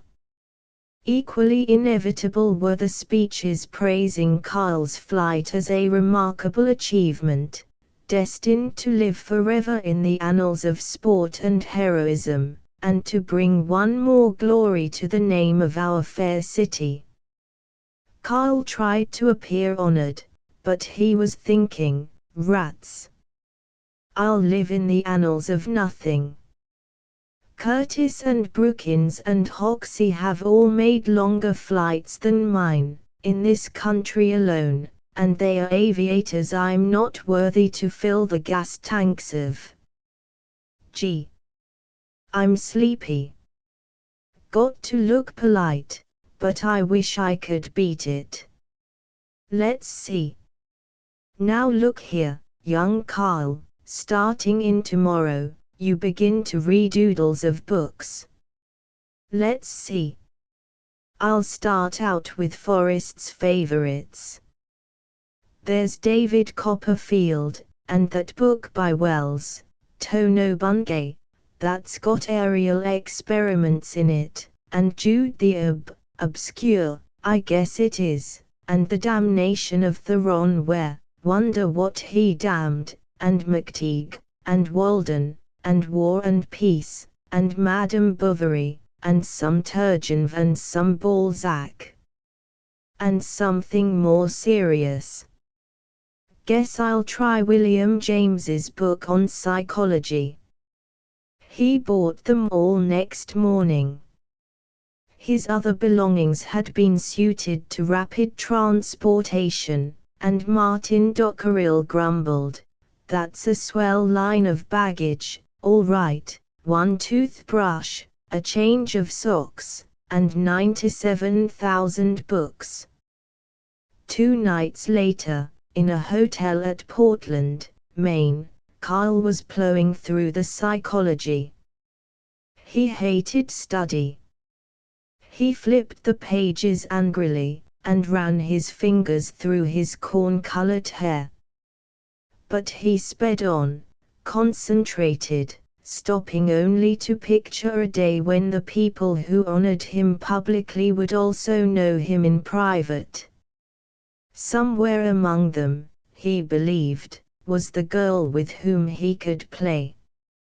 He would meet her at some aero race, and she would welcome him as eagerly as he welcomed her. Had he, perhaps, already met her? He walked over to the writing table and scrawled a note to Gertie Cowles, regarding the beauty of the Yale campus. Chapter XXII, Editor's Note. The following pages are extracts from a diary kept by Mr. C.O. Erickson in a desultory fashion from January, 1911, to the end of April, 1912. They are reprinted quite literally. Apparently Mr. Erickson had no very precise purpose in keeping his journal. At times it seems intended as material for future literary use, at others, as comments for his own future amusement, at still others, as a sort of long letter to be later sent to his friend, Leut. Forrest Harviland, USA. I have already referred to them in my psychoanalysis of the subconscious with reference to active temperaments, but here reprint them less for their appeal to us as a scientific study of reactions than as possessing, doubtless, for those interested in pure narrative, a certain curt expression of somewhat unusual exploits. However inferior is their style to a more critical thesis on the adventurous. MA 9, 1911. Arrived at Mineola Flying Field, NY to try out new Bagby monoplane I have bought. Not much accommodation here yet. Many of us housed in tents. Not enough hangars. We sit around and tell lies in the long grass at night, like a bunch of kids out camping. Went over and had a beer at Peter McClellan's today, that's where Glenn Curtis started out from to make his first flight for SCI.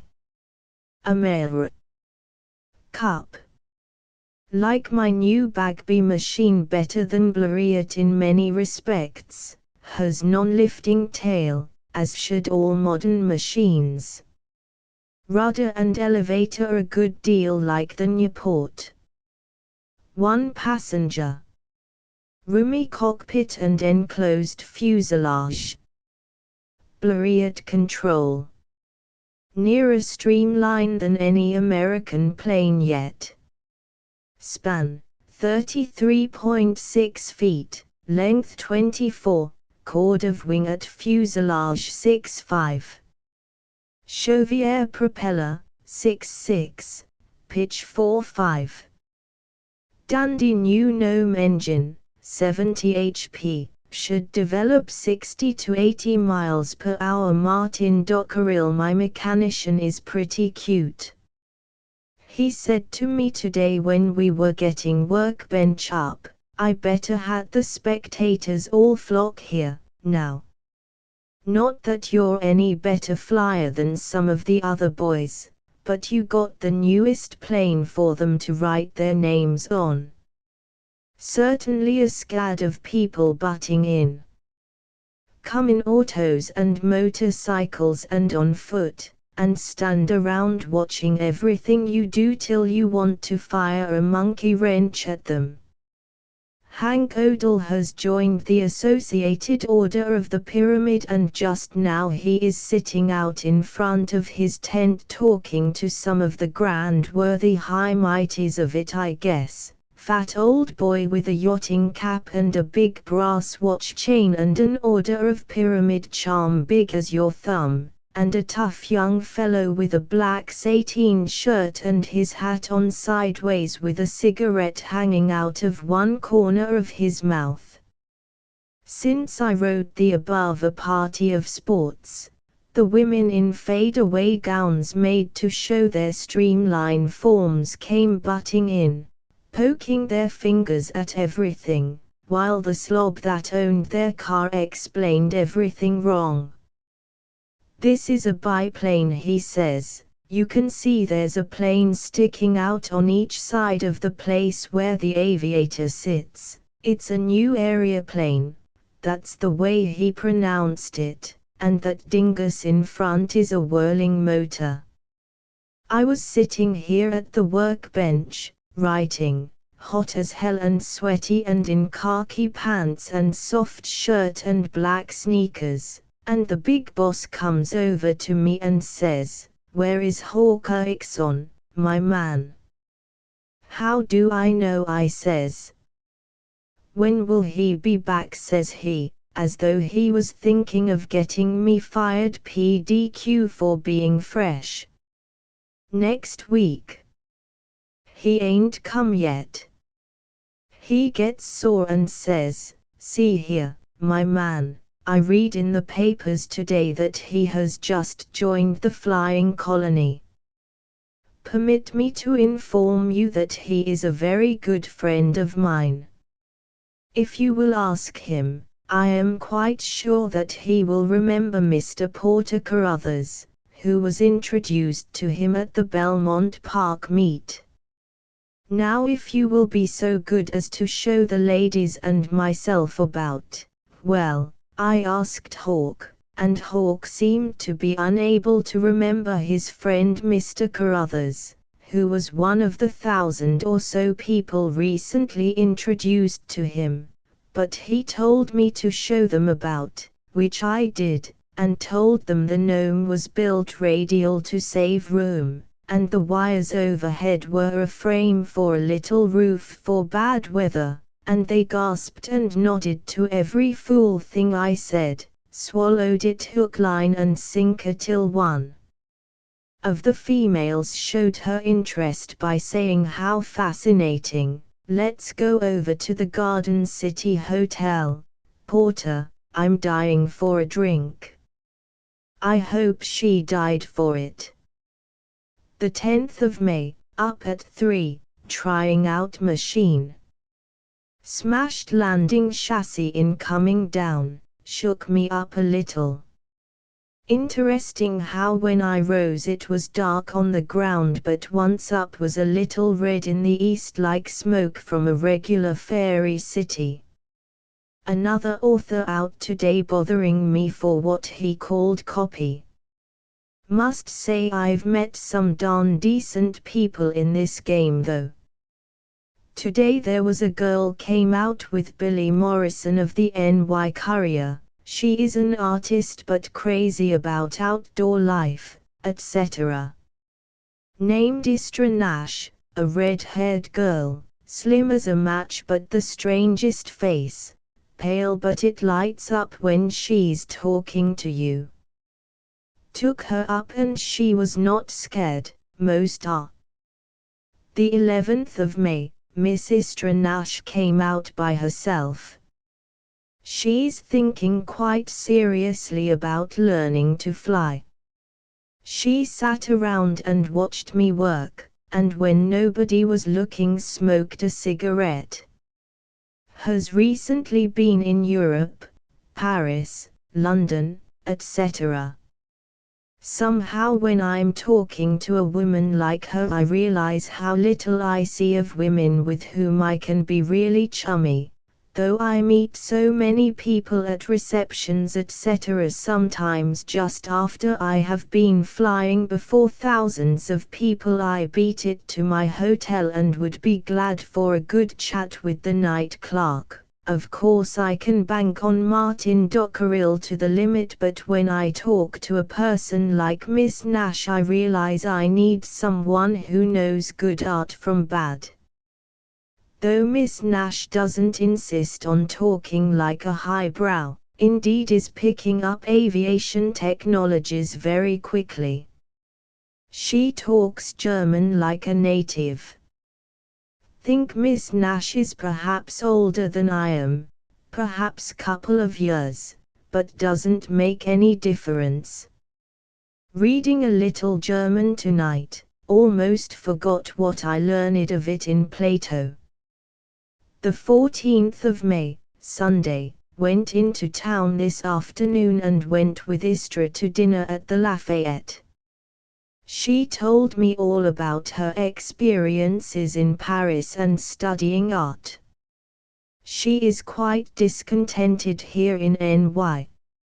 I don't blame her much, it must have been bully over in Paris. We sat talking till 10.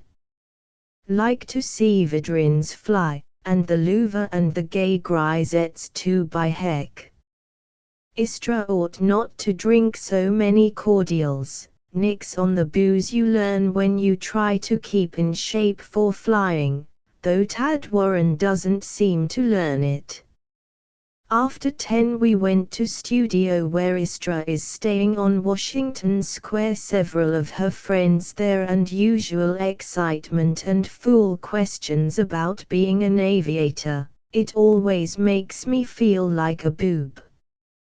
But they saw Istra and I wanted to be alone and they beat it. This is really dawn, but I'll date it the 14th of May, which is yesterday. No sleep for me tonight, I'm afraid. Going to fly around NY in aerial derby this afternoon. Must get plenty sleep now. The 15th of May, one derby, not much of an event though. Struck rotten currents over Harlem River, machine rolled like a whale back. Istra out here tomorrow. Glad. But after last night afraid I'll get, so I depend on her, and the aviator that keeps his nerve has to be sort of a friendless cuss some ways. The 16th of May, Istra came out here. Seems very discontented. I'm afraid she's the kind to want novelty and attention incessantly. She seems to forget that I'm pretty busy.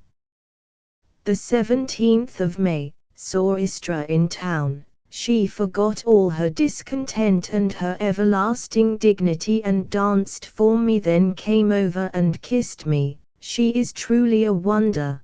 can hum a French song so you think you're among the peasants, but she expects absolute devotion and constant amusing, and I must stick to my last if a mechanic like me is to amount to anything.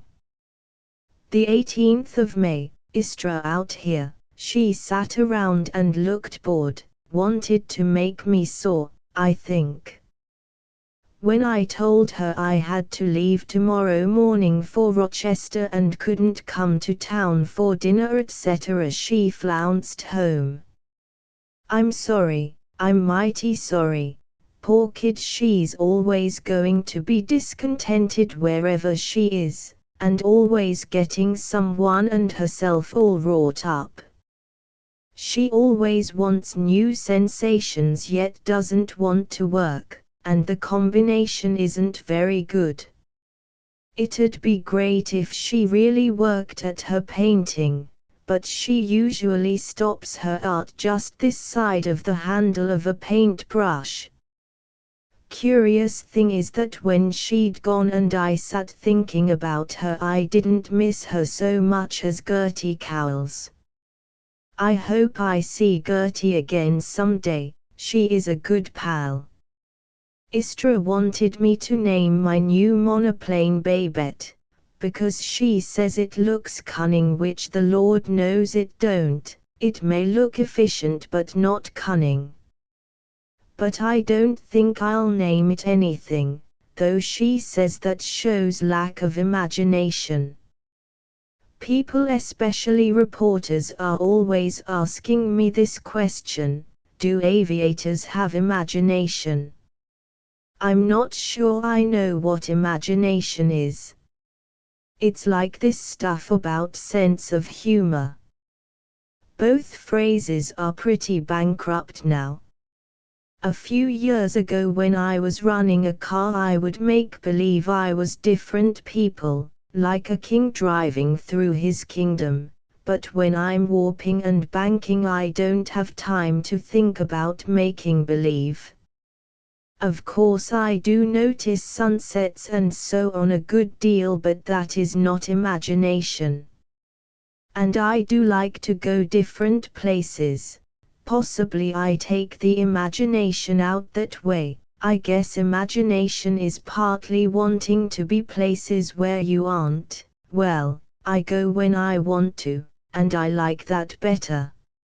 Anyway, darned if I'll give my monoplane a name. Tad Warren has been married to a musical comedy soubrette with ringlets of red-brown hair. Istra's hair is quite bright red, but this woman has dark red hair, like the color of California redwood chips, no, maybe darker, and she wears a slimpsy bright blue dress with the waistline nearly down to her knees, and skirt pretty short, showing a lot of ankle, and a kind of hat I never noticed before, must be getting stylish now I guess, flops down so it almost hides her face like a basket. She's a typical wife for a 10 HP aviator with exhibition fever. She and Tad go joyriding almost every night with a bunch of gasoline and alcohol sports and all have about 5 cocktails and dance a new Caliph dance called the Turkey Trot. This bunch have named Tad's new ride Sammy, and they think it's quite funny to yell, "Hello Sammy, how are you? Come have a drink." I guess I'll call mine a monoplane and let it go at that. The 14th of July, Quebec. Lost race Toronto to Quebec. Had fair chance to win but motor kept misfiring, couldn't seem to get plugs that would work, and smashed hell out of elevator coming down on tail when landing here. Glad Hank Odell won, since I lost. Hank has designed new rocker arm for 7 motor valves. All of us invited to usual big dinner, never did see so many uniforms, also members of Canadian Parliament. I don't like to lose a race, but thunder it doesn't bother me long. Good fillet of sole at dinner. Sat near a young lieutenant I suppose it is, who made me think of Forrest Harviland. I miss Forrest a lot. He's doing some good flying for the Army, flying Curtiss Hydro now, and trying out muffler for military scouting. What I like as much as anything about him is his ease. I hope I'm learning a little of it anyway. This stuff is all confused but must hustle off to reception at summer school of Royal College for females. Must send all this to old Forrest to read someday. If you ever see this, Forrest, hello, dear old man, I thought about you when I flew over military post. Later, big reception, felt like an awful nut, so shy I didn't hardly dare look up off the ground. After the formal reception I was taken around the campus by the lady president, nice old lady with white hair and diamond combs in it. What seemed more than 1,000,000 pretty girls kept dodging out of doorways and making snapshots of me. Good thing I've been reading quite a little lately, as the lady principal, that was it, not lady president, talked very highbrow. She asked me what I thought of this terrible lower-class unrest. Told her I was a socialist and she never batted an eye. Of course an aviator is permitted to be a nut.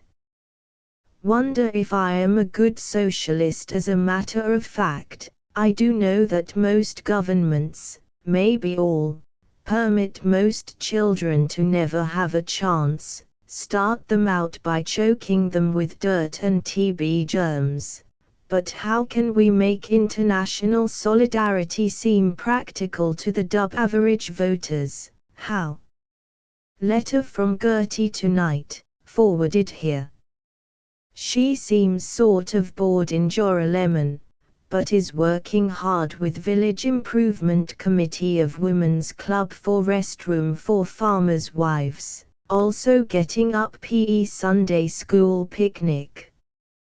Be good for Istra if she did common nice things like that, since she won't really get busy with her painting, but how she'd hate me for suggesting that she be what she calls bourgeois. Guess Gertie is finding herself.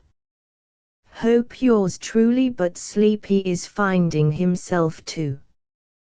How I love my little bed. Chapter 23, The Diary of Mr. Erickson, continued. Editor, August 20, 1911, as before big Chicago meet over. They sure did show us a good time. Never saw better meet. One finals in duration today. Also second in altitude, but nix on the altitude again, I'm pretty poor at it. I'm no Lincoln Bechet. Don't see how he breathes. His 11,578 feet was some climb. Tomorrow starts my biggest attempt, by far, biggest distance flight ever tried in America, and rather niftier than even the European circuit and British circuit that Beaumont has won. To fly as follows: Chicago to St. Louis to Indianapolis to Columbus to Washington to Baltimore to Philadelphia to Atlantic City to New York. The New York Chronicle in company with papers a long line gives prize of $40,000. Ought to help bank account if win, in spite of big expenses to undergo. Now have $30,000 stowed away, and have sent mother $3,000. to fly against my good old teacher M. Carmio, and Tony Bean, Walter MacMonnies, M. Beaufort the Frenchman, Tad Warren, Billy Witzer, Chick Banned, Aaron Solomons and other good men. Special NY Chronicle reporter, fellow named Forbes, assigned to me, and he hangs around all the time, sort of embarrassing, hooray, spelled it right, I guess, but I'm getting used to the reporters. Martin Dockery has an ambition. He said to me today, say, Hawk, if you win the big race you got to give me 5 plunks for my share and then by gum I'm going to buy 2 razor strops. What for? I said. Oh, I bet there ain't anybody else in the world that owns 2 razor strops. Not much to say about banquet, lots of speeches, good grub. What tickles me more than anything is my new flying garments, not clothes but garments, by heck. I'm going to be a regular little old aviator in a melodrama. I've been wearing plain suits and a cap, same good old cap, always squeegee on my head. But for the big race I've got riding breeches and puttees and a silk shirt and a tweed Norfolk jacket and new leather coat and French helmet with both felt and springs inside the leather, this last really valuable. The real stage aviator, that's me. Watch the photographers fall for it. I bet Tad Warren's Norfolk jacket is worth $10,000 a year to him. I pretended to Martin that I was quite serious about the clothes, the garments I mean. I dolled myself all up last night and went swelling into my hangar and anxiously asked Martin if he didn't like the get-up, and he nearly threw a fit. Good Lord, he groans, you look like an aviator on a ladies' home journal cover, guaranteed not to curse, swear or chew tobacco. What's become of that girl you was kissing, last time I seen you on the cover? The 25th of August, not much time to write diary on race like this, it's just saw wood all the time or lose. Bad wind today. Sometimes the wind don't bother me when I am flying, and sometimes, like today, it seems as though the one thing in the whole confounded world is the confounded wind that roars in your ears and makes your eyes water and sneaks down your collar to chill your spine and goes scooting up your sleeves, unless you have gauntlets, and makes your ears sting. Roar, roar, roar, the wind's worse than the noisiest old cast-iron tin Kanvanskoy motor. You want to duck your head and get down out of it, and Lord it tires you so. Aviation isn't all brilliant risks and daring dives and that kind of blankety-blank circus business, not by a long shot it ain't. Lots of it is just sticking there and bucking the wind like a taxi driver speeding for a train in a storm. Tired tonight and mad. September the 5th, New York. I win. Plenty smashes but only got jarred. I beat out Beaufort by 8 hours, and Aaron Solomons by nearly a day. Carmio's machine hopelessly smashed in Columbus, but he was not hurt, but poor Tad Warren killed crossing Illinois. September the 8th, had no time to write about my reception here in New York till now. I've been worrying about poor Tad Warren's wife. Bunch of us got together and made up a purse for her.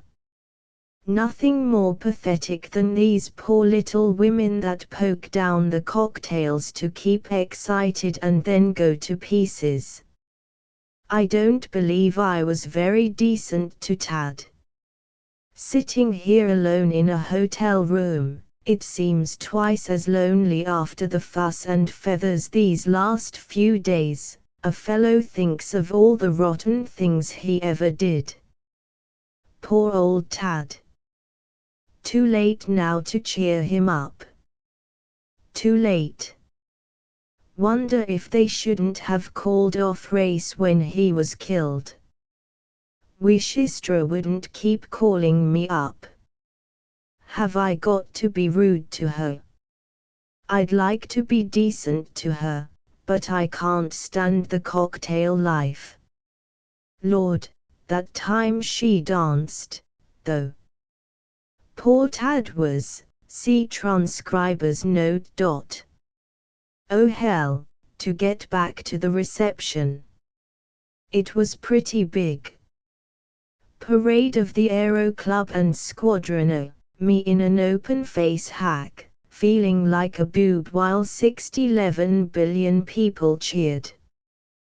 Then reception by Mayor, me delivering letter from Mayor of Chicago which I had cutely sneaked out in Chicago and mailed to myself here, NY General Delivery, so I wouldn't lose it on the way.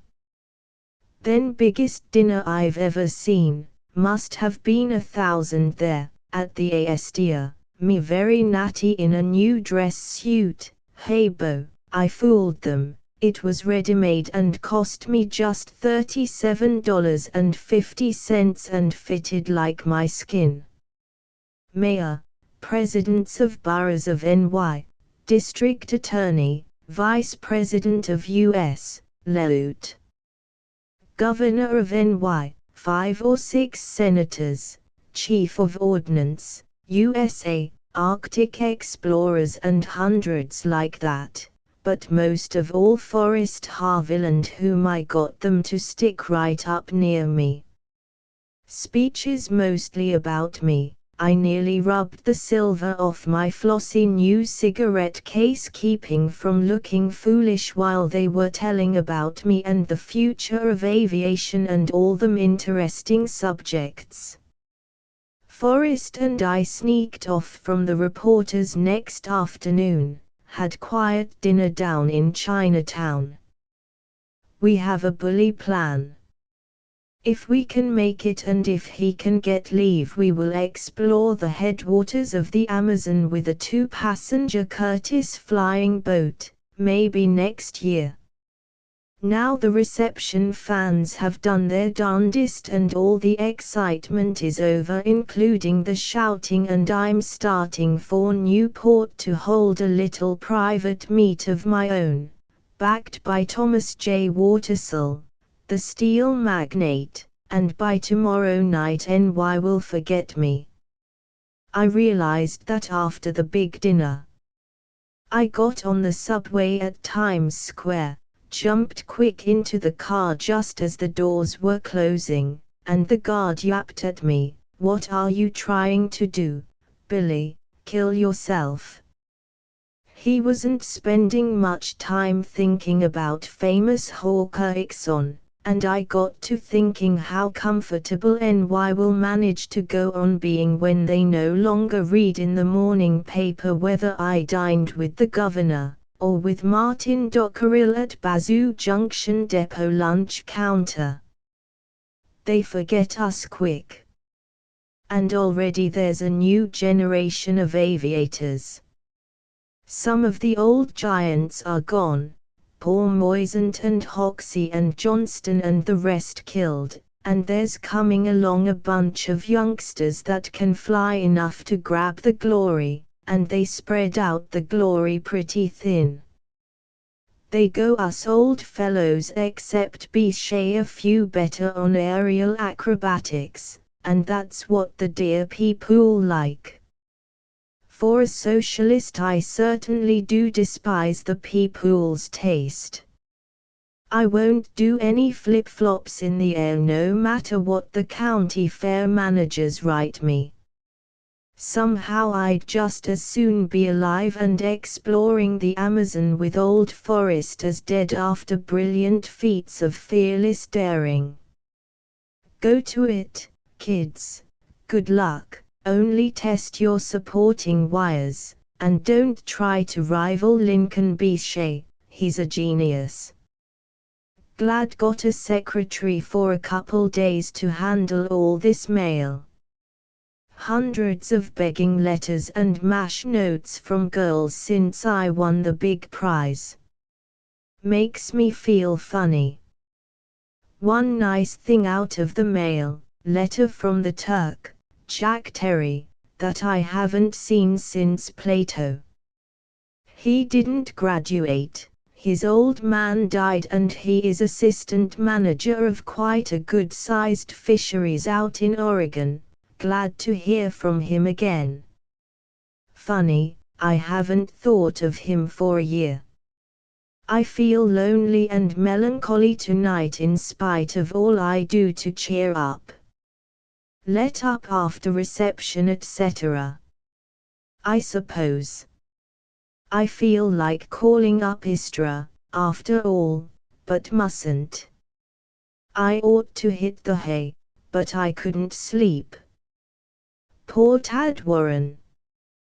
The following words appear at the bottom of a page, in a faint, fine handwriting unlike Mr. Erickson's usual scrawl. The editor, whatever spirits there be, of the present world or the future, take this prayer from a plain man who knows little of monism or Trinity or Logos, and give to Tad another chance, as a child who never grew up. The 11th of September, off to Kokomo, to fly for Farmers Alliance. Easy meet here, Newport, yesterday, just straight flying and passenger carrying. Dandy party given for me after it, by Thomas J. Watersell, the Steel Man. Have read of such parties. Bird party, in a garden. Watersell has many acres in his place and big house with a wonderful brick terrace and more darn convenient things than I ever saw before. Breakfast room out on the terrace and swimming pool and little gardens one outside of each guest room. Rooms all have private doors. House is mission style built around patio. All the Newport swells came to party dressed as birds, and I had to dress as a hawk. They had the costume all ready, wonder how they got my measurements. Girls in the dance of the birds. Much silk stockings, very pretty. At end of dance they were all surrounding me in semicircle. I stood out on lawn beside Mrs. Watersell, and they bowed low to me, fluttering their silk wings and flashing out many-colored electric globes concealed in wings and looked like hundreds of rainbow-colored fireflies in the darkness. Just then the big lights were turned on again and they let loose hundreds of all kinds of birds, and they flew up all around me, surprised me to death. Then for grub, best sandwiches I ever ate. Felt much flattered by it all, somehow did not feel so foolish as at banquets with speeches. After the party was all over, quite late, I went with Watersell for a swim in his private pool. Most remarkable thing I ever saw. He said everybody has Roman baths and Pompeii baths and he was going to go them one better, so he has an Egyptian bath.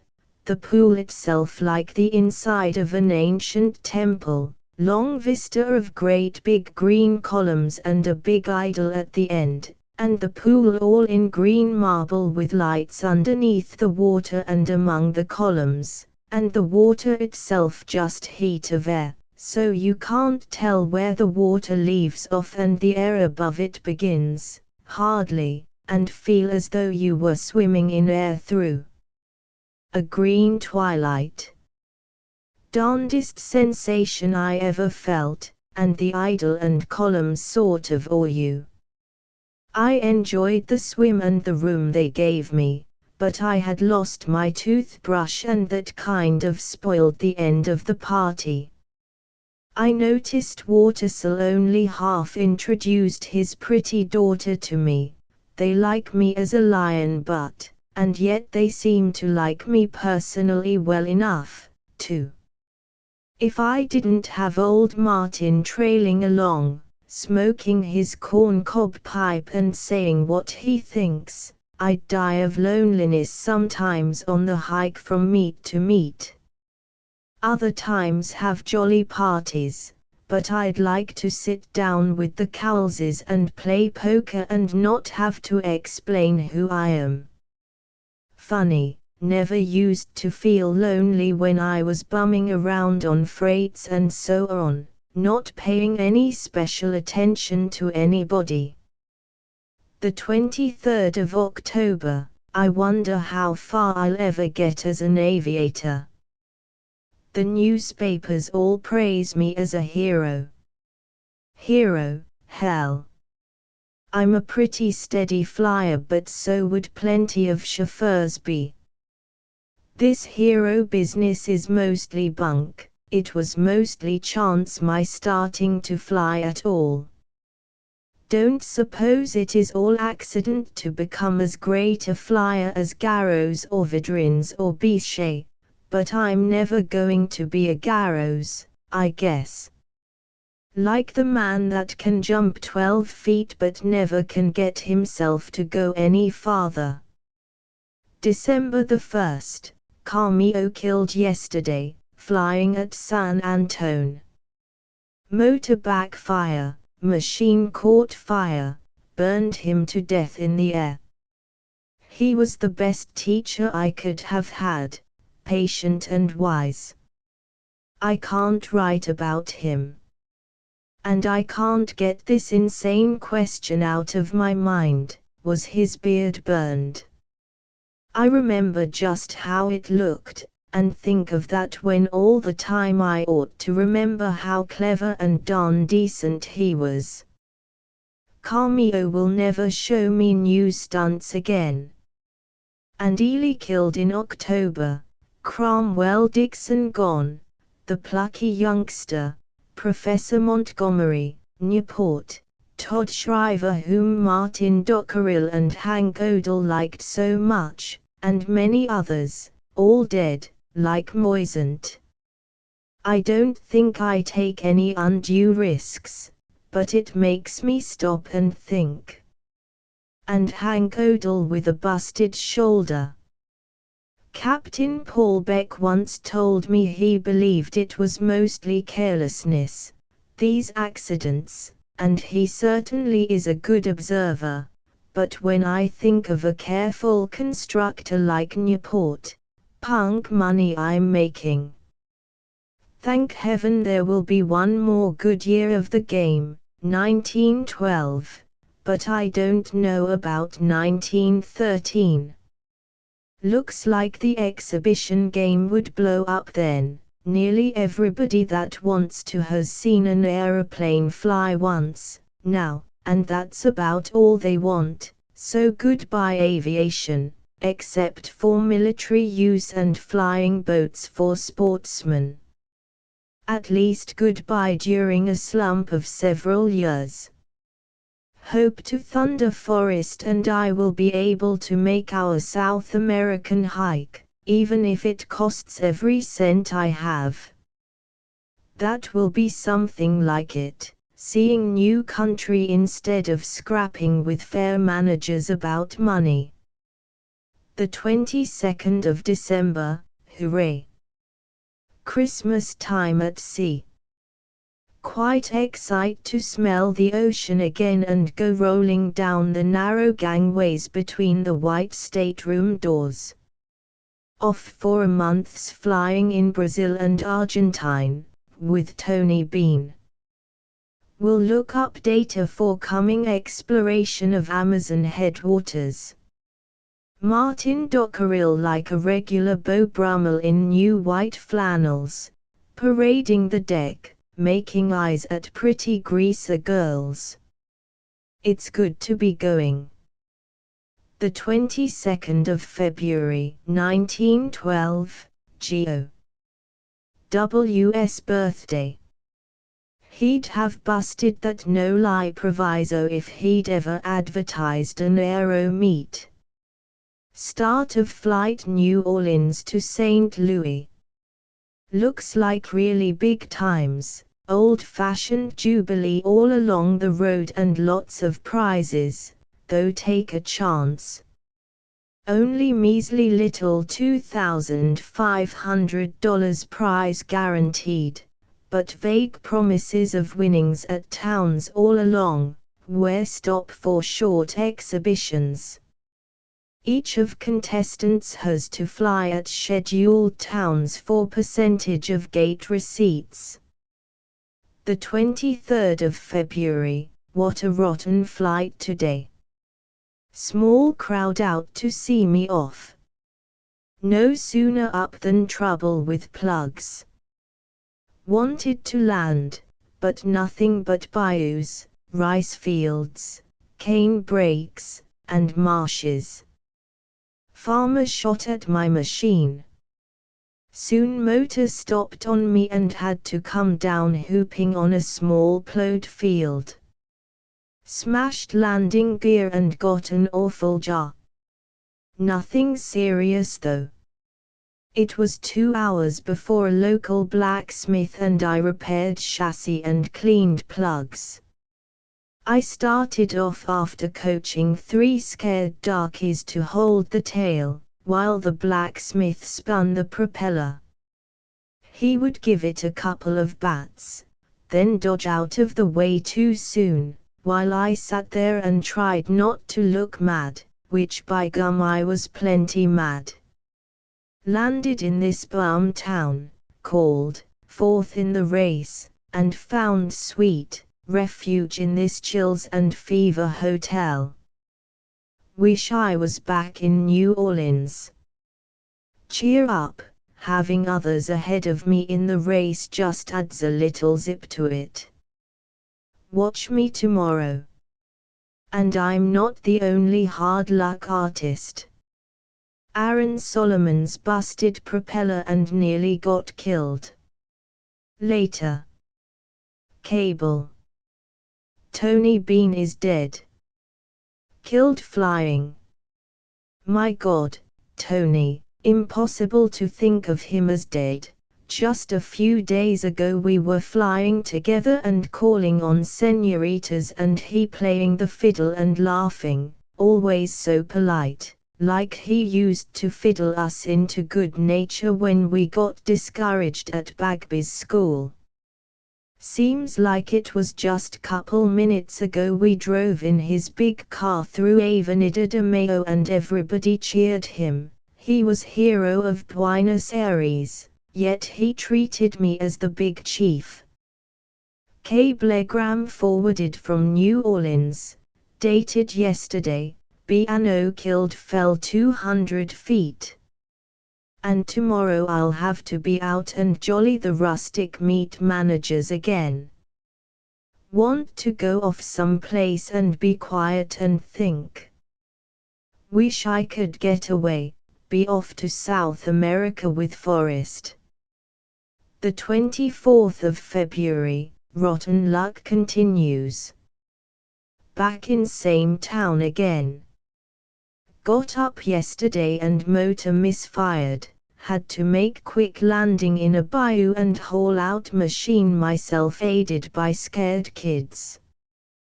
Got back here and found gasoline pipe fouled, small piece of tin stuck in it. Martin feels as bad as I do at Tony's death, though he doesn't say much of anything. Gosh. And Tony such a nice little cuss was about all he said, but he looked white around the gills. The 25th of February, another man has dropped out. I am third but still last in the race. Race fever got me today, didn't care for anything but winning, got off to a good start, then took chances, machine wobbled like a board in the surf. I'm having some funny kind of chicken Creole, I guess it is, for lunch, writing this in hotel dining room. Later, past Aaron Solomon's, I'm now second in the race, landed here just 3 hours behind Walter McMonnies. 3 letters forwarded here, from Forrest, he is flying daily at Army Aviation Camp, also from Gertie Cowles, she and her mother are in Minneapolis, attending a week of Grand Opera. Also to my surprise short note from Jack Ryan, the Grouch, saying he has given up flying and gone back into motor business. There won't be much more than money to pay expenses on this trip. Tomorrow I'll show them some real flying. Later, telegram from a St. L newspaper. Sweet business. Says that promoters of race have not kept promise to remove time limit as they promised. Doubt if either Walter McMonnies or I can finish in time set. The 26th of February. Bad luck continues but made fast flight after 2 forced descents, one of them had to make difficult landing, plane down on railroad track, avoiding telegraph wires, and get machine off track as could hear train coming, awful job. Nerves not very good. Once when up at 200 feet height from which Tony Bean fell, I saw his face right in air in front of me and jumped so I jerked the stuffings out of control wires. The 15th of March, just out of hospital, after 3 weeks there, broken leg still in splints. Glad Walter Mac-M got through in time limit, got prize. 2 weak and shaky right much, shoulder still hurts. The 18th of March, how I came to fall that broke my leg, 3 weeks ago. Was flying over rough country when bad gust came through hill defile. Wing crumpled. Up at 400 feet machine plunged forward then sideways. Gosh, I thought, I'm gone, but will live as long as I can, even a few seconds more, and kept working with elevator, trying to right her even a little. Ground coming up fast. Must have jumped, I think. Landed in marsh, that saved my life, but woke up at doctor's house, leg busted and shoulder bad, etc. Machine shot to pieces, but Martin Dockerell has it pretty well repaired. He and the doc and I play poker every day. Martin always wins with his doggone funeral face no matter though he has an ace full. The 24th of March, leg all right, pretty nearly. Rigged up steering bar so I can work it with 1 foot. Flew a mile today, went not badly. Hope to fly at Springfield, ill. Meet next week. Will be able to make Brazil trip with Forrest Harviland all right. The dear old boy has been writing to me every day while I've been on the bum. Newspapers have made a lot of my flying so soon again, several engagements and now things look bright again. Reading lots and chipper as can be. The 25th of March. Forrest Harviland is dead, he was killed today. The 27th of March, disposed of monoplane by telegraph. Got Martin job with Sunset Aviation Company. The 28th of March, started for Europe. May the 8th, Paris. Forrest and I would have met today in New York to perfect plans for Brazil trip. The 10th of May, I'm still trying to answer letter from Forrest's father. Can't seem to make it go right. If I could have seen Forrest again. But maybe they were right, holding funeral before I could get there. Captain Faber says Forrest was terribly crushed, falling from 1700 foot. I wish I didn't keep on thinking of plans for our Brazil trip, then remembering we won't make it after all. I don't think I will fly till fall, anyway, though I feel stronger now after rest in England. Tytherington has beautiful place in Devonshire. England seems to stick to biplane, can't make them see monoplane. Don't think I shall fly before fall. Today I would have been with Forrest Harviland in New York. I think he could have got leave for Brazil trip. We would taken Martin. Tony promised to meet us in Rio. I like France but can't get used to language, keep starting to speak Spanish. Maybe I'll fly here in France but certainly not for some time, though massage has fixed me all okay. I'm studying French. Maybe shall bicycle through France. Mem, write to Colonel Harviland when I can. Must when I can. Part 3 The Adventure of Love Chapter XIV in October, 1912, a young man came with an enthusiastic letter from the president of the Aero Club to old Stephen Van Zyl, vice president and general manager of the Van Zyl Motor Corporation of New York. The young man was quiet, self-possessed, an expert in regard to motors, used to meeting prominent men.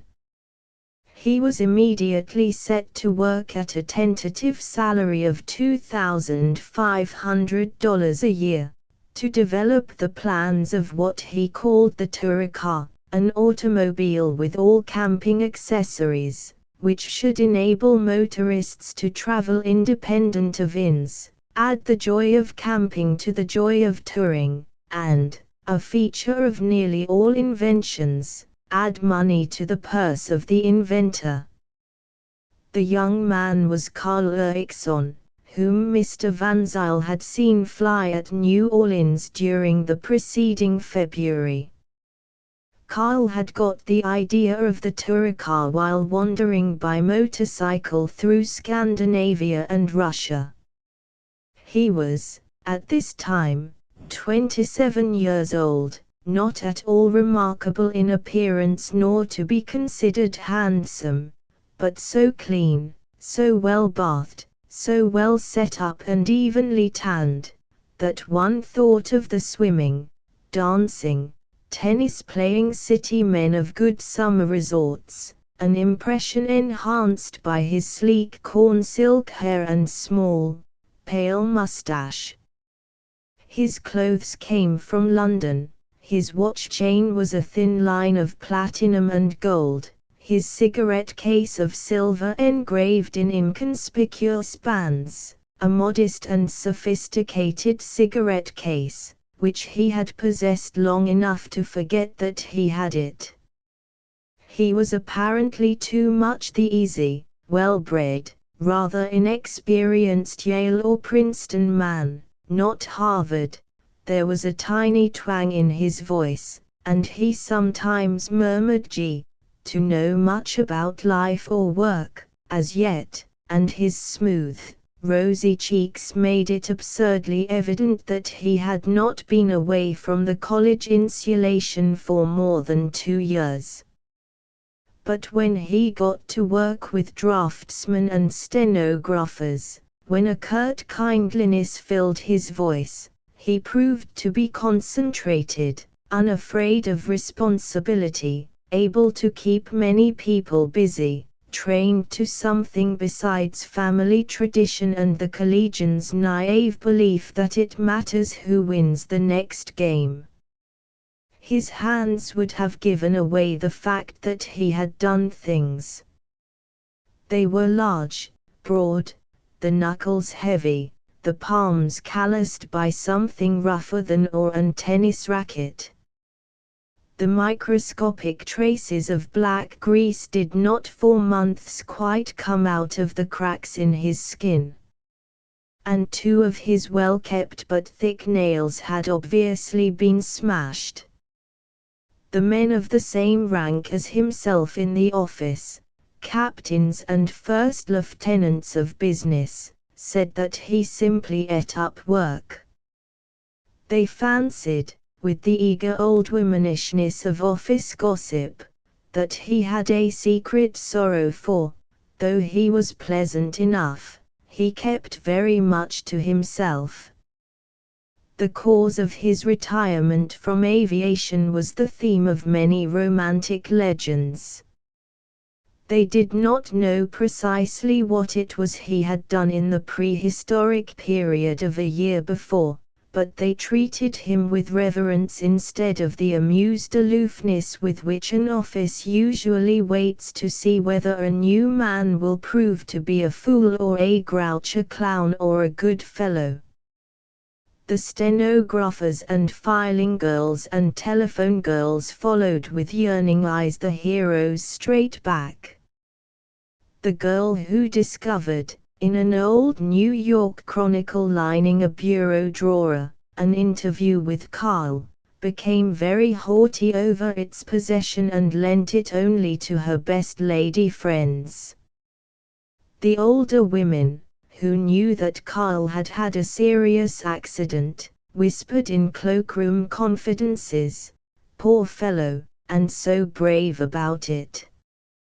Yet all the while Carl's china blue eyes showed no trace of pain nor sorrow nor that detestable appeal for sympathy called being brave about his troubles. There were many thoughtful features which fitted the tourer car for use in camping: extra-sized baggage box whose triangular shape made the car more nearly streamline, special folding silk tents, folding aluminum cooking utensils, electric stove run by current from the car, electric battery light attached to a curtain rod. But the distinctive feature, the one which Carl could patent, was the means by which a bed was made up inside the car as Pullman seats are turned into berths. The back of the front seat was hinged, and dropped back to horizontal. The upholstery back of the back seat could be taken out and also placed on the horizontal. With blankets spread on the level space thus provided, with the extra heavy top and side curtains in place, and the electric light switched on, tourists had a refuge cleaner than a country hotel and safer than a tent. The first tourer car was being built. Carl was circularizing a list of possible purchasers, and corresponding with makers of camping goods. Because he was not office-broken, he did not worry about the risks of the new enterprise. The stupid details of affairs had, for him, a soul, the adventure of business. To be consulted by draftsmen and shop foremen, to feel that if he should not arrive at 8:30 a.m. to the second, the most important part of all the world's business would be halted and stenographers loll in expensive idleness, to have the chief, old Van Zyl, politely anxious as to how things were going, to plan ways of making $1 million and not have the plans seem fantastic. All these made it interesting to overwork, and hypnotized Carl into a feeling of responsibility which was less spectacular than flying before thousands, but more in accordance with the spirit of the time and place. Inside the office, busy and reaching for success. Outside the office, frankly bored. Carl was a dethroned prince. He had been accustomed to a more than royal court of admirers. Now he was a nobody the moment he went 20 feet from his desk. He was forgotten. He did not seek out the many people he had met when he was an aviator and a somebody. He believed, perhaps foolishly, that they liked him only as a personage, not as a person. He sat lonely at dinner, in cheap restaurants with stains on the tablecloths, for he had put much of his capital into the new tourer car company, mothered by the Van Zyl Corporation, and aeroplanes, accessories, traveling expenses, and the like had devoured much of his large earnings at aviation before he had left the game. In his large, shabby, fairly expensive furnished room on 75th Street he spent unwilling evenings, working on tourer car plans, or reading French technical motor literature, light novels, Balzac, anything. He tried to keep in physical form, and, much though the routine and silly gestures of gymnasium exercises bored him, he took them 3 times a week. He could not explain the reason, but he kept his identity concealed at the gymnasium, giving his name as Oerikson. Even at the Aero Club, where scores knew him by sight, he was a nobody. Aviation, like all pioneer arts, must look to the men who are doing new things or planning new things, not to heroes past. Carl was often alone at lunch at the club. Any group would have welcomed him, but he did not seek them out. For the first time he really saw the interior decorations of the club. In the old days he had been much too busy talking with active comrades to gaze about. But now he stared for 5 minutes together at the stamped leather wall covering of the dining room. He noted, much too carefully for a happy man, the trophies of the lounging room. But at one corner he never glanced. For here was a framed picture of the forgotten Hawk Erikson, landing on Governor's Island, winner of the flight from Chicago to New York. Such a beautiful swoop. There is no doubt of the fact that he disliked the successful new aviators, and did so because he was jealous of them. He admitted the fact, but he could not put into his desire to be a good boy 1/4 of the force that inspired his resentment at being a lonely man and a nobody. But, since he knew he was envious, he was careful not to show it, not to inflict it upon others. He was gracious and added a wrinkle between his brows, and said gosh, and ain't much less often. He had few friends these days. Death had taken many, and he was wary of lion hunters, who in dull seasons condescend to ex-lions and dethroned princes. But he was fond of a couple of Aero Club men, an automobile ex-racer who was a selling agent for the Van Zyl Corporation, and Charlie Forbes, the bright-eyed, curly-headed, busy, dissipated little reporter who had followed him from Chicago to New York for the Chronicle.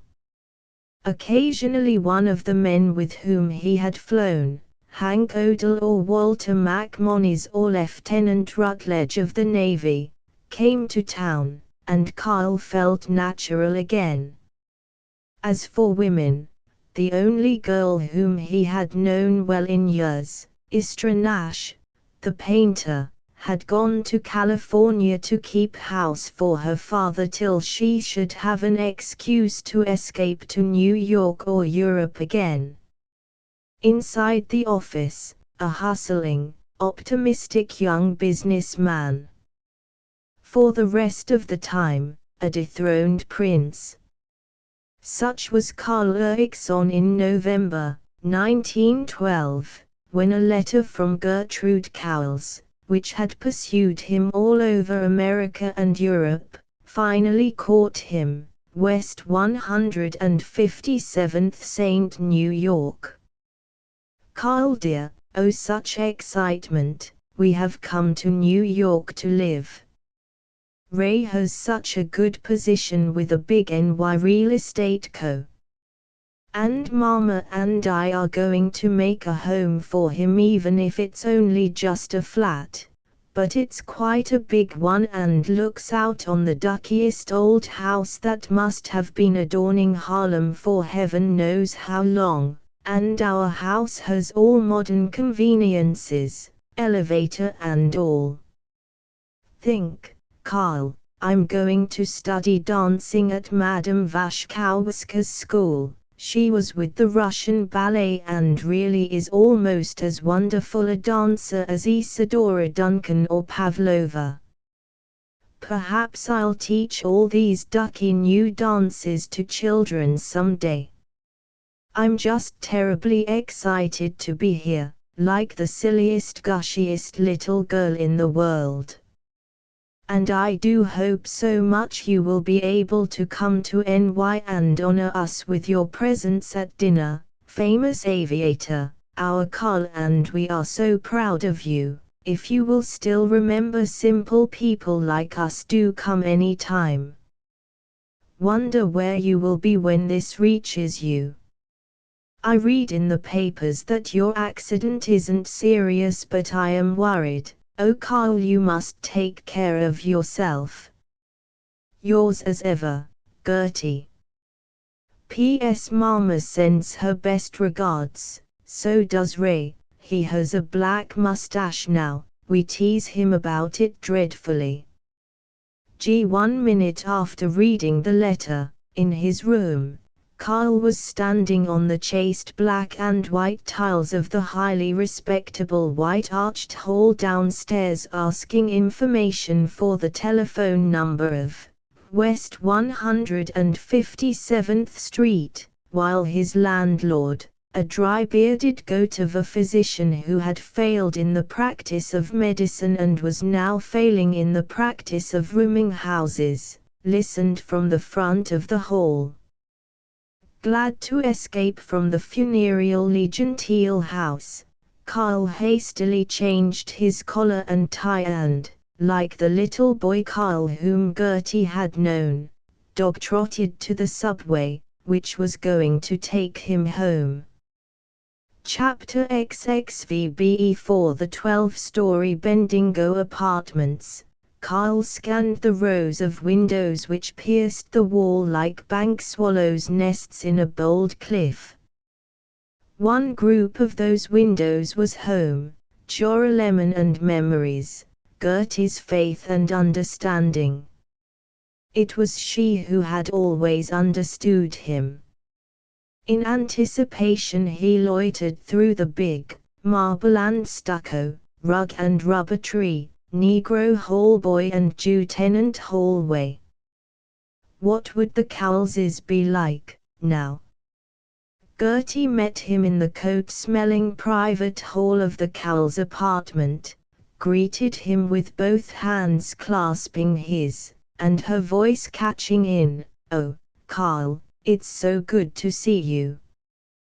Behind Gertie was a swishing, stiff-backed Mrs. Cowles, piping in a high, worn voice, "Mr. Eriksson. A friend from home. And such a famous friend."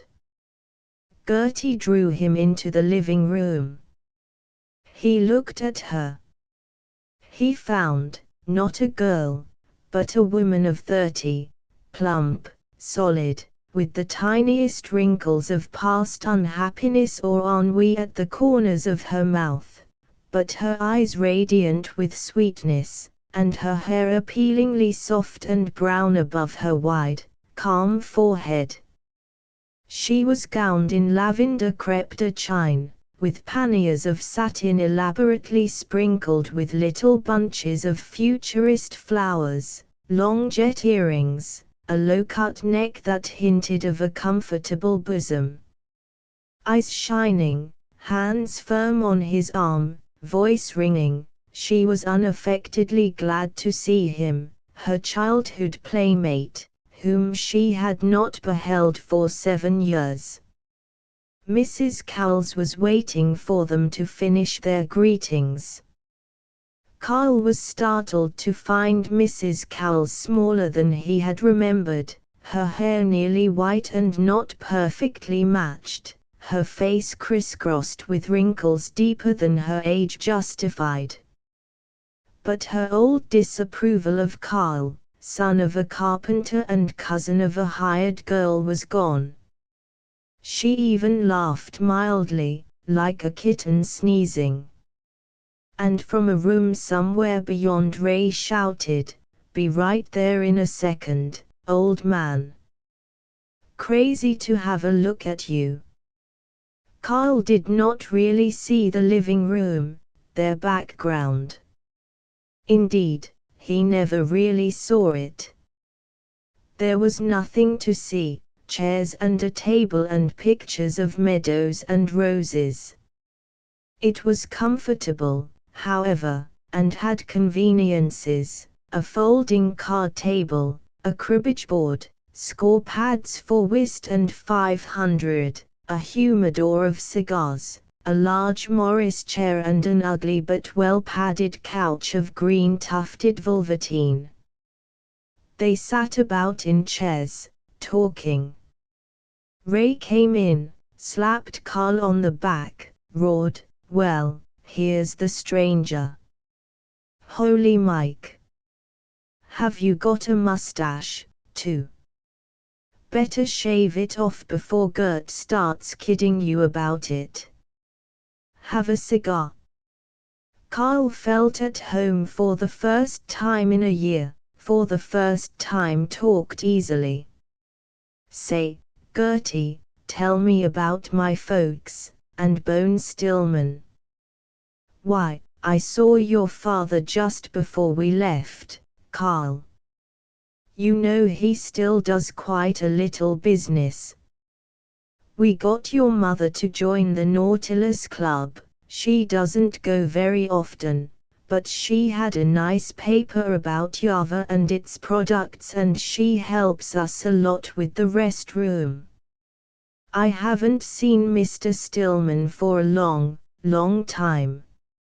"Ray, what has, Ray? Why, I think old Bone's off on some expedition or other. Fellow told me Bone was some kind of a forest ranger or mine inspector, or some darn thing, up in the big woods. He must be pretty well along toward 70 now, at that." "Carl, so Dad's getting along well. His letters aren't very committal. Oh, say, Gertie, whatever became of Ben Rusk? I've lost track of him entirely." "Gertie, why, didn't you know? He went to Rush Medical College. They say he did splendidly there, he stood awfully well in his classes, and now he's in practice with his father, home." "Carl, Rush?" "Gertie, yes, you know, in Carl, oh yes, sure, in Chicago, sure, I remember now, I saw it when I was there one time." "Why? That's the school his father went to, wasn't it?" "Ray, yes, sure, that's the one. The point seemed settled. Carl, well, so Ben did study medicine, after, say, how's Adelaide Benia? Gertie, why, you'll see her. She's coming to New York in just a couple of weeks to stay with us till she gets settled. Just think, she's to have a whole year here, studying domestic science, and then she's to have a perfectly dandy position teaching in the Fargo High School. I'm not supposed to tell, you mustn't breathe a word of it, Mrs. Cowles. Interrupting. Adelaide is a good girl, Ray. Don't tilt your chair. Gertie, yes, isn't she, Mama? Well, I was just saying, between you and me, Carl, she is to have the position in Fargo already and waiting for her, though of course they can't announce it publicly, with all the cats that would like to get it, and all. Isn't that fine? Carl, certainly is. 'Member the time we had the May party at Adelaide's, and all I could get for my basket was rag babies and Mayflowers. Gee, but I felt out of it. Gertie, we did have some good parties, didn't we? Ray, don't call that much of a good party for Carl. Ring off, Gert, you got the wrong number that time, all right. Gertie, flushing, oh, I didn't mean, but we did have some good times. Oh, Carl, will you ever forget the time you and I ran away when we were just babies? Carl, I'll never forget, Mrs. Cowles, I'll never forget that time. My lands. I thought I should die, I was so frightened. Carl, you've forgiven me now, though, haven't you? Mrs. Cowles, my dear boy, of course I have. She wiped away a few tears with a gentlewoman handkerchief of lace and thin linen. Carl crossed the room and kissed her pale-veined, silvery old hand. Abashed, he subsided on the couch, and, trying to look as though he hadn't done it, Carl, oh say, whatever did become of, I can't think of his name, you know, I know his name well as I do my own, but it slipped me, just for the moment, you know, he ran the billiard parlor, the son of the, from Mrs. Cowles, a small, disapproving sound, from Ray, a grin of knowing naughtiness and a violent head shake. Gertie, gently yes. He has left Joralemon. Clem, you mean? Carl, hastily, wondering what Eddie Clem had done. Oh, I see. Have there been many changes in Joralemon? Mrs. Cowles, do you write to your father and mother, Carl? You ought to. Carl, oh yes, I write to them quite often, now, though for a time I didn't. Mrs. Cowles, I'm glad, my boy. It's pretty good, after all, to have home folks that you can depend on, isn't it? When I first went to Joralemon, I thought it was a little pokey, but now I'm older, and I've been there so long and all, that I'm almost afraid of New York, and I declare I do get real lonely for home sometimes. I'd be glad to see Dr. Rusk, Ben's father, I mean, the old doctor, driving by, though of course you know I lived in Minneapolis a great many years, and I do feel I ought to take advantage of the opportunities here, and I've thought quite seriously about taking up French again. It's so long since I've studied it, You ought to study it, you will find it cultivates the mind. And you must be sure to write often to your mother. There's nothing you can depend on like a mother's love, my boy. Ray, say, look here, Carl, I want to hear something about all this aviation. How does it feel to fly, anyway? I'd be scared to death. It's funny, I can't look off the top of a skyscraper without feeling as though I wanted to jump. Gosh. Gertie, now you just let Carl tell us when he gets ready, you big, bad brother. Carl wants to hear all about home first. All these years. You were asking about the changes. There haven't been so very many. You know it's a little slow there. Oh, of course, I almost forgot. Why, you haven't been in Joralemon since they built up what used to be Tubbs's pasture. Carl, not the old pasture by the lake. Well. Is that a fact? Why, gee. I used to snare gophers there. Gertie, oh yes. Why, you simply wouldn't know it, Carl, it's so much changed. There must be a dozen houses on it, now. Why, there's cement walks and everything, and Mr. Upham has a house there, a real nice one, with a screened-in porch and everything. Of course you know they've put in the sewer now, and there's lots of modern bathrooms, and almost everybody has a Ford. We would have bought one, but planning to come away so soon, oh yes, and they've added a fire escape to the schoolhouse. Carl, well. Oh, say, Ray, how is Howard Griffin getting along? Ray, why, Howard's graduated from Chicago Law School, and he's practicing in Denver. Doing pretty well, I guess, settled down and got quite some real estate holdings. Have another cigar, old man. Say, speaking of Plato, of course you know they ousted old S. Alcott Woodski from the presidency, for heresy, something about baptism, and the dean succeeded him. Poor old cuss, he wasn't as mean as the dean, anyway. Say, Carl, I've always thought they gave you a pretty raw deal there, Gertie, interrupting perfectly dreadful. Ray, don't put your feet on that couch, I brushed it thoroughly, just this morning.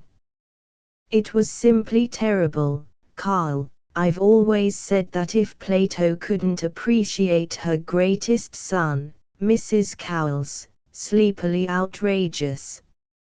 And don't put your feet on that chair, Ray. Ray, oh, leave my feet alone. Everybody knew you were dead right in standing up for Professor Fraser. You remember how I roasted all the fellows in Omega Chi when they said you were nutty to boost him. And when you stood up in chapel, Lord. That was nervy. Gertie, indeed you were right, and now you've got so famous I guess, Carl. Oh, I ain't so, Mrs. Cowles, I was simply amazed. Children, if you don't mind, I'm afraid I must leave you. Mr. Erickson, I'm so ashamed to be sleepy so early. When we lived in Minneapolis, before Mr. Cowles passed beyond, he was a regular night hawk, and we used to sit, a yawn, sit up till all hours. But tonight, Gertie, oh, must you go so soon? I was just going to make Carl a rabbit. Carl has never seen one of my rabbits. Mrs. Cowles, make him one by all means, my dear, and you young people sit up and enjoy yourselves just as long as you like. Good night, all.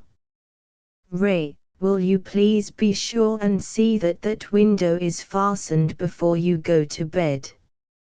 I get so nervous when, Mr. Erickson, I'm very proud to think that one of our Joralemon boys should have done so well. Sometimes I wonder if the Lord ever meant men to fly, what with so many accidents, and you know aviators often do get killed and all. I was reading the other day, such a large percentage, but we have been so proud that you should lead them all. I was saying to a lady on the train that we had a friend who was a famous aviator, and she was so interested to find that we knew you. Good night. They had the Welsh rabbit, with beer, and Carl helped to make it. Gertie summoned him into the scoured kitchen, saying, with a beautiful casualness, as she tied an apron about him, "We can't afford a hired girl, I suppose I should say a maid, because Mama has put so much of our money into Ray's business, so you mustn't expect anything so very grand. But you'd like to help, wouldn't you? You're to chop the cheese. Cut it into weenty cubes." Carl did like to help. He boasted that he was the champion cheese chopper of Harlem and the Bronx, 133 ringside while Gertie was toasting crackers, and Ray was out buying bottles of beer in a newspaper. It all made Carl feel more than ever at home. It was good to be with people of such divine understanding that they knew what he meant when he said, "I suppose there have been worse teachers than Professor Larson." When the rabbit lay pale in death, a saddening debacle of hardened cheese, and they sat with their elbows on the modified mission dining table, Gertie exclaimed, "Oh, Ray, you must do that new stunt of yours for Carl. It's screamingly funny, Carl." Ray rose, had his collar and tie off in 2 jocund jerks, buttoned his collar on backward, cheerily turned his waistcoat back side foremost, lengthened his face to an expression of unctuous sanctimoniousness, and turned about, transformed in 1 minute to a fair imitation of a stage curate. With his hands folded, Ray droned, "Neo, Siston, it behoveth us hew in St. Timothy's Church," while Carl pounded the table in his delight at seeing old Ray, the broad-shouldered, the lady-killer, the capable businessman, drop his eyes and yearn. "Now you must do a stunt," shrieked Ray and Gertie, and Carl hesitatingly sang what he remembered of Forrest Harvilland's foolish song, "I went up in a balloon so big the people on the earth they looked like a pig, like a mice, like a catydid, like flies and like fleecen." Then, without solicitation, Gertie decided to dance "Gather the Golden Sheaves," which she had learned at the school of Mme Vashkowska, late, though not very late, of the Russian ballet. She explained her work, outlined the theory of sensuous and aesthetic dancing, mentioned the backgrounds of Bakst and the glories of Nijinsky, told her ambition to teach the new dancing to children. Carl listened with awe, and with awe did he gaze as Gertie gathered the golden sheaves, purely hypothetical sheaves in a field occupying most of the living room. After the stunts, Ray delicately vanished. It was not so much that he statedly went off to bed as that, Presently, he was not there. Gertie and Carl were snugly alone, and at last he talked, of Forrest Haviland and Tony Bean, of flying and falling, of excited crowds and the fog-filled lanes. In turn she told of her ambition to do something modern and urban. She had hesitated between dancing and making exotic jewelry. She was glad she had chosen the former. It was so human, it put one in touch with people. She had recently gone to dinner with real bohemians, spirits of fire, splendidly in contrast with the dull plodders of Joralemon. The dinner had been at a marvelous place on West 10th Street, very foreign, everyone drinking wine and eating spaghetti and little red herrings, and the women fearlessly smoking cigarettes, some of them.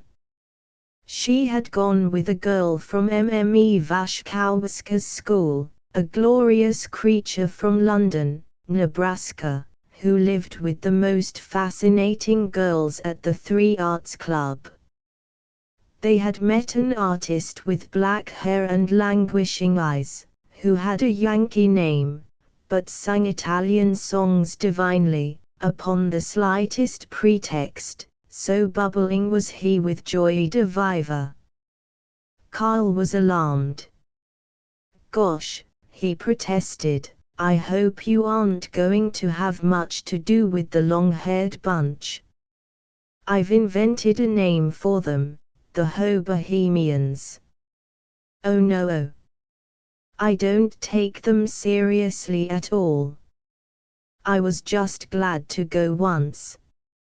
Of course some of them are clever." "Oh yes, aren't they clever? But I don't think they last very well." "Oh no, I'm sure they don't last well." "Oh no, Carl, I'm too old and fat to be a bohemian, a Ho Bohemian, I mean, so, nonsense. You look so, oh, thunder. I don't know just how to express it, well, so real. It's wonderfully comfortable to be with you all again. I don't mean you're just the so good to her mother sort, you understand. But I mean you're dependable as well as artistic." "Oh, indeed, I won't take them too seriously. Besides, I suppose lots of the people that go to bohemian restaurants aren't really artists at all, they just go to see the artists. They're just as bromidic as can be. Don't you hate bromides?" "Of course I want to see some of that part of life, but I think, oh, don't you think those artists and all are dreadfully careless about morals?" "Well, yes," she breathed, reflectively. "No, I keep up with my church and all, indeed I do." "Oh, Carl, you must come to our church, St. Orgul's. It's too sweet for anything. It's just 2 blocks from here, and it isn't so far up here, you know, not with the subway, not like commuting. It has the loveliest chapel. And the most wonderful rideaux. And the services are so inspiring and high church, not like that horrid St. Timothy's at home. I do think a church service ought to be beautiful. Don't you? It isn't as though we were like a lot of poor people who have to have their souls saved in a mission." "What church do you attend?" "You will come to St. Orgul's sometime, won't you?" "Be glad to. Oh, say, Gertie, before I forget it, what is Semina doing now? Is she married?" Apropos of this subject, Gertie let it be known that she herself was not betrothed. Carl had not considered that question, but when he was back in his room he was glad to know that Gertie was free. At the Omega Chi Delta Club, Carl lunched with Ray Cowles. 2 nights later, Ray and Gertie took Carl and Gertie's friend, the glorious creature from London, Nebraska, to the opera. Carl did not know much about opera. In other words, being a normal young American who had been waterproofed with college culture, he knew absolutely nothing about it. But he gratefully listened to Gertie's clear explanation of why Mme. Waszkowska preferred Wagner to Verdi. He had, in the meantime, received a formal invitation for a party to occur at Gertie's the coming Friday evening. Thursday evening Gertie coached him in a new dance, the turkey trot. She also gave him a lesson in the Boston, with a new dip invented by Mme. Waszkowska, which was certain to sweep the country, because, of course, Waszkowska was the only genuinely qualified maîtresse de danse in America. It was a beautiful evening. Home. Ray came in, and the 3 of them had coffee and thin sandwiches. At Gertie's suggestion, Ray again turned his collar round and performed his clergyman stunt.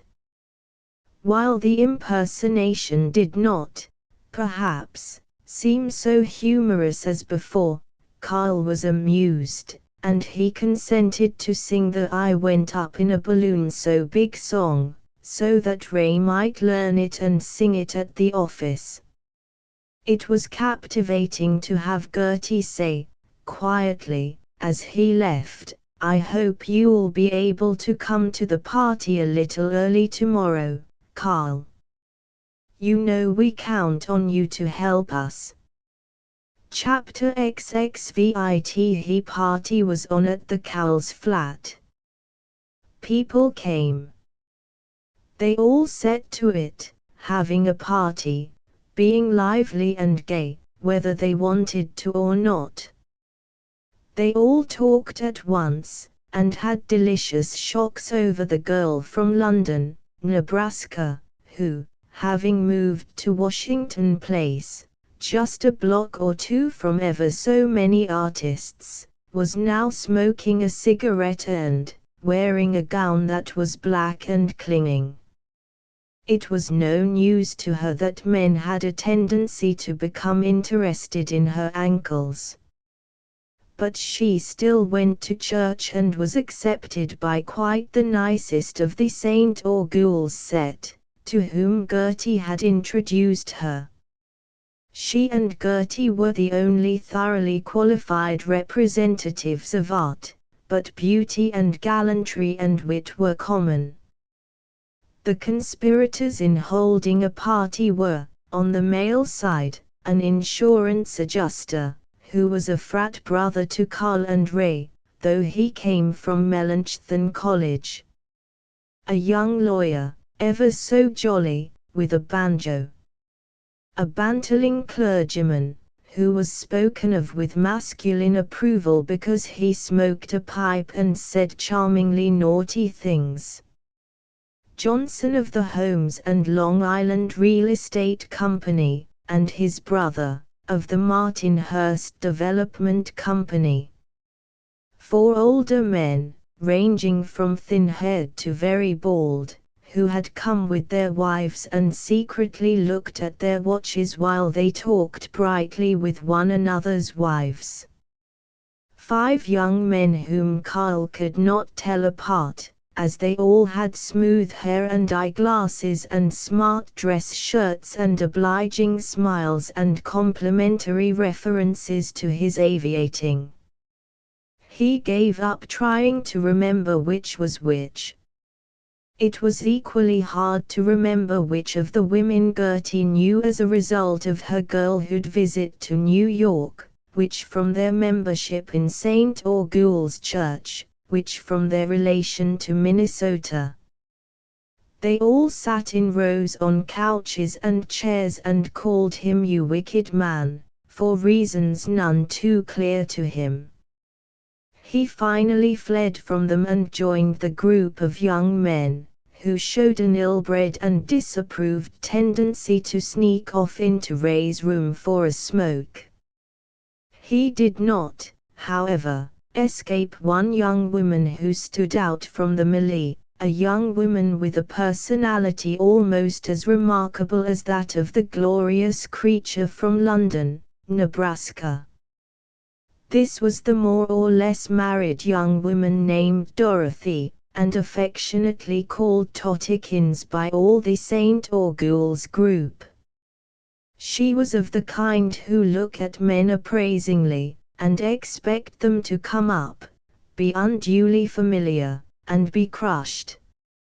She had 7 distinct methods of getting men to say indiscreet things, and 3 variations of reply, of which the favorite was to remark with well-bred calmness, "I'm afraid you have made a slight error, Mr. I didn't quite catch your name." Perhaps they failed to tell you that I attend St. Augul's every Sunday, and have a husband and child, and am not at all, really, you know. I hope that there has been nothing I said that has given you the idea that I have been looking for a flirtation.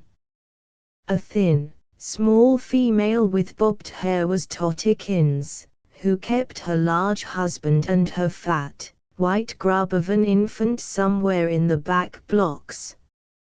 She fingered a long, gold, religious chain with her square, stubby hand, while she gazed into men's eyes with what she privately termed daring frankness. Totikins the fair, Totikins the modern, Totikins who had read 3 weeks and nearly all of a wicked novel in French, and wore a large gold cross, Totikins who worked so hard in her little flat that she had to rest all of every afternoon and morning, Totikins the advanced and liberal, yet without any of the extremes of socialists and artists and vegetarians and other ill-conditioned persons who do not attend St. Augul's, Totikins the firmly domestic, whose husband grew more worried every year, Totikins the intensely cultured and inquisitive about life, the primitively free and pervasively original, who announced in public places that she wanted always to live like the spirit of the dancing Bacchante statue, but had the assistant rector of St. Augul's in for coffee, every 4th Monday evening. Totikins beckoned Kyle to a corner and said, with her manner of amused condescension, "Now you sit right down here, Hawker Ixon, and tell me all about aviation." Kyle was not vastly sensitive. He had not disliked the nice young men with eyeglasses. Not till now did he realize how Totikins's shrill references to the dancing Bacchante and the Bachanting of her mud-colored Dutch-fashioned hair had bored him. Ennui was not, of course, an excuse, but it was the explanation of why he answered in this wise, very sweetly, looking Totikins in the eyes and patting her hand with a brother-like and altogether maddening condescension. No, that isn't the way, Dorothy. It's quite past to ask me to tell you all about aviation.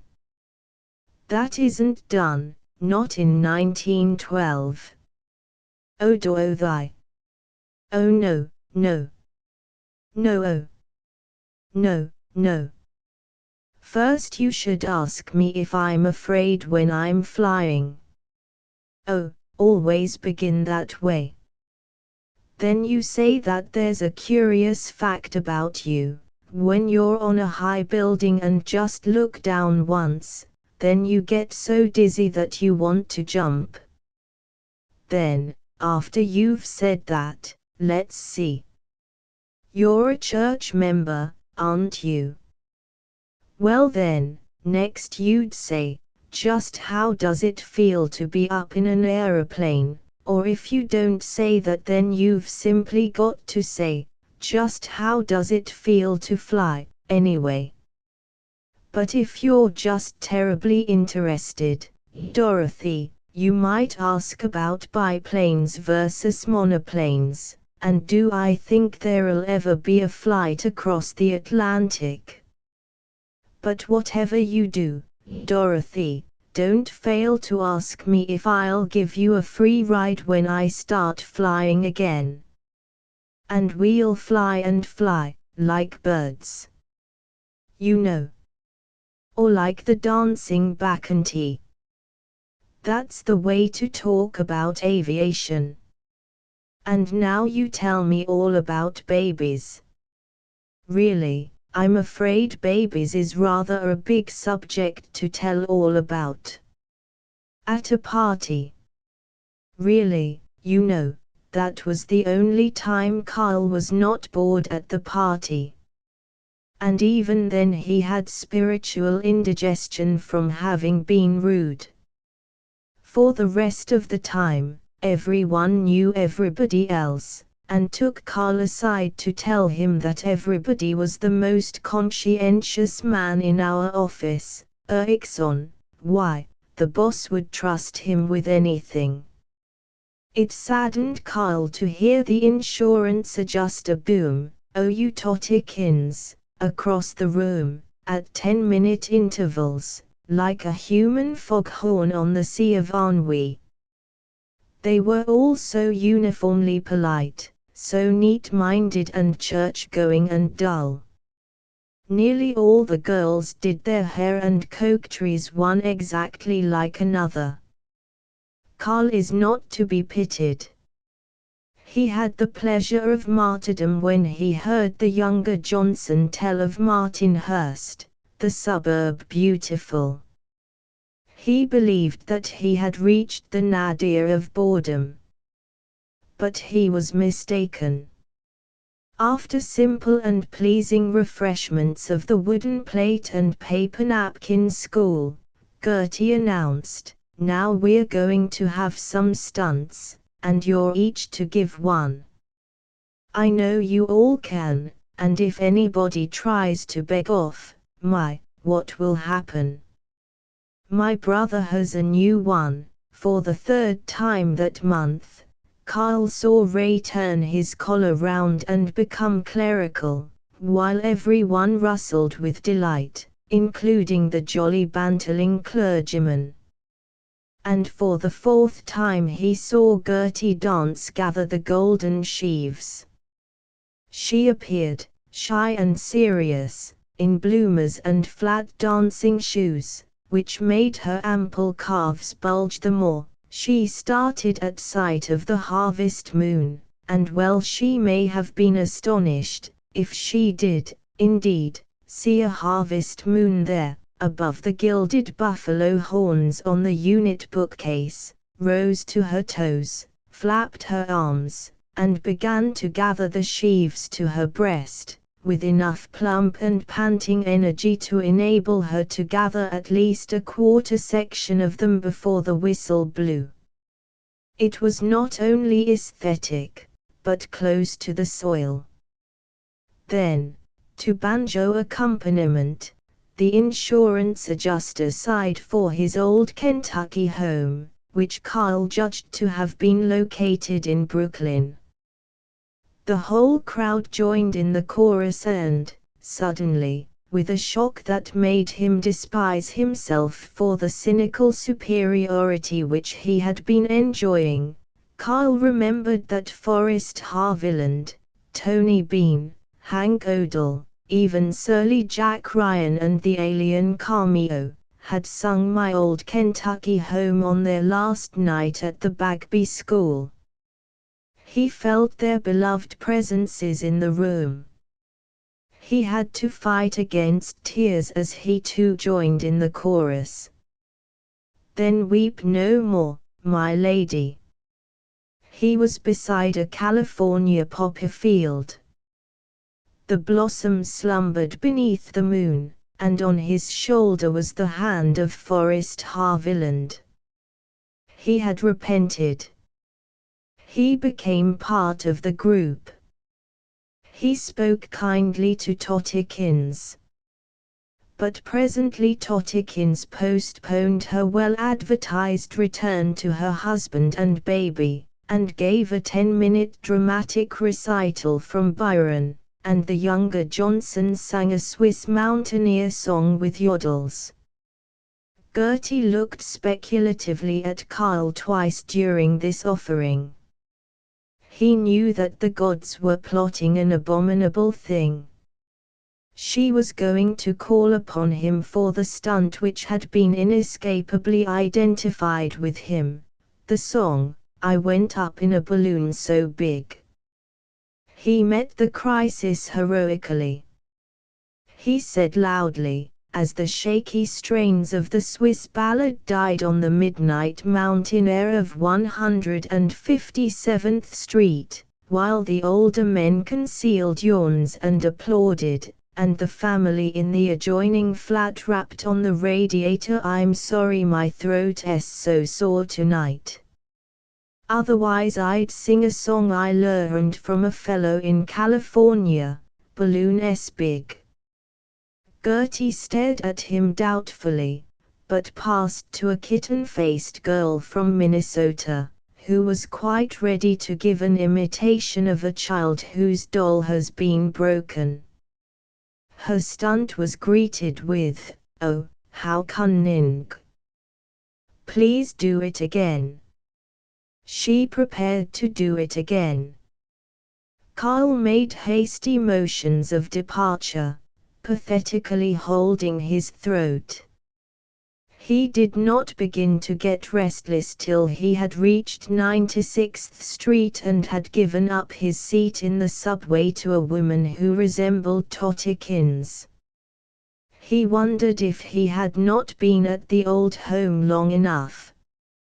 At 72nd Street, on an inspiration that came as the train was entering the station, he changed to a local and went down to 59th Street.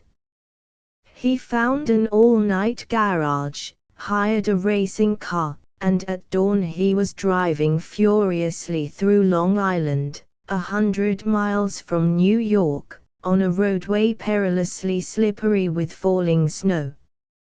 Chapter XAECL wished that Adelaide Bennier had never come from Joralemon to study domestic science. He felt that he was a sullen brute, but he could not master his helpless irritation as he walked with Adelaide and Gertie Cowles through Central Park, on a snowy Sunday afternoon of December. Adelaide assumed that one remained in the state of mind called Joralemon all one's life, that, however famous he might be, the son of Oscar Erikson was not sufficiently refined for Miss Cowles of the big house on the hill, though he might improve under Cowles' influences. He was still a person who had run away from Plato. But that assumption was far less irritating than one into which Adelaide threw all of her faded yearning, that Gertie and he were in love. Adelaide kept repeating, with coy slyness, "Isn't it too bad you two have me in the way, and, don't mind poor me. Auntie will turn her back any time you want her to." And Gertie merely blushed, murmuring, "Don't be a silly." At 80th Street Adelaide announced, "Now I must leave you children. I'm going over to the Metropolitan Museum of Art. I do love to see art pictures. I've always wanted to. Now be as good as you can, you two." Gertie was mechanical about replying. Oh, don't run away, Addie dear. Oh yes, you too will miss an old maid like me terribly. And Adelaide was off, a small, sturdy, undistinguished figure, with an unyielding loyalty to Gertie and to the idea of marriage. Carl looked at her bobbing back, with wrinkles in her cloth jacket over the shoulders, as she melted into the crowd of glossy fur-trimmed New Yorkers. He comprehended her goodness, her devotion. He sighed. If she'd only stop this hinting about Gertie and me. He was repentant of his irritation, and said to Gertie, who was intimately cuddling her arm into his, "Adelaide's an awfully good kid. Sorry she had to go." Gertie jerked her arm away, averted her profile, grated, "If you miss her so much, perhaps you'd better run after her." "Really, I wouldn't interfere, not for worlds." "Why, hello, Gertie. What seems to be the matter? Don't I detect a chill in the atmosphere? So sorry you've gone and gotten refined on me. I was just going to suggest some lowbrow amusement like tea at the casino." "Well, you ought to know a lady doesn't." "Oh, now, Gertie dear, not lady. I don't think you're a bit nice, Carl Eriksson, I don't, to be making fun of me when I'm serious. And why haven't you been up to see us? Mama and Ray have spoken of it, and you've only been up once since my party, and then you were, oh, please let's not start anything. Sorry I haven't been able to get up oftener, but I've been taking work home. You know how it is, you know when you get busy with your dancing school. Oh, I meant to tell you. I'm through, just through with Vashkowska and her horrid old school. She's a cat and I don't believe she ever had anything to do with the Russian ballet, either. What do you think she had the effrontery to tell me? She said that I wasn't practicing and really trying to learn anything. And I've been working myself into, really, my nerves were in such a shape. I would have been in danger of a nervous breakdown if I had kept on. Totikins told me how she had a nervous breakdown, and had me see her doctor, such a dear, Dr. St. Clair, so refined and sympathetic, and he told me I was right in suspecting that nobody takes Vashkowska seriously anymore, and, besides, I don't think much of all this symbolistic dancing, anyway, and at last I've found out what I really want to do." "Oh, Carl, it's so wonderful.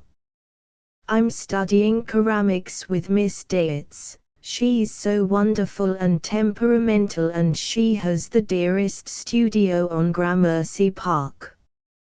Of course I haven't made anything yet, but I know I'm going to like it so much, and Miss Dietz says I have a natural taste for vases and, oh yes, vases. I get you. Don't be vulgar. I'm going to go down to her studio and work every other day, and she doesn't think you have to work like a screwwoman to succeed, like that horrid Vashkowska did. Miss Dietz has a temperament herself. And, oh, Carl, she says that Gertrude isn't suited to me, and Gertie certainly isn't, and she calls me Eltruda. Don't you think that's a sweet name? Would you like to call me Eltruda sometimes? Look here, Gertie, I don't want to butt in, and I'm guessing at it, but looks to me as though one of these artistic grafters was working you. What do you know about this date's person? Has she done anything worthwhile? And honestly, Gertie, by the way, I don't want to be brutal, but I don't think I could stand Eltruda. It sounds like Totikins. Now really, Carl, wait a second. How do you know you've got what you call a temperament? Go to it, and good luck, if you can get away with it.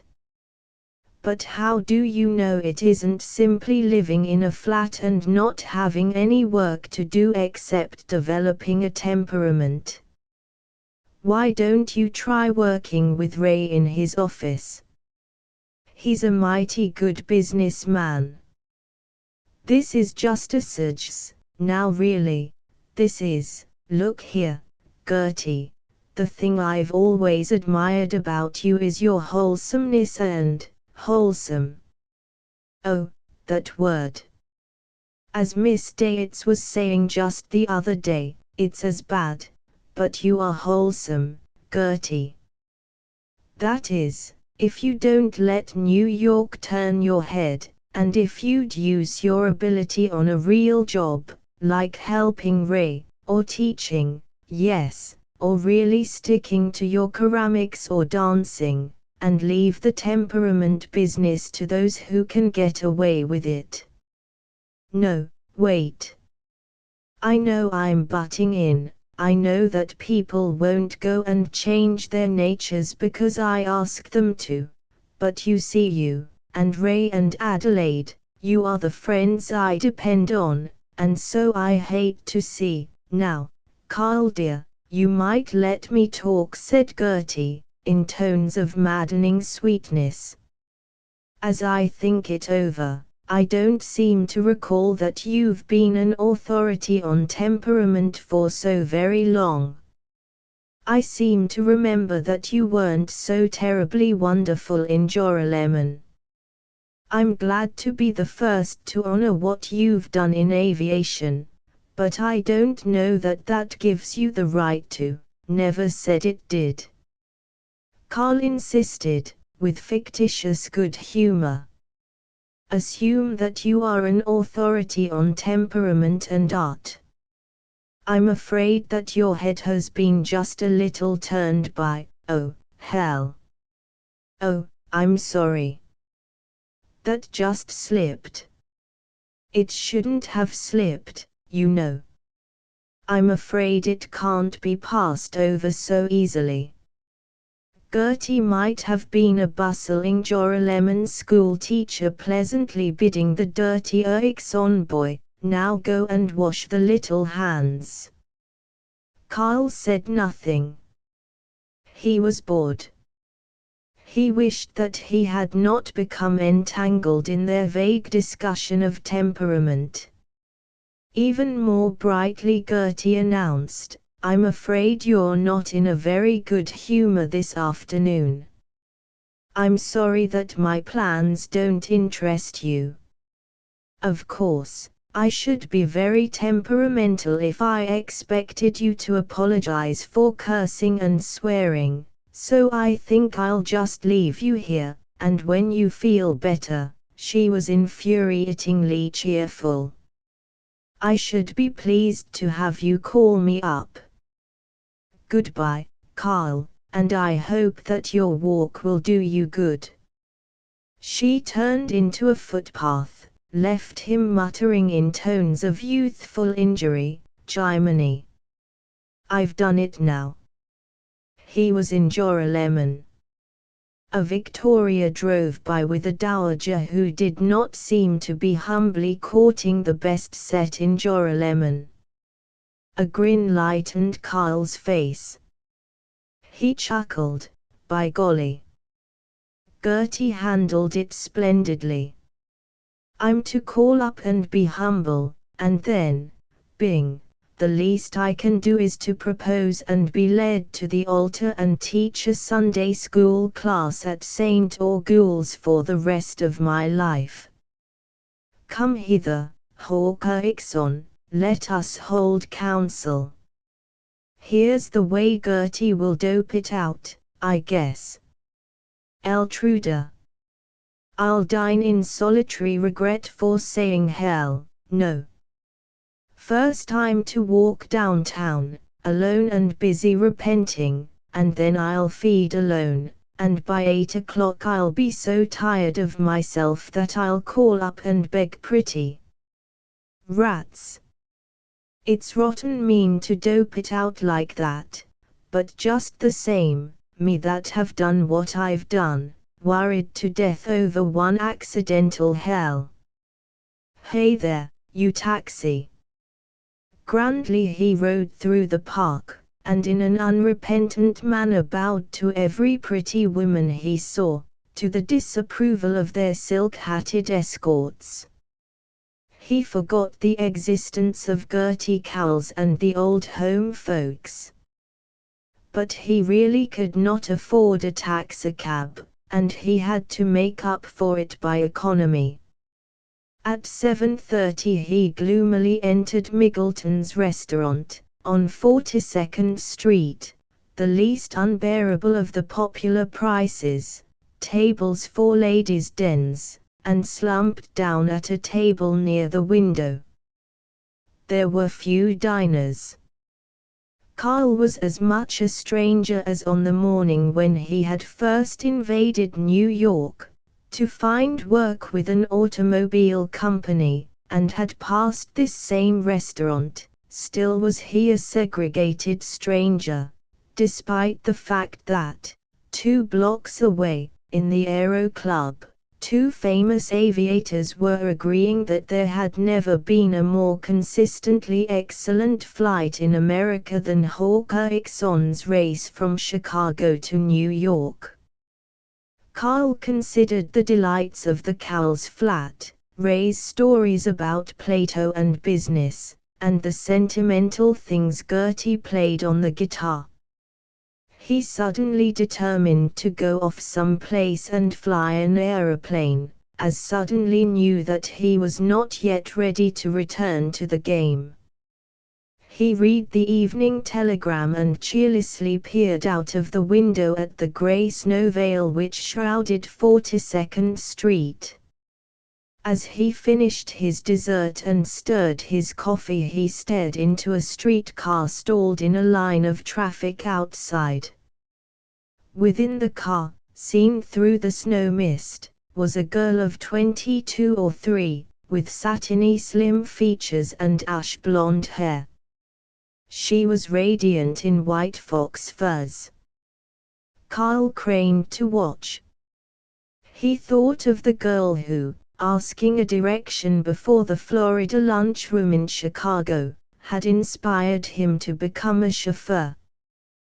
The girl in the streetcar was listening to her companion, who was a dark-haired girl with humor and excitement about life in her face, well set up, not tall, in a smartly tailored coat of brown pony-skin and a small hat that was all lines and no trimming. Both of them seemed amused, possibly by the lofty melancholy of a traffic policeman beside the car, who raised his hand as though he had high ideals and a slight stomachache. The dark-haired girl tapped her round knees with the joy of being alive.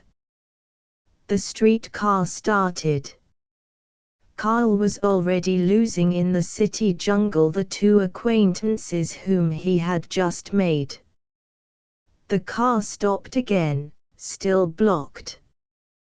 Carl seized his coat, dropped a 50-cent piece on the cashier's desk, did not wait for his 10 cents change, ran across the street, barely escaping a taxicab, galloped around the end of the car, swung up on the platform.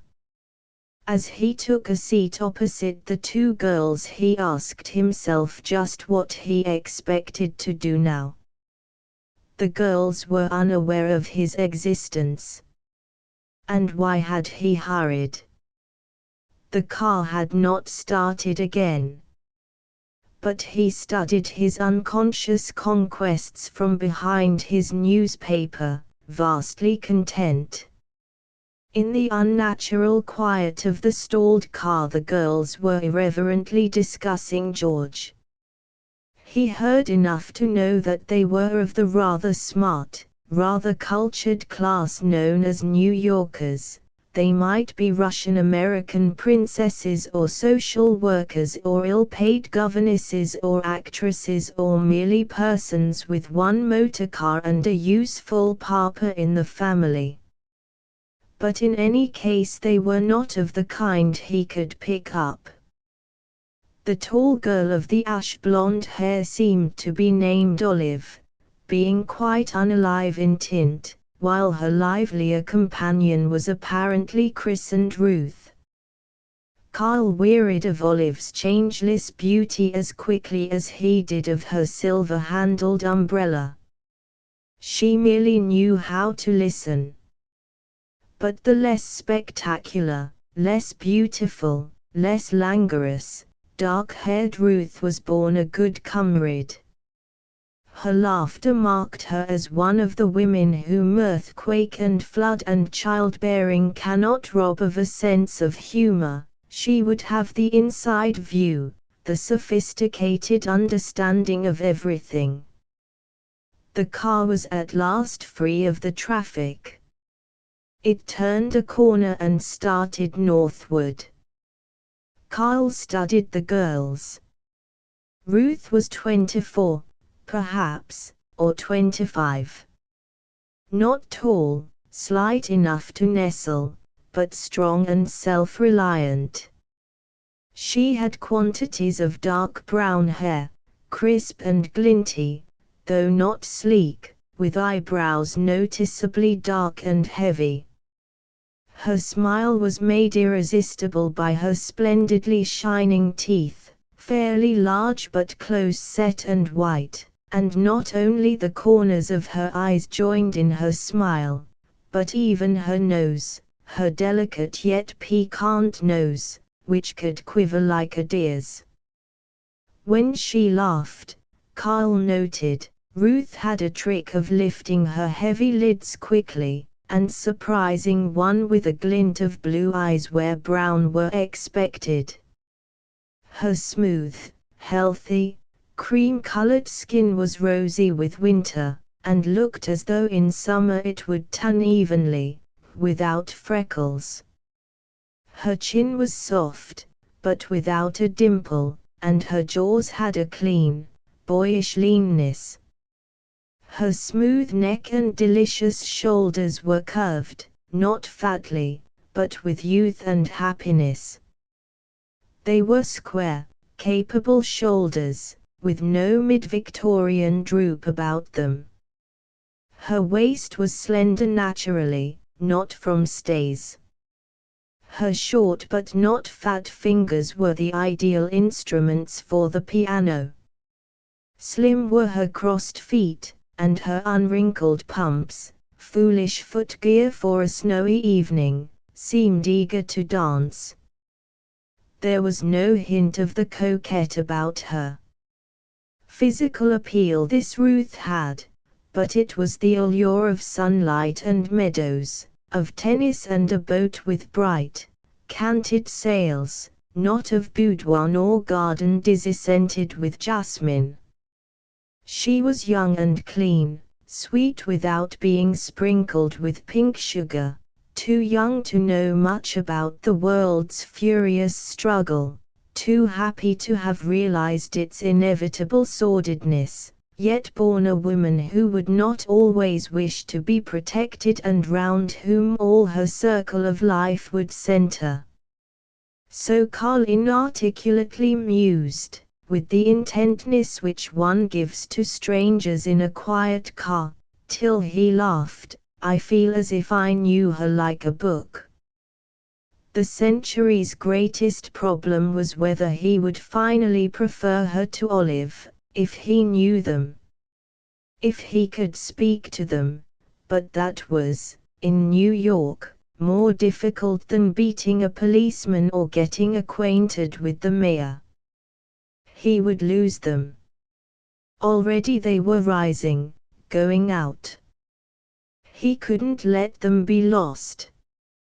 He glanced out of the window, sprang up with an elaborate pretense that he had come to his own street. He followed them out, still conning headlines in his paper. His grave absorption said, plain that all might behold, that he was a respectable citizen to whom it would never occur to pursue strange young women. His new friends had been close to him in the illuminated car, but they were alien, unapproachable, when they stood on an unfamiliar street crossing snow-dimmed and silent with night. He stared at a street sign and found that he was on Madison Avenue, up in the 50s. As they turned east on 50th Street, he stopped under the street light, took an envelope from his pocket, and found on it the address of that dear old friend, living on 50th, on whom he was going to call. This was to convince the policeman of the perfect purity of his intentions. The fact that there was no policeman nearer than the man on fixed post a block away did not lessen Carl's pleasure in the make-believe. He industriously inspected the house numbers as he followed the quickly moving girls, and frequently took out his watch. Nothing should make him late in calling on that dear old friend. Not since Adam glowered at the intruder Eve has a man been so darkly uninterested in two charmers. He stared clear through them, he looked over their heads, he observed objects on the other side of the street. He indignantly told the imaginary policeman who stopped him that he hadn't even seen the girls till this moment, that he was the victim of a plot. The block through which the cavalcade was passing was lined with shabby genteel brownstone houses, with high stoops and haughty dark doors, and dressmakers' placards or doctors' cards in the windows. Carl was puzzled. The girls seemed rather too cheerful to belong in this decayed and gloomy block, which, in the days when horsehair furniture and bankers had mattered, had seemed imposing. But the girls ascended the steps of a house which was typical of the row, except that 5 motor cars stood before it. Carl, passing, went up the steps of the next house and rang the bell. "What a funny place," he heard one of the girls, he judged that it was Ruth, remark from the neighboring stoop. "It looks exactly like Aunt Emma when she wears an Alexandra bang. Do we go right up? Oughtn't we to ring? It ought to be the craziest party, anarchists, a party, thought Carl.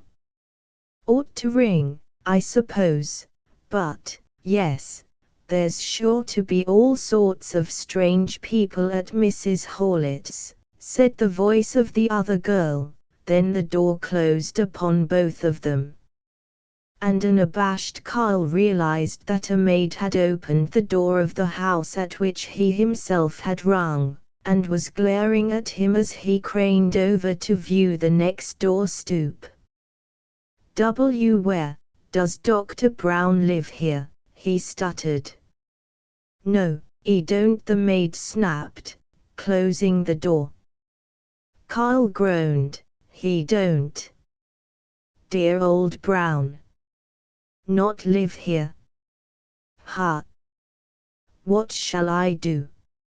In remarkably good spirits he moved over in front of the house into which Ruth and Olive had gone. People were coming to the party in 2s and 3s. Yes. The men were in evening clothes. He had his information. Swinging his stick up to a level with his shoulder at each stride, he raced to 59th Street and the nearest taxi stand. He was whirled to his room. He literally threw his clothes off. He shaved hastily, singing, "Will you come to the ball" from the Quaker Girl, and slipped into evening clothes and his suavest dress shirt.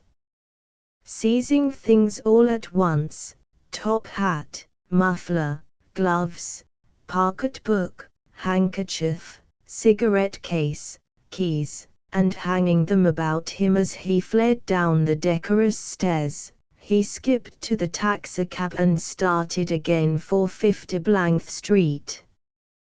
At the house of the party he stopped to find on the letterbox in the entry the name Mrs. Hawlett mentioned by Olive. There was no such name.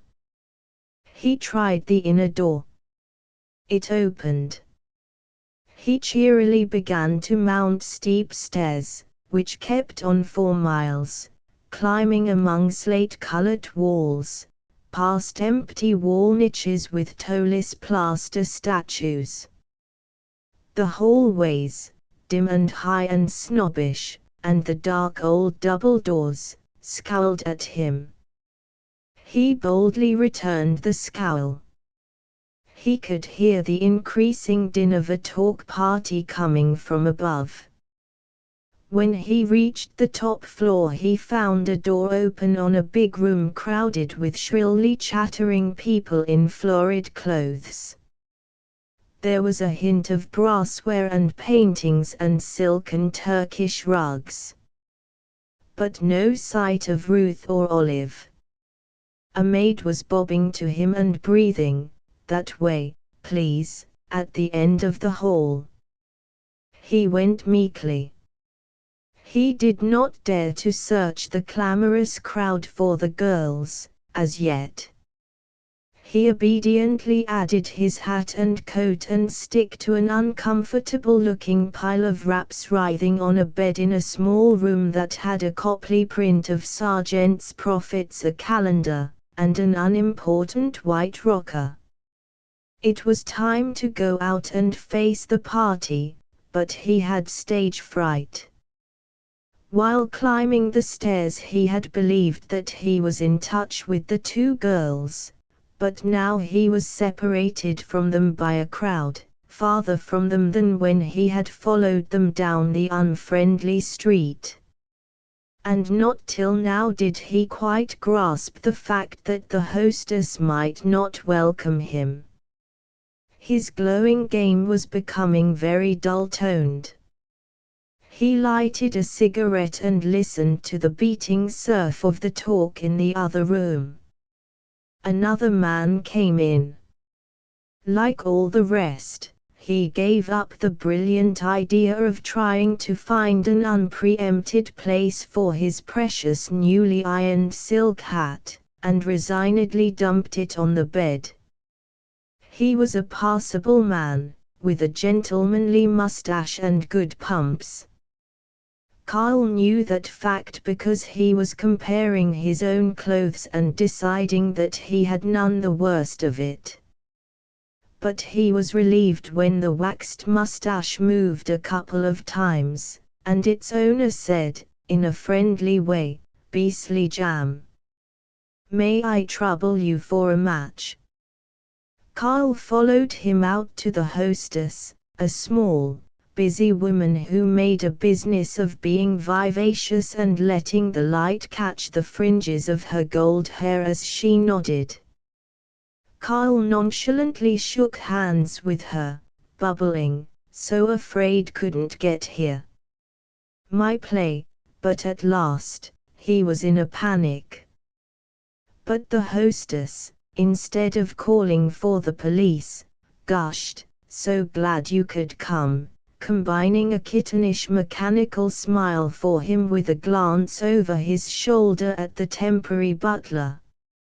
"I want you to meet Miss Moella, Mr. Mister, I knew you'd forget it."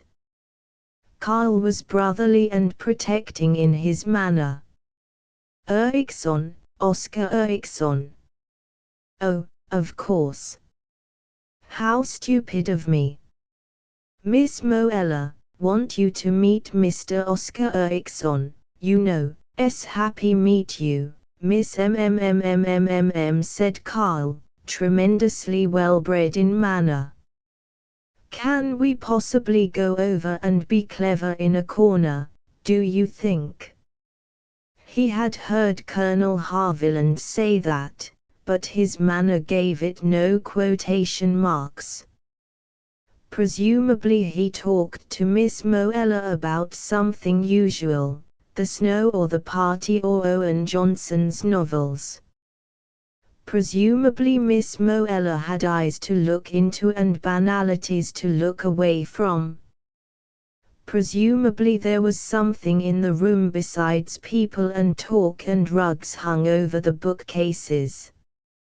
But Carl never knew. He was looking for Ruth. He did not see her.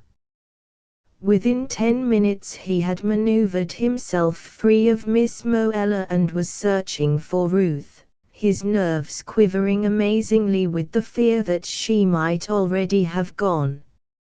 How would he ever find her? He could scarce ask the hostess, say, "Where's Ruth?" She was nowhere in the fog of people in the big room. If he could find even Olive, strolling, nodding to perfectly strange people who agreeably nodded back under the mistaken impression that they were glad to see him, he systematically checked up all the groups. Ruth was not among the punch table devotees, who were being humorous and amorous over cigarettes, not among the caustic wits exclusively assembled in a corner, not among the shy sisters aligned on the davenport and wondering why they had come, not in the general maelstrom in the center of the room. He stopped calmly to greet the hostess again, remarking, "You look so beautifully sophisticated tonight," and listened suavely to her fluttering remarks. He was the picture of the cynical cityman who has to be nowhere at no especial time. But he was not cynical. He had to find Ruth. He escaped and, between the main room and the dining room, penetrated a small den filled with witty young men, old stories, cigarette smoke, and siphons. Then he charged into the dining room, where there were candles and plate much like silver, and Ruth and Olive at the farther end. Chapter 8. He wanted to run forward, take their hands, cry, at last. He seemed to hear his voice wording it. But, not glancing at them again, he established himself on a chair by the doorway between the two rooms. It was safe to watch the two girls in this Babel, where words swarmed and battled everywhere in the air. Ruth was in a brown velvet frock whose golden tones harmonized with her brown hair.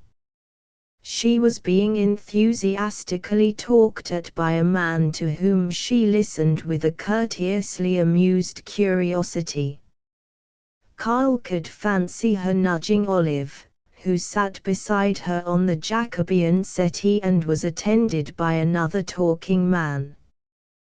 Carl told Ruth, though she did not know that he was telling her, that she had no right to be so blasted New Yorkishly superior and condescending, but he admitted that she was scarcely to blame, for the man made kindergarten gestures and emitted conversation like air from an exploded tire. The important thing was that he heard the man call her Miss Winslow. Great. Got her name, Ruth Winslow. Watching the man's lips, occasionally trying to find an excuse for eavesdropping, and giving up the quest because there was no excuse, he discovered that Ruth was being honored with a thrilling account of aviation. The talking man, it appeared, knew a great deal about the subject. Carl heard through a rift in the cloud of words that the man had once actually flown, as a passenger with Henry Odell. For 5 minutes on end, judging by the motions with which he steered a monoplane through perilous abysses, the reckless spirit kept flying, as a passenger. Ruth Winslow was obviously getting bored, and the man showed no signs of volplaning as yet. Olive's man departed, and Olive was also listening to the parlor aviator, who was unable to see that a terrific fight was being waged by the hands of the two girls in the space down between them. It was won by Ruth's hand, which got a death grip on Olive's thumb, and held it, to Olive's agony, while both girls sat up straight and beamed propriety.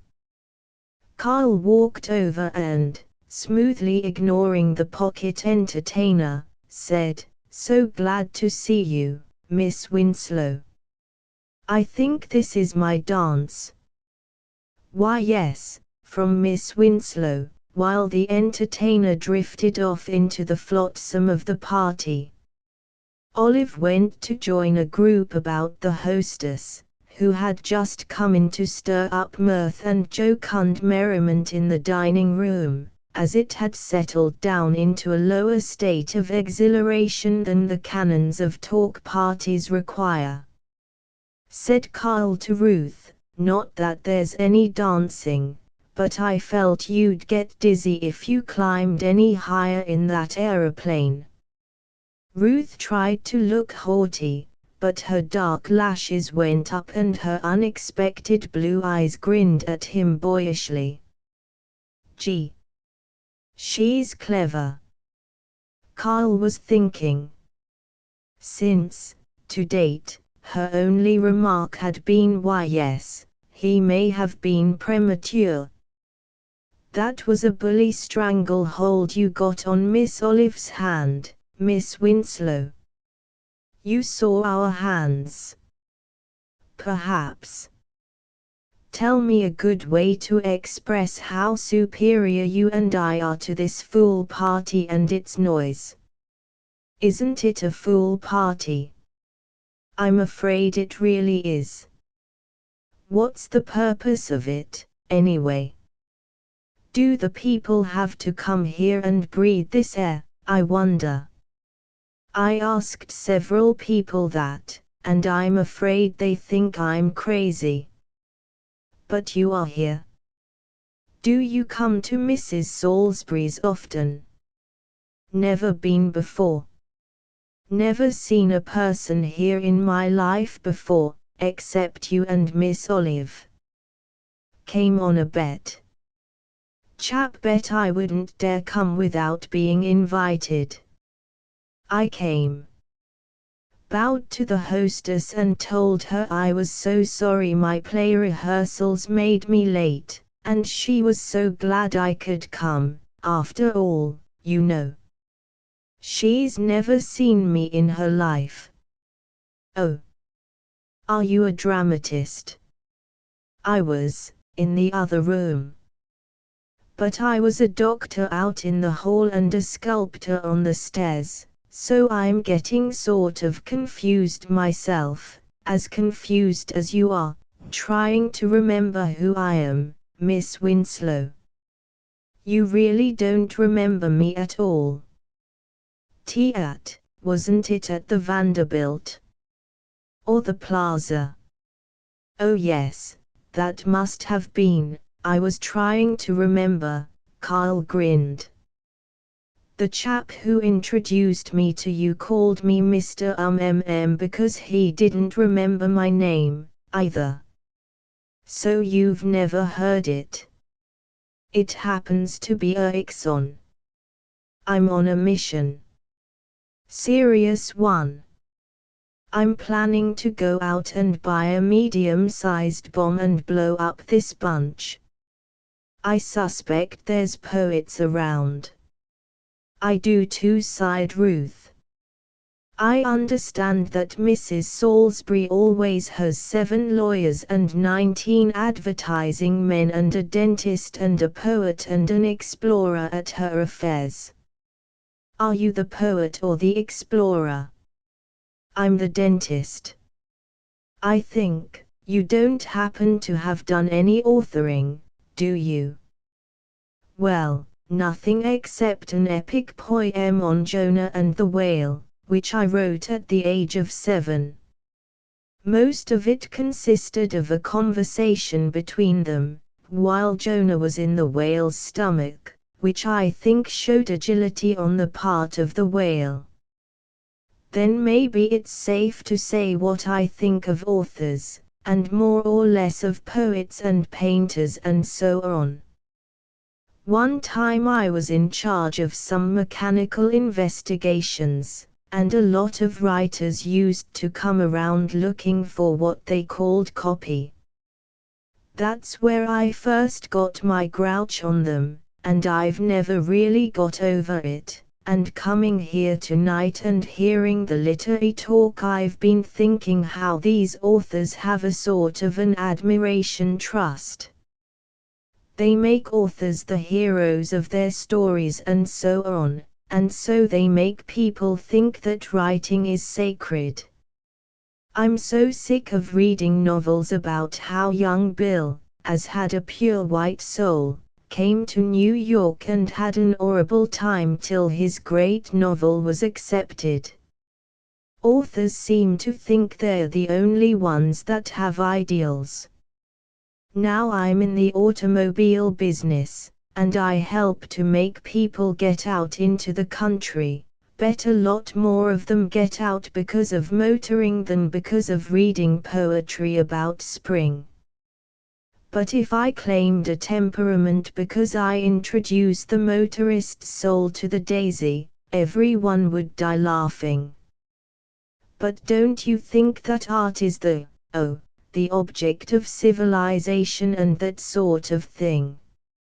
I do not. Honestly, Miss Winslow, I think it would be a good stunt to get along without any art at all for a generation, and see what we miss.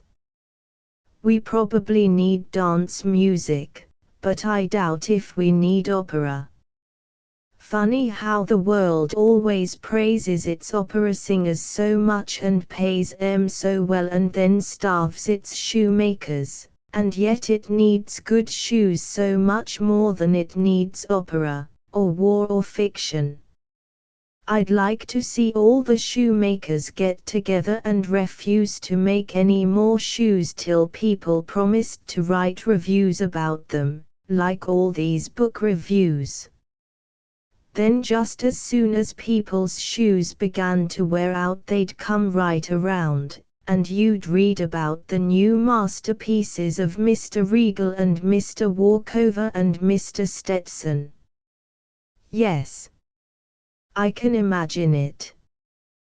This laced boot is one of the most vital and gripping and wholesome shoes of the season.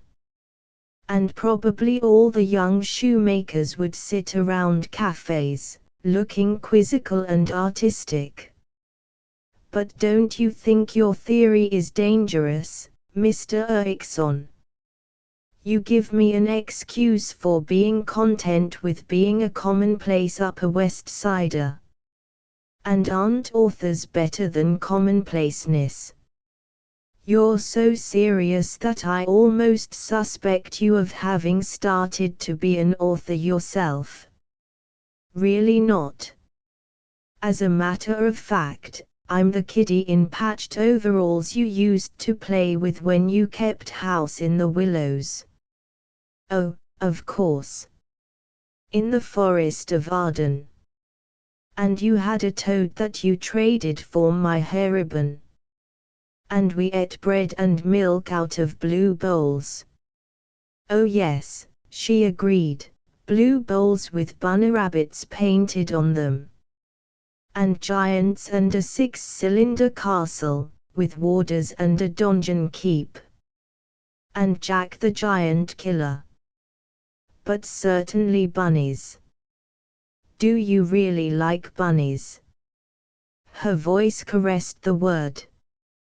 I like them so much that when I think of them I know that there's one thing worse than having a cut-rate literary salon, and that's to be too respectable, too Upper West Side. To dare to eat bread and milk out of blue bowls. Yes, I think I shall have to admit you to the Blue Bowl League, Mr. Erickson. Speaking of which, tell me, who did introduce us, you and me? I feel so apologetic for not remembering.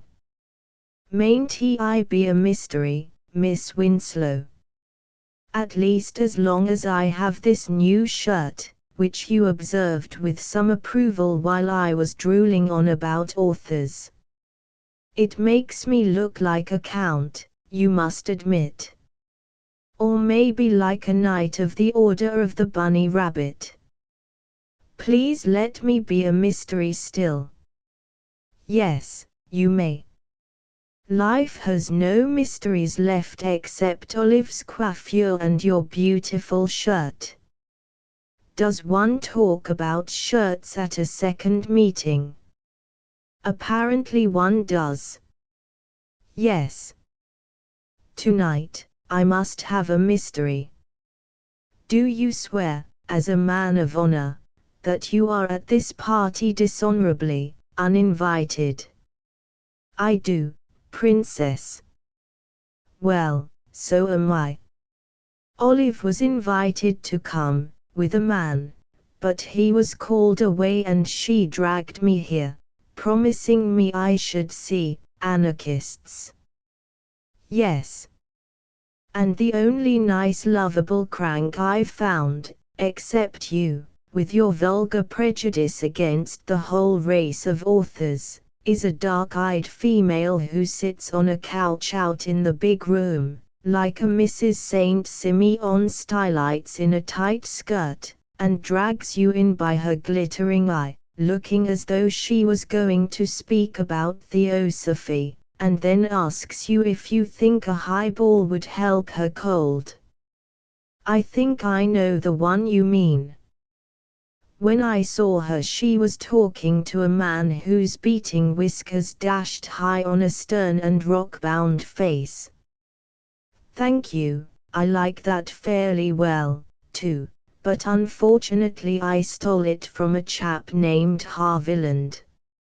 My own idea of witty conversation is some car you got. What's your magneto? Look. Olive Dunleavy seems distressed. The number of questions I shall have to answer about you. Well, Olive and I felt very low in our minds today. We decided that we were tired of select associations, and that we would seek the primitive, and maybe even life in the raw. Olive knows a woman mountain climber who always says she longs to go back to the wilds, so we went down to her flat. We expected to have raw meat sandwiches, at the very least, but the savage woman gave us souchong and deviled chicken sandwiches and pink cakes and Nabiscos, and told us how well her son was doing in his old French course at Columbia. So we got lower and lower in our minds, and we decided we had to go down to Chinatown for dinner. We went, too. I've done a little settlement work, dear me, I'm telling you too much about myself, oh man of mystery. It isn't quite done, I'm afraid. Please, Miss Winslow. In the name of the, what was it, Order of the Blue Bowl. He was making a mental note that Olive's last name was Dunleavy. Well, I've done some settlement work. Did you ever do any, by any chance? I once converted a Chinaman to Lutheranism. I think that was my nearest approach, said Carl. My work was the kind where you go in and look at 3 dirty children and teach them that they'll be happy if they are good, when you know perfectly well that their only chance to be happy is to be bad as anything and sneak off to go swimming in the East River. But it kept me from being very much afraid of the Bowery. We went down on the surface cars, but Olive was scared beautifully. There was the dearest, most inoffensive old man in the most perfect state of intoxication sitting next to us in the car, and when Olive moved away from him he winked over at me and said, "Honor your scruples, for good form." I think Olive thought he was going to murder us. She was sure he was the wild, dying remnant of a noble race or something. But even she was disappointed in Chinatown.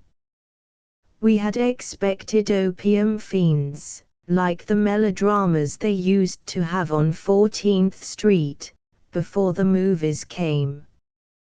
But we had a disgustingly clean table, with a mad, reckless picture worked in silk, showing 2 doves and a boiled lotus flower, hanging near us, to intimidate us. The waiter was a Harvard graduate, I know, perhaps Oxford, and he said, "May I suggest ladies very nice China dinner?" He suggested chow mein. We thought it would be either birds' nests or rats' tails, and it was simply crisp noodles with the most innocuous sauce. And the people? They were all stupid tourists like ourselves, except for a Jap, with his cunning Sunday tie, and his little trousers all so politely pressed, and his clean pocket hanky. And he was reading the Presbyterian. Then we came up here, and it doesn't seem so very primitive here, either. It's most aggravating. It seems to me I've been telling you an incredible lot about our silly adventures. You're probably the man who won the Indianapolis motor race or discovered electricity or something. Through her narrative, her eyes had held his, but now she glanced about, noted Olive, and seemed uneasy. "I'm afraid I'm nothing so interesting," he said. "But I have wanted to see new places and new things, and I've more or less seen 'em. When I've got tired of one town, I've simply up and beat it, and when I got there, wherever there was, I've looked for a job. And, well, I haven't lost anything by it." "Have you really?" "That's the most wonderful thing to do in the world. My travels have been Cook's tours, with our own little Thomas Cook and Son right in the family. I've never even had the mad freedom of choosing between a tour of the Irish bogs and an educational pilgrimage to the shrines of celebrated brewers. My people have always chosen for me. But I've wanted, one doesn't merely go without having an objective, or an excuse for going, I suppose." "I do," declared Carl. "But, may I be honest?" "Yes." Intimacy was about them. They were 2 travelers from a far land, come together in the midst of strangers. "I speak of myself as globe-trotting," said Carl. "I have been. But for a good many weeks I've been here in New York, knowing scarcely anyone, and restless, yet I haven't felt like hiking off, because I was sick for a time, and because a chap that was going to Brazil with me died suddenly." "To Brazil? Exploring?" "Yes, just a stab at it, pure amateur. I'm not at all sure, I'm just making believe when I speak of blue bowls and so on. Tell me. In the West, one would speak of seeing the girls home. How would one say that gracefully in New Yorkers, so that I might have the chance to beguile Miss Olive Dunleavy and Miss Ruth Winslow into letting me see them home? Really, we're not a bit afraid to go home alone. I won't tease, but may I come to your house for tea, sometime? She hesitated. It came out with a rush. Yes. Do come up. Next Sunday, if you'd like. She bobbed her head to Olive and Rose. And the address, he insisted. West 92nd Street. Good night. I have enjoyed the Blue Bowl. Carl made his decent devoir to his hostess and tramped uptown through the flying snow, swinging his stick like an orchestra conductor, and whistling a waltz. As he reached home he thought again of his sordid parting with Gertie in the park, years ago, that afternoon. But the thought had to wait in the anteroom of his mind while he rejoiced over the fact that he was to see his new playmate the coming Sunday.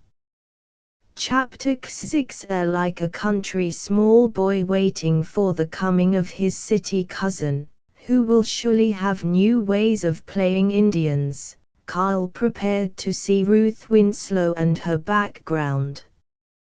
What was she? Who? Where? He pictured her as dwelling in everything from a millionaire's imitation chateau, with footmen and automatic elevators, to a bachelor girl's flat in an old-fashioned red-brick Harlem tenement. But more than that, what would she herself be like against that background? Monday he could think of nothing but the joy of having discovered a playmate. The secret popped out from behind everything he did. Tuesday he was worried by finding himself unable to remember whether Ruth's hair was black or dark brown. Yet he could visualize Olive's ash blonde. Why? Wednesday afternoon, when he was sleepy in the office after eating too much beefsteak and kidney pie, drinking too much coffee, and smoking too many cigarettes, at lunch with Mr. Van Zyl, when he was tortured by the desire to lay his head on his arms and yield to drowsiness, he was suddenly invaded by a fear that Ruth was snobbish. It seemed to him that he ought to do something about it immediately. The rest of the week he merely waited to see what sort of person the totally unknown Miss Ruth Winslow might be. His most active occupation outside the office was feeling guilty over not telephoning to Gertie. At 3:30 p.m., Sunday, he was already encased in funereal mourning clothes and warning himself that he must not arrive at Miss Winslow's before 5. His clothes were new, stiff as though they belonged to a wax dummy.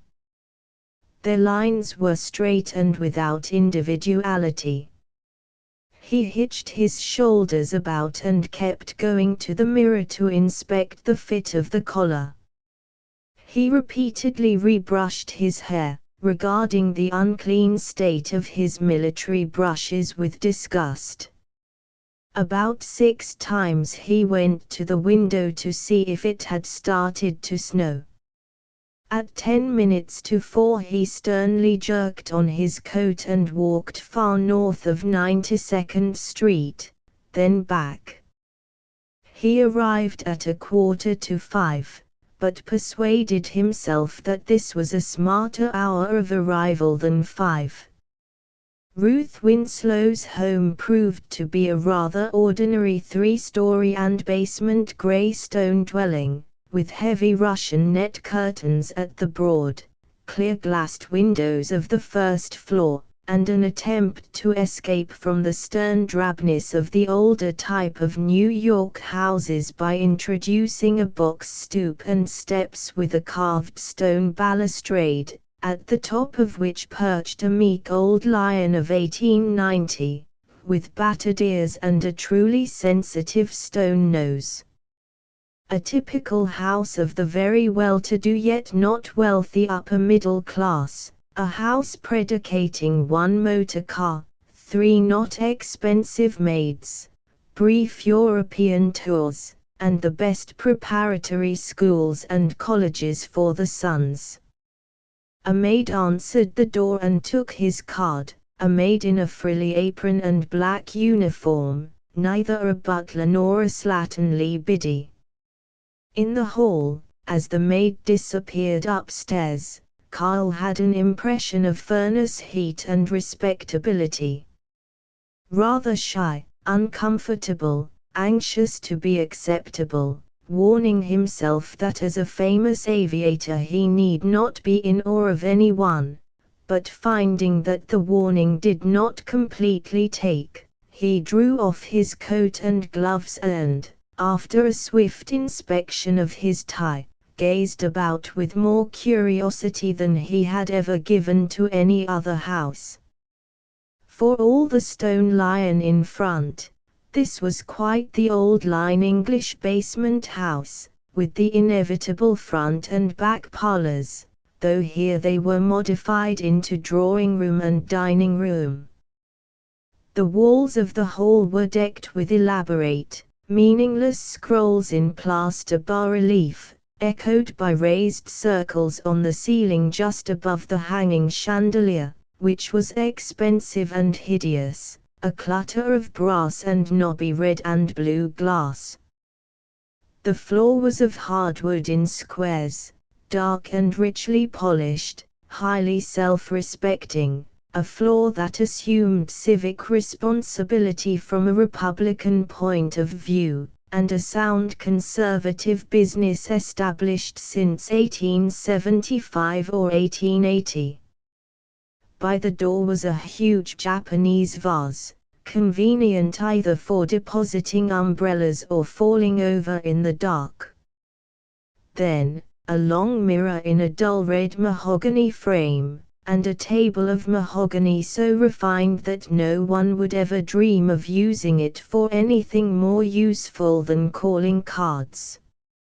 It might have been the table by the king's bed, on which he leaves his crown on a little purple cushion at night. Solid and ostentatious. The drawing room, to the left, was dark and still and unsympathetic and expensive, a vista of brocade-covered French gilt chairs and a marquetry table and a table of onyx top, on which was 1 book bound in ooze calf, and 1 vase, cream-colored heavy carpet and a crystal chandelier, fairly meretricious paintings of rocks, and thatched cottages, and ragged newsboys with faces like Daniel Webster, all of them in large gilt frames protected by shadow boxes. In a corner was a cabinet of gilt and glass, filled with Dresden china figurines and toy tables and a carven Swiss musical powder box. The fireplace was of smooth, chilly white marble, with an ormolu clock on the mantelpiece, and a fire screen painted with Watteau shepherds and shepherdesses, making silk an unreal love and scandalously neglecting silky unreal sheep. By the hearth were shiny fire irons which looked as though they had never been used.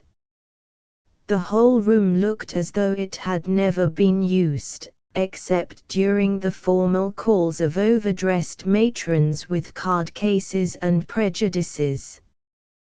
The one human piece of furniture in the room, a couch soft and slightly worn, on which lovers might have sat and small boys bounced, was trying to appear useless, too, under its row of stiff satin cushions with gold cords.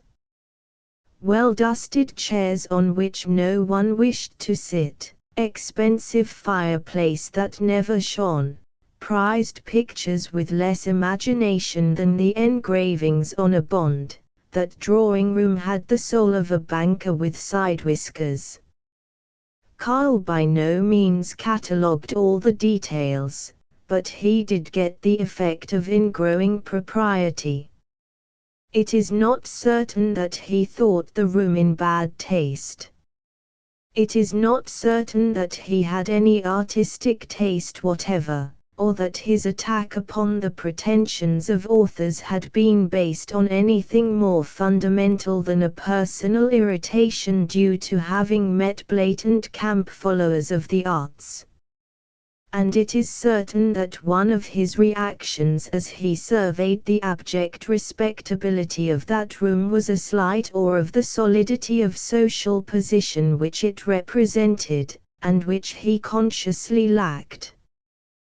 But, whether from artistic instinct or from ignorance, he was sure that into the room ought to blow a sudden great wind, with the scent of forest and snow. He shook his head when the maid returned, and he followed her upstairs. Surely a girl reared here would never run away and play with him. He heard lively voices from the library above.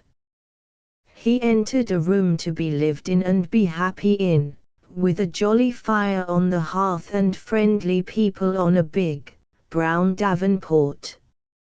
Ruth Winslow smiled at him from behind the colonial silver and thin cups on the tea table, and as he saw her light-filled eyes, saw her cock her head gaily in welcome, he was again convinced that he had found a playmate. A sensation of being pleasantly accepted warmed him as she cried, "So glad," and introduced him, gave him tea and a cake with nuts in it. From a wing chair Carl searched the room and the people. There were two paintings, a pale night sea and an arching Japanese bridge under slanting rain, both imaginative and well done. There was a mahogany escritoire, which might have been stiff but was made human by scattered papers on the great blotter and books crammed into the shelves. Other books were heaped on a table as though people had been reading them. Later he found how amazingly they were assorted. The latest novel of Robert Chambers beside H. G. Wells's First and Last Things, a dusty expensive book on Italian sculpture near a cheap reprint of Dodo. The chairs were capacious, the piano a workman-like upright, not dominating the room, but ready for music, and in front of the fire was an English setter, an aristocrat of a dog, with the light glittering in his slowly waving tail. The people fitted into the easy life of the room. They were New Yorkers and, unlike over half of the population, born there, considering New York a village where one knows everybody and remembers when 14th Street was the shopping center.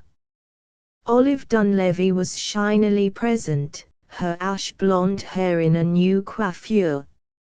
She was arguing with a man of tight morning clothes and a high-bred face about the merits of Parsifal which, Olive declared, no one ever attended except as a matter of conscience.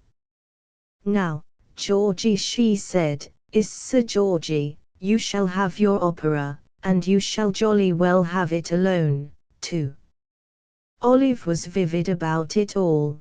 But Carl saw that she was watching him, and he was shy as he wondered what Ruth had told her. Olive's brother, Philip Dunleavy, a clear-faced, slender, well-bathed boy of 26, with too high a forehead, with discontent in his face and in his thin voice, carelessly well dressed in a soft grey suit and an impressionistic tie, was also inspecting Carl, while talking to a pretty, commonplace, finishing school-finished girl. Carl instantly disliked Philip Dunleavy, and was afraid of his latent sarcasm. Indeed, Carl felt more and more that beneath the friendliness with which he was greeted there was no real welcome as yet, save possibly on the part of Ruth. He was taken on trial. He was a Mr. Eriksson, not any Mr. Eriksson in particular. Ruth, while she poured tea, was laughing with a man and a girl. Carl himself was part of a hash group, an older woman who seemed to know Rome and Paris better than New York, and might be anything from a milliner to a mundane, a keen-looking youngster with tortoise-shell spectacles. Finally, Ruth's elder brother, Mason J. Winslow, Jr., a tall, thin, solemn, intensely well-intentioned man of 37, with a long, clean-shaven face, and a long, narrow head whose growing baldness was always spoken of as a result of his hard work. Mason J. Winslow, Jr., spoke hesitatingly, worried over everything, and stood for morality and good business. He was rather dull in conversation, rather kind in manner, and accomplished solid things by unimaginatively sticking at them. He didn't understand people who did not belong to a good club. Carl contributed a few careful platitudes to a frivolous discussion of whether it would not be advisable to solve the woman suffrage question by taking the vote away from men and women both and conferring it on children. Mason Winslow ambled to the big table for a cigarette, and Carl pursued him. While they stood talking about the times are bad, Carl was spying upon Ruth, and the minute her current group wandered off to the Davenport